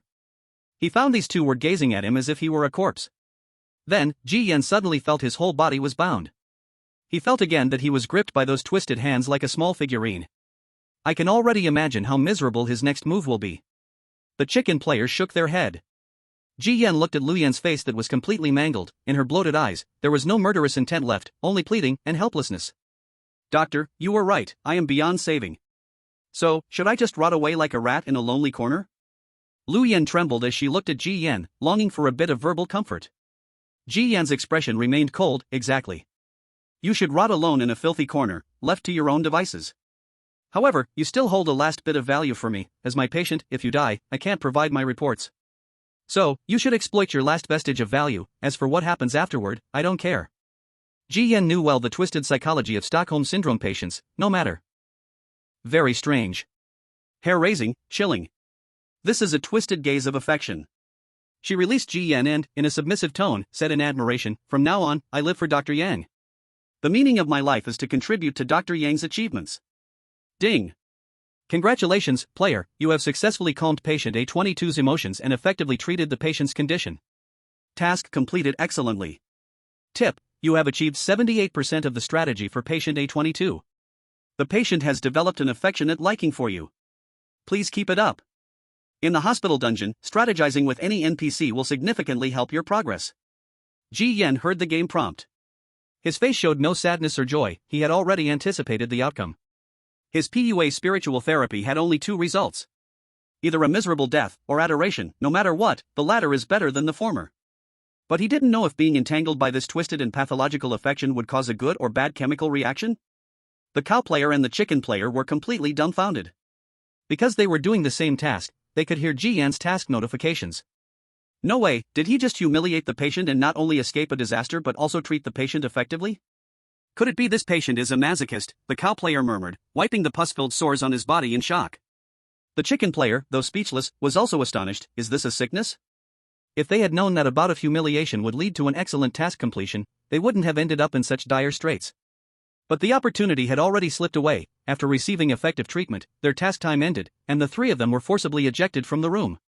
As Ji Yan exited, Lu Yan stared at the melted face and said to Ji Yan, Dr. Yang, you are the most pure and flawless doctor I have ever seen. I will always watch you from every corner. I won't allow anything dirty to come near you. Lu Yan's tone was no longer sharp or irritable, like a fierce bird that had been tamed, gentle and submissive. That gentle tone even mixed with the shyness of a young girl experiencing first love, yet facing that face, Ji Yan felt a chill down his spine no matter how he looked at it. Without responding, Ji Yan, having completed the task, just wanted to leave this ward as quickly as possible, not wanting to linger for even a second longer. After Ji Yan left, Lu Yan's fleshly body quivered. Carefully sniffing her grotesque hands that still carried Ji Yan's scent, she let out a laugh filled with infatuation.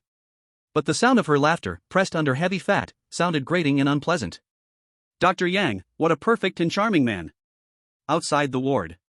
Because the chicken player had obtained the standard reward for clearing the task, their punishment was lifted, and the wrinkles covering their body slowly returned to normal. The cow player, however, gained nothing and was still stuck with disgusting, oozing sores all over his bulky body, worsening instead. Both stared at Ji Yan, their eyes as if they wanted to strip him bare. Without waiting for the other to probe, Ji Yan spoke first, cutting off their words at the throat. Don't ask me, I'm just as confused. I just wanted to unleash my tongue. Who knew what kind of chemical reaction would occur? With that, Ji Yan turned and walked away. In this dungeon, players were from opposing camps, and Ji Yan wouldn't engage in excessive communication with any player, wanting to avoid unnecessary trouble. As he watched Ji Yan's departing figure, the chicken player stroked his restored smooth skin and casually asked, Do you believe it? Of course, how can I not believe? That guy just came to this dungeon on the first day, he didn't even grasp the rules, so how could he not be lucky? The cow player scratched at his oozing sores, his tone impatient. Yet, even as he said this, the glance directed at Ji Yan's back shone with an incomprehensible brilliance. 6 o'clock in the evening. Ji Yan returned to the front of the operating room and filled out the report on patient A22's condition. Your performance has exceeded my expectations. Just as he finished writing, he heard a familiar voice. Looking up, the strange Dr. Yang appeared as if out of thin air, standing in front of him. Still wearing that blood-stained white coat. That horrifying ram's head, after suffering an unknown ordeal, had more stitches than ever, about to split open at any moment. Chapter 59, Genuine Wishes, Sheepish Lies. You flatter me, teacher. Here is my report. Ignoring the terrifying ram's head, Ji Yan handed over the report in his hand. The ram-headed strange doctor took it, briefly scanning the information about the patient's condition. Patient, Lu Yan. Condition, Stockholm Syndrome, special case. Current treatment plan, psychological therapy, emotional soothing, further details pending. The report is good, but the treatment plan is completely wrong. The ram-headed strange doctor glanced over it roughly, giving a simple evaluation.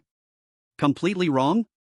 Ji Yan was puzzled. Completely wrong meant outright denial.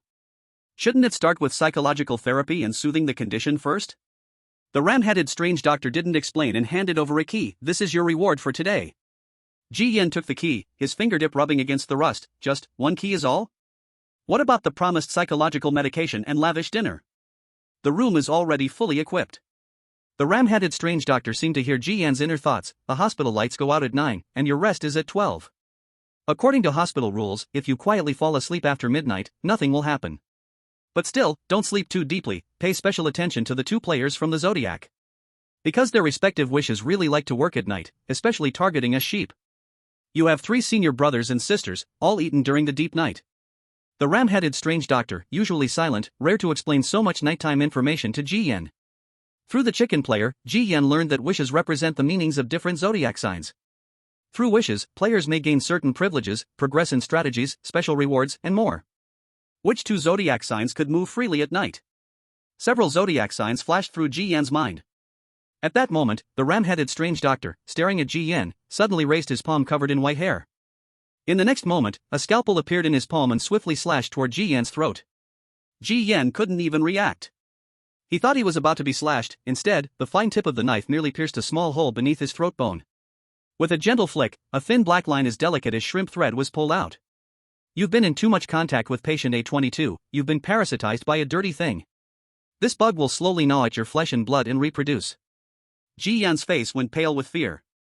He covered the area on his neck. That tiny cut was like a silver needle drop, leaving no sensation of pain. How precise must that force be to achieve this? After putting away the scalpel, what would it be like to show symptoms of infection? Of course, this reckless thought was just a playful one. Without lingering too long, Ji Yan followed the plaque number for the hospital ward and headed to his accommodation. The Death Hospital has 4 wards, Ward A for hospitalization, Ward B for outpatient services, Ward C for emergencies, and Ward D as the dormitory. The dormitory is where the players stay. Ji Yan, currently an intern, can only be active in the hospitalization and dormitory buildings. The outpatient and emergency areas are forbidden for entry, as they belong to locked subquests that require promotion to primary physician and chief positions. Undoubtedly, the map is much larger than the Crimson apartment. Thinking back on his days surviving in the apartment felt like a grand stage drama of palace intrigue. Ignoring the gloomy environment, Ji Yan quickly found room 444. Upon entering the room, it was very simple, completely bare. A humble dinner was laid out on the table. But there were no so-called mental medications. Where is the medicine? Did they forget to put it? Ji Yan was stunned for a moment, searched everywhere, and confirmed there was only one dinner. Or perhaps, the mental medication was mixed into the dinner, or maybe the dinner itself was the treatment? With no answers, Ji Yan could only guess this. Having triggered his talent continuously, Ji Yan was already starving and opened the food box to devour it hungrily. There was no so-called civilized dining, only a thirst and respect for food. Though it was all vegetarian and not very oily, the harsh environment made the meal inexplicably delicious to Ji Yan. At that moment, the delayed game task finally echoed in his mind. Ding! Congratulations, player, for soothing the emotions of patient A22 and effectively treating them, excellently completing the task, advancing stage 1 of the quest. The guiding doctor is quite satisfied with your performance, gaining 15% progress, and due to your honest report, you achieved the wish honesty, adding 5% progress for a total of 20%. You have received a task reward, excellent medical kit, rare quality. You've achieved progress on the medical mentor, gaining rewards, scroll of lies, special reward, no quality, otherworldly scalpel, collectible quality. You have completed 78% progress with patient A22, gaining their affection to admiration, and received their heartfelt reward, scented oil, rare quality. There were 3 rewards, but the Scroll of Lies, this special oddity, was undoubtedly the most attractive to Ji Yan. After all, he had already witnessed the dominance of special oddities with the Crimson Paperman. He opened the oddities analysis first. Scroll of Lies, oddity description. In ancient legends, primitive tribes would cut the skins of sheep they offered. They believed the sheep would carry the prophecy of the true God, and the scroll could make predictions come true. Oddity details. Within the permitted range, the player can write lies on the sheepskin scroll and make targets believe them. The lies will become real in a privileged way. Lies becoming real? Ji Yan took a deep breath. Wow! No wonder it was a special oddity, it could directly harness game privileges. Compared to the abstract, Crimson Paperman, this sheepskin scroll was much more practical. As if hearing Ji Yan's complaint, a sharp pain hit his scalp, and the Crimson Paperman in his hair directly yanked a handful of hair, causing him to quickly shut his mouth. But soon, Ji Yan noticed a blind spot. My wish is honesty. But why would I receive a scroll that lets me lie? If I use the oddity, I will definitely have to lie, but once I lie, it goes against my honesty wish, it will surely anger the sheep doctor. The contradiction here is too big. Is it a hidden Easter egg, or is it a bug? While eating his meal, Ji Yan murmured to himself, but he certainly didn't believe it was a bug. Clearly, the hospital dungeon held many secrets. Chapter 60, Mental Treatment, Female Oddity Assistant. After looking at the Scroll of Lies, Ji Yan turned his gaze to another odd item, otherworldly scalpel.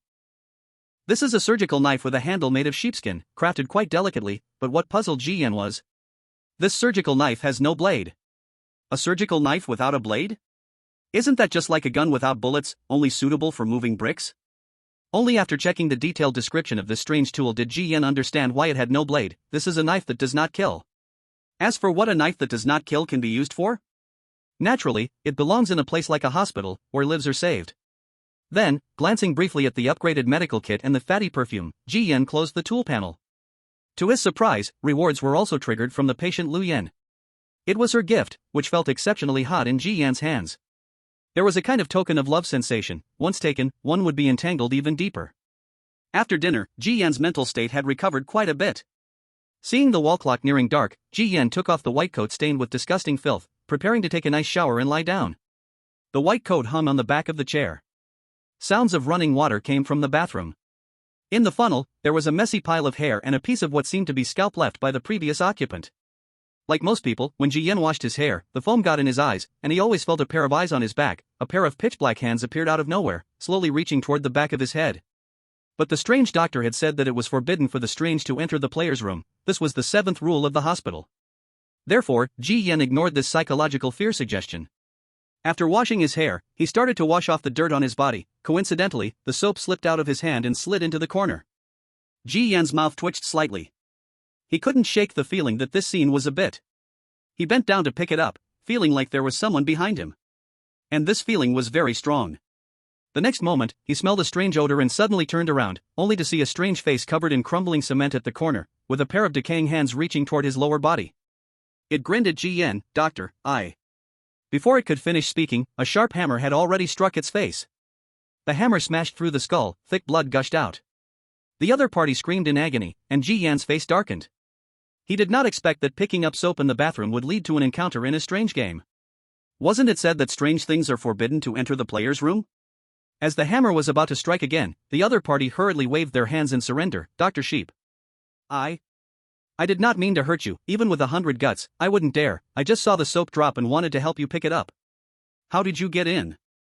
"I have been in the bathroom, my body is embedded in the wall and cannot go anywhere else." "Indigenous person?" Ji Yan raised an eyebrow. Yes, I am responsible for serving every doctor who stays here, that is my job." "Serve? Help pick up soap?"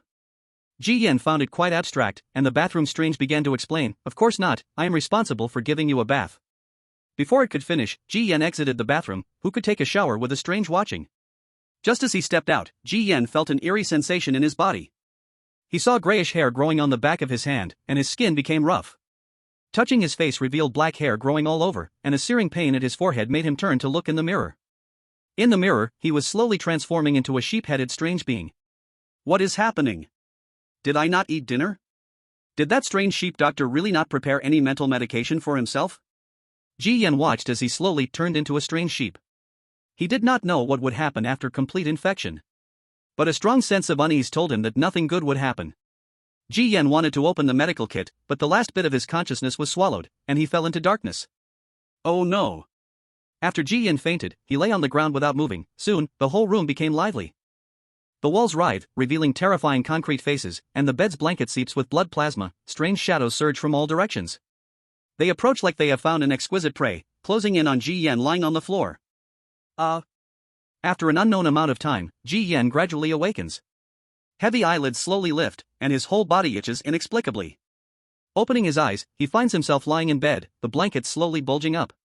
Feeling a sticky substance touching his lower body, Ji Yan quickly wakes up, lifts a corner of the blanket, and sees a half-rotten female ghost hiding inside, smiling at him. "You're awake." And there is not just one. Faces of female ghosts crowd under the blanket, pressing against his lower body. Feeling a chill run down his spine, Ji Yan lifts the blanket and pulls out a hammer to strike. However, it's not just under the blanket. The flyers, the pillow, and the bedside table all hide strange beings.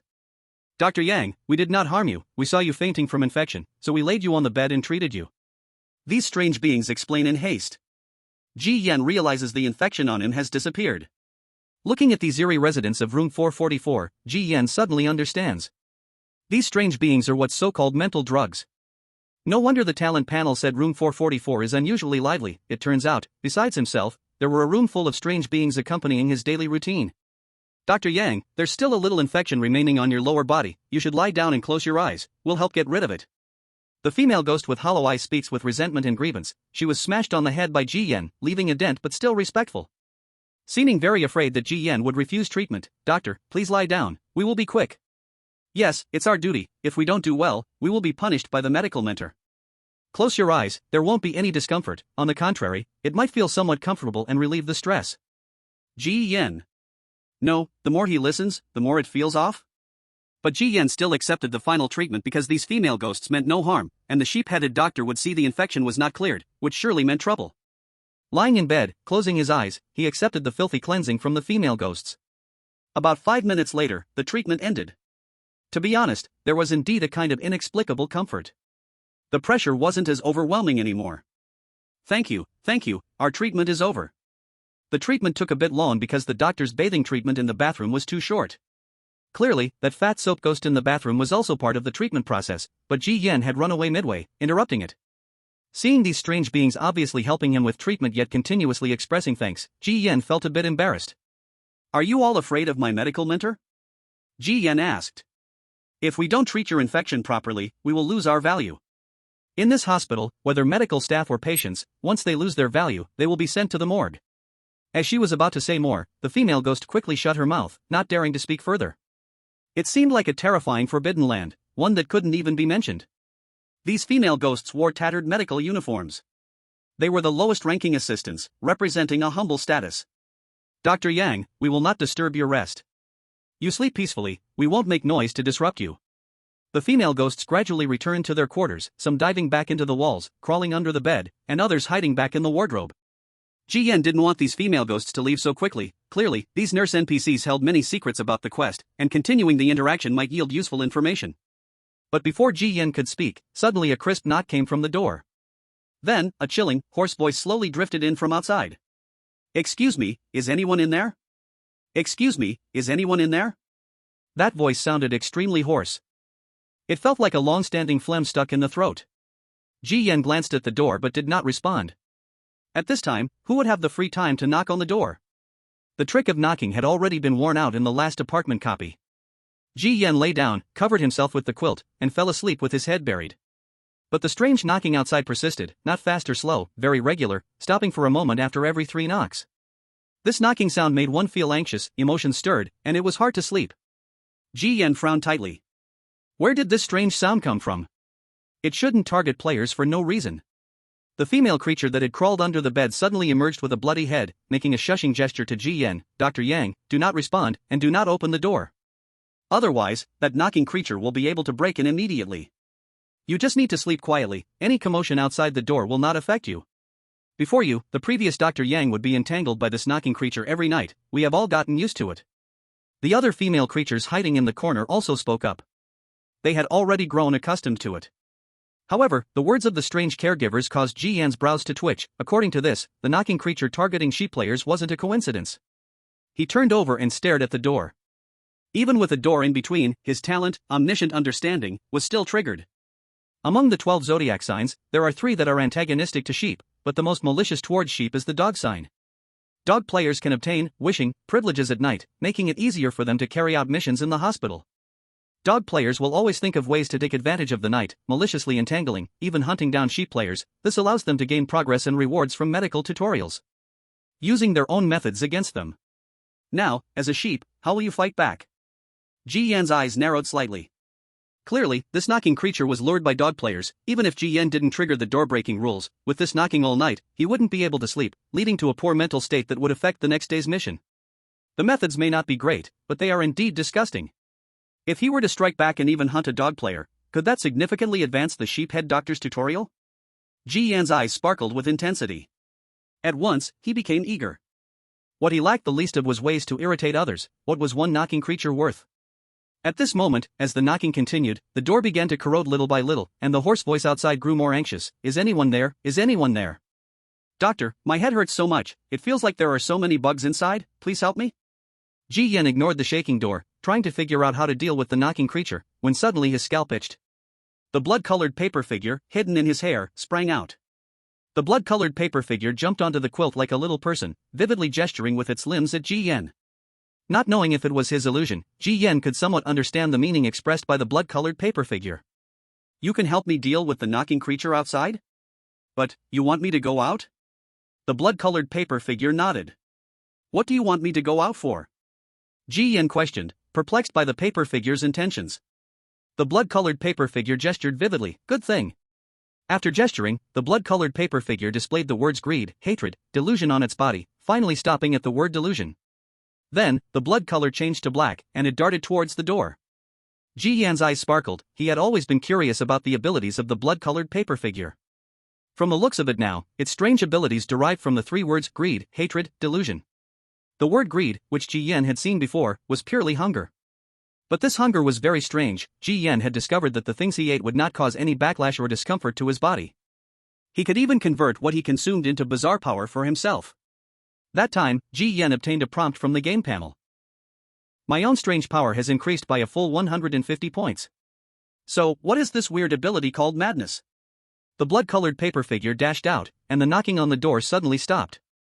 Outside the door, the knocking ghost's neck was stuck with the blood-colored paper figure, as if it had turned into a wooden stake, not moving an inch. The malicious command targeting room 444 in its brain was forcibly modified, and then it stiffly turned around, slowly disappearing in one direction. In a certain equipment room, the dog player was wearing a neat white coat, with an attending doctor badge hanging on his chest. This represented that he had passed his internship, completed the first phase of the game, and was now in the second phase. As he searched for the medical equipment he needed, the dog player murmured, I have to say, thanks to those unfortunate cheap Zodiac guys sending me achievements one after another, otherwise, my game progress wouldn't have gone so fast. Tonight, I'll send that unlucky guy a knocking ghost as a meeting gift. Tomorrow night, I'll send a drowning ghost, slowly eating away at his sanity. When he's about to break, I can slowly butcher the little lamb. Waving the sharp scalpel in his hand, the dog player had a playful smile at the corner of his mouth. But in the next second, there was a knock on the door behind him. Old bull, you're too slow to arrive. The dog player responded, as the dog and bull Zodiac shared a harmonious relationship, and they naturally established the simplest allyship. During the day in War Day 22, the information about Ji Yan was shared with the dog player by the bull player. There was no response from outside the door. In an instant, the dog player sensed that something was wrong. One of his wishing privileges, Ghost Intent Scent, allows him to accurately obtain information about a ghost through the lingering smell. A knocking ghost? Shouldn't it be entangled with the sheep player? Could it be that the sheep player stepped on a landmine and was killed by the knocking ghost? This thought was quickly denied by the dog player because he smelled a strong malice emanating from the knocking ghost outside the door. Someone is in the room. Someone. I heard a response. He. Due to receiving a response from the dog player, the knocking ghost outside triggered the door-breaking privilege. The thin wooden door was torn apart like paper, and the broken doorknob fell to the floor as the malicious, hunched figure of the knocking ghost slowly stepped into the room. The dog player's eyes turned dark as he cursed under his breath. On the other side, Ji Yan just got out of bed. The blood-colored paper figure rushed back through the door crack, the word madness disappeared, returning to blood red. Where did you take the knocking ghost? Ji Yan asked in surprise. The blood-colored paper figure gestured. You threw the knocking ghost back to the dog player? TSK, impressive. Ji Yan's eyes sparkled as he couldn't help but give a thumbs up. Oddly enough, the blood-colored paper figure had no facial features, yet Ji Yan could see its smugness of being praised. So what do you want me to do next? Ji Yan asked. After all, it was a farewell gift from Miss Su, the blood-colored paper figure probably wouldn't harm him. Although the sheep-headed ghost doctor had warned him not to go out at night and to sleep well. But as long as he didn't get involved with any dirty things, it would allow it. Moreover, the game dungeon had mentioned that the undead hospital at midnight would refresh plenty of good things, catering to players who enjoyed wealth and danger. In the deep night hospital, filled with secrets and unknowns, it would be a lie to say Ji Yan wasn't curious. Chapter 62 Hidden Map, The Vase Patient. Dr. Sheep, are you going out? Don't be foolish, a student wandering in the hospital at night can easily break the rules. Besides, the internship phase is very sensitive. If your medical mentor catches you with a slip, you'll be done for. Seeing Ji Yan get out of bed, the caretakers, who had hidden in every corner of the room, all rushed out again. They earnestly advised him, just like a worried mother looking after a rebellious child. The blood-colored paper figure jumped in front, intimidating him. Although it was only the size of a palm, it was greatly intimidating to these caretaker ghosts. They shrank their necks and no one shouted anymore. It's too stuffy, I can't sleep. I'm going out to get some fresh air, I'll be back soon. Ji Yan said this and then put on his white coat, hung the ram's head badge, and walked out of the room. The dead-silent hospital at midnight seemed even more eerily quiet. The empty, desolate corridor occasionally echoed with the crisp sound of footsteps and the rolling sound of marbles, but there was no sign of anyone. Where are we going? Ji Yan asked. The blood-colored paper man didn't respond, just kept darting forward, leading the way for Ji Yan. They passed through a long hallway and finally reached a tightly shut iron door. Though it wasn't locked, a warning panel popped up in front of Ji Yan. Warning! You have unlocked a hidden map section of the dungeon, Morgue. This map contains many dangerous NPCs. Please be cautious when deciding whether to enter. Morgue?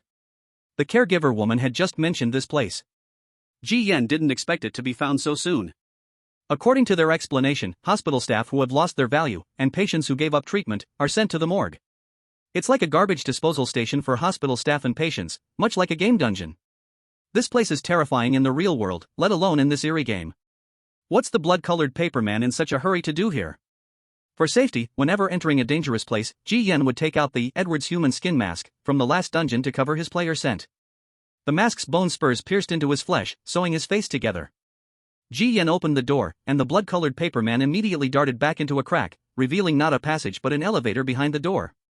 The one watching the elevator was a monster wearing medical clothes. It was called a monster because every part of its body was sewn together, and its body was entirely disjointed. It looked like several bodies of different ages and genders had been cut up and randomly stitched together. When it saw Ji Yan, it didn't show any suspicion, but instead stared at the Ram's head badge on his chest as if they were old acquaintances. Speaking first, Dr. Ram, why are you back? Wasn't your surgery work finished for tonight? Ji Yan paused for a moment. I forgot something. The elevator keeper monster didn't suspect him, nodded, opened the elevator door, pressed for the second underground floor, and then handed Ji Yan a set of keys. Dr. Ram, thank you for your hard work. Ji Yan's face remained calm, and without changing his expression, he walked into the elevator. The elevator slowly descended, and Ji Yan let out a sigh of relief, looking at the key in his hand, which only had the number 8 on it. 8, according to the Zodiac, Ram is number 8. Looks like every Zodiac sign has its own territory in the morgue. Then the elevator keeper clearly mistook me for another Dr. Ram. I'm wearing an intern doctor's uniform, so it shouldn't be mistaken for a ram-headed monster doctor. Could there be another intern? But didn't the dungeon say at the beginning that each medical mentor only has one intern, and there are only 12 players in the dungeon at any time? Ji Yan couldn't help but feel a creeping sense of terror. Ding dong! The elevator reached the second underground floor, interrupting Ji Yan's thoughts. The elevator door opened, revealing a passage leading into darkness. The rooms on both sides had only one number arranged.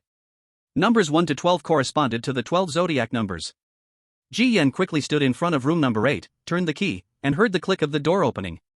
The blood-colored paper man darted out from above, looking very excited, like a child about to enter an amusement park. Ji Yan's curiosity was also piqued. Every dungeon has many hidden Easter eggs and rewards, and he had a feeling that tonight's adventure would bring unexpected gains. The door opened, revealing an icy coldness inside. It was much like the morgue in the real world, with cold stretchers lined up, each covered with a white sheet and hiding a corpse. But this kind of environment had become as bland as water to Ji Yan. The moment he entered the room, the blood-colored paper man was freed. It quickly darted onto one of the corpses, looking very excited and affectionate. As if that corpse was its living father. Ji Yan was just a humble adoptive father. Why is this corpse causing such excitement in Blood Paper Man? Ji Yan was very astonished. The Blood Paper Man was a reward creature from the last apartment dungeon, and according to the rules of the Eerie game, each dungeon is an independent existence, with no connection at all. The Blood Paper Man from the apartment cannot possibly have any storyline setting in the hospital dungeon. Lifting the white sheet from the corpse, the sight was horrifying, not because of its appearance, but because the body was very shriveled, as if all the organs inside had been completely hollowed out. Yet there were no signs of cutting on the body. The Blood Paper Man was still continuously getting close and sticking to the corpse, completely ignoring Ji Yan, the real master's existence. This left Ji Yan speechless. He thought the Blood Paper Man would lead him to find some hidden surprise reward, but instead, it was just watching this guy behave intimately with an icy corpse. Doctor Yang. Suddenly, a voice came from somewhere, and Ji Yan turned his head, his eyes twitching uncontrollably. On a horizontal platform, there were several vases arranged. To Ji Yan's horror, the fruits in the vases were heads, vividly lifelike, and through the transparent vases, he could see that there were no bodies beneath those heads, only a mass of intricate, branching roots that tangled around internal organs, each one pulsating with life, delivering nutrition to the heads through the wriggling roots. The vases were nourishing people. Human Ji? This was the first thought that crossed Ji Yan's mind. Dr. Yang, have my surgeries been scheduled yet? What about mine? Dr. Yang, are you coming to me soon? We're all waiting to go home. We've waited so long already. The patients in the vases spoke up one after another, eagerly asking with eyes full of pleading and desire. It seemed that the organs of those corpses had been transplanted into these vases, but what was the purpose of such surgery? Was it simply to serve as decoration, like the painting seen at the door of the operating room, to enhance the character of the hospital dungeon? At this moment, there was commotion outside the door. Ji Yan turned to the blood paper man. "We should leave." The blood paper man jumped onto the corpse and unexpectedly tore itself in half, with one half diving into the corpse while the other half rushed back onto Ji Yan's arm. Ji Yan was dumbfounded. "What's going on?" The remaining half of the blood paper man continued to gesture vividly. "All done, let's go." Ji Yan couldn't help but ask, "So, you stuffed your other half into the corpse for what reason?" The blood paper man gestured. "Cause and effect. Tonight here, bury the cause, and later you will know how sweet the result is." Ji Yan didn't understand the blood paper man's meaning. What cause and effect could there be with this corpse? The blood paper man didn't explain, diving into Ji Yan's hair and logging off. Ji Yan glanced at the shriveled corpse and could only exit the morgue for now. Closing the door, the noisy voices of the vase patients abruptly ceased, and just as Ji Yan turned around, he was met face to face with a terrifying figure. The figure had a black-haired sheep's head and wore the same intern uniform as Ji Yan. Chapter 63, Death Checkpoint, Infection Serum. Seeing the outfit of the other, Ji Yan realized that the eerie creature was mistaking him for itself at the elevator door. "Why are you still in the morgue? Didn't today's surgery end?" The black sheep intern spoke in a hoarse voice, its bulging black eyes eerily staring at Ji Yan. Ji Yan coughed twice, maintaining a calm voice. "I came back to get something." "Let's go. Everyone else has gone back to rest, we should go too. The medical advisor will do a night check soon." The black sheep intern turned around, seemingly intending to take Ji Yan somewhere. Ji Yan's mind was solely focused on escaping the morgue. He followed behind the other as they walked to the end of the corridor and entered the elevator lobby. In the narrow elevator lobby, Ji Yan stood behind the black sheep intern, watching the intern's attire. This was a player-exclusive outfit. This meant that this black sheep creature. It was the eliminated players of the sheep Zodiac. After they were eliminated, their bodies turned into puppets, serving as NPCs in the morgue, responsible for handling the bodies of patients and medical staff brought down.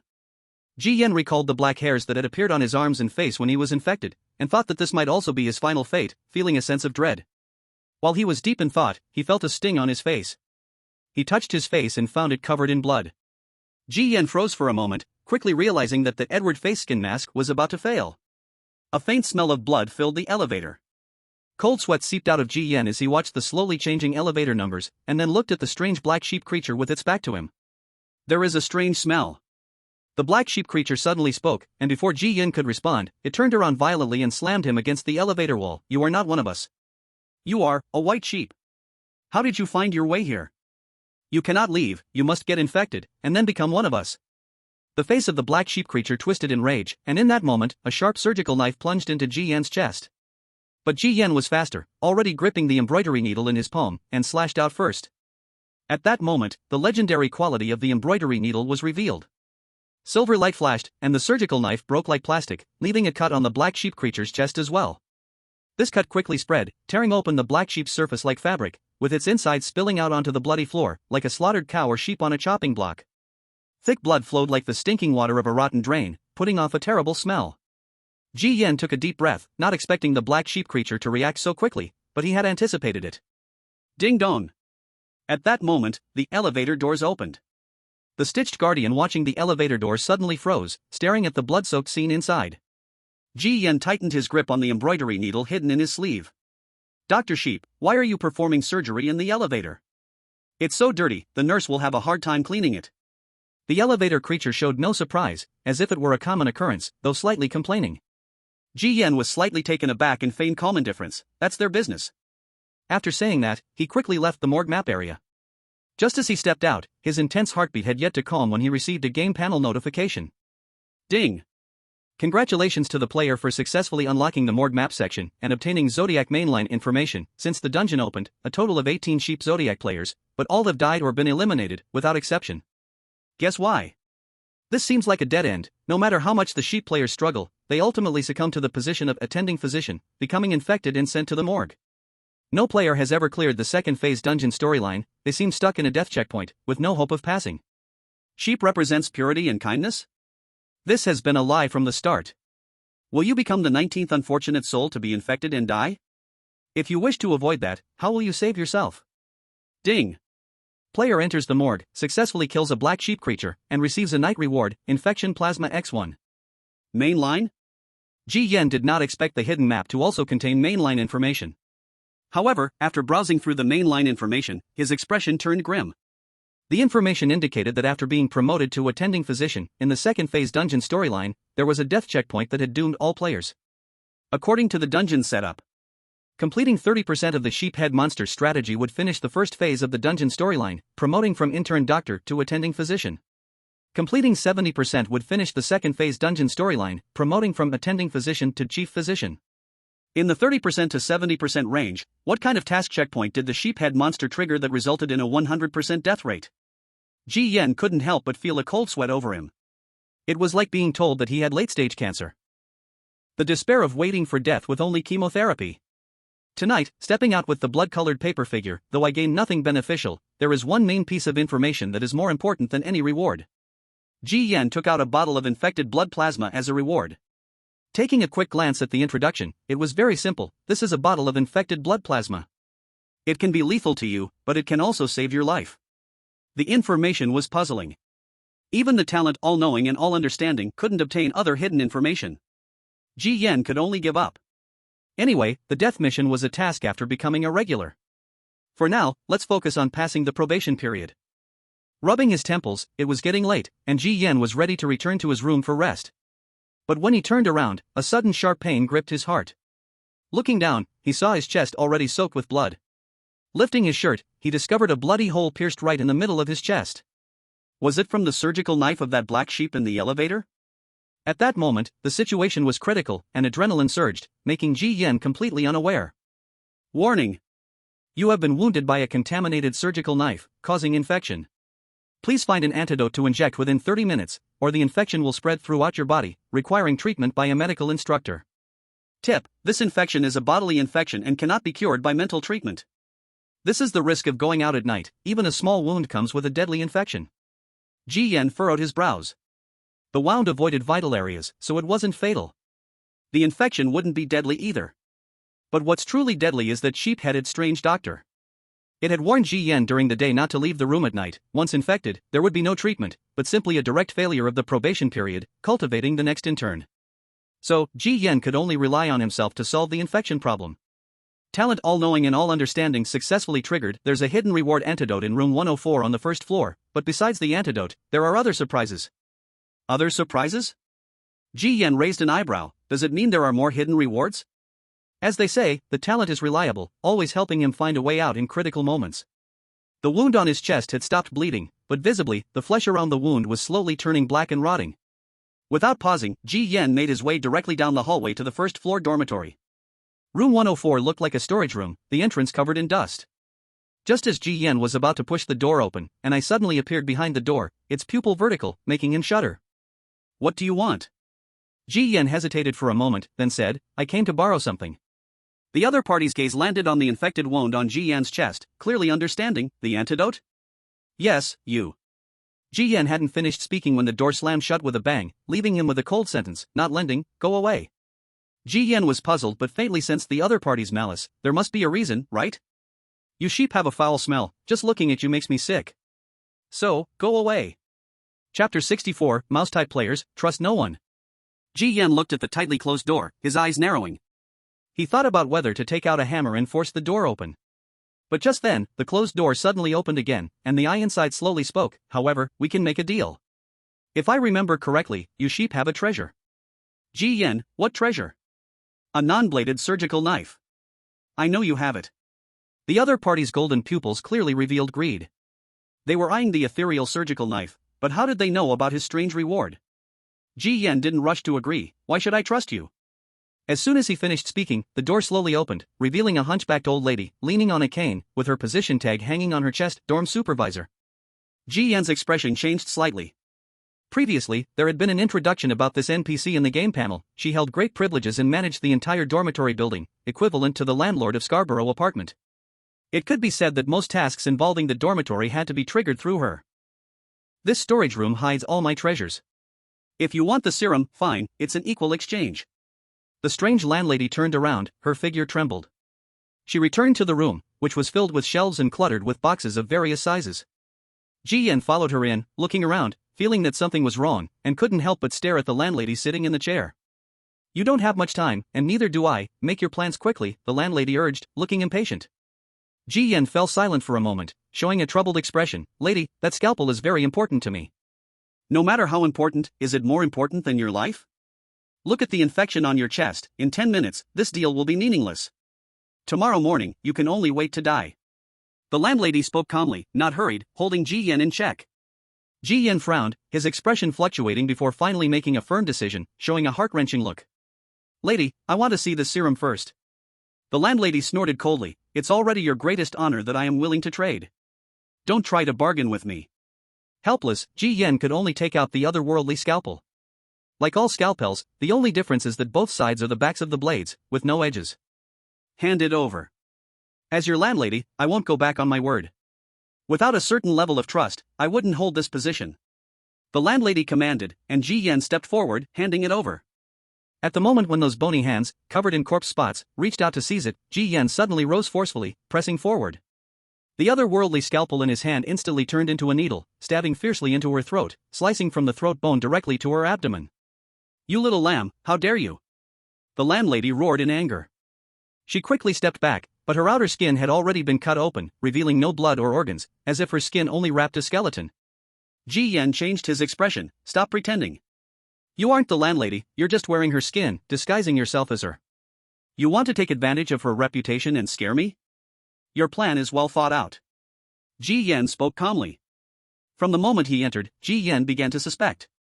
If this is a storage room for treasures, why is it so messy? The traces around clearly looked like it had just been ransacked. More importantly, if the other party was the landlady, how could there be no panel information prompts at all? And this suspicion turned into clarity when Ji Yan activated his talent, gaining hidden information. At this moment, that withered and shrunken flesh slowly transformed from its humped and bulky shape into a slender form. Then, from inside, another figure crawled out, shedding large amounts of rotten skin and slime, resembling a snake shedding its skin. The figure stood up, a stunningly beautiful woman with a voluptuous body. Suspended from her chest was a mouse-shaped emblem, and the mouse player, losing interest, muttered, "Which bastard said players of the Zodiac sheep are silly and easy to fool? After all my trouble to acquire this landlady's skin through the disguised privilege of wish, and now it's ruined." Ji Yan wasn't interested in her words and replied flatly, "Where's the serum?" The mouse player snorted, "Can't you find it yourself?" Ji Yan shook his head. "The fact that you know what the serum is means there's no need to look for it, it's already in you." The mouse player, cupping her chin, looked beautiful under the moonlight, a hint of haziness in her face, quite smart. "But since I found it first, it belongs to me. If you want it, you can only get it through trade. That needle just now is a good start." Ji Yan's eyes narrowed, remaining silent. Only his fingers gradually tightened around the sewing needle. As he considered its zero-cost purchase for the serum in her hands, the mouse player suddenly waved her hand, playfully saying, "All right, I was just joking with you, you look like you want to eat me." Then, he raised his slender hand and reached into the snow-white collar, pulling out a small vial from the proud line of his career, and tossed it over. "Here, take it." Ji Yan instinctively caught the glass bottle. The warmth still lingered on it, along with a faint scent. Ding! Congratulations, player, you have obtained a freely refreshed strange object, infection serum. A freely refreshed strange object means it is not obtained through tasks, but found in specific times and places. Ji Yan's eyes widened in shock. She just gave it to him? With a hint of caution, he wiped his fingers over the glass bottle. There was no trigger of his talent, which meant the serum hadn't been tampered with. So what is her true intention? A moment of kindness? Does she think he's handsome? Both ideas were too far-fetched. Noticing Ji Yan's vigilant gaze, the mouse player also understood what he was thinking and tied her messy hair into a single ponytail. "Stop speculating, I obviously have my own purpose. My goal is to help you survive as long as possible in this copy. In the Zodiac match, the sheep and mouse are compatible. As long as you sheep players survive longer in the copy, it helps my progress in Zodiac wishes." Sighing at this, she continued, "Speaking of which, the last sheep player leveled up to Chief Physician, surviving to the second phase plot. If you stabilize your development, leveling up to Director Physician, and entering the third phase plot is almost guaranteed." In the end, unfortunately, he got infected and was bitten to death by the sheep strange doctor, sent to the morgue. Looking back, I've witnessed your Zodiac sheep cycle through 4 players. You know, I've only survived in this copy for a little over 30 days. On average, one gets eliminated every 10 days or so. Among the 12 Zodiac signs, you sheep players are the shortest lived, it's like you're cursed. Us mouse players being allies with you sheep is quite unlucky. The mouse player's red lips curled, complaining and mocking. Though she had a cold, stunning face, she was quite talkative, and her way of speaking and tone did not match her appearance. It created a significant contrast. Hearing this, Ji Yan's eyes flickered uncertainly. Although the other party spoke convincingly, were mice and sheep really compatible allies? According to the copy's prompts, players wanting to know which zodiac sign they are incompatible with or which they can ally with can interact through their respective medical mentors. Ji Yan had asked something similar before, but the cold responses he got from the sheep strange doctor were 3 chilling sentences. We are sheep on the chopping block, anyone can bite us. We have no allies, everyone is an enemy. Therefore, don't trust any of the 11 other zodiac signs. Chapter 65, Asthmatic Old Man, playing the relationship card. What other information do you know? Ji Yan asked casually. Mice, among the 12 zodiac signs, inherently lean towards cunning traits. But no matter how much truth or lies her words mixed, they were still information. Survival time in the copy not exceeding 10 days suggests that sheep players are stuck in the second phase, mostly dealing with the deadly checkpoint described in the main storyline. Perhaps the mouse player could reveal a bit more detail. I'm not sure. I only know that after your first 4 became chief physicians, none escaped infection and elimination. The mouse player shook her head. Ji Yan didn't pursue the question further. He injected the serum into the syringe and stabbed it into the infected area on his chest. Soon, the visibly necrotic flesh began to slowly regain its color. Ding! You have used the serum to effectively heal the infected area, stopping the spread of infection. Your condition is gradually recovering. That's why it's called a game. Results are swift, operation simple, no need to discuss details or logic. After moving his limbs a bit, Ji Yan checked his personal status information, confirming there was nothing unusual. Thinking that the other party had survived long enough, he regarded her as an old player and casually inquired more about other zodiac signs, currently in the copy. Which zodiac player progresses the fastest? The mouse player answered without hesitation, of course it's the dragon zodiac. That guy had already become the chief doctor before I entered the instance, starting the 3rd phase of the instant storyline. It is said that towards the end of the 3rd phase storyline, you have to deal with the head of the hospital, the biggest boss of this instance. I've seen the dragon zodiac player once, and wow. Ji Yan could see the shock on her face and raised an eyebrow, asking, what happened? Let's just say, that guy no longer has any human features, his whole body is covered in purple gold scales, and his face struck my soul like a heavy blow. The mouse player appeared unwilling to recall that moment. Ji Yan's eyes sparkled as he continued to chat for a while, and when he noticed that it was approaching 4 in the morning, he decided to wrap up the conversation and head back to room 444. Before you go, be careful of the dog player in this instance, it's opposed to you sheep. Before she finished her sentence, Ji Yan interrupted, I've already had a word with him. Had a word? The mouse player was momentarily stunned. Let's call it that. I exchanged pleasantries with him, but I don't know if he's satisfied? Ji Yan wasn't sure, after all, the task was handled by the blood-colored paper person. He turned to the door, but when he grabbed the doorknob, his hand felt sticky. Looking down, he saw a puddle of blood and phlegm appearing out of nowhere. From the crack of the open door, 2 horse coughs sounded from outside. Cough, cough. In an instant, Ji Yan caught a familiar scent, a malevolent and eerie smell of decay. Then, the door shook violently, as if something was trying to burst through. Shut the door. The mouse player rushed over and slammed the door shut. However, that cough had already echoed inside the room. The mouse player's face turned pale. Oh no, we're too late. We've been targeted by a strange entity. Without her saying anything, Ji Yan could already smell the once fresh air in the room turn stale and foul. Is this an invisible entity? Asthma entity, if I remember correctly, this is patient A13. Normally, the entities in the inpatient building would rest in the ward at night. How could it come to our dormitory building? The mouse player looked very uncomfortable, clearly aware of the horror of this kind of entity. But Ji Yan had a guess, the patient wouldn't come to the dormitory on their own. But what if a doctor is instructing them? Her words awakened the mouse player, who realized, it's the black dog. I took over this patient after I became a full doctor. At that time, there was a dog zodiac player competing with me for this patient, but in the end, I only managed to progress 20% with this patient, while that guy got lucky and progressed 80%. In the hospital instance, once a doctor's progress on a patient exceeds 70%, they typically trigger a favor reward, most of which come in the form of weird help from the patient. Back then, a 13 had given the dog player a stick of sandalwood. If they needed help, they just needed to light the sandalwood, burning it down a third, and the asthma entity would appear. The mouse player hadn't expected the dog player to use the sandalwood here. Bringing the asthma entity here is clearly aimed at whom? The answer is obvious. That sandalwood is the black dog's treasure, always kept as a life-saving card. He wouldn't normally spare it to deal with you. The mouse player tried to open the door, but it felt stuck like it had been glued. Pulling on the door caused thick blood and phlegm to seep through the crack. That means someone has broken down their defenses. For revenge, they've pulled out their trump card. Ji Yan roughly guessed that the blood-colored paper person had controlled the knocking entity, putting that dog player in a very awkward situation. Thinking about it, it's almost comical. The other party was messing with him, and Ji Yan was just reciprocating. In the end, he was the one who broke down. Isn't that like saying, I hit you, and it's natural for you to take it, but if you fight back, I'll truly go all out with you. So petty. At this moment, in the room, a hoarse cough echoed every minute. Ji Yan quickly noticed that his throat was also itching, like 1,000 ants crawling in his throat. It was clear that the asthma monster was spreading bacteria into the air through its cough, invading their bodies. Ji Yan couldn't help but cough a couple of times. The mouse player quickly spoke up, you can't cough. The more you cough, the stronger the itchiness, and the more serious the lung infection. Ji Yan noticed the discomfort on the mouse player's face as she desperately held back the itch in her throat. And then what happens if the infection gets serious? Ji Yan retorted, feeling something unusual in her chest, as if something was about to break free from her lungs. The mouse player broke out in tiny beads of sweat on her forehead. What the sick person coughs out isn't bacteria, but their eggs. Breathing will allow the eggs to parasitize inside, and coughing will make the eggs grow rapidly. As she said this, the mouse player recalled a disturbing memory. At that time, I saw with my own eyes those infected patients. They coughed violently, and what they coughed up wasn't bloody phlegm, but embryonic mucus.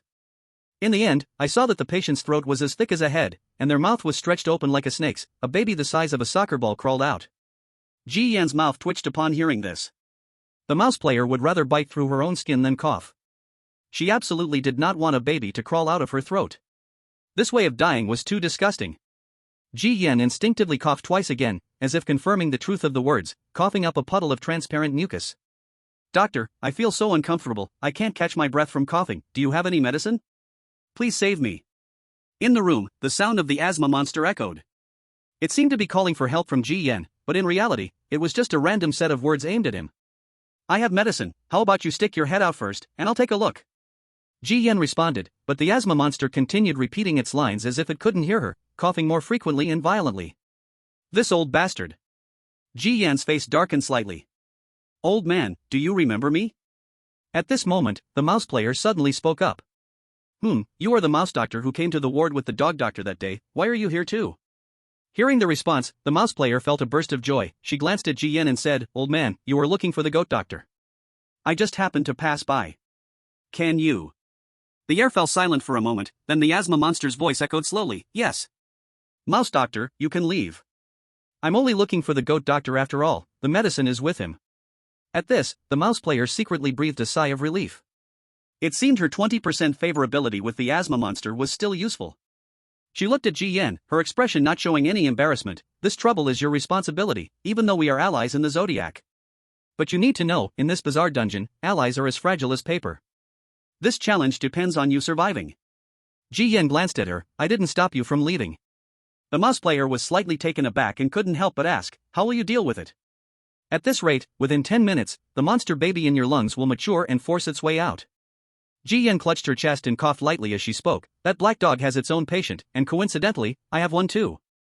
If this old asthma monster insists on coming after me, then let my patient have an in-depth conversation with him. As soon as she said this, a small brown-yellow bottle appeared in Ji Yan's hand. With the cork twisted off, a strange aroma immediately spread throughout the room. Chapter 66, Open the chest and dig out the throat. Looking at the opened bottle, inside the rapidly evaporating brown-yellow oil, Ji Yan's throat twitched, and her expression changed unpredictably. She didn't expect that the perfume she thought was too hot to handle just a few hours ago would be used so quickly. But with the trouble at hand, Ji Yan only thought of calling patient A22, Lu Yan, for help. From her experience with the Crimson Apartment dungeon, Ji Yan knew that when entangled with the bazaar, one usually needed another bazaar to escape. She had built nearly 80% favorability with Lu Yan. But she just didn't know if Lu Yan could handle this asthma monster. Once again, he coughed twice, feeling clearly that something was wriggling in his lungs. This feeling was very uncomfortable. Ji Yan turned his head and spat out a large mouthful of mucus. The mouse player had completed 20% of the strategy against the asthma monster and had already relieved the itching in her throat. She looked at the bottle of evaporated greasy perfume and did not feel optimistic about Ji Yan. Although the asthma monster is a moderate patient, the infection is terrifying. Ordinary patients are helpless against it. Your patient is likely. Ji Yan clutched his chest, breathing rapidly. My patient may not be an easy target either. The mouse player was about to speak when her delicate face suddenly turned pale. Ji Yan felt a weight on his shoulder, a chill creeping down his back, as the old man's voice and coughing sound from the asthma monster continued in his ears.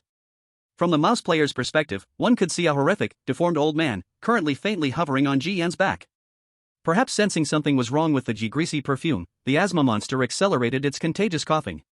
Ji Yan's expression darkened. Just as he was about to take out a hammer from his toolbox, he suddenly felt something sticky dripping on his face. Wiping with his fingers, he found it was a disgusting, brown-yellow mucus.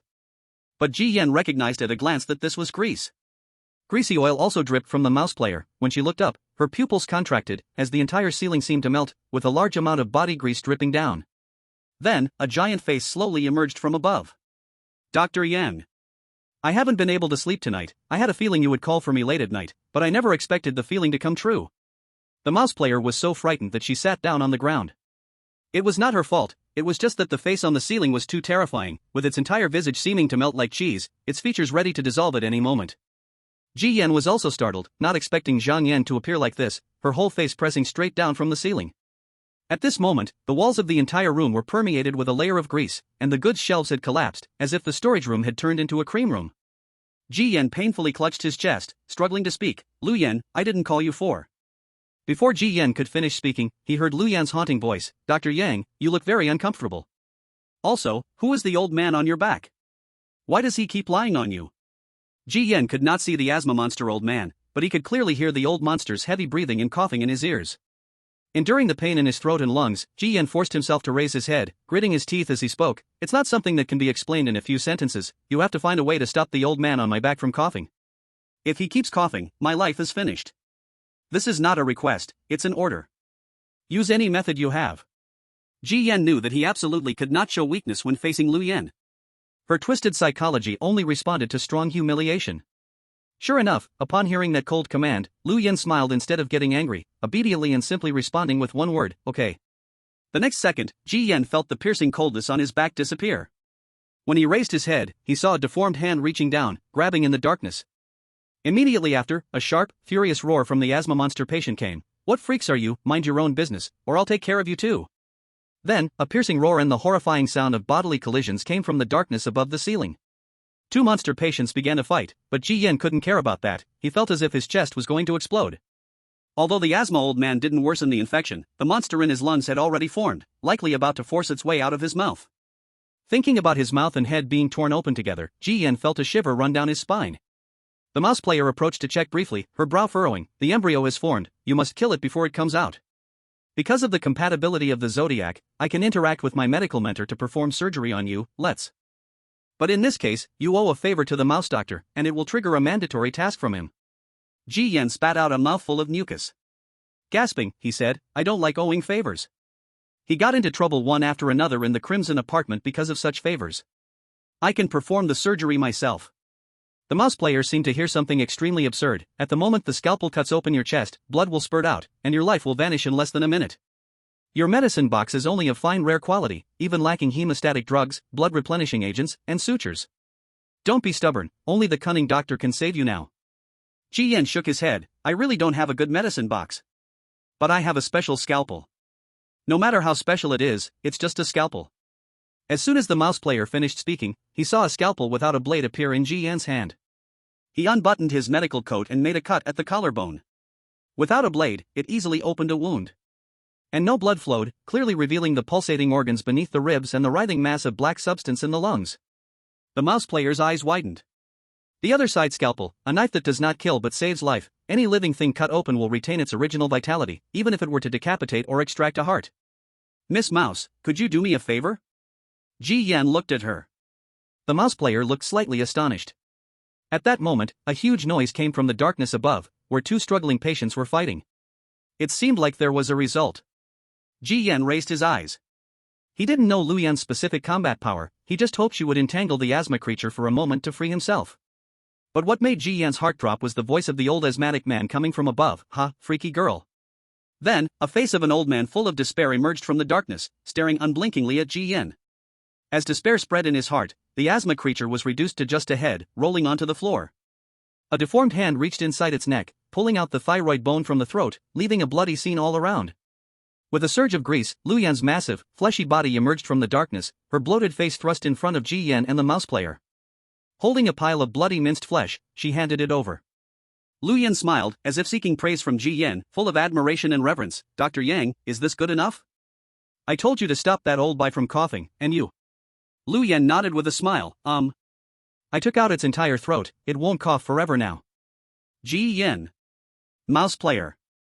Chapter 67, Open Heart Surgery, A Greeting. No, this is way too intense. The mouse player covered her mouth, her eyes wide. Ji Yan also didn't expect Lu Yan to be so fierce. In just a blink, she tore off the asthma creature's head. Suddenly, he remembered the hint that Lu Yan was transferred from the severe ward to the moderate ward. She was a real patient from the emergency ward. According to the dungeon setting, the most dangerous area was the emergency ward, where patients were almost all extremely ferocious and difficult to handle eerie beings. Thinking about this, it seemed reasonable. Lu Yan's bloated, deformed body leaned in closer, staring at Ji Yan's open chest, casually throwing away the bloody flesh in her hand. She looked at Ji Yan's open heart with a strange hint of bashfulness. Dr. Yang, there's something dirty inside your body. Ji Yan wiped the cold sweat off his face. I know. So, I need the mouse doctor to help me perform a simple excision. Mouse doctor, as a colleague, you won't refuse, right? Before the mouse player could respond, she saw Lu Yan's face filled with a deadly threat slowly approaching. Mouse doctor, please. Your life is tied to Dr. Yang. If Dr. Yang dies, you die too. Do you understand what I mean?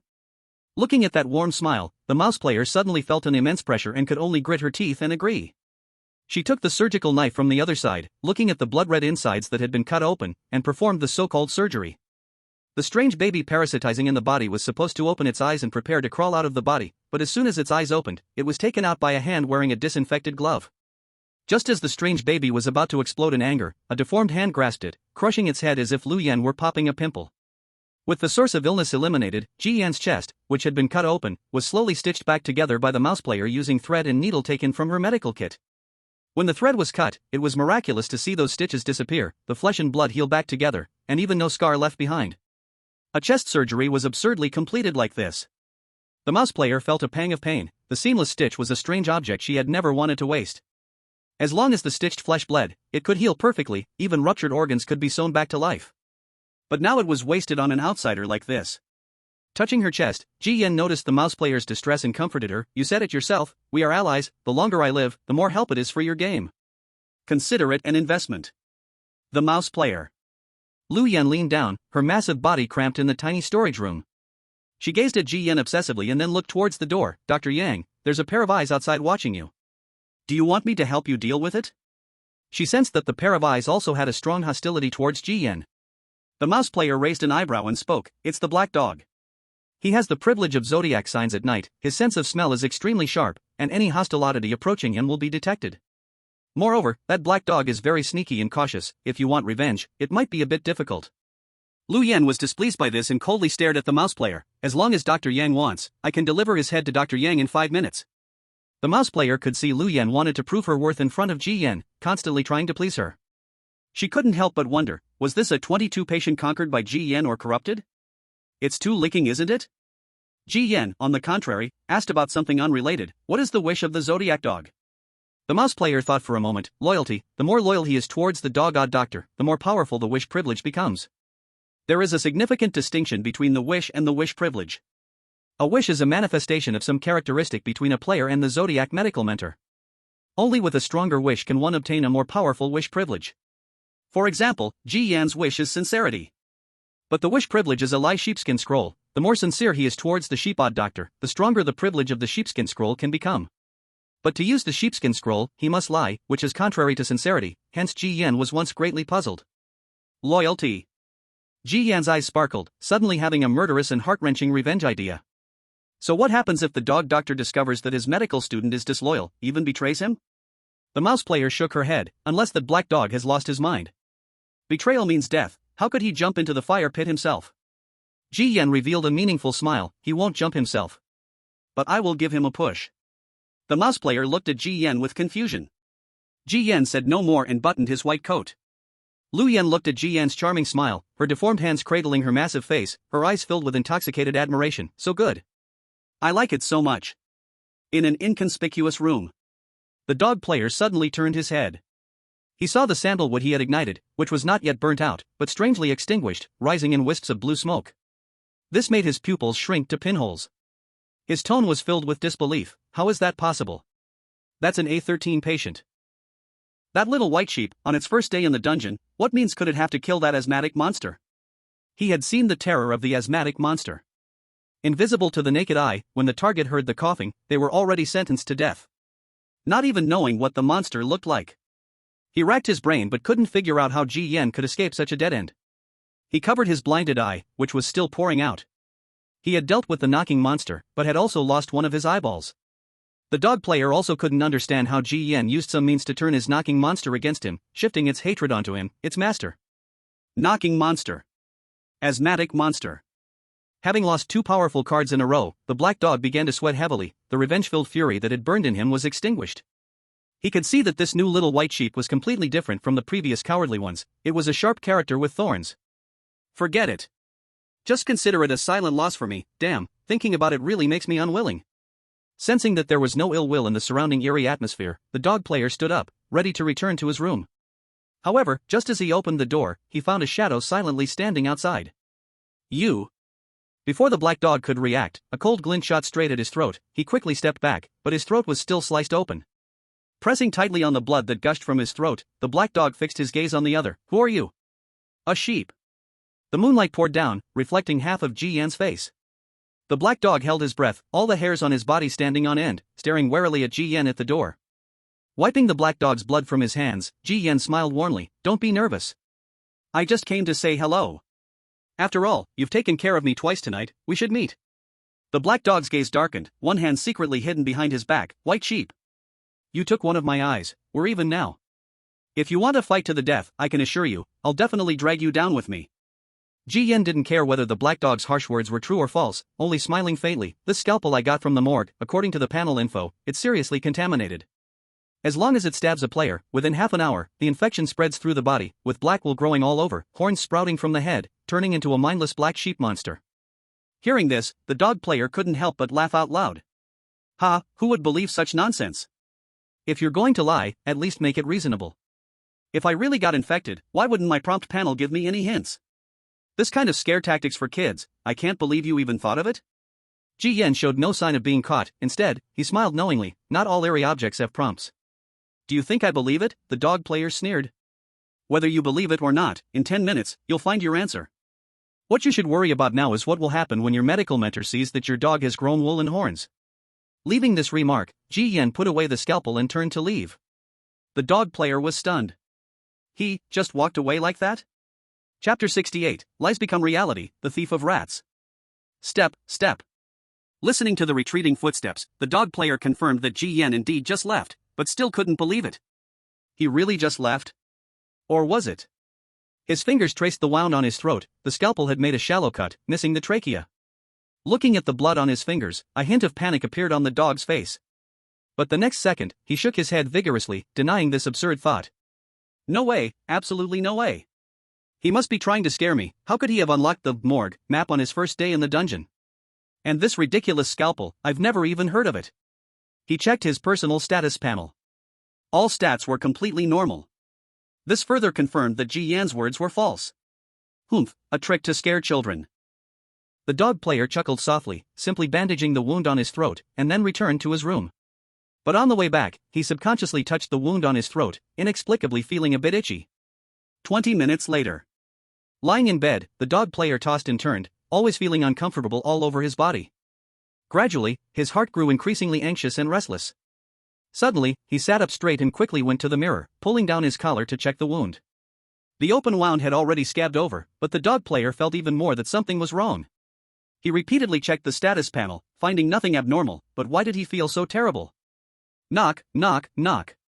The door suddenly knocked, and the dog player, alert, did not open it, but the doorknob twisted by itself and slowly opened. At the door stood a tall black figure wearing a blood-stained white lab coat, with the head of a black-haired hunting dog, hands in pockets, expressionlessly looking at his medical student. The task for you tonight, you haven't reported.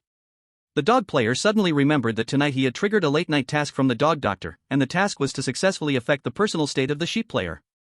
He gritted his teeth and honestly reported the situation. He dared not mix in lies. He knew too well what the dog doctor was most sensitive about: loyalty. After the report, a layer of black mist clearly appeared on the dog doctor's face, his gaze icy. Your performance tonight was very poor. The dog player dared not respond, his head lowered, not daring to breathe. But in the next second, he saw the back of his hand had grown a tuft of black fur. His pupils constricted as he quickly covered the back of his hand, but soon he was horrified to discover that the other hand was also covered in black fur. Itched on his face, swelling and stabbing pain on his head. Wait, no. How could this be real? He touched the rough fur on his face and felt the hard bone bump on his head. As the dog player was terrified to the extreme, he heard the dog doctor's voice, mixed with a chilling tone, "Explain this to me. Why is there sheep fur growing on you, and why are there sheep horns on your head?" The dog player looked up and saw the dog doctor's terrifying face, his mouth twisted into a grin, revealing bloody gums. "Teacher, I don't know. I know nothing. It's the white sheep's scalpel at work. I did not betray you, this is the white sheep scheme. Teacher, you can't fall for that dead sheep scheme."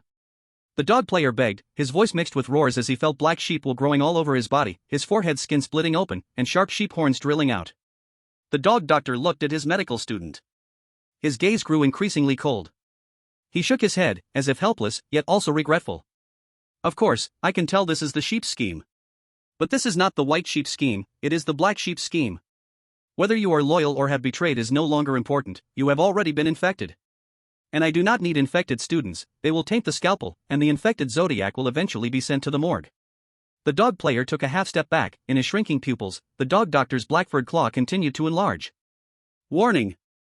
The Zodiac, dog, doctor's loyalty towards you has serious doubts, wishes, lifted, believing you are severely infected. Ding! You have been sent to the morgue, becoming part of the selfless cadaver teachers, you have died and logged out." In room 444, Ji Yan opened the lies parchment. On the worn-out parchment, there was a line of blood-red words. That was Ji Yan's lie. An ordinary scalpel disguised as a severely contaminated scalpel through lies. The wound on the dog player's throat was just an ordinary wound. But under Ji Yan's deceptive language and expression, if the dog player's heart was not firm and gradually fell into the trap of deceit, then the lie becoming true privilege activated, causing him to grow bizarre sheep wool and horns. Therefore, that was a lie. Also, a true word. Ji Yan felt that this privilege trigger was not difficult to activate. Human hearts are full of suspicion. When a lie is believable enough, even if you firmly believe it is false, over time you will start to doubt yourself. For example, when you see the words "you have laryngitis," you will feel an itch in your throat and want to cough, all due to psychological suggestion. And the sheepskin scroll will turn this psychological suggestion into a real existence. Upon reflection, Ji Yan felt that this wishing privilege was too domineering. If used without restriction and at will, Ji Yan felt he could walk sideways in this instance. Ding! Congratulations Zodiac player, sheep, you have used the wishing privilege to successfully eliminate Zodiac player, dog. The sheep trick doctor is very satisfied with your performance, advancing the strategy by 20%. Due to the antagonistic relationship between Zodiac, sheep, and dog, you receive an additional reward. Your internship period is reduced from 3 days to 2 days. Just complete one more day of internship to pass the first stage of the storyline and become a attending doctor.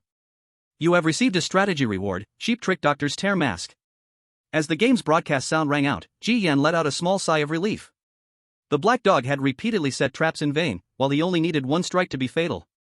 Eliminating Zodiac players not only provided strategic boosts and cursed item rewards but also advanced the storyline.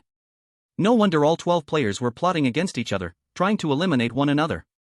Compared to honestly stepping into the storyline, this hunting method truly yielded better results. Dr. Sheep, dawn is approaching. You should rest, you have a surgery tomorrow. In the room, the female nurse ghosts hiding in the darkness cautiously spoke up, truly resembling anxious mothers. It's time to rest. Ji Yan simply stretched, and according to the hospital instance's settings, players only needed to rest for 2 to 3 hours to fully recover. That's why so many Zodiac players were out executing tasks at night. After closing the prompt panel, Ji Yan took a quick glance at the cursed items accumulated in his toolbar and prepared to go to sleep in a hurry. However, with that glance, Ji Yan discovered that his dead wife's chainsaw and wailing ghost eye had mysteriously vanished from the toolbar. Wait a minute, where are my cursed items? In his shock, the game's prompt suddenly echoed in his mind. Alarm! You frequently interacted with Zodiac, rat, player, who used the wishing privilege, cunning theft, successfully stealing items randomly from your toolbar. Ji Yan. Chapter 69, Principal with Interest, New Patient. Tisk, it's truly impossible to guard against. Is this what they call the mantis stalking the cicada, while the oriole is behind? Although Ji Yan initially did not fully believe what the rat player said and maintained his defenses, he never imagined she could silently steal items from his toolbar. This is too outrageous, isn't it? She can even open another player's game toolbar and steal cursed items?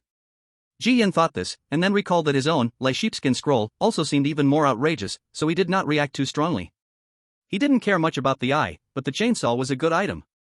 Although it was a defective product, it could be repaired, and who knows, it might even be upgraded to legendary quality.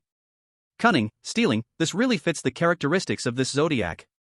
Thinking about the rat player's innocent and foolish face she had disguised, Ji Yan had to admit that there were only 12 players in this instance, yet each was craftier than the last, playing all sorts of tricks.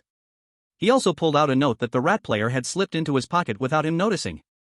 It simply read, "Thank you for the gift." Quite self-satisfied. She better hope we don't meet again. Otherwise, stealing things will have to come with principal and interest. Closing the toolbar, Ji Yan shook his head and smiled, getting into bed to rest. There are gains and losses. He viewed these matters very lightly. On the other side, in the resting room, the rat player was counting her spoils from the night, quite a number scattered around. She held up the broken chainsaw. There was still a constantly spinning eyeball. This little sheep has quite a few treasures. It's a pity, we only found 2 pieces. I really wonder how many treasures are left. She happily collected them, feeling that tonight's sleep would be sweet. I worked hard to operate on him, and I feel bad for using the flawless medical supplies. Collecting some interest is not excessive, right? The mouse player thought like this and fell asleep peacefully. The next morning, dull white mist seeped through the windowsill, landing on the blood-stained bedding. Ji Yan, who had only slept for 2 hours, got up on time, simply washed up, and put on a white coat. During the day, room 444 was cold and empty, far less lively than the room full of strange nurses last night. When day broke, there were no strange nurses under the bed or in the closet, they were clearly NPCs that only refreshed at night. As soon as Ji Yan stepped outside, he found the sheep doctor already standing at the door. Its tall figure, even in daylight, gave a piercing sense of horror and pressure. Compared to yesterday, today its white coat was much more stained with blood, and the hair on its head seemed even whiter. Its bulging black eyeballs stared intensely at Ji Yan, causing the latter to awkwardly greet, "Good morning, teacher. You went out of your room late at night." Before Ji Yan could finish, the sheep doctor interrupted him, as if seeing right through his thoughts. "You also went to a very dirty place. You are covered in the smell of corpses." The sheep doctor's gaze was sharp and compelling, one hand raised to press against Ji Yan's crown. A layer of cold sweat involuntarily broke out on the back of Ji Yan, but soon, the sheep doctor's icy tone softened. "You should be grateful, you were not infected. Don't go there again. There are too many sources of infection down there. I told you before, once you are infected, you will fail the assessment, and I will train a new intern." Ji Yan nodded vigorously. But he keenly sensed that the sheep doctor was nervous. It was anxious about him going to the morgue, even fearful. What could be down there that even the sheep doctor fears? "However, you killed the intern of the Zodiac dog, I am quite satisfied with this. That dog has always been my deadly rival, and its student's death will definitely hurt it." The corners of the sheep doctor's mouth twisted into a horrifying grin, exposing its bloody teeth. The scene was so frightening that Ji Yan dared not meet its gaze and could only nod in agreement. "Today you need to treat a special patient." The sheep doctor handed over a report form.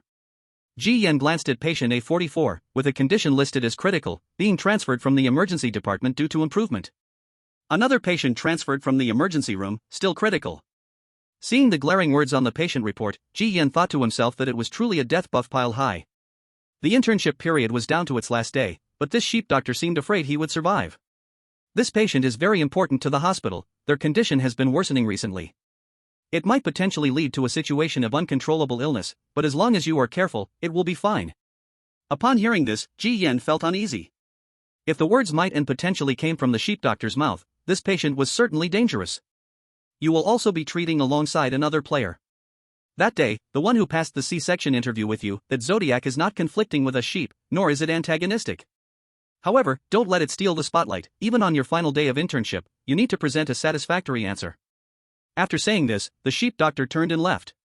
The one who passed the C-section with him, was it a pig or a snake? Carrying this doubt and holding the report form, Ji Yan headed toward the task location. A few minutes later, he arrived at the A44 ward in the inpatient building. In front of the ward door stood a figure. But it wasn't another Zodiac player, it was a creepy nurse dressed in a yellowing, blood-stained outfit, her curvy form masked by bandages wrapped around her head. She looked just like a nurse from Silent Hill. "Dr. Sheep, your treatment is about to begin. The patient has been waiting for you for a long time." The eerie nurse, with a bandaged head, emitted a chilling voice. "Where is the other doctor?" Ji Yan glanced around, seeing only himself and the eerie nurse.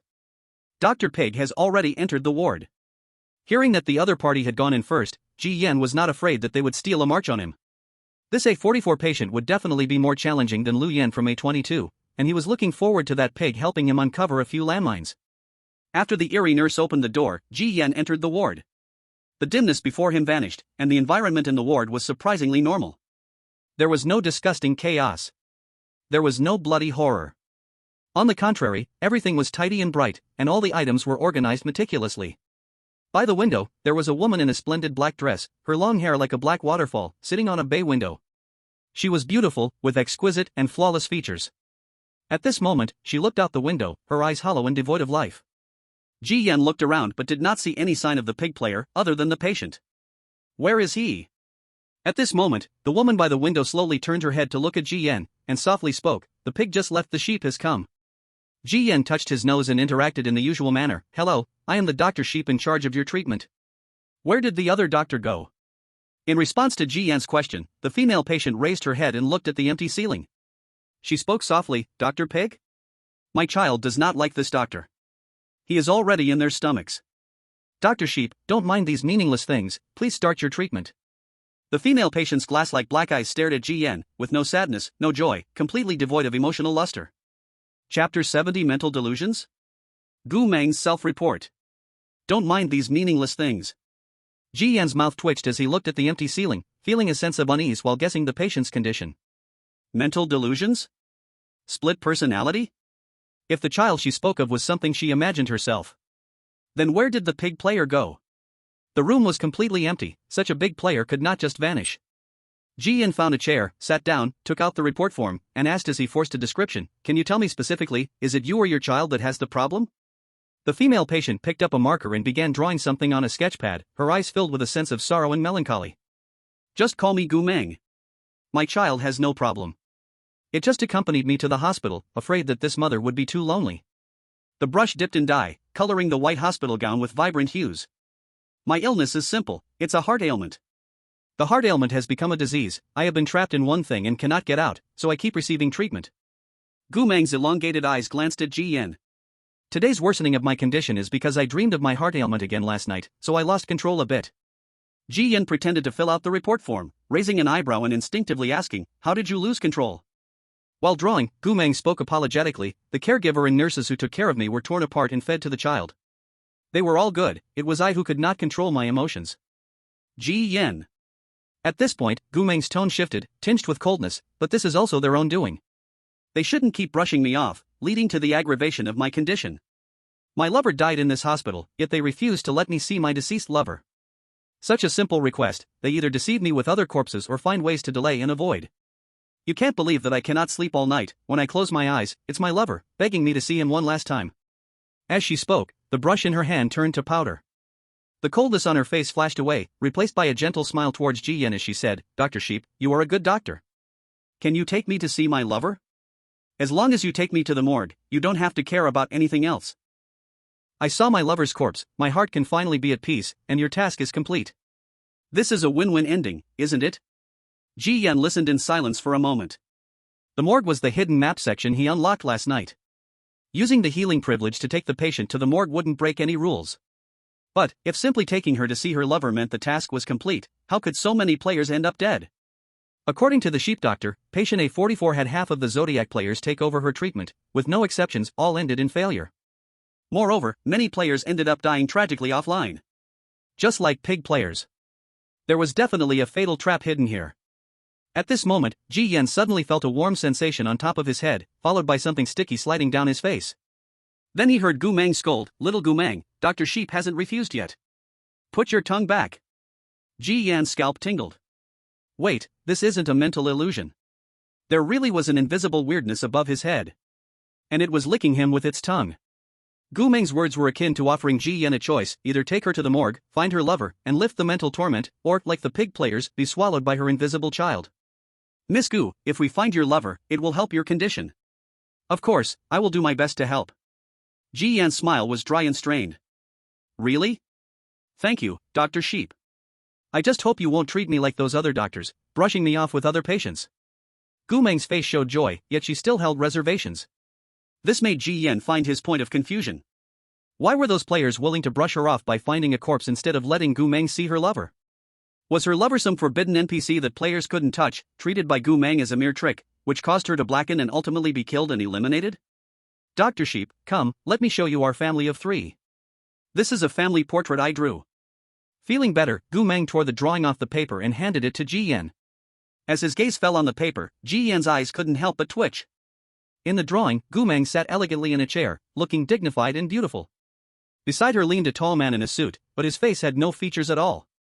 Above them hung a monster that looked like a spider, with long limbs, a completely disfigured face, and bloody jaws that still held a corpse. Dr. Sheep, what do you think? Gu Meng leaned over, her face beaming with a sweet smile. It's drawn beautifully, through the drawing, I can feel just how happy your family of 3 is. Ji Yan's praise seemed to come from the depths of his heart. Dr. Sheep, you're so much better than those cold and wooden doctors, at least your words are sweet. So, I hope you're not like them, don't lie to me. You would never lie to me, right? The greater Gu Meng's expectations, the more Ji Yan sensed the smell of death. As Gu Meng took back the drawing, Ji Yan seized the opportunity to meet her gaze. Their eyes exchanged not with intimacy but to trigger a gift. Ding! Omniscience has been activated, the player consumes 25% mental state to gain hidden information. My name is Gu Meng, there was a person in my life who loved me dearly, but one day, he fell ill and was sent to this hospital, only to die mysteriously. The doctors and nurses always find ways to refuse me to see my deceased lover, insisting that I am the one who is sick. What secret are they hiding? Where did my lover go? Did he really die? Ji Yan withdrew his gaze, his head spinning. Gu Meng asked with confusion, Dr. Sheep, what's wrong? Nothing, I might just be too tired from working overtime last night. Ji Yan replied evasively, quickly analyzing the hidden information he had obtained. The hidden information was a self-narrative from the perspective of the strange patient. The reason Gu Meng desperately wanted to see her lover was that she believed he hadn't died at all. It is the haunted hospital of the dead, which hides unknown secrets from her, and keeps trying to stop and delay her, causing her mental illness to worsen and spiral out of control. In other words, is Gu Meng really suffering from a heart disease? No. It can't be that simple. This hidden information seems to explain the reason, but in reality, it is still ambiguous. Dr. Yang, why are you still in a daze? You should take me to the morgue. Gu Meng's pale and delicate face leaned closer, appearing impatient, her pure white hospital gown stained with glaring dye. Ji Yan snapped back to reality and nodded. But he noticed something strange about Gu Meng's palette of dye. The dye was actually made up entirely of skin tissue. This dye. These dyes were made by those doctors who treated me. I have to say, dyes made from corpses are even more vibrant and glossy, aren't they? Gu Meng held her palette, her smile full of satisfaction. Ji Yan remained silent. He just kept staring at those dyes, and then he successfully activated his talent again. The second time he triggered omniscience and omnipotence, the hidden information he obtained was a narrative from the perspective of the players. The content of the information was completely opposite to Gu Meng's narrative. Chapter 71, Another Deadlock, Split Personality? I am a pig, the weird patient in Ward A44, who can never be cured. I initially thought her heart disease was real. If I found the lover she spoke of, the mission would be complete, but I realized how naive I was. I am a monkey, the strange patient in A44, it's not a heart disease, it's severe delusion. I am a dog, do not take the weird patient from A44 to the morgue. There is no lover, everything is her own fantasy, even that invisible strange sun does not exist, it's just her imagined delusional ability. I am an ox, the patient in A44 cannot be cured, this is a deadlock. If you don't take her to the morgue, she will die. If you take her to the morgue and cannot find her imagined lover, that is also death. Ha, go play with yourself. Having received the narratives from the previously eliminated players who treated Gu Meng, Ji Yan's confusion finally had an answer. A deadlock. Another deadlock. He had already forgotten how many times he had heard these two words. The irony is that every time this seeming deadlock arose, Ji Yan always managed to find a way out. But this time, Ji Yan did not know if he would still be so lucky. He quickly analyzed the so-called deadly minefield.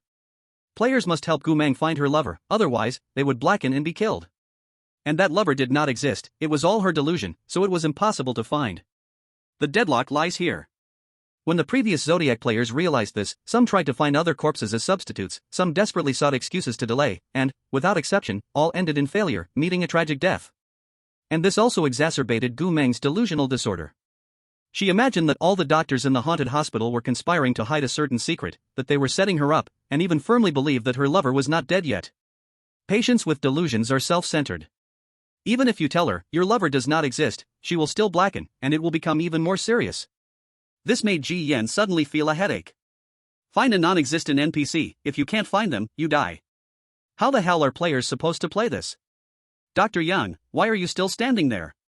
We should get moving. Gu Meng's tone gradually became impatient. The dark entrance gradually revealed a chilling glow. Let's go. Ji Yan turned and walked toward the door. Now he could only try to delay time and think of a way to break the deadlock. However, as soon as he opened the door, he received a warm reminder from the game panel. Attention! Your medical mentor is closely watching your treatment progress. They do not like their students entering the morgue, especially the body storage room. If you do not heed this advice, it may affect your progress. Ji Yan grasped the doorknob and couldn't help but feel overwhelmed. Even the morgue is off limits? Is this sheepish doctor eager for him to log off early? He looked at the doorknob and suddenly thought of the lie parchment. If Gu Meng's lover knew what he looked like, he could borrow lies become true to fabricate a substitute that matched the lover Gu Meng imagined, to seek a glimmer of hope. But despairingly, her lover in the canvas had no face. This seemed to completely cut off any hope that Ji Yan had in mind. Wait. My task is only to soothe Gu Meng's uncontrolled emotions. I never said I had to cure her, that was just a perfect completion. If her imagined lover appeared by her side in another way, and they could be together at all times, wouldn't that be enough to soothe her illness? After all, Lu Yan hadn't cured her Stockholm Syndrome, Ji Yan had only treated the symptoms and soothed the condition. With this thought, he released the doorknob and turned to look at Gu Meng behind him. Miss Gu, actually you don't need to go to the morgue, you can meet your lover immediately. Or rather, your lover is not in the morgue, he is not dead at all. Gu Meng seemed to have anticipated this statement. Joy couldn't be suppressed on her face. I was right, he is not dead, he is alive. Dr. Yang, you are different from those quack doctors, you are willing to tell me the truth. Tell me, where is he? Gu Meng excitedly leaned forward. Give me a minute. I will make him appear. Ji Yan proposed, already taking out the lie parchment. Gu Meng quietly nodded. How could she care about this minute after waiting in this ward for countless days and nights? Turning away, he pressed his finger on the rough surface of the parchment, and the prompt panel immediately popped up. Ding! The player uses wishing abnormality, lie parchment, using blood as ink, betting with life, gambling truths with lies, please write your lie on the parchment. If the target believes the lie, it will trigger the ye wishing, and it will come true with privileges. As the game's voice settled, Ji Yan felt a sharp pain at his fingertip. The parchment was like a leech, sucking his blood. As his fingertip moved, blood letters were written on the parchment. Having finished writing his lie, a game prompt popped up. Tip. This lie requires a larger privilege, it is strange for patient A44, and if the lie comes true, a corresponding cost will be required. A bigger lie requires a cost? Sure enough, this parchment wouldn't let you lie recklessly with privileges. What the cost is, Ji Yan, with only a minute, had no time to look into. No cost was worse than wanting to live right now. Schizophrenia? You really think I'm a fool? Ji Yan knew this situation would come, gritting his teeth and speaking up. I know you don't believe me, but I have a way to prove it. And, I can also let the two of you with schizophrenia see each other. If I can't do it, you can make me into die later. Chapter 72, Schizophrenia, Sleeping Personality. The instinct to survive made Ji Yan quicken his pace and speech. When he finished speaking, he clearly felt the strange power that was about to swallow him gradually relax. If it weren't for that added 100 points of strange power, he would probably have been crushed into dried meat by now. He secretly let out a sigh of relief. Not killing him immediately meant Gu Meng had begun to believe his words. Believing in his lies. Gu Meng's thin and delicate face, the terrifying signs of darkness gradually faded away. Start your proof now. You only have one chance. I'm tired of your empty talk, you quacks. Although Gu Meng felt the idea of split personalities was even more ridiculous, Ji Yan's sincerity and his oath-like tone strangely kept a glimmer of hope within her. What if it's true? Ji Yan stretched his muscles to relieve the soreness in his body. He continued with his fabricated version. Your alternative personality, your lover, only comes out when you fall asleep at night. However, your lover also thinks you are missing in the hospital, and his mood is even more volatile. So many times, we inject you with medication to reduce your sleep, preventing him from coming out. Gu Meng's pretty face was cold, as if she wanted to do everything in her power to expose Ji Yan's pale and weak words. If that's the case, why not just say it directly? Those doctors are afraid to say, why do you dare to say it? If my lover is really in my body, then why has my child never seen him? Dr. Yang, your words are full of loopholes. Ji Yan shrugged. They have a professional code of ethics, I do not. They fear you cannot accept the fact of schizophrenia, leading to uncontrollable situations. The anesthetic in my hand will make you fall asleep. As for how to prove it, you just need to give me the drawing paper in your hand. Gu Meng's beautiful face sneered. Anesthetic, What if you run away after I sleep? Ji Yan looked at the empty ceiling. Your child is here. If I run away, you let it eat me immediately. Also, your child is my best witness, right? Gu Mang fell silent. She gestured to her child. Ji Yan felt the cold breath of death above his head, like a blade hanging over him. Start now, Dr. Yang. As long as you are honest with your treatment method, my child will not harm you. Ji Yan nodded, thinking to himself that your child is just a figment of your imagination. Why should I be afraid? Then, he took out the so-called anesthetic from the medicine box. Miss Gu, my anesthetic takes a little longer to take effect. Relax your body, and at most in 5 minutes, you will fall asleep. As he spoke, he injected. Soon, a steady breathing sound echoed. Miss Gu, it's time to get up. Ji Yan tried to ask, but received no response. The trap was successful. Ji Yan let out a long sigh. In fact, if he ran now, he could survive, but the burden of the mission could not be shaken off. Today was the last day of the internship, and he had to complete it. Moreover, that strange doctor was still watching him closely. At that moment, Ji Yan heard a squirming, gurgling sound coming from the ceiling. In the next second, he saw a large amount of transparent goo dripping down from above. With a loud thud, a black object hit the floor. Upon closer inspection, it was a person. It was the pig player who had also taken over the A44 patient. Surprisingly still alive? Ji Yan was taken aback for a moment, immediately thinking that perhaps Gu Meng had fallen asleep, causing her strange ability to vanish, thus allowing the pig player to crawl back from the gates of death. Effectively saving this pig by chance. Where am I? Is this the next copy? The pig player's face was covered in goo, and their brain was still in a state of crashing. Unfortunately, you're not dead. How do you want to thank me? As Ji Yan spoke, he walked over to the easel, took down the drawing paper that Gu Meng had used earlier, and began to browse through it. The drawing paper was filled with family portraits. And Gu Meng's lover appeared different in each drawing. Some were normal, while others were terrifying and hideous creatures. This meant that once the subpersonality emerged, what her lover would become depended entirely on how the sleeping Gu Meng imagined it in her dreams. The pig player looked at Ji Yan, then glanced at the deeply sleeping Gu Meng. The strange scene left him with a head full of question marks. So, I'm still in the A44 ward. What have you done to that perverted, strange patient? Ji Yan replied, she's just sleeping, she'll wake up soon. Then why are we still frozen here? Let's hurry and run. Why run? My treatment is just beginning. Ji Yan put down the drawing paper and put on sterilized gloves. Treatment? This woman's disease is a mental delusion. We need to find the lover she imagined. If we can't find him, we're dead. How are you going to treat her? Clearly, the pig player had figured out Gu Meng's condition and also knew it was a dead end. In his opinion, giving up this task and facing some punishment was better than losing his life. Ji Yan shook his head, but according to my report, she is not suffering from a mental delusion, it's schizophrenia. Her husband is real, he's just hidden in the subpersonality. The pig player's face went blank. Looking at Ji Yan's serious expression, for a moment, he couldn't tell whose information was wrong. The highest realm of lies is to deceive even oneself. As long as Ji Yan believed, then Gu Meng was indeed suffering from schizophrenia now. Idiot, I don't know where you heard about schizophrenia. If you want to stay here, then do it. Once that woman wakes up, you won't even have a chance to run. Mental delusion, this condition was what the game panel had informed the pig player. Could it be that the game system would deceive him? He dropped that line and prepared to run away. Ji Yan let him go and carefully checked the lies on the sheepskin scroll. A 44 patient experiencing mental delusion, replaced by a lie for schizophrenia. If the target believes the lie, the privilege will activate and cancel the A44 patient's mental delusion setting. In simple terms, once the lie becomes true, Ji Yan would create a new NPC, likely an unimaginable monster. Gurgle, gurgle. At this moment, Ji Yan heard a strange sound.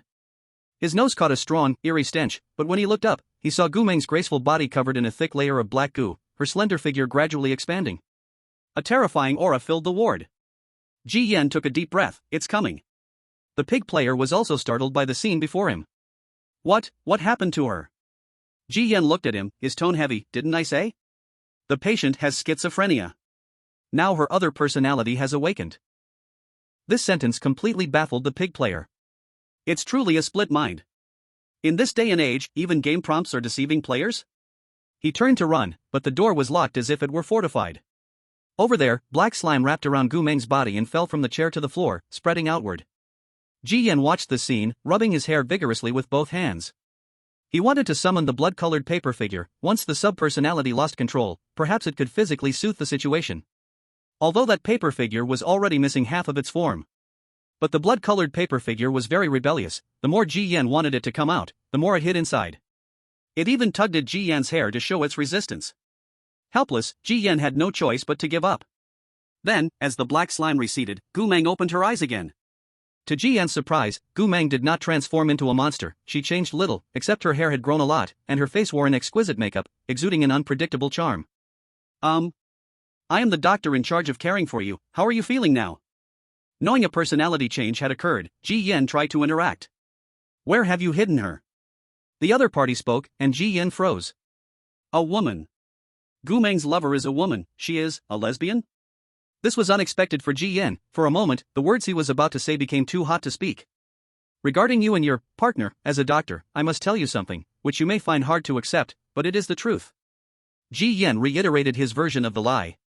And handed the drawing paper to the other person, continuing to pour out his misleading soup. You share a body, and are always beside each other, yet you are destined not to meet. This is cruel, but at least, during your exchanges, you can clearly see what each other does every day. In a sense, it's also a long-lasting companionship? The sub-personality ignored Ji Yan's flowery words. She flipped through the drawing paper in her hand, looking at every family portrait of the main personality. Her pretty face shifted unpredictably. After a moment, she lifted her gaze and stared at Ji Yan, neither smiling nor frowning. Are you saying that she is in my body? Ji Yan nodded. Yes, slumber is the time for you to exchange control of the body. After she falls asleep, you wake up. Ji Yan thought those drawing papers were extremely precious to the sub-personality, but the next second, the drawing paper quickly turned to ash in her delicate hand. Dr. Yang, you know, I don't need to sleep. So, when I occupy the body, do you know what that means? The sub-personality asked with a smile. Ji Yan's face stiffened slightly. What does it mean? It means she is dead. Now I am the master of this body. This was not how he imagined it would unfold. The character setting of the sub-personality seemed to deviate somewhat from the lies he had crafted. Ji Yan's mouth twitched. Aren't you too? Not partners, right? Dr. Yang, do you think we should be like glue? Ha, that's just that woman's one-sided wish. I'm already tired of it. She's like a piece of mud I can't shake off, and now I finally got rid of it. Now, I can wholeheartedly devote myself to my new love. Gu Meng slowly lifted one foot, resting a hand on her cheek, her smile ambiguous. Doctor, guess what I like? Ji Yan felt something was wrong. That gaze. That tone. It was too similar to the enchanting one in the Scarlet Apartment. What do you like? The pig player who had been hiding behind Ji Yan and afraid to speak instinctively asked. I like eating little lambs, their skin and meat are so fragrant and tender. The pig player glanced at Ji Yan, eyes filled with sympathy mixed with a hint of schadenfreude. Feeling that burning, aggressive gaze, Ji Yan's skin prickled. He couldn't help but think, could it be that another masochist is on the way? No, looking at the way she seems ready to eat me, it's clear she's a sadist. The privilege of lie becoming true was triggered, but it was unclear whether the sheepskin role misunderstood or if there was some bug. The setting of the vice personality is completely distorted. She is no longer infatuated with the main personality. Instead, she has her eyes on herself? Well, since your condition has stabilized, you should rest well. I have other patients, so I will go out first and come back another day to check on your status. Whether it's the main personality or the vice personality, as long as the condition is stable, his task is over. Now, Ji Yan just wants to quickly conclude this task and sever the ties. But just as both tried to escape, the door wouldn't budge, as if glued shut. Gu Meng stood up, her pale skin unusually striking in the dim light. She walked over, and both became alert, while Ji Yan tightly gripped the strange grandmother's embroidery needle. Don't be nervous, my condition is very stable now. I have no intention of not letting you go, I just want to gift Dr. Yang a painting as a token of gratitude. After all, if it weren't for Dr. Yang, I wouldn't be here. Upon hearing this, the pig player pushed Ji Yan to the front and said, don't waste others' good intentions. Let's take it and leave quickly. She took the paper, but the dye accidentally spilled. Looking at the blank paper, the vice personality Gu Meng looked at the pig player. Can I borrow some dye? What? Before the pig player could react, she felt a slender finger touch her shoulder, and in the next moment, a terrifying eerie force enveloped her. The pig player trembled all over, as thick blood plasma began to spurt out, falling into the dye basin. The pig player felt as if her body was drained, the previously plump figure quickly withered away. She stepped back a few paces, gasping for breath, pointing at Ji Yan while panting. Why do you need dye? Why are you draining me? Drain him. While painting on the paper, Gu Meng said lightly, he has kidney deficiency. Ji Yan. Soon, a piece of paper was completed and handed to Ji Yan. This is a gift for you, Dr. Yang. You have to keep it well. Trust me, you will find it useful in the future. The vice personality Gu Meng rested her chin on her hand, her gaze seductive yet with a chilling danger like a hidden snake. Ji Yan took the paper, looking at the content, his eyes twitching slightly. In the painting, Ji Yan sat in a chair, while the vice personality Gu Meng hugged his neck from behind, her hair flying wildly, each strand of white hair resembling a chilling white snake, shooting bloodlight, coiling around Ji Yan's body like shackles. This painting made Ji Yan very uncomfortable. In the painting, Gu Meng's image resembled Medusa. And he looked more like a slave imprisoned and enslaved by her. What is this woman trying to express? Not wanting to linger in this uncomfortable room, when the door opened a crack, Ji Yan immediately exited the hospital room. After the pig player followed him out, Gu Meng raised her finger, her red lips slightly parted, sucking. No wonder this pig is so hard to kill, it seems to have some wish backing it up. This pig player entered the dungeon at the same time as me and actually found its own wish and activated the wish privilege. Indeed, those who can enter this dungeon are all quite skilled. However, the dog player from last night didn't have much skill, it was only 2 at most. Full now. The pig player, with its full and round body, leaned against the wall, patting its round belly, and let out a long sigh. That was close, I nearly starved to death. I have to say, the taste of dead rabbits is really foul. Ugh ugh. As soon as these words were spoken, the rabbit player, far away on another task, inexplicably sneezed. The pig player got up, dusted off its body, and said to Ji Yan, "Brother sheep, haven't seen you in 2 days. I didn't expect you to still be alive. Although you completed the A44 ward task, I'm not envious at all. That altered personality is clearly eyeing you. Wish you good luck, heh." Ignoring the pig player, Ji Yan turned to submit the task. Watching Ji Yan's departing figure, the pig player spat out a mouthful of blood foam and scratched its bald head. Did that black dog really get taken down by this kid? According to that guy's scent privilege and cautious nature, how could he fall into this kid's hands? What is the sheep's talent, anyway? No, I have to find the dragon player quickly. After all, dragon and sheep. The pig player shook its excess fat and turned to dash down the corridor. On the other side, Ji Yan sat by the surgery room door, still on the same long bench. When his nose caught a strange sheep smell, he turned to find the mysterious sheep doctor quietly standing beside him. "Teacher, the condition of patient A44 has been controlled and stabilized." Ji Yan got up and said. "It is indeed stabilized. But your treatment method not only does not satisfy me, but also violates the rules. You treated a patient with delusions and turned them into a schizophrenic. In some sense, the condition is stabilized, but the illness has worsened." The mysterious sheep doctor closed the report, his eyes indifferent. Ji Yan had anticipated this, rubbing his nose and saying, "But my treatment goal only needs to stabilize the patient's emotions, right?" The mysterious sheep doctor said, "This honeyed tongue of yours won't work on me." Ji Yan pondered slightly, "So I didn't pass the final day of the internship?"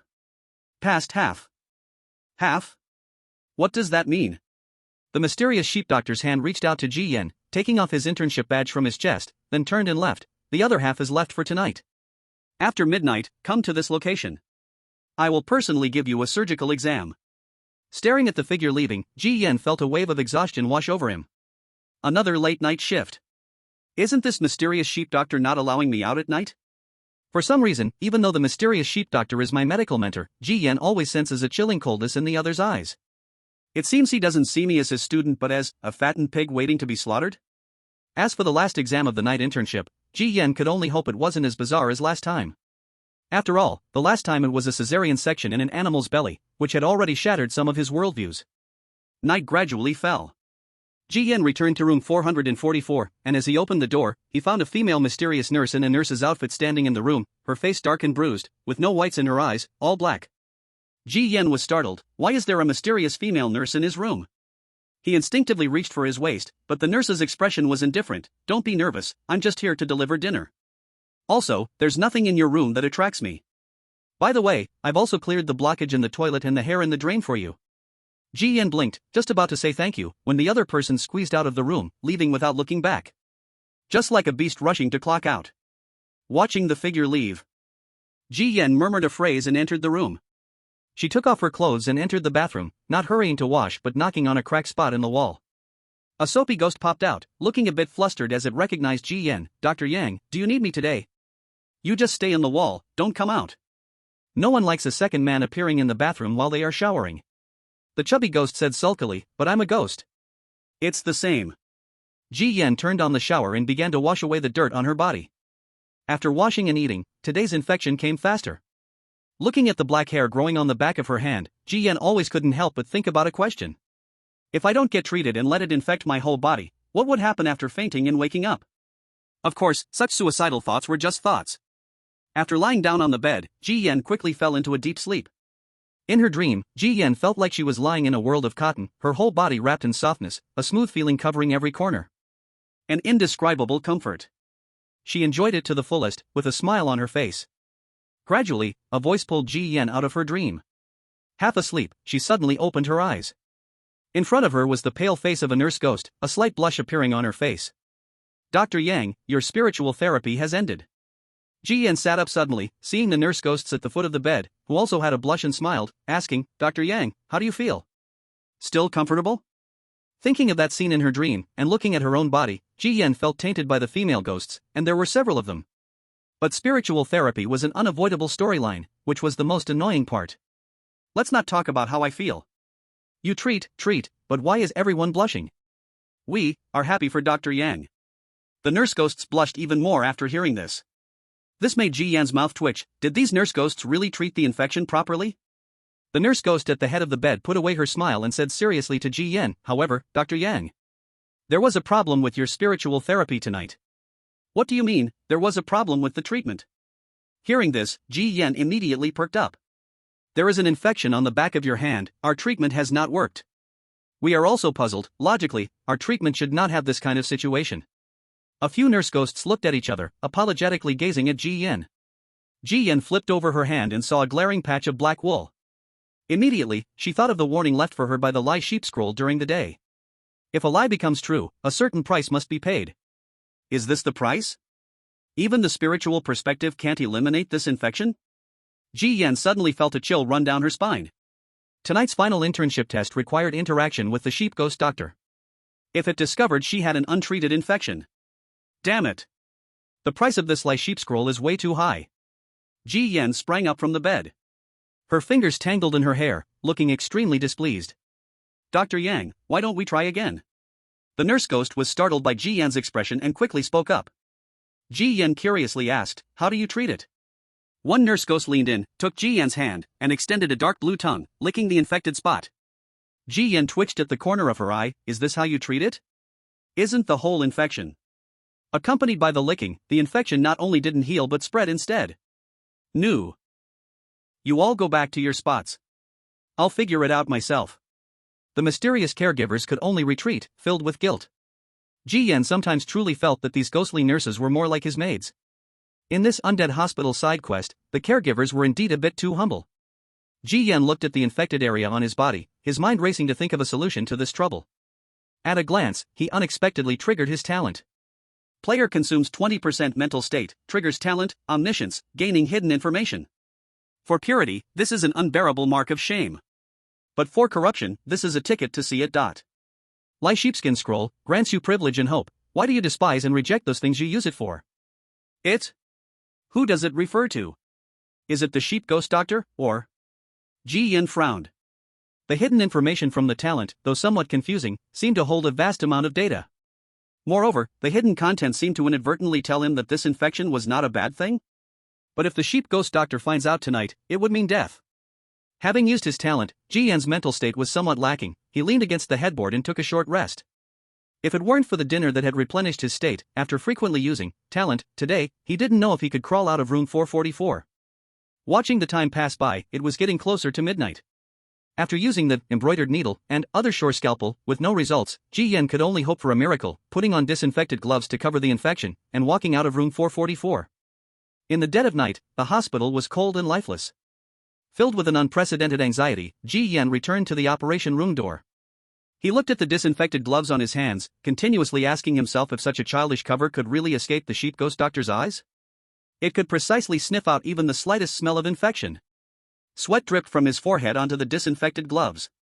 Ji Yan came to his senses. Just as he wanted to wipe it off, he heard a familiar voice. A pair of feet covered in white sheep wool appeared in his line of sight. You are quite punctual tonight. The sheep ghost doctor stared at Ji Yan, then his gaze fell on the disinfected gloves. Then, the atmosphere became eerily silent. In that moment, time seemed to stop. Ji Yan felt his heart might leap out of his chest. Then, he heard the sheep ghost doctor quietly say, your sense of smell is quite good, you know tonight's test is a surgery, and you put on disinfected gloves in advance. Ji Yan stared blankly. Had he really gotten away with it so easily? His expression quickly returned to normal, and he calmly said, I take my teacher's test seriously, I wouldn't dare to be careless or lazy. The sheep ghost doctor's pitch-black pupils fixed on Ji Yan, the face full of stitches under the flickering light looked terrifying. Alright, the patient in the operation room has arrived. You need to assist me in completing this surgery. Your performance will determine whether you pass your internship. The sheep ghost doctor put on disinfected gloves and turned to push open the heavy surgical door. Inside the dim operation room, instruments were everywhere, but all had long been abandoned, covered with spider webs. Only the operating table was brand new, and a patient lay on it. The sheep ghost doctor stepped aside and looked at Ji Yan expressionlessly. Go in. Ji Yan hesitated for a moment, then walked into the operating room, but as soon as he stepped through the door, a strong dizziness hit him. Then, he completely lost consciousness and everything went dark in front of him. Not knowing how much time had passed. He heard the sounds of surgical tools, and Ji Yan slowly opened his eyes, the spotlight above piercing his vision. Once Ji Yan reacted, he discovered that he was actually lying on the operating table. Looking over, he saw the sheep ghost doctor open the surgical tool storage bag, checking each item one by one. You're awake. It seems your spirit is quite good, the effects of the drug wore off quicker than I expected.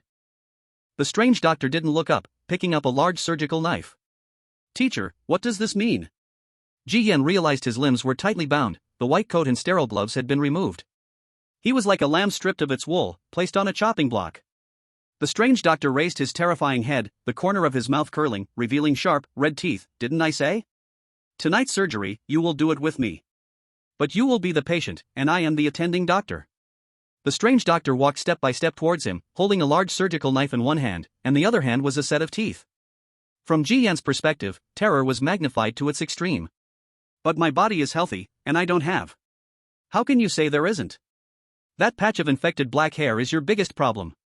Do you really think I couldn't notice? The smell of infection disgusts me the most. How you got infected, I don't care. I already warned you in advance. Disobedient interns will eventually lie on this operating table. I'll perform a simple surgery to remove the infection. But after the surgery, what you'll become, that's up to your luck. The strange doctor walked over, put on a medical mask, and his dark eyes filled with sick excitement. Now, let the surgery begin. On the operating table, the restraint straps dug deep into the flesh, causing the veins and skin to swell and turn purple. The spotlight pierced Ji Yan's face, and without the white coat, Ji Yan now looked like a lamb about to be slaughtered. A sheep that has committed a crime, a sheep that has been tainted, is not worthy of being my student. Since that's the case, then you should contribute something to the medical achievements of this hospital. The strange doctor raised the sharp surgical knife and thrust it into Ji Yan's chest, and a sea of red swallowed his vision. Looking at the blade sinking into his chest, Ji Yan's pupils contracted, and intense fear rose in his mind. He saw himself being butchered like a pig, his abdomen sliced open, intestines pulled out, blood splattering everywhere. In the end, his face was sewn onto a frame, just like the old oil painting, hanging on the wall, forever imprisoned in the hospital's dungeon of pain. Look at what happened to your organs, look how black they are, like asphalt, sticky and dirty. The strange doctor pulled out the heart. That heart was like being doused in gasoline, and it was still beating violently. At this moment, Ji Yan couldn't speak a word, suffocating. He stared at the surgical knife, terror completely consuming him, fearing every place that knife would fall on his body. This strange fear made Ji Yan experience a terror of death he had never felt before. Even though this was just a game. Do you want to live? Or do you want to become a monster, neither human nor ghost? The strange doctor, with his blood-stained face, leaned close to Ji Yan and asked him. Ji Yan's pupils contracted, and without a second thought, he answered, I want to live. I don't want to become a monster, I don't want to become a zombie. The strange doctor held the pitch-black heart in one hand and the blood-dripping surgical knife in the other. Then, from now on, you will answer whatever I ask. This is your last chance. Otherwise, no one can save you. Ji Yan hurriedly nodded, frantically staring at the surgical knife dripping with blood. Teacher, please speak. I want to live, I'll say anything. The strange doctor smiled in satisfaction. How did the infection on the back of your hand come about? Where did it come from? Ji Yan looked sideways at the back of his hand, covered with black wool. He opened his mouth, about to speak, but suddenly, a sharp pain hit his head. It was a piercing pain. His scalp felt like it was being torn apart. This made Ji Yan become more alert, and he realized that it was the blood-colored paperman pulling at his scalp. The blood-colored paperman pulled one part, then pulled another. There was no mercy, blood even seeped out from the hairline. The pain made Ji Yan close his mouth, his mind shaking off the strange fear. He woke up feeling much clearer. He looked at the terrifying face of the sheep-like doctor, and in the next moment, his talent was triggered. Ding! Player has regained clarity, triggering, omniscient understanding, and uncovering hidden information from the sheep-like doctor. You think this surgery is a cruel elimination punishment for you, but in fact, it is merely a carefully planned test. That black surgical knife can amplify the patient's inner fears infinitely.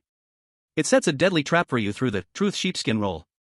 Do not respond, do not speak the truth, otherwise privileges will trigger, and you will be completely trapped. Ji Yan's eyes flickered as he quickly processed the hidden information he had received. Suddenly, he realized. So this surgery was not a punishment meant to judge him. Instead, the sheep-like doctor had disguised this test as a judgment against himself using lies. This dead sheep is really cunning. Your time is running out. This is your last straw for survival. The sheep-like doctor continued to press him with words, squeezing his eyes. Its pitch-black pupils were fixated on Ji Yan, with a strong desire seeping from deep within. This made Ji Yan guess that once he mentioned the lying sheepskin roll, he would definitely face a fate of no return. Teacher. I don't know. I woke up to find my hand infected. Do you think it's possible that those caregiver monsters, 444, didn't treat me properly? Maybe they didn't clean me well? Ji Yan boldly shifted the blame onto those monster caregivers. His face showed panic and fear, to the point where his body trembled from excessive terror. No emotions, just acting. The sheep-like doctor heard Ji Yan's words. Its face stiffened a bit. The excitement in its pupils was replaced by eeriness. Do you know the consequences of lying to me? Teacher, look at me, I'm about to pee my pants. How could I dare to tell a lie? Ji Yan twisted his body, with an expression of utter collapse on his face. I said. Do not lie to me, otherwise, no one can save you. The sheep-like doctor's face turned completely grotesque, dark veins crawling up its face. It looked so much uglier and more terrifying than its sacred appearance. Seeing this, Ji Yan could no longer fool around. He simply tilted his head and pretended to faint.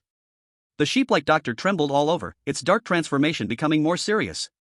Eventually, under that pair of intense unwilling eyes, it slowly put down the surgical knife and grabbed its face with one hand, forcing itself to calm down. Ji Yan kept his eyes closed, not opening them for a while. He felt something strange inside his body, accompanied by the sounds of metal and flesh being cut. He didn't know how long had passed. A calm voice from the sheep-like doctor slowly reached him. You don't need to pretend to sleep anymore, open your eyes. The surgery is over. Ji Yan opened his eyes. He found that the restraints on his hands and feet had been removed, and the bloody chest that had been cut open had returned to normal, as if nothing had ever happened. The sheep-like doctor sat to the side, holding a cigarette, with its long sheep hooves propped up. A human-shaped sheep was smoking. The scene was bizarre and a bit comical. Exhaling smoke calmly. Completely different from just a few minutes ago. Ji Yan pretended to support his head, dully speaking, Teacher, what happened? Why was I on the surgical table? Also, it seems I just had a very terrifying dream, but I can't remember it. I only remember a maniac with a knife shouting loudly, yelling to cut me like a mad dog. The sheep-like doctor stared intently at Ji Yan. Its gaze sent chills down Ji Yan's spine. Ji Yan's face was calm, but his heart felt a bit guilty. Is it about to crack? What you dreamt has nothing to do with me. You have passed the final test of your internship. The sheep-like doctor stood up, wiping the blood off itself. The content of my final test for you is very simple. A strong heart. As a formal attending doctor, no matter the emergency surgery or the sudden accident, one can calmly handle it with a powerful heart. In the test just now, you remained calm and composed throughout. So, congratulations. Your internship period is over, and you are now officially a chief physician. Ji Yan. What a powerful heart, calm and composed throughout. I was clearly on the verge of being scared to death. The sheep medical master would dare to say it. Ji Yan felt embarrassed to listen. Chapter 77, Official Promotion, Monkey-Headed Medical Master. He flicked away the cigarette, but in his hand, the sheep medical master exhaled his last puff. It was clear that he didn't want to speak these words against his conscience. But Ji Yan didn't fall into his trap and couldn't be caught on anything, so he had to let Ji Yan pass the internship period. This is the rule of the underworld hospital, and he couldn't go against it. Starting tomorrow, you will be formally promoted to chief physician. Your workplace will move from the inpatient building to the consultation building, where the patients will be tougher. Without saying too much, be at the consultation building before 7 tomorrow. Someone will assign you tasks. Although Ji Yan passed, the sheep medical master inexplicably felt more disgust towards his presence. It was like a poor-performing student who still had to teach others. He handed over a brand new work badge. Then picked up the medical box, turning away with a strange smell. Rest early and don't wander around at night. As for that infection on the back of your hand, since you passed your internship period, I won't hold it against you. The darkness outside the operating room swallowed the sheep medical master's figure, and Ji Yan finally breathed a sigh of relief. He stepped down from the operating table and stomped out the cigarette butt on the floor. I didn't expect there was actually a true word sheepskin scroll? According to the hidden information hint, what would have happened if I had spoken the existence of the lie sheepskin scroll just now? Would the lie sheepskin scroll be destroyed, or would I be physically destroyed? No matter which one, Ji Yan knew he would be doomed. What puzzled Ji Yan the most was, why were there two sheepskin scrolls? And the privileges triggered by these two were completely opposite. The sheep medical master was his medical mentor, yet he plotted against him and wanted to erase him. Was it because of the infection on his hand, believing that the medical student was contaminated, that he intended to kill him and give birth to another? Or was there some other reason? Ji Yan rubbed his forehead. He vaguely guessed that death-level checkpoint, which had tricked all the previous sheep players, might be linked to this place. And now, with Ji Yan being promoted to chief physician, that death-level checkpoint was also not far from him. He picked up the white coat on the table and put it on. Ji Yan felt a bit uneasy in his chest. Lifting his shirt, he could clearly see black veins squirming on his chest. This made Ji Yan realize that the scene of him being cut open and having his heart taken out. No white hair or black hair grew. Instead, it was a skull face of a sheep. The only similarity to the Scissorhands mask was that the mask gave Ji Yan an extremely uneasy feeling. It felt as if once worn, one would no longer be oneself. Ji Yan checked the information about this strange object. There was only a simple sentence: do you wish to exist as it? Put on the mask, but first, you must undergo baptism. It? This wasn't the first time Ji Yan had heard this word. Who exactly did it refer to? What does baptism even mean? Clearly, he had successfully graduated, yet Ji Yan felt even more perplexed about the upcoming plot twists. Shaking his head, the more he thought, the more disturbed he felt. Ji Yan buttoned up his clothes, turned to look at the surgical table smeared with black blood, his expression slightly pensive, and left the operating room. After the surgery door closed, looking at the cold and dimly lit corridor on both sides, Ji Yan didn't want to bounce around anymore tonight. He just wanted to go back to room 444 to rest. After all, having just gone through a live dissection, anyone would just want to rest well and forget this horrifying memory. Ji Yan patted his head and said, "Thank you, little blood." Although the blood-colored paper figure almost ripped his scalp off, it was not the intense pain that was going to make him log off tonight. The blood-colored paper figure remained silent, clearly diving under again. Ji Yan was used to this and went down the corridor, reaching the first floor. But just as he turned the corner, Ji Yan instinctively sensed a trace of danger. In the next second, a cold glimmer flashed from the shadows, directly aimed at Ji Yan's eye. Prepared in advance, Ji Yan clenched the embroidery needle, blocking that cold light. Oh! This needle has some substance. The figure stepped back a few paces, revealing a face with a yellow buzz cut. He looked surprised at the broken scalpel in his hand and at the embroidery needle held by Ji Yan. Ji Yan saw the monkey head badge on the opponent's chest and also noticed his work ID, attending physician. "What do you want?" Ji Yan asked coldly. "I thought it was some mischievous patient who ran out, turns out it's just a sheep." The yellow-haired player chuckled, grinning widely, revealing his tiger teeth, making anyone watching feel inexplicably angry. Just as Ji Yan was about to speak, his expression suddenly changed, and his gaze shifted. He saw a larger figure appear behind the yellow-haired player. The figure wore a white coat and was covered with skin tissues, along with dripping intestines. On the collar, there was a bizarre monkey head adorned with yellow hair, stained with blood, still chewing on something in its mouth. One of the Zodiac signs, monkey head bizarre doctor. With hands covered in monkey fur resting atop the yellow-haired player's head, he stared at Ji Yan without warmth, and upon seeing Ji Yan's sheep head badge and the black sheep wool on the back of his hand, the monkey head bizarre doctor squinted. With a hint of mockery, he spoke, "A little lamb with an infection? How did you survive from that sheep?" According to that guy's nature, as long as a student had even a bit of infection, they would be eaten clean for sure. Hee, this is quite a rare sight, you even got graduated. The monkey head bizarre doctor's laughter was sharp and piercing, extremely unpleasant. Ji Yan remained silent. But it woke him up. At that moment on the surgical table, if he had fallen into the trap, he might have been alive and eaten by the sheep bizarre doctor.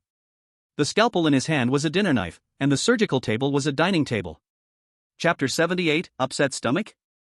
Hospital World. Let's go, the patient has been waiting too long. The monkey bizarre doctor seemed to carry a hint of derogatory mockery towards the sheep bizarre doctor, including Ji Yan. Thinking closely, it seemed like no Zodiac sign was particularly friendly to sheep. The monkey bizarre doctor turned to leave, and the monkey player glanced at Ji Yan before quickly following suit.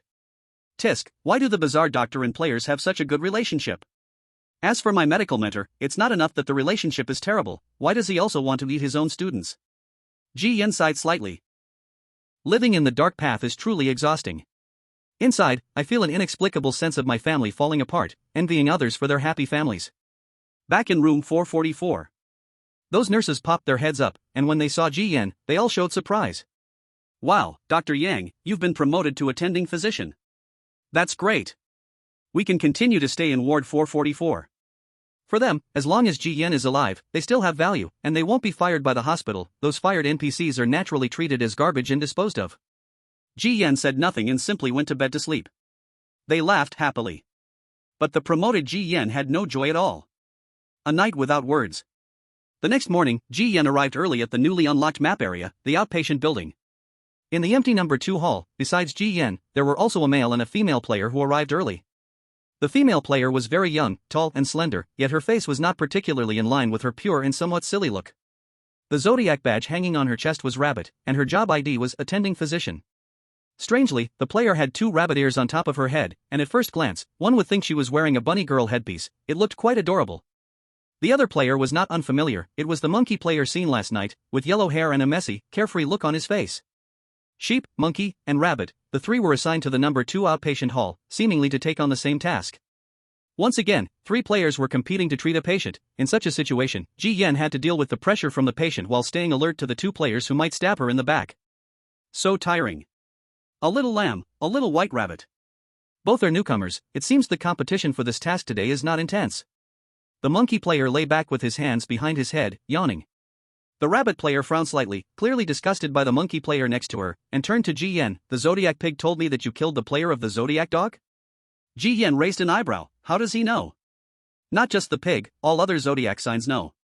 The rabbit player paused, then laughed. The rat player spread the news. That rat again. Ji Yan found that rat woman quite irritating. Not only did she steal 2 strange items, but she also leaked information. What benefit does she gain from this? What's up with your rabbit ears? Ji Yan suddenly spoke, as the rabbit player's ears suddenly perked up. The rabbit player motioned behind her with her eyes and whispered, "My ears perk up," indicating something strange is nearby. Ji Yan was taken aback, then turned around to see a nearly 2-meter-tall nurse, her limbs like willow branches, appearing out of nowhere behind her. Wearing a nurse cap with a stripe on top, that was the label of the strange head nurse. 3 doctors, your patient has arrived. Please follow me. The strange head nurse moved slowly, her ample figure was tightly encased in her nurse uniform, and her large cap made her look like a giant at first glance. She led the 3 to the ward, with the door plate showing B11. The strange head nurse held a report form and briefly summarized, "This patient has recently had a bad stomachache from eating something bad and needs you 3 to help check." Just a bad stomachache, does it require 3 attending doctors to check? The rabbit player was slightly surprised, thinking it might be overkill.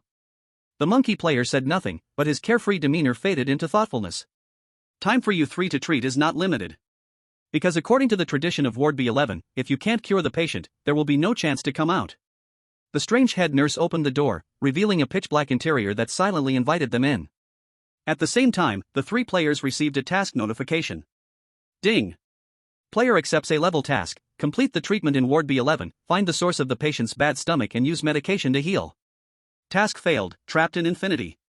Task completed, obtain a clue for the Zodiac mainline, to be collected in the form of a task Easter egg. Trapped in infinity? What does that mean? While Ji Yan was still processing the task information, the monkey player had already stepped into the darkness beyond the door. Following closely behind, Ji Yan and the rabbit player also passed through the doorframe. After the 3 entered, the eerie head nurse closed the door. In the next moment, the door to Ward B11 disappeared, leaving only a wall. At the junction of the wall and the floor, it slowly tore open, revealing a mouth that let out a painful wail. It hurts so much, my body is falling apart. After Ji Yan entered the room, he briefly lost his sense of direction. Until a ray of light covered his eyes, and when his vision cleared, he found himself in a small room. Yes, it was a standard European-style single-story cottage. At this moment, Ji Yan was sitting in the living room, the soft sofa wrapped around his body, and the firewood stacked by the furnace occasionally sparked. The atmosphere was warm and tranquil. Ji Yan was stunned. Logically, he should have entered a hospital room. But where was this? The hospital room connected to other dimensional spaces? He stood up, trying to find the other 2 players, but the small house contained only him. Quickly scanning the surroundings, Ji Yan suddenly felt a chill on his head. Looking up, he saw the ceiling was leaking, continually dripping water. Was it raining outside? Ji Yan went to open the door, stepping out of the small house, but it was not raining outside. However, the world outside amazed Ji Yan. The entire world was nothingness and darkness, with only 5 small houses of different sizes and styles situated in it. There was a main road paved with asphalt and 5 branch paths of cobblestone leading to the 5 small houses. At this moment, Ji Yan had opened a red small house. Not far away, the doors of 2 teal small houses opened, and the rabbit player and monkey player emerged, their faces mirroring Ji Yan's. They all wore a big question mark. Where was this? The hospital? The patients? My ears have been perked up, which means there's something strange nearby, but there are only the 3 of us here, the rabbit player said as she walked towards Ji Yan and the monkey player along the cobblestone path. Her pink fluffy rabbit ears stood up like 2 tall antennas. Isn't there an old player who won't say anything? Ji Yan glanced at the monkey player. The monkey player had his hands in his pockets, looking up at the dark world outside the 5 small houses. He said calmly, "This world is the hospital room. Every ward in the diagnosis building connects to a world DIY'd by weird patients. So, seeing any oddities that shake your worldview is not surprising. But this simple, extremely basic ward world, I've seen for the first time. It's a bit too mundane. The patient who created this world is probably watching us from some corner." The monkey player appeared very composed. He had survived in the diagnosis building for nearly 10 days, facing all kinds of ward worlds every day, and had long since gotten used to them. But Ji Yan squatted down, picking up a cobblestone. His eyes flickered, then interrupted him. "I think you're wrong." "Wrong? You've just arrived at the diagnosis building. What gives you the confidence to question me?" The monkey player scoffed lightly. Ji Yan put down the cobblestone and clapped his hands. "We're not in a hospital room right now, but inside the patient's body." Chapter 79, Organs and Actively Helping. Inside the patient's body? The rabbit player and monkey player looked at Ji Yan with a strange expression. It sounds absurd, right? That door to the ward is actually a mouth that is open. This strange patient can only allow us to treat it in this manner, so what we need to find now isn't the patient, but the source of its stomach trouble. Ji Yan turned his head. His gaze swept across the 5 different small houses. With a firm tone, he said, "That source of trouble must be hiding in one of these 5 small houses. I thought I was abstract enough, I didn't expect you to be even more abstract than me." The monkey player still insisted on his view. He had survived for 9 days in the diagnosis building, and the tasks were invariably worlds created by patients. If we find the patient, we can interact and identify the source of the illness. Not liking the conversation, the monkey player stopped talking and turned to search the other 4 small houses. The rabbit player was about to speak but suddenly noticed blood bursting out from the cobblestone path beneath his feet. Thick blood quickly stained a large area of the cobblestones. "Why is the path bleeding?" The rabbit player was startled. Seeing the scene, Ji Yan seemed to understand the reason, his expression darkening. He abruptly asked, "Did the small house you came out of have a leak?" The rabbit player thought for a moment. "Yes, it even got my clothes wet." Ji Yan said, "Let me give you some advice. First, don't look for any patients or the source of the illness, resolve the leak in your small house first." After dropping this line, Ji Yan returned to his red small house. "I'm a doctor, not a builder." Though the rabbit player made this complaint, he still returned to his green small house. Ji Yan returned to the red small house and quickly found the source of the leak, a crack in the roof, which was spreading outward. If this continued, in less than 2 hours the beams would buckle under the weight, and the entire roof would collapse. Ji Yan thought for a moment, took out a first aid kit, and retrieved a suture needle, suture thread, and needle holder. If this world was inside a patient's body, then these cracked openings were wounds, so Ji Yan attempted to stitch them up, and miraculously, under the needle and thread, the cracks actually stitched together, stopping the gushing water. It worked! Ji Yan stepped back.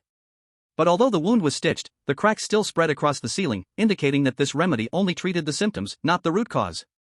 To truly save these soon-to-collapse small houses, they still had to find the source of the illness. Ji Yan walked out of the red small house and noticed that not only those 5 cobblestone paths but even the asphalt surface of the main road was seeping blood. At that moment, the monkey player approached. He was holding a creature the size of a hunting dog and tossed it in front of Ji Yan, as if offering up a trophy. "Isn't this a source of the illness I've dealt with?" The monkey player wiped his surgical knife, a hint of pride on his face. Ji Yan glanced at it and said lightly, "Do you think something that can be easily smashed with a stick is the source of the illness? This is at most a small cold bacteria. The patient would sneeze it away." Ji Yan's words made the monkey player's mouth twitch slightly. "No matter what, at least I helped the patient deal with some bad stuff." "What did you do?" Ji Yan replied, "I repaired the roof and fixed the leak." "What is it? Are you a doctor who moonlights as a builder, fixing roofs?" I already told you, this place is a bizarre hospital personally built by the patient.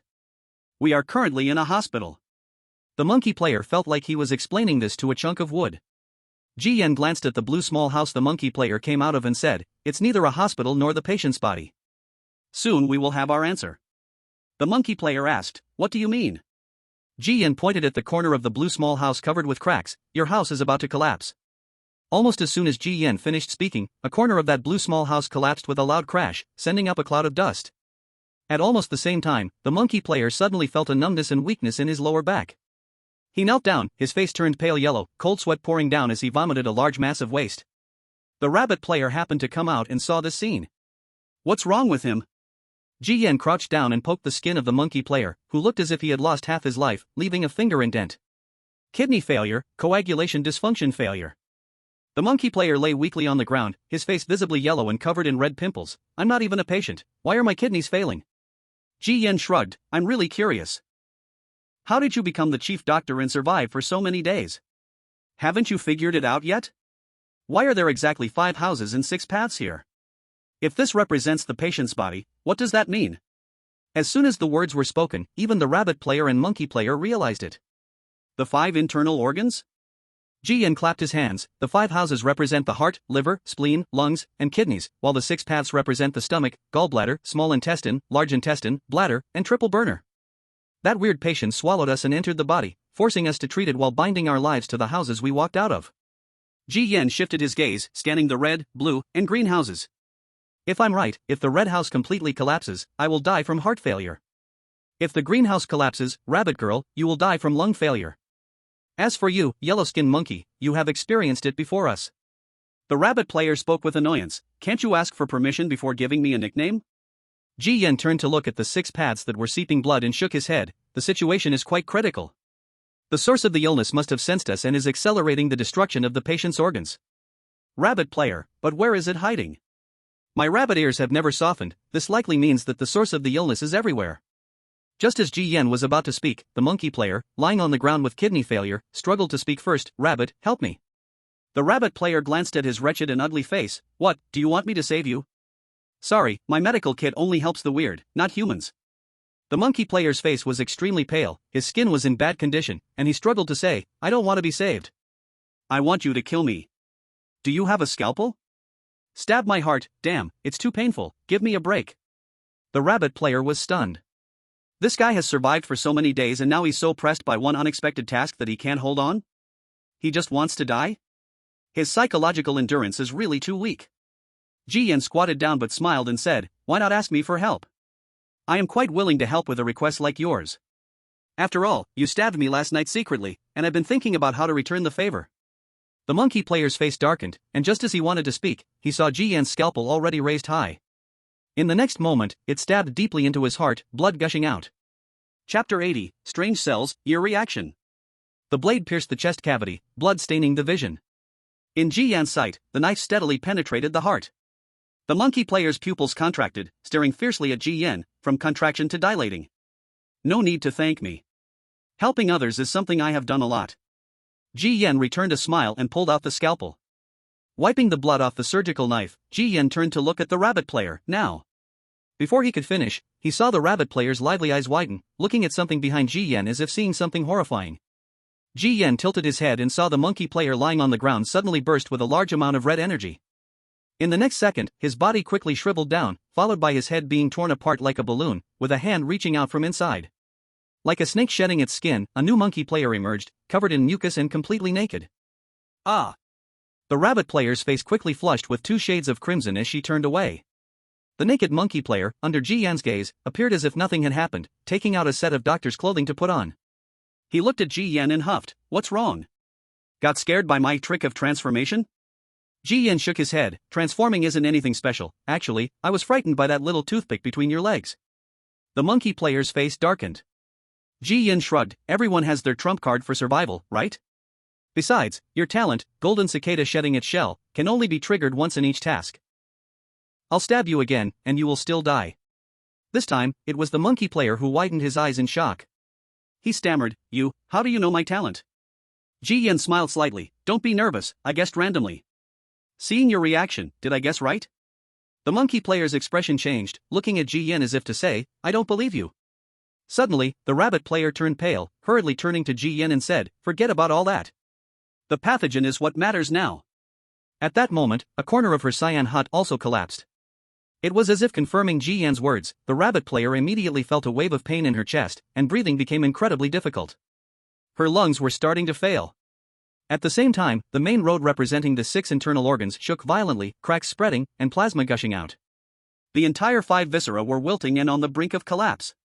Ji Yan frowned and turned to look at his red hut. Cracks also spread across the roof, tiles falling down, and Ji Yan could clearly feel his heart twisting in pain. Ignoring the rabbit player on the ground, Ji Yan turned back to his hut.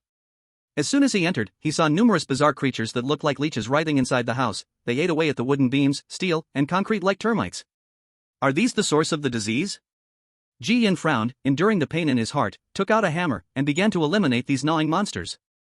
Leaving only the last one, Ji Yan tried to trigger the omniscience talent, to see if he could gain useful hidden information. Fortunately, he succeeded. Crimson words slowly floated into view. According to the patient's immune system, such a simple pathogen should have been cleared away long ago.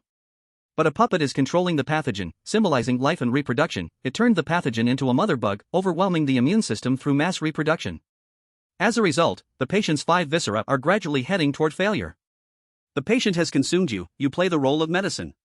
You must find the puppet behind the pathogen to eliminate it. Otherwise, you will follow the patient to the morgue for inhumane elimination. Ji Yan's eyes flickered. A puppet? Does that mean there are invisible hands controlling the patient's condition? What is the purpose of those hands? Is it to solve their 3 Zodiac players' problems? After clearing the leech creatures, in less than 2 minutes, Ji Yan saw the bizarre creatures regrowing in the seams of the house. Obviously, they couldn't be completely cleared away. As long as the house doesn't collapse, they will keep gnawing forever. If the pathogen isn't killed, they will continue to breed endlessly.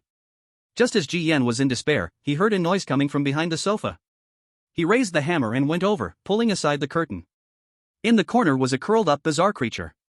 But this creature was different from the leech monsters. It was all white, with a pair of small horns, like a calf, only the size of a small puppy. Behind it on the balcony was a pile of the corpses of its companions. Only it remained, curled up in the corner, shivering in fear. Immune system. Ji Yan instantly guessed its identity. The pathogen's growth had successfully killed almost all of the immune system's cells, leaving only a few hiding, trembling in fear. By its appearance, it was most likely a white blood cell. Could there still be red blood cells and phagocytic cells? Ji Yan found it somewhat amusing. Why did it feel like he had fallen into the world of the anime cells at work? Ji Yan crouched down, and the white blood cell immediately shrank back like a frightened kitten, terrified yet showing hostility, its body retreating while its face bared its teeth. Don't be afraid, I'm not a good person. But I'm also not entirely a bad person. Ji Yan grabbed it, trying to see if he could trigger the talent again to gain some useful information. Good news, there really was a useful line. Bad news, there's really only one. When it reproduces, it smells exceptionally bad. This it refers to the female insect, or the pair of hands behind it? Reproduction smells bad, damn, is that some kind of hidden information? Ji Yan was confused. But then, his expression slightly froze, and he suddenly thought of something. At this moment, there was movement outside the door. Ji Yan released the white blood cell and walked towards the door. He saw the monkey player outside, his face full of excitement, saying to Ji Yan, I found the source of the disease. Ji Yan raised an eyebrow. Where? Underground. I saw with my own eyes those strange creatures standing up from the ground. If we dig, we will definitely find the source of the disease. As the monkey player spoke, his face started to turn yellow again. Blood-red lumps began to grow all over his body. Ji Yan frowned and asked, even if what you say is true, how do you plan to dig through the ground, with a shovel? The monkey player looked at Ji Yan as if he were an idiot. This is about the internal organs. If we're going to cure the disease, of course, we need to use a scalpel. To demonstrate, he squatted down, took out a scalpel, and scratched it on the floor. The surface of the ground was cut open, and a large amount of fresh blood seeped out, just like flesh and blood. Look. We just keep digging like this, we'll definitely catch the pathogen. Ji Yan was about to say something when suddenly the rabbit player coughed violently. She leaned against the wall and signaled to Ji Yan with her eyes. Ji Yan understood, walked over and said, you seem to be in bad condition. The rabbit player grabbed Ji Yan with one hand, her ear close to Ji Yan's ear. The monkey player is problematic. The mother is inside him. Ji Yan remained calm, helped her to one side, and whispered, how did you figure that out? My rabbit ears stiffen when I get close to strange creatures. The scarier the creature, the stronger my reaction. Just now, I got close to that yellow-skinned monkey. The rabbit player's pale face showed 2 blushes. Ji Yan couldn't help but ask, is this reaction serious? As he said this, Ji Yan grabbed the rabbit player's rabbit ear, wanting to verify the truth of her words. As a result, with this grab, the rabbit player reacted even more strongly, her whole body shaking, and the blush on her face was like a ripe peach. Chapter 81, They're all lying, breaking the rules. What is this reaction? Ji Yan looked at the rabbit player's intense reaction and released his hand. Then he saw the rabbit player's murderous glare. Don't touch my ears. Otherwise, I'll kill you. Ji Yan innocently raised both hands, answering simply and decisively, okay. The rabbit player sat on the ground, took a while to recover, and her face returned to normal. Ji Yan sat down and asked in a low voice, are you sure the pathogen is inside that yellow-skinned monkey? Anyway, there's something wrong with him. This guy is hiding something from us, he has something shady in mind, but one thing is for sure, it's not good intentions. Ji Yan glanced sideways, seeing the monkey player still planning to dig through the floor like a fool, he whispered to the rabbit player, simple, kill him, find the pathogen. The rabbit player was about to say something when she suddenly coughed violently, coughing up a large amount of blood. Don't worry about her, she can hardly even stand, let the lamb come over and we'll speed up together, otherwise, you and I are both done. The monkey player called to Ji Yan from over there. The rabbit player collapsed on the ground, gasping, and said to Ji Yan, the Zodiac monkey's wish is very special, I've seen it once before, it changes unpredictably, you can't tell if it's alive or dead. Cut off its head. Only when performing a mission, and with medical accidents, can players kill other players. This monkey, I guess, is trying to use patient B11 to eliminate us. The Zodiac monkey has no partner among the 12 Zodiac signs, anyone can kill them. After saying this, the rabbit player breathed heavily, her lung failure growing worse. Ji Yan nodded, turned, and walked toward the monkey player. That rabbit's almost done for? Why are you so worried about her? Rabbits and goats aren't a good match. While digging, the monkey player was covered in blood, turning to Ji Yan and saying, you don't like that girl, do you? Ji Yan calmly said, why do I feel like you're disgusted by the Zodiac rabbit? The monkey player paused, then said with a strange smile, the Zodiac rabbit doesn't get along with me, hate? Wrong, I want her dead. You guess she has lung failure, why is it faster than us? I secretly dealt with something eerie, to gnaw at her house, that stupid girl didn't notice at all. I guess she just said something bad about me to you, right? Don't believe anything she says, the rabbit is the most cunning. The more the monkey player spoke, the closer he leaned in, his voice grew softer. Let's just wait for that rabbit to die, then we can pull out the pathogen and eliminate it. Once the Zodiac rabbit is dead, it will benefit us all. Ji Yan's eyes flickered, what benefit? Advancing in the copy and rewards, don't you know that the rabbit, monkey, and sheep are all enemies? The monkey player looked at Ji Yan with shock. Ji Yan pondered. Clearly, both the rabbit player and the monkey player were consciously trying to win him over. As for what they said, perhaps as a Zodiac sheep, Ji Yan was particularly sensitive to lies. He was very sure that both the rabbit player and the monkey player were lying. Each had their own purpose. They treated Ji Yan, as the Zodiac sheep, like he was caught in the middle, because they thought sheep were docile. Since it was like this, then just put on a show with them.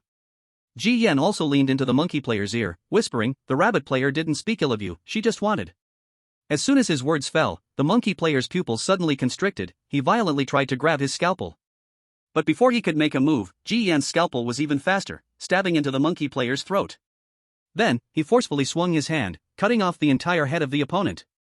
The monkey player's body fell to the ground, and the head rolled into the corner like a ball. Ji Yan wiped the blood off his face and squatted down to search the monkey player's body. The rabbit player watched the scene from behind, surprised as she spoke, why did you choose to believe me? I didn't believe anyone. Just now, that monkey showed murderous intent towards me, so I decided to strike first. As Ji Yan spoke, his brows gradually frowned. He has nothing on him, the pathogen isn't in him. The rabbit player coughed violently, blood continuously splattering out. She weakly spoke, of course it's not in him. I said from the beginning, I was just suspicious. As she spoke, her neck suddenly grew thick black veins. Then, she opened her mouth and no longer coughed. It was clear to see that deep inside the rabbit player's mouth, there were two eyes peering at Ji Yan. Ji Yan suddenly turned his head, staring at the rabbit player covered in black veins. So, the pathogen is actually in you.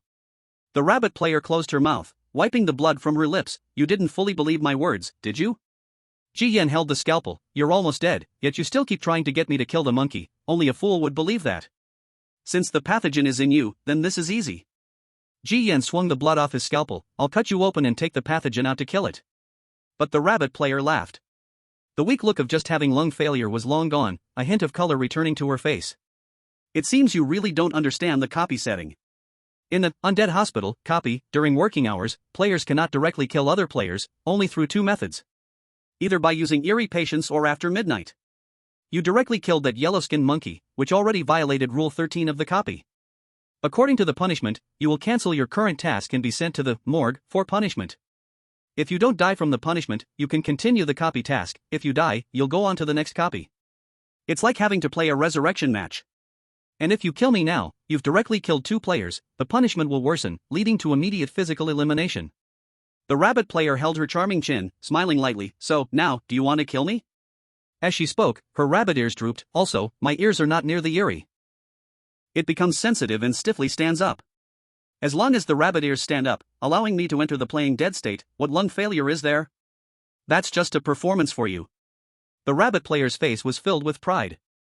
A smile full of achievement. They all say the Zodiac sheep is best at lying and most sensitive to lies. Seems that's the case. When it comes to the skill of lying, us women are better at it. Ji Yan's expression was contemplative. Uncertain, neither happy nor sad. The rabbit player continued to hit hard. You must feel very angry right now, like you've been played. So, do you want to kill me? Didn't you say you would slice open my body and pull out the pathogen? Come on, I'm just sitting here, waiting for you. The rabbit player's words were full of provocation. She aimed to constantly stimulate Ji Yan. Once she succeeded in provoking him, she would eliminate Ji Yan. In the instance, aside from the matched zodiac signs, eliminating other zodiac signs would significantly advance personal instance progress and earn a lot of rewards. Eventually, Ji Yan helplessly spoke. Fine, if you want me to cut you open, I'll reluctantly fulfill your wish. As his voice fell, Ji Yan suddenly rushed out. I bet you won't dare. The rabbit player sneered. But the next second, the scalpel brutally plunged into her chest, making a swift cut, directly opening her up. Chapter 82, Life and Reproduction, all understood. The cold scalpel sliced open her chest cavity. The rabbit player was somewhat incredulous. Ji Yan really dared to stab her. Did he not know the daytime rules of this hospital instance? Directly killing players, especially during task periods, is a serious crime. She grabbed Ji Yan's hand fiercely, and not only were there no signs of life failure, her face was filled with an excited smile. You triggered the certain death rule. As a head doctor, not treating a patient but swinging the scalpel at a colleague, you've lost your medical ethics. Ji Yan suddenly countered. Then why am I fine now? What about the punishment for the certain death rule? Ji Yan raised his head, seemingly waiting for the punishment. But the corners of his mouth curved into a smile that was neither a smile nor a frown. The rabbit player also froze. That's right, what about the hospital's punishment? She had witnessed a player who lost control and directed severe murderous intent towards others. In the end, he was physically eliminated by the hospital's rule order. How was physical elimination done? An invisible hand would tear apart his muscles and bones, leaving behind just a puddle of blood and mud. But why was the sheep player fine? The next second, her pupils suddenly constricted. She saw the headless corpse of the monkey player, which had its head cut off by Ji Yan, slowly crawling up from the ground, feeling for its head. Finally, it picked up the head and placed it back on its next cut. The rabbit player was dumbfounded by the scene. She also noticed that her sliced open chest showed no blood spilling out. Finally, she realized the problem. What kind of scalpel is this? Ji Yan smiled gently. A scalpel that saves lives and heals ailments. The rabbit player's breathing quickened. This scalpel couldn't kill, even if it chopped off a head. Besides, the rule order didn't detect any murderous intent from Ji Yan, so there was no reaction at all. The rabbit player looked at the gash on her chest, like a rag doll being cut open, with no trace of bloodiness. Her eyes became somber. You clearly trust no one, so why choose to trust that yellow-skinned monkey and team up with him to set a trap for me? The monkey player pieced his head back onto his body, blood and flesh grotesquely healing. He smiled and said, of course, it's because Grandpa Monkey has charm. You think just putting on that green tea exterior will fool me? Ji Yan ignored the monkey player. I trust no one. Including everything you said. I just know the pathogen is in you. Ji Yan pulled out the scalpel. It's inside you, completely grown together with your organs. The rabbit player's pupils constricted again, dodging slightly. How do you confirm it's in me? Life reproduction is the wish privilege of the Zodiac rabbit. Life can continuously replenish the status bar for rabbit Zodiac players, giving you the capital to let pathogens infect your body. Reproduction can accelerate the growth of the targets that gnaw on your status, and the offspring that are born will treat you as their mother, becoming extremely obedient. Patient B11, this is not your first encounter. At least treated more than twice. During your last treatment, you left this root cause in this strange patient. Waiting for the next time to take over this patient, the infected organs in the patient's body will be your trap to kill Zodiac players. Moreover, you are also a person in a dilemma, combined with an innocent persona. This extremely hidden assassination method not only cleverly avoids hospital order but may even leave us dead without finding the culprit. Ji Yan's tone was calm, yet like a sharp knife, layer by layer, it peeled away the rabbit player's false appearance. The rabbit player widened her eyes. She numbly opened her mouth, almost to herself. But you still know, how do you know? Ji Yan smiled. Well, just think of me as cheating. In an instant, the rabbit player felt a mess of emotions. She couldn't imagine how the exquisitely laid trap hiding in her heart was seen through so clearly. Wish or talent? Ji Yan continued to strike. Your rabbit ears standing up are not a reaction or disguise. But when you use the wish privilege, the reproduction of pathogens produces a huge foul odor. Ears up, first to cover the smell. As for the second. Ji Yan looked at the rabbit player's lower body. It's because when you reproduce, a large amount of dopamine is produced, which is.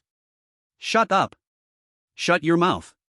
The rabbit player could no longer hold it back. Her voice was sharp, her eyes killing. Her face was flushed with shame, her whole body trembling, not knowing if it was from anger or something else.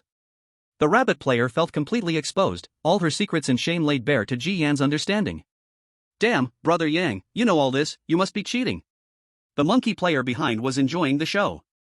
While dumbfounded, he was also impressed by Ji Yan's sharp tongue. At the same time, he wondered, in the past, every sheep player was foolish, how come this time there's such a ruthless one?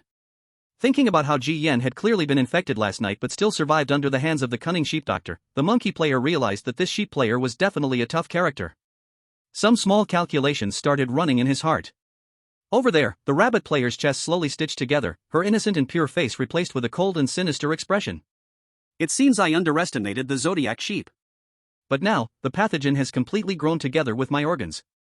That knife of yours that doesn't kill, cannot kill the pathogen, it can only kill me, and once you kill me, you will still trigger the rules. I might die, but you won't have it easy either. The rabbit player stood up, holding on to her last bit of courage. How about a deal, a win-win deal? Her words were cut off by Ji Yan. Deal? Not needed. I have my own way, and now, you should take a rest. As soon as Ji Yan finished speaking, the rabbit player felt physically and mentally exhausted. Numbness and drowsiness swept over her. She knelt down slightly, her pupils contracting. The scalpel has anesthetics. For surgery, of course, anesthetics are required. I will give you a minor surgery. When you wake up, that pathogen inside you will be completely cleared. As Ji Yan spoke, she professionally put on disinfected gloves and a mask. Under the rabbit player's increasingly heavy eyelids, Ji Yan gently smiled. No need to thank me, just sleep peacefully. After all, I am a professional doctor. Asterisk asterisk. The rabbit player opened her mouth. I wanted to cry out in greeting, but with a snap of Ji Yan's fingers, she instantly fell into a deep sleep. The rabbit player fainted, and Ji Yan lifted her soft, boneless body onto his shoulder, then walked towards the small red house that represented the heart. Aren't you supposed to perform surgery? Why are you carrying her into the house? The monkey player asked in surprise. Ji Yan replied with a meaningful smile. For surgery, of course, you have to strip her clean first.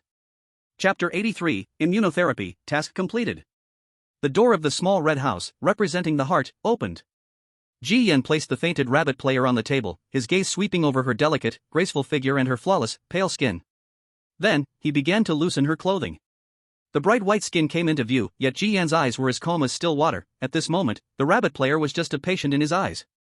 He deeply understood that the sheep doctor required his medical students to be pure and immaculate, which likely included avoiding lustful thoughts, as wayward thoughts could lead to infection. The sheep doctor was now doing everything possible to grasp his weakness, and he must not fall into the trap. In the face of survival, all earthly desires are false. It was just a body that was a little smaller than his own. The monkey player stood at the doorway, seeing the scene on the table, couldn't help but say, "Did you really strip her? How do you plan to kill the pathogen now? If you go for the knife, that rabbit will die as well. The hospital's rules are no joke." Ignoring the monkey player who only talked big and did nothing, Ji Yan pulled down the rabbit player's upper garment and turned to walk toward another corner of the room. We're inside the patient's body. To kill the pathogen, we naturally have to rely on the immune system. Pulling aside a corner of the curtain, a white blood cell with calf-like horns huddled in the corner, feasting on the bizarre corpses of dead germs, looking weak, helpless, and pitiful. Upon seeing Ji Yan, it instantly became alert. Don't be nervous, I've brought you something much tastier, want to try? Having said that, he grabbed the white blood cell with his gloved hand and took it to the dining table, directly throwing the white blood cell onto the rabbit player's body. The white blood cell initially wanted to flee in panic. But soon, upon realizing something, it became exceptionally excited. It forcefully pried open the rabbit player's mouth, like jelly, and quickly burrowed into her body. Job done. Now we just wait for the task to complete. Ji Yan clapped his hands and turned to sit down on the sofa. What if the immune system hasn't dealt with that pathogen? The monkey player asked. Without the Zodiac rabbit's two privileges of life and reproduction, that pathogen is as crisp as a cracker in front of the white blood cell. Ji Yan said lightly. The monkey player's eyes flickered, and he casually asked, how do you know about the Zodiac rabbit's wishes? Getting promoted to attending physician represented a 50% achievement in overcoming the Zodiac sheep doctor, and usually, players would enjoy two wishes, privileges. The rabbit player's two wishes were life and reproduction. But after Ji Yan was promoted to attending physician, he had only one wish, sincerity. Why hadn't the other wish privilege activated yet? Ji Yan glanced sideways at the monkey player, a smile changing unpredictably. I not only know about the Zodiac rabbit's wishes, but I also know about yours, the Zodiac monkey. Want me to take a guess? The monkey player paused for a moment, then laughed. Is it really that impressive? Then give it a shot. Ji Yan focused on the monkey player's eyes, seeing that deep within them, there was also an intent to kill directed at him. This seemed to truly confirm the sheep doctor's words. The Zodiac sheep had no allies. All 11 Zodiac signs were hostile, and no one could be trusted. Why was it like this? Could it be that the Zodiac sheep was bullied, and everyone wanted to take a bite? Before Ji Yan could speak, the rabbit player at the table suddenly reacted violently. The black veins crawling all over her body began to dissipate bit by bit. In the next moment, the rabbit player opened her mouth. That strange white blood cell re-emerged. It looks more rounded, sitting on the rabbit player's back, and burped loudly. Then, the entire internal organ trembled violently. The monkey player was shocked. He opened the door, and saw 5 houses outside spinning around. What is happening? The monkey player's breathing grew heavier. Ji Yan also saw it through the window, but remained calm and composed. Don't panic. The pathogen has been cleared, the mission is complete, we are just about to go out. How do we go out? The monkey player asked instinctively. Ji Yan smiled in response, of course, we are being spat out. The monkey player's expression froze. Neither of them had a chance to react, as if a huge suction cup appeared outside, forcibly pulling them away. The brain shut down, and when Ji Yan regained consciousness and opened his eyes, he found himself lying on a chair. On the long bench in the hospital corridor. Damn, whose foot is that? It smells like a dead rat in a sewer. Ji Yan sat up and realized that the monkey player was lying below, and his toe was stuck in the other's nostril. Your treatment has ended. The eerie head nurse stood aside, holding a report, expressionless as she spoke. Is it completed, or failed? Ji Yan withdrew his foot, ignoring the monkey player's fly-swatting, murderous expression, and asked upwards. Not completed, you won't be spat out. The eerie head nurse stepped aside, revealing the B11 patient room behind her. There was no door, only a large crimson mouth. You won't be spat out unless you cure the root cause. I had anticipated this. Ji Yan said this, but inwardly couldn't help but complain. Could the patients in this consultation building be any more abstract? The eerie head nurse put away the report, her pale face gradually turning cold. Now, there is something more important to handle. Her eyes shifted to the corner of the wall, on the rabbit player sitting on the ground.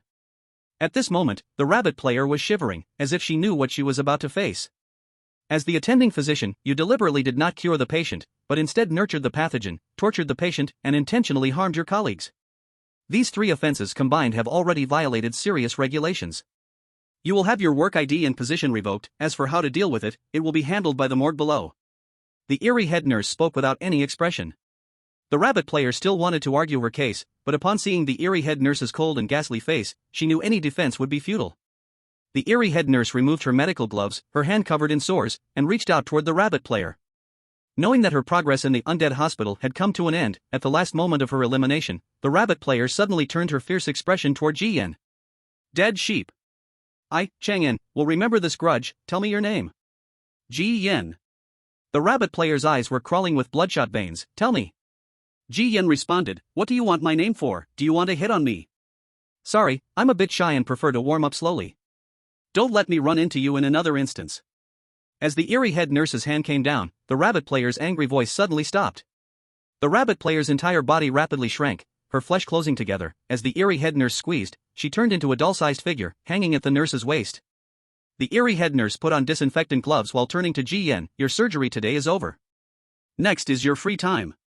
After saying this, the eerie head nurse gradually walked away, with the rabbit player compressed into a doll at her waist, swaying left and right, her bean-sized eyes seemingly still resentfully staring at Ji Yan. Chapter 84, How to Solve the Deadlock. I Hear from the Monkey. Looking at the eerie head nurse's departing figure, Ji Yan shook his head, his tone filled with helplessness. Sometimes I really can't figure it out. Clearly it was someone else who set me up. I just wanted to survive, dismantled her scheme, yet it seems like I have become the villain instead? The monkey player behind him chuckled. You think you can reason with a woman?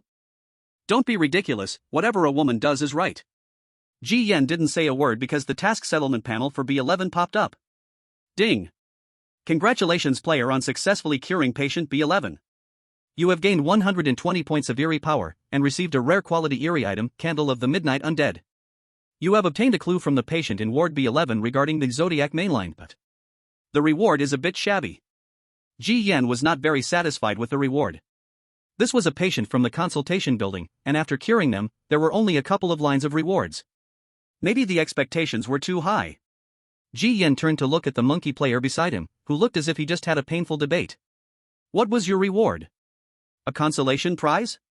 Ji Yan asked, knowing that the monkey player could be considered a bystander during the task, so the rewards couldn't possibly be good. The monkey player said with a dark face, not even a consolation prize. He took out 2 bottles of yellow liquid from his bag. Buy one get one free, kids urine. Ji Yan smiled, don't be picky. In Ghost Legends, this stuff is a holy relic for driving away evil spirits. Horror movies have used it up, and who knows, it might save your life one day. The monkey player's mouth twitched, and he couldn't hold back. Do I really need to rely on it to save my life? Just drop my pants, and I can produce as many bottles as I want on the spot. After saying that, the monkey player realized late and quickly shut his mouth. Ji Yan smiled even wider. Oh, so that's how it is. At that moment, the mouth of the B11 patient suddenly opened, and the entire wall shimmered. 2 eyeballs were squeezed out of the wall, with blood plasma flowing down the surface. The monkey player stepped back, wary. But Ji Yan remained calm. He knew it was time to interact with the mainline information. The terrifying bloodshot eyes of patient B11 stared at both Ji Yan and the monkey player, finally locking onto Ji Yan. It was you who cleared the insects from my body? Ji Yan nodded. How unfortunate. The B11 patient sighed, clearly reluctant. Why do you say that? Ji Yan retorted. Out of 12 doctors, it just had to be that sheep who cured my illness. The Zodiac sheep causes nothing but trouble in the hospital, just looking at it gives me a headache. Ji Yan picked up on the Zodiac sheep reference and directly asked, so, what do you want to remind me of? Dress nicely when you sleep at night. Ji Yan raised an eyebrow. What's the significance of that? That way, if you happen to die one night, you can leave this world with some dignity. After teasing, the B11 patients seriously warned, the sheep have a troubled fate in this hospital, they don't live long. You will soon encounter a deadlock. This deadlock will tighten around your neck, and the more you struggle, the faster you'll die. Before you, those sheep doctors were all choked to death like this. Ji Yan understood that the B11 patient was referring to the death checkpoint of the Zodiac sheep, and hurriedly asked, how do I unravel this deadlock? The B11 patient grinned, a chilling smile on his face. It's called a deadlock, so why even try to resolve it? Find the person who tied the knot and solve it at the root. After saying that, the wall seems closed, and the eyeballs retracted back into the wall. Once the mainline information was finished, it logged off at lightning speed. Ji Yan began to ponder. The monkey player beside him asked in shock, was your conversation in Chinese? Because I didn't understand a single word. Not understanding is the right thing, I didn't get it either. Farewell. Ji Yan didn't want to have more contact with him, waved his hand, and turned to leave the corridor. Watching Ji Yan's figure disappear, the monkey player put away the ridiculous look on his face, narrowing his eyes. Finally, the corners of his mouth gradually curled up. The rabbit couldn't eat the lamb. I wonder if this monkey can take a bite. The hook has been cast, now it's just a matter of whether it bites. 10 minutes later.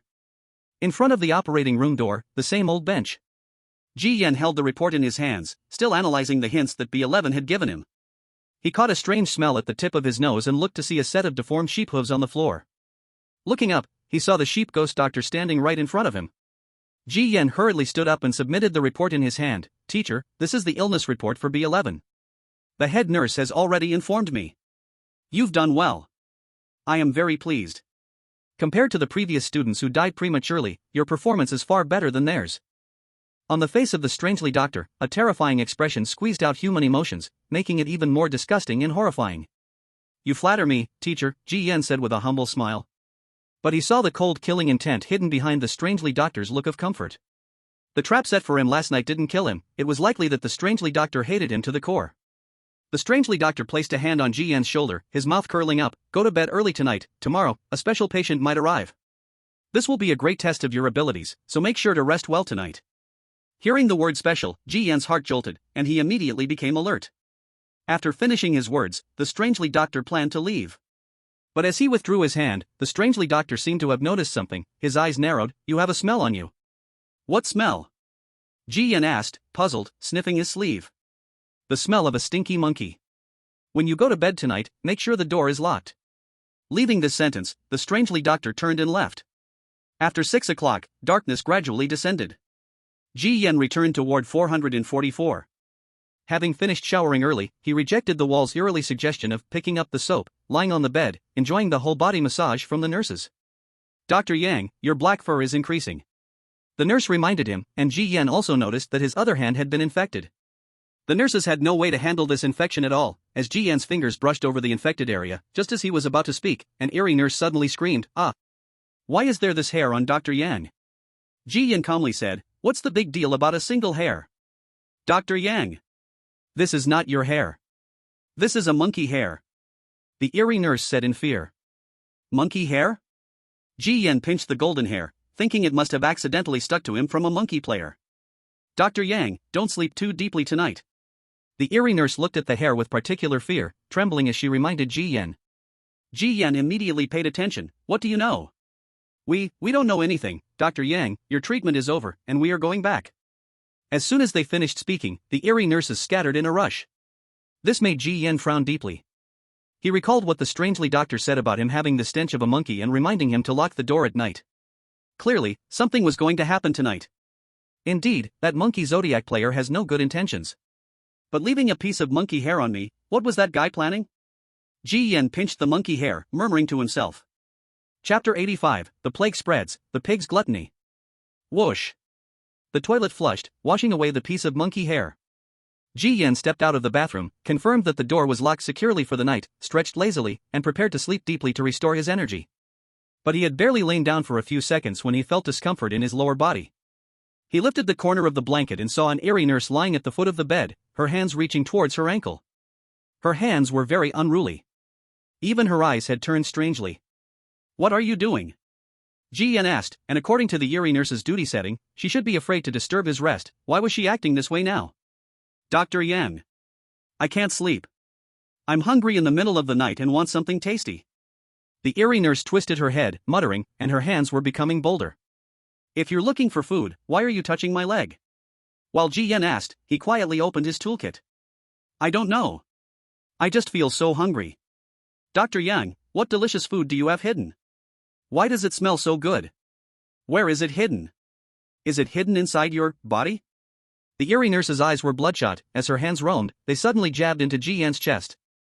Before she could proceed with her gruesome action, Ji Yan swung the hammer. Grab his limbs. The quilt began to seep with blood, and those creepy caregivers hidden in every corner emerged, fixing their gaze on Ji Yan, whose limbs were being stretched straight on the bed. Are these caregivers rebelling one by one?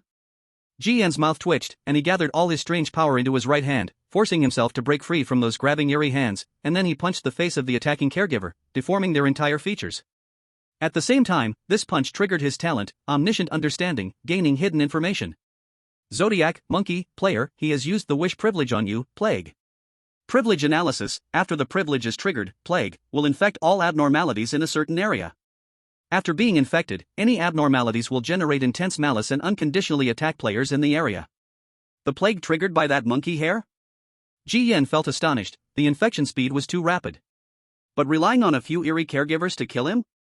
Was that guy a bit naive? Ji Yan picked up the mace, feeling sympathy for these eerie caregivers, once humble workers, now used as pawns by others. Sympathy or not, his movements were quick and ruthless. As soon as a caregiver approached, their head was smashed to pieces by the mace. Warning to the player, you are infected with the plague monkeypox, and your mental state will be affected to some extent. The dungeon's prompt sounded, and Ji Yan immediately noticed that his hands and feet had swollen with sores the size of bottle caps. One sore burst open, and from the split skin, a small bug-sized figure crawled out, which turned out to be a mini version of the monkey player. Mr. Goat, I apologize. I'm starving late at night, I also want to eat some lamb. Looking at the monkey player crawling out with a black head on his arm, Ji Yan's expression was cold. During the day, the rabbit wants to eat, and now it's the monkey's turn at night. I really want to ask, do the other 11 zodiac signs see me as Tang Sang? The monkey player grinned. Actually, the only zodiac that conflicts with goat is dog. According to the dungeon's rules, if we eliminate the goat player, there isn't much reward benefit. But one zodiac player used some wish privilege to turn you into a delicious treat that everyone wants a bite of. The monkey player grinned. No way, the temptation is too great, I also want to try. Ji Yan frowned. Which zodiac has a grudge against me? I already told you, only dogs have a grudge against the goat. The dog has already been eliminated by you. The zodiac with malicious intent towards you can only be a personal grudge of the players. The monkey player clearly didn't want to reveal which zodiac it was, but there were only a few left that he hadn't encountered yet. Ji Yan was astonished. He had just cleared one dungeon, how could he have any enemies? Could it be that the dragon Yuan from Crimson Apartment had come to Undead Hospital for revenge? Seeing the monkey player with a confident smile, Ji Yan couldn't help but speak. Is your strategy to let a few working spirits create some curiosity sores on me? Your strategy is even worse than the rabbits. Ji Yan shook his head, raised his hand, and squeezed the monkey player's head like a pimple, bursting it. But immediately after, another sore burst open, and the second mini monkey player popped up, continuing with, "Don't rush. I'm just an appetizer, tonight, there's not just one monkey dealing with you." Ji Yan directly uprooted him and smashed him into meat paste. The goat eerie doctor wants to kill me. All other Zodiac players also want to kill me. This round is even more broken than Crimson Apartment. What kind of heavenly retribution am I suffering? In Ward 444, due to the rampant plague, more and more eerie caregivers crawled out from every corner, looking at Ji Yan like a delicious roasted whole lamb. Ji Yan knew he couldn't stay in this room any longer. He had no choice but to unlock the door and exit the room. However, at the moment he exited the doorframe, Ji Yan sensed something was wrong. Outside the door was not a corridor, but seamlessly connected to another pitch-black room. In this room, vision completely lost, unease in the heart infinitely magnified. A voice came from behind. "Dr. Yang, we meet again." The voice sounded somewhat familiar. As Ji Yan turned around, a sharp pain shot through his shoulder, as if someone was gnawing on him, teeth piercing through the skin. In an instant, Ji Yan felt completely exhausted, his breath weakening, all his energy seemed to be frantically drained away by that mouth. System warning, you have suffered the Zodiac, Pig, Player's Wish Privilege, Gluttony. Privilege explanation, by consuming the target's flesh and blood essence, it is converted into your own eerie power. Talent hint, you're about to be sucked dry by this pig, he wants to eat you, why can't you eat him? This is a ready-made health supplement. Ji Yan's eyes darkened. The pig player who treated Gu Meng? How to say, during that mission, I saved his life, and he didn't even thank me, but now he is like a white-eyed wolf trying to suck me dry? Feeling the weakness in his body, Ji Yan raised his hand to rub his scalp. "Paperman, come out and make a splash. I need the ability from the last cesarean section, lend it to me again, or I'll be sucked dry." Unexpectedly, this time, the blood-red paperman obediently popped up. It seemed that it only agreed to help when Ji Yan was near death, just as long as Ji Yan stayed alive. Remaining only half of it, the words greed, desire, anger quickly switched, stopping at the word greed, then sticking to the back of his head. In an instant, a strong hunger surged in his heart, swiftly pushing out all rationality and thought from Ji Yan's mind. In his head, there was only one thought: eat. In the dark, the pig player biting Ji Yan was overjoyed, immediately using his wish privilege, wanting to suck Ji Yan dry and eat him. If you want to blame someone, blame this bizarre game. If I don't eat you, I'll be the one dying next time. Feeling he had almost drained Ji Yan, confirming that Ji Yan had no power to resist, the pig player released his mouth, preparing to start tearing into Ji Yan's body. But in the next moment, in the pitch black, he saw Ji Yan not only did not look weak, but was instead staring at him with a pair of crimson eyes. Twisting his neck, locking onto him. The pig player suddenly felt a chill down his back. At that moment, he felt like his identity as a hunter had been replaced by that of prey. What's going on? The pig player was puzzled for a second, and the next second, Ji Yan opened his mouth full of saliva and bit down on his neck. Chapter 86, Breaking Free Again, more tricks to come. Put. Teeth pierced the skin, blood sprayed out. The pig player was stunned. No? Who exactly is the prey? The other party was almost drained by him, yet could still bite him back. Feeling the blood flowing from his neck, the pig player immediately felt a surge of unnamed fury. Can't tell who's the king or who's not? In this state where you're almost lying in a coffin, you still want to eat me? However, he soon realized that all his status values were plummeting rapidly. And faster than his own, gluttony. What's going on? Does the Zodiac sheep also have the privilege of gluttony? Realizing something was off, the pig player hurriedly opened his mouth, biting down on Ji Yan as well. In the dark room, there were only sounds of gnawing and howling. Those seemingly intimate bodies collided, but upon closer inspection, they were actually tearing at each other. The scene looked like two predatory birds, both hungry to the extreme, directly fighting each other, wanting to eat the other. Outside the room, the monkey player sat in a chair, listening to the pig player's howls from inside. His expression was strange, very awkward. This pig hasn't tasted meat in 30 years? How can he howl so crazily?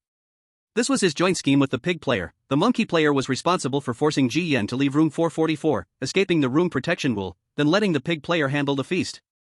As for the rewards, after Ji Yan logged off, they would divide it slowly. As time passed, the monkey player glanced at his pocket watch, hearing the noise inside the room die down, stood up. Looks like it's already over. He stepped forward and opened the door to the room. The intense smell of blood suddenly rushed in like a hot wave. The monkey player waved his hand in front of his nose, seeing a figure slowly walking out. Did you enjoy your meal that much? The other party said nothing and casually tossed a human corpse onto the ground. The monkey player looked at him, pinching his nose. TSK, what a waste. This guy had great skills and brains. Just bad luck, matched with the Zodiac sign, sheep, in this instance. Just as he finished speaking, he suddenly realized something was wrong. Staring closely at the shriveled corpse, the monkey player suddenly widened his eyes. Wait, this is a pig. Before he could finish his sentence, a hand suddenly grasped the monkey player's throat. The figure in the room gradually emerged under the light of the corridor. Ji Yan, covered in blood, smiled at the monkey player, whose face was turning red as he choked. Surprise? What the hell, how are you not dead? The monkey player opened his eyes wide. But Ji Yan had no intention of wasting words, raising the hammer in his hand and slamming it down forcefully on the monkey player's head. The head deformed, the skull shattered, and blood and brain matter splattered from the cracks. Releasing his grip, the monkey player fell into a pool of blood, the blood spreading across the floor. Ji Yan wiped the blood off his face, letting out a satisfied burp. So full. Perhaps because of the last experience of a cesarean section, Ji Yan found no strong aversion to this eating pig. He just felt very full of energy. Half a blood-colored paper figure fell from the back of his head and landed on his arm. Although it was just a paper figure, it was clear that the blood-colored paper figure was somewhat weak. It fiddled with its half-body, signaling to Ji Yan. Ji Yan raised an eyebrow. Are you saying the other half of the paper figure is nearby? The blood-colored paper figure nodded and then burrowed back into his hair, punching out for the day at lightning speed. Ji Yan put away the hammer and looked down at the monkey player on the ground, his expression odd. He saw that the monkey player, whose head he had smashed in who was dead, now had his scalp torn open, with a fountain of blood gushing out, as the original corpse shriveled up, a brand new monkey player emerging. Again, the talent, golden cicada sheds its shell. Clearly, the cooldown was over, and it refreshed. But for Ji Yan, it was just a matter of hammering him again. The monkey player revived again, newly born, just like a newborn baby, covered in slime. He turned his head and saw Ji Yan approaching, holding a dripping hammer and wearing his signature cheerful smile. This scene was terrifying, to say the least. The monkey player turned pale, broke the Buddhist bead chain on his wrist, and shouted into the air, Guanshan. Help me. Ji Yan frowned, and with a swift motion, slammed the hammer down hard. In an instant, a pair of black hands reached up from the floor, grabbing the monkey player as if in a swamp, penetrating through steel and concrete, pulling him down to the next level. Next, the floor began to melt, and a patient covered in sticky black tar crawled out. It stared at Ji Yan menacingly. I don't care who you are, Monkey Doctor is my savior. If you continue to meddle, your head will be on the wall. As it spoke, it grasped Ji Yan's leg, sticking to him like a tar.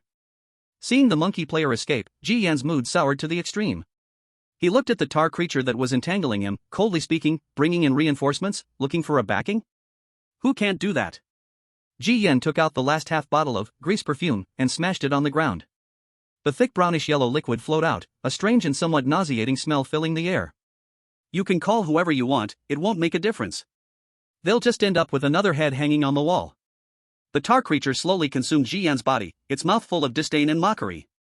Ji Yan said nothing, just quietly stared at the ceiling. A minute later, the walls began to melt, seeping out a large amount of grease. Lu Yan had arrived. 3 minutes later, Lu Yan had torn the tar creature down to just half a body. Sheep doctor, do you want me to take it back to my ward? I have a special way of tormenting people. Fill its body with the grease from mine.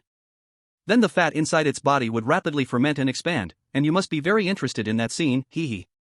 Lu Yan's meat-like body moved slowly, doing the most brutal thing with her hands, saying disgusting and terrifying words, yet her eyes were filled with the shyness and admiration of a girl. Just like a young girl, secretly in love, carefully trying to please her crush. Looking again at the asphalt monster, it had transformed from roaring a minute ago to now begging and wailing.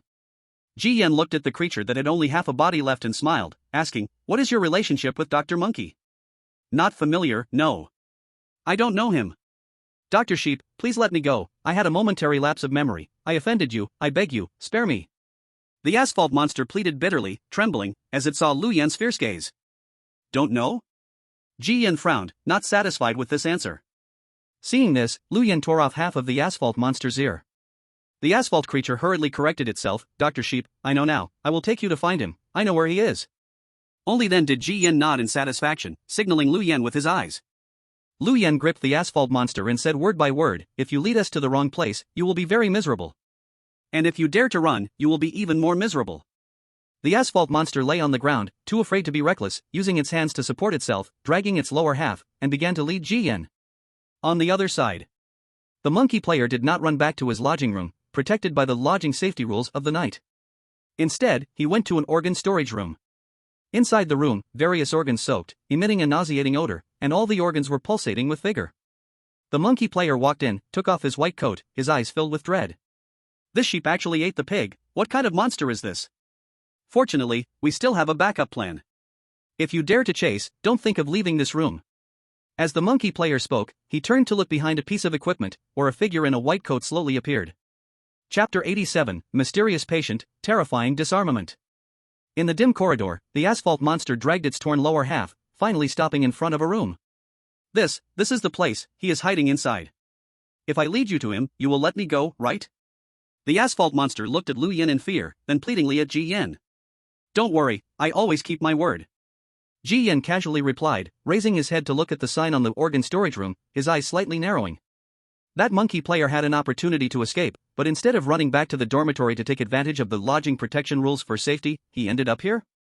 It seems there is still a backup plan. "Lu Yan, you." Ji Yan turned back to warn Lu Yan. But upon turning, he fell silent. Lu Yan had already started to slowly stuff the upper half of the asphalt monster into her mouth, and the asphalt monster screamed in panic, "Didn't you say you would keep your word?" Ji Yan paused for a moment, then said flatly, "I said I would keep my word, the one eating you never said so. Moreover, the Zodiac sheep is the most deceitful in this hospital. How dare you believe my words?" After Lu Yan finished eating the asphalt monster, she wiped the blood off the corners of her mouth and cheerfully asked Ji Yan, "Dr. Sheep, what were you going to say just now?" "Nothing, once we go in, stay close to me." Ji Yan opened the door and walked into the dark storage room. Inside the room, most of the containers were filled with formaldehyde, soaking various organs. The dim light swirling around made it visually uncomfortable. There were too many dark corners, hiding the monkey player's whereabouts. Ji Yan thought of the candle as a reward. That midnight candle for spirits was quite similar to the flashlight his mother gave him for exploring strange surroundings. The stranger the phenomenon, the faster the candle burned. The flame ignited the candle. The eerie greenish-blue flame lit up, illuminating the surrounding darkness, making it more sinister and terrifying. Creak. In the depths, a stretcher made a sound. Ji Yan followed the source of the sound and saw, from his perspective, the patient lying on the bed moving his limbs, the bones making crisp noises. As the patient stiffly sat up bit by bit, he began to fiddle with his neck. Ji Yan was taken aback. This is a storage room, how could there be a patient here? Just as he was puzzled, the candle in his hand, which had only a flicker of flame, suddenly flared up as if doused in gasoline, the brilliant blue flames illuminating the entire storage room. In just half a minute, everything had burned to ashes. Ji Yan's expression changed. Damn! How is it that a candle of rare collection quality, just lit, hasn't warmed, and it's gone so quickly? Of course, the key point now is that the candle reacted so violently. What kind of horror must the patient on that bed be? The mysterious patient had already gotten off the stretcher, bare feet touching the cold floor, half of his body shrouded in darkness, only a pair of green, eerie eyes visible. He stared at Ji Yan, his mouth curling into a strange and meaningful smile. Ji Yan took half a step back, a chill running down his spine. This was the first time in the undead hospital instance that he encountered such an unsettling patient NPC. Lu Yan, do you know this patient? Ji Yan turned to Lu Yan. But Lu Yan appeared listless, looking drowsy. She rested her chin on her hand, her large face leaning down. Patient? What patient? Dr. Yang, I can't see anyone. Dr. Yang, I don't know why I'm so sleepy right now. I'll take a nap, whoever wants to hit me can go ahead, just call me when you need me. Muttering a couple of words, Lu Yan simply lay on the floor and fell asleep. You can't sleep now. We need you the most right now. Lu Yan? Lu Yan. No matter how Ji Yan shouted, Lu Yan did not respond, her even snores echoing in the room. Suddenly, Ji Yan felt all the hair on his body stand on end. He turned around and found that the mysterious patient had appeared just 2 meters away from him. Its eyeballs seemed to be lit by 2 ghostly flames, cold and chilling, the corners of its mouth slowly curling up, GGG laughter squeezing out between its teeth. Ji Yan instinctively reached for his nail hammer. But in the next second, he was terrified to discover the toolbar wouldn't open. All his strange items and props were unusable. Every time Ji Yan tried to open it. Warning player. You have fallen victim to the special patient's strange ability disarm. For 5 minutes, the toolbar is in lockdown and cannot be used. Ji Yan's pupils constricted. Disarm, how can there be such unreasonable strange abilities? Just as Ji Yan was in shock, the mysterious patient tightly gripped his throat. Looking at that increasingly sickly smile, Ji Yan felt death closing in. He never imagined that one disarm would lock away all his trump cards. Blood-colored paper man. Feeling his throat tighten, the suffocating feeling gradually rising, Ji Yan hurriedly sought help from the blood-colored paper man hidden in his hair. The toolbar was locked. Lu Yan was dead asleep. The only thing he could rely on was this unreliable blood-colored paper man. The blood-colored paper man jumped out from his hair and landed on his shoulder. It looked up at Ji Yan, then turned to glance at the fierce special patient, and then it scurried back into Ji Yan's hair. Popped up for a second, then it dove back in. Ji Yan's expression froze. Was this blood-colored paper man cowardly, or did it simply not want to save him? He was even more astonished that if this was a player's trick, how did that fellow manage to conquer such a formidable patient? This mysterious patient was nearly as terrifying as the instance boss, having done nothing, and all his moves had already been stripped away. Behind him, seeing Ji Yan completely suppressed by the mysterious patient, the monkey player finally popped up from the equipment. Dr. Yan, what do you think of my backup move? The monkey player stepped closer, grinning, a smug look on his face. What do you think? A blind cat stumbling upon a dead mouse. Although I don't know how you managed to get a strategy on this patient, it definitely wasn't your skill. With your abilities, strategies against a strange caretaker would be a struggle. Seeing Ji Yan on the brink of death.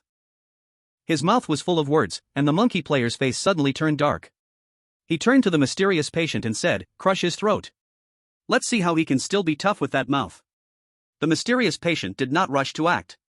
His head slowly leaned closer, the light shone on the other's face, and when Ji Yan saw the true face, he felt inexplicably confused. Why does this face look familiar? At that moment, the mysterious patient released Ji Yan, stepped back 2 paces, the smile on his face disappeared, and he turned to look at the monkey player. The monkey player looked at the mysterious patient in confusion, then laughed. "Do you want me to do it myself?" "Alright, I just happen to be bursting with anger." The monkey player stepped forward, taking a long surgical knife from the toolbox. "Dr. Sheep, sorry, it's not you I'm targeting, but the other Zodiac signs." The monkey player grinned, his face in front of Ji Yan, whose expression darkened. He wanted to say something, but his eyes suddenly shifted. His face changed a few times, and he spoke ambiguously. "I feel like I've always had great luck. I can always survive dire situations, and I think this time will be no exception." Put. As soon as the voice fell, the monkey player's pupils suddenly contracted. Blood splattered into the air as he stiffly drooped his head, staring at the bloodied hand that had pierced through his chest. Looking at the hand tightly gripping that heart. What the? The monkey player jerked his head around, staring fixedly at the mysterious patient behind him, his mind going blank. Chapter 88, Goodbye Familiar Faces, Targeting the Dragon. Because of the strange game, that heart was still beating.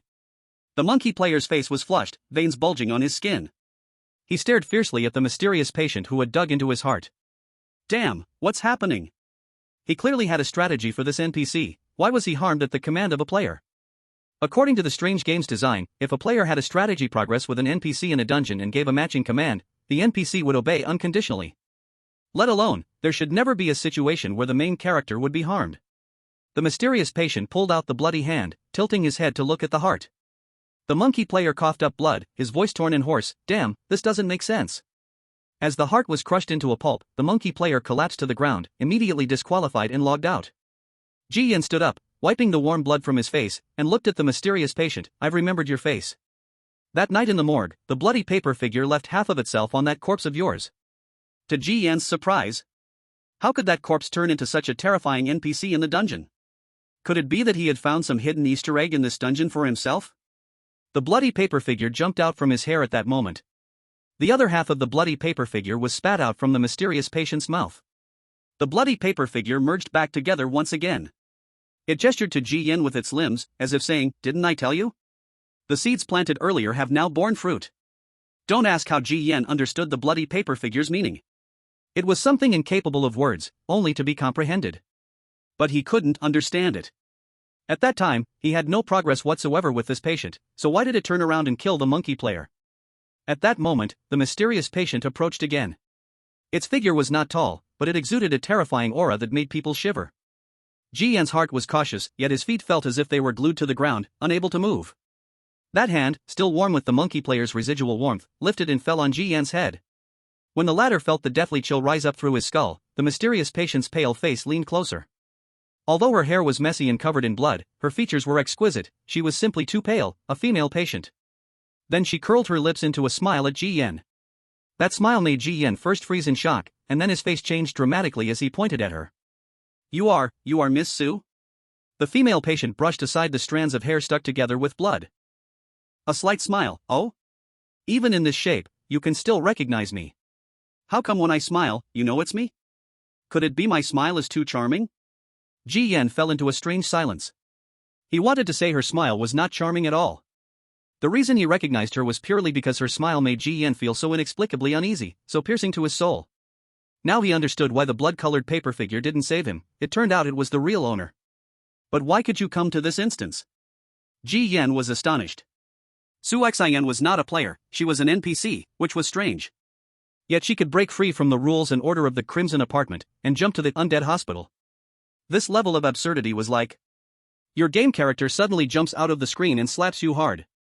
Miss Su did not explain much, only gave a simple answer, why not? I am special. Special free NPC. Ji Yan recalled Miss Su's initial setting. Free seemed to mean she could jump into any instance at will. As long as Ji Yan brought the blood-colored paper figure and matched it to a new instance, any NPC remaining in that instance could turn into Miss Su. This setting was way too free. Looking at Miss Su, Ji Yan felt dazed. Sometimes he really couldn't tell if Su Xian was an NPC or a player? So, your purpose in this instance is? Ji Yan spoke, his eyes fixed on the blood-colored paper figure, afraid the other party would take it back. Although this child was a bit rebellious, its function was still quite powerful. Just wandering around. I've been too bored in the apartment, so I came outside for a walk. Miss Su casually twirled the decorations on the table, answering with clarity. But Ji Yan understood well that, as a peculiar NPC, she had her own role in that instance. He just didn't know what kind of chemical reaction Su Xian would have in the upcoming instance plot. One thing was certain, it would be closely related to him. Don't be nervous, the blood-colored paper figure just helped me enter this instance. What it delivers to you is yours. Miss Su saw through Ji Yan's thoughts at a glance and spoke with a smile. Ji Yan, even though it's given to me, this paper figure. The word rebellious in the end remained unspoken. The blood-colored paper figure was tugging at the roots of his hair. As the patient of this instance, I can provide you with some information you want. Miss Su casually sat on the table, the rough and dirty patient clothes couldn't hide her beautiful figure. Upon hearing about interactive information, Ji Yan became immediately spirited. I want to ask, which Zodiac is targeting me? Dragon. Miss Su answered bluntly. Why? I shouldn't know him, right? Ji Yan frowned. He had heard of the player with the Zodiac dragon, who had the highest progress in this instance and had long ago become the chief doctor. Miss Su pinched her delicate jaw, contemplating and said, he wants an item you have. He is stuck at a level in an instance, and can only clear it using your special strange item. Special strange item. The lying sheepskin scroll? The only strange item Ji Yan could think of was that one. If it was, what did he want it for? To lie about something? What strange item did he use to make the other 10 Zodiacs come for me? Miss Su, it's not a strange item, it's a wish privilege. What wish privilege can forcefully modify the rules and order? Ji Yan looked bewildered. Miss Su got down from the table and said faintly, that's all I know, any further information, you'll need to find yourself. This instance has existed longer than the Crimson Apartment, that Zodiac Dragon's player has been around since the first batch of 12 Zodiac players until now. Alive until now? The dragon player hasn't been replaced? Ji Yan's eyes changed. Miss Su, no. Ji Yan's expression was shocked. If the dragon player had not been replaced, just how long had he survived in this instance? Moreover, if he had never been eliminated. The plot will definitely advance, there's no way to finish the copy without getting stuck at a level, or even having to rely on stealing one's own bizarre objects to pass? There are too many unreasonable parts, but there's no doubt this guy is a big troublemaker. Dragon players have modified the elimination reward rules. As long as you eliminate the Zodiac sheep, you can directly advance 40% of the copy's plot and take the position of Chief Doctor. Miss Su added another piece of information. When Ji Yen heard this, his mouth twitched. Advance by 40%? Well, I guess I really am a hot potato. Chapter 89, Is It Not Yet Dawn? The Dying Patient. Alright, it's dark. I should head back. Miss Su yawned, her delicate face showing a hint of laziness. Back? Where to? Ji Yen was stunned, momentarily not understanding. I'm a patient, of course, I'm going back to my own ward. Miss Su waved her hand and walked toward the door. Ji Yen suddenly remembered another important matter. Wait, I still have some things about my sheep-headed bizarre doctor. After all, the death level could very likely arrive tomorrow morning. He would try to see if he could obtain useful information from Su Xin. These are your own calamities. No one else can help. Miss Su left this sentence and vanished from sight. Ji Yen shook his head. Truly, a wave of calamities awaits him. He turned to look at the blood-colored paper man inside. It seems we can only rely on each other. The blood-colored paper man waved its hands and feet. Wrong, there's no each other. After speaking, the blood-colored paper man darted back into the hair and went into a lazy dive.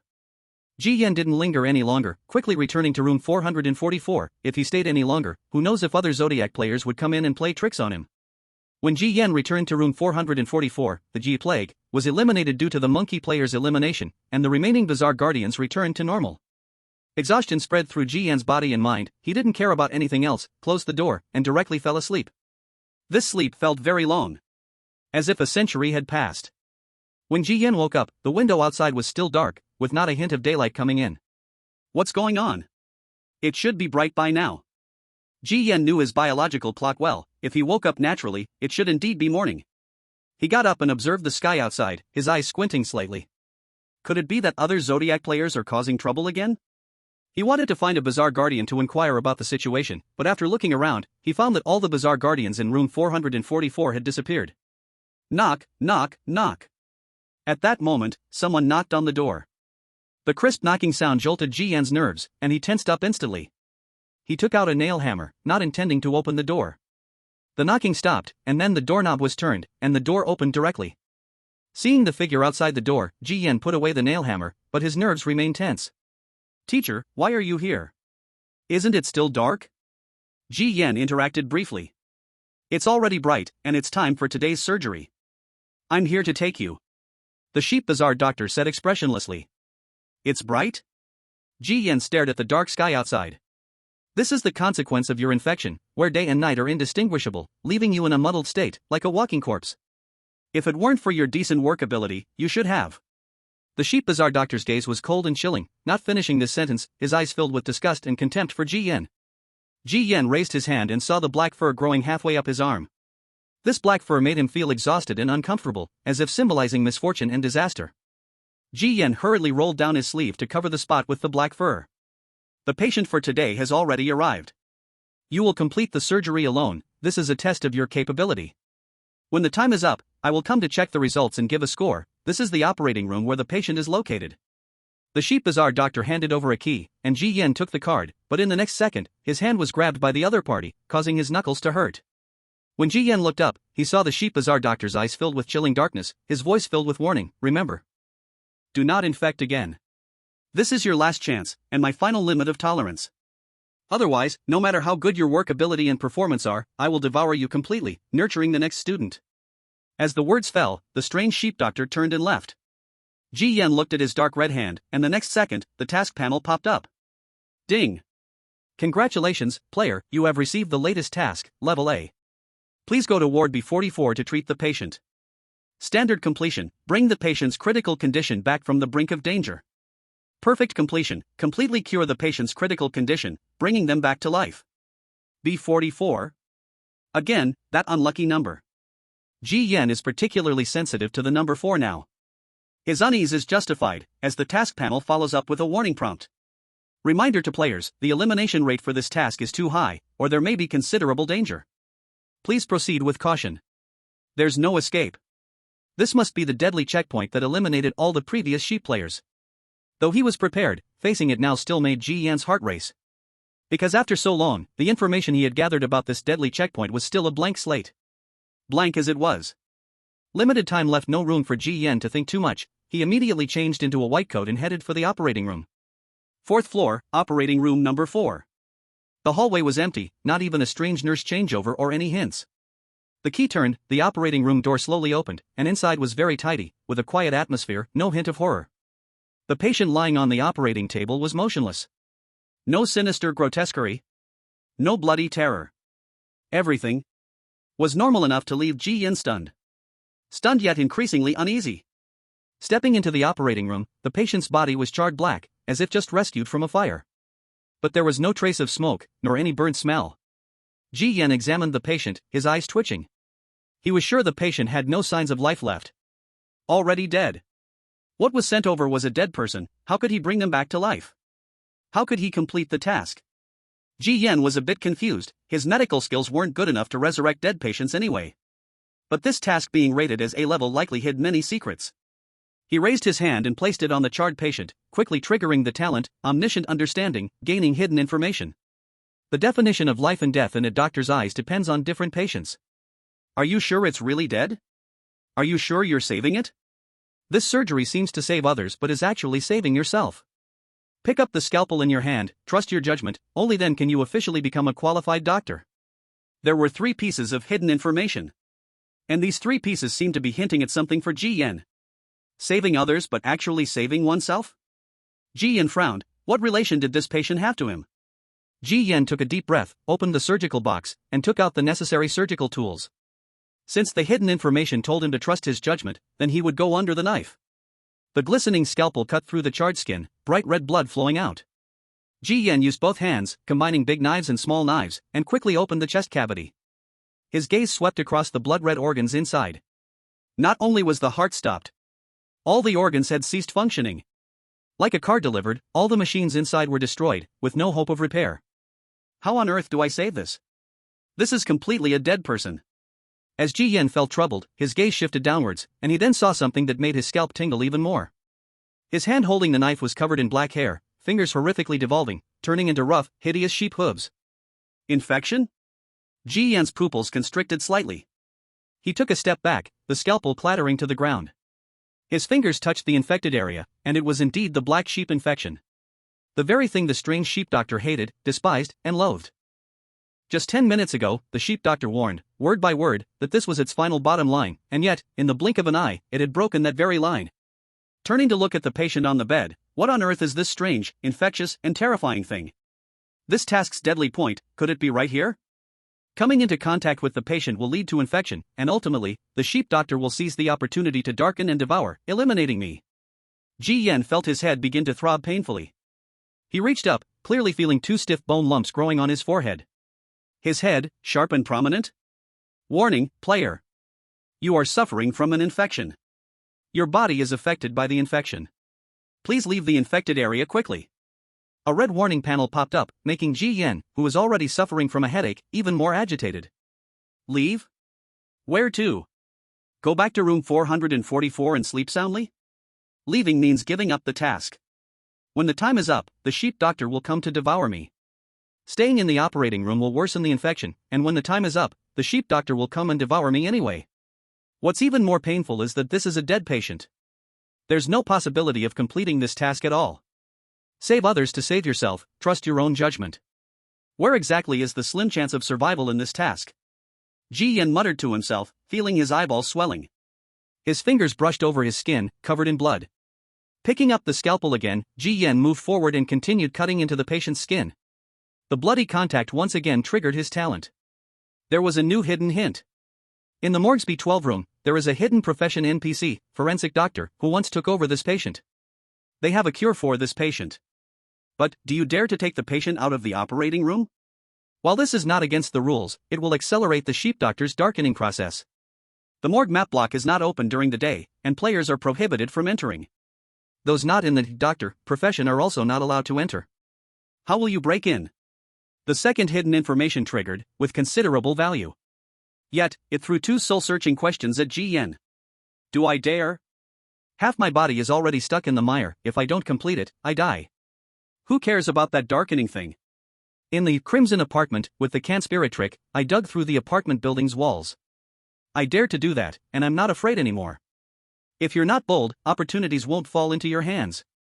As for how to enter the morgue during the day, if Ji Yin remembered correctly, it had to be with an NPC, doctor, identity.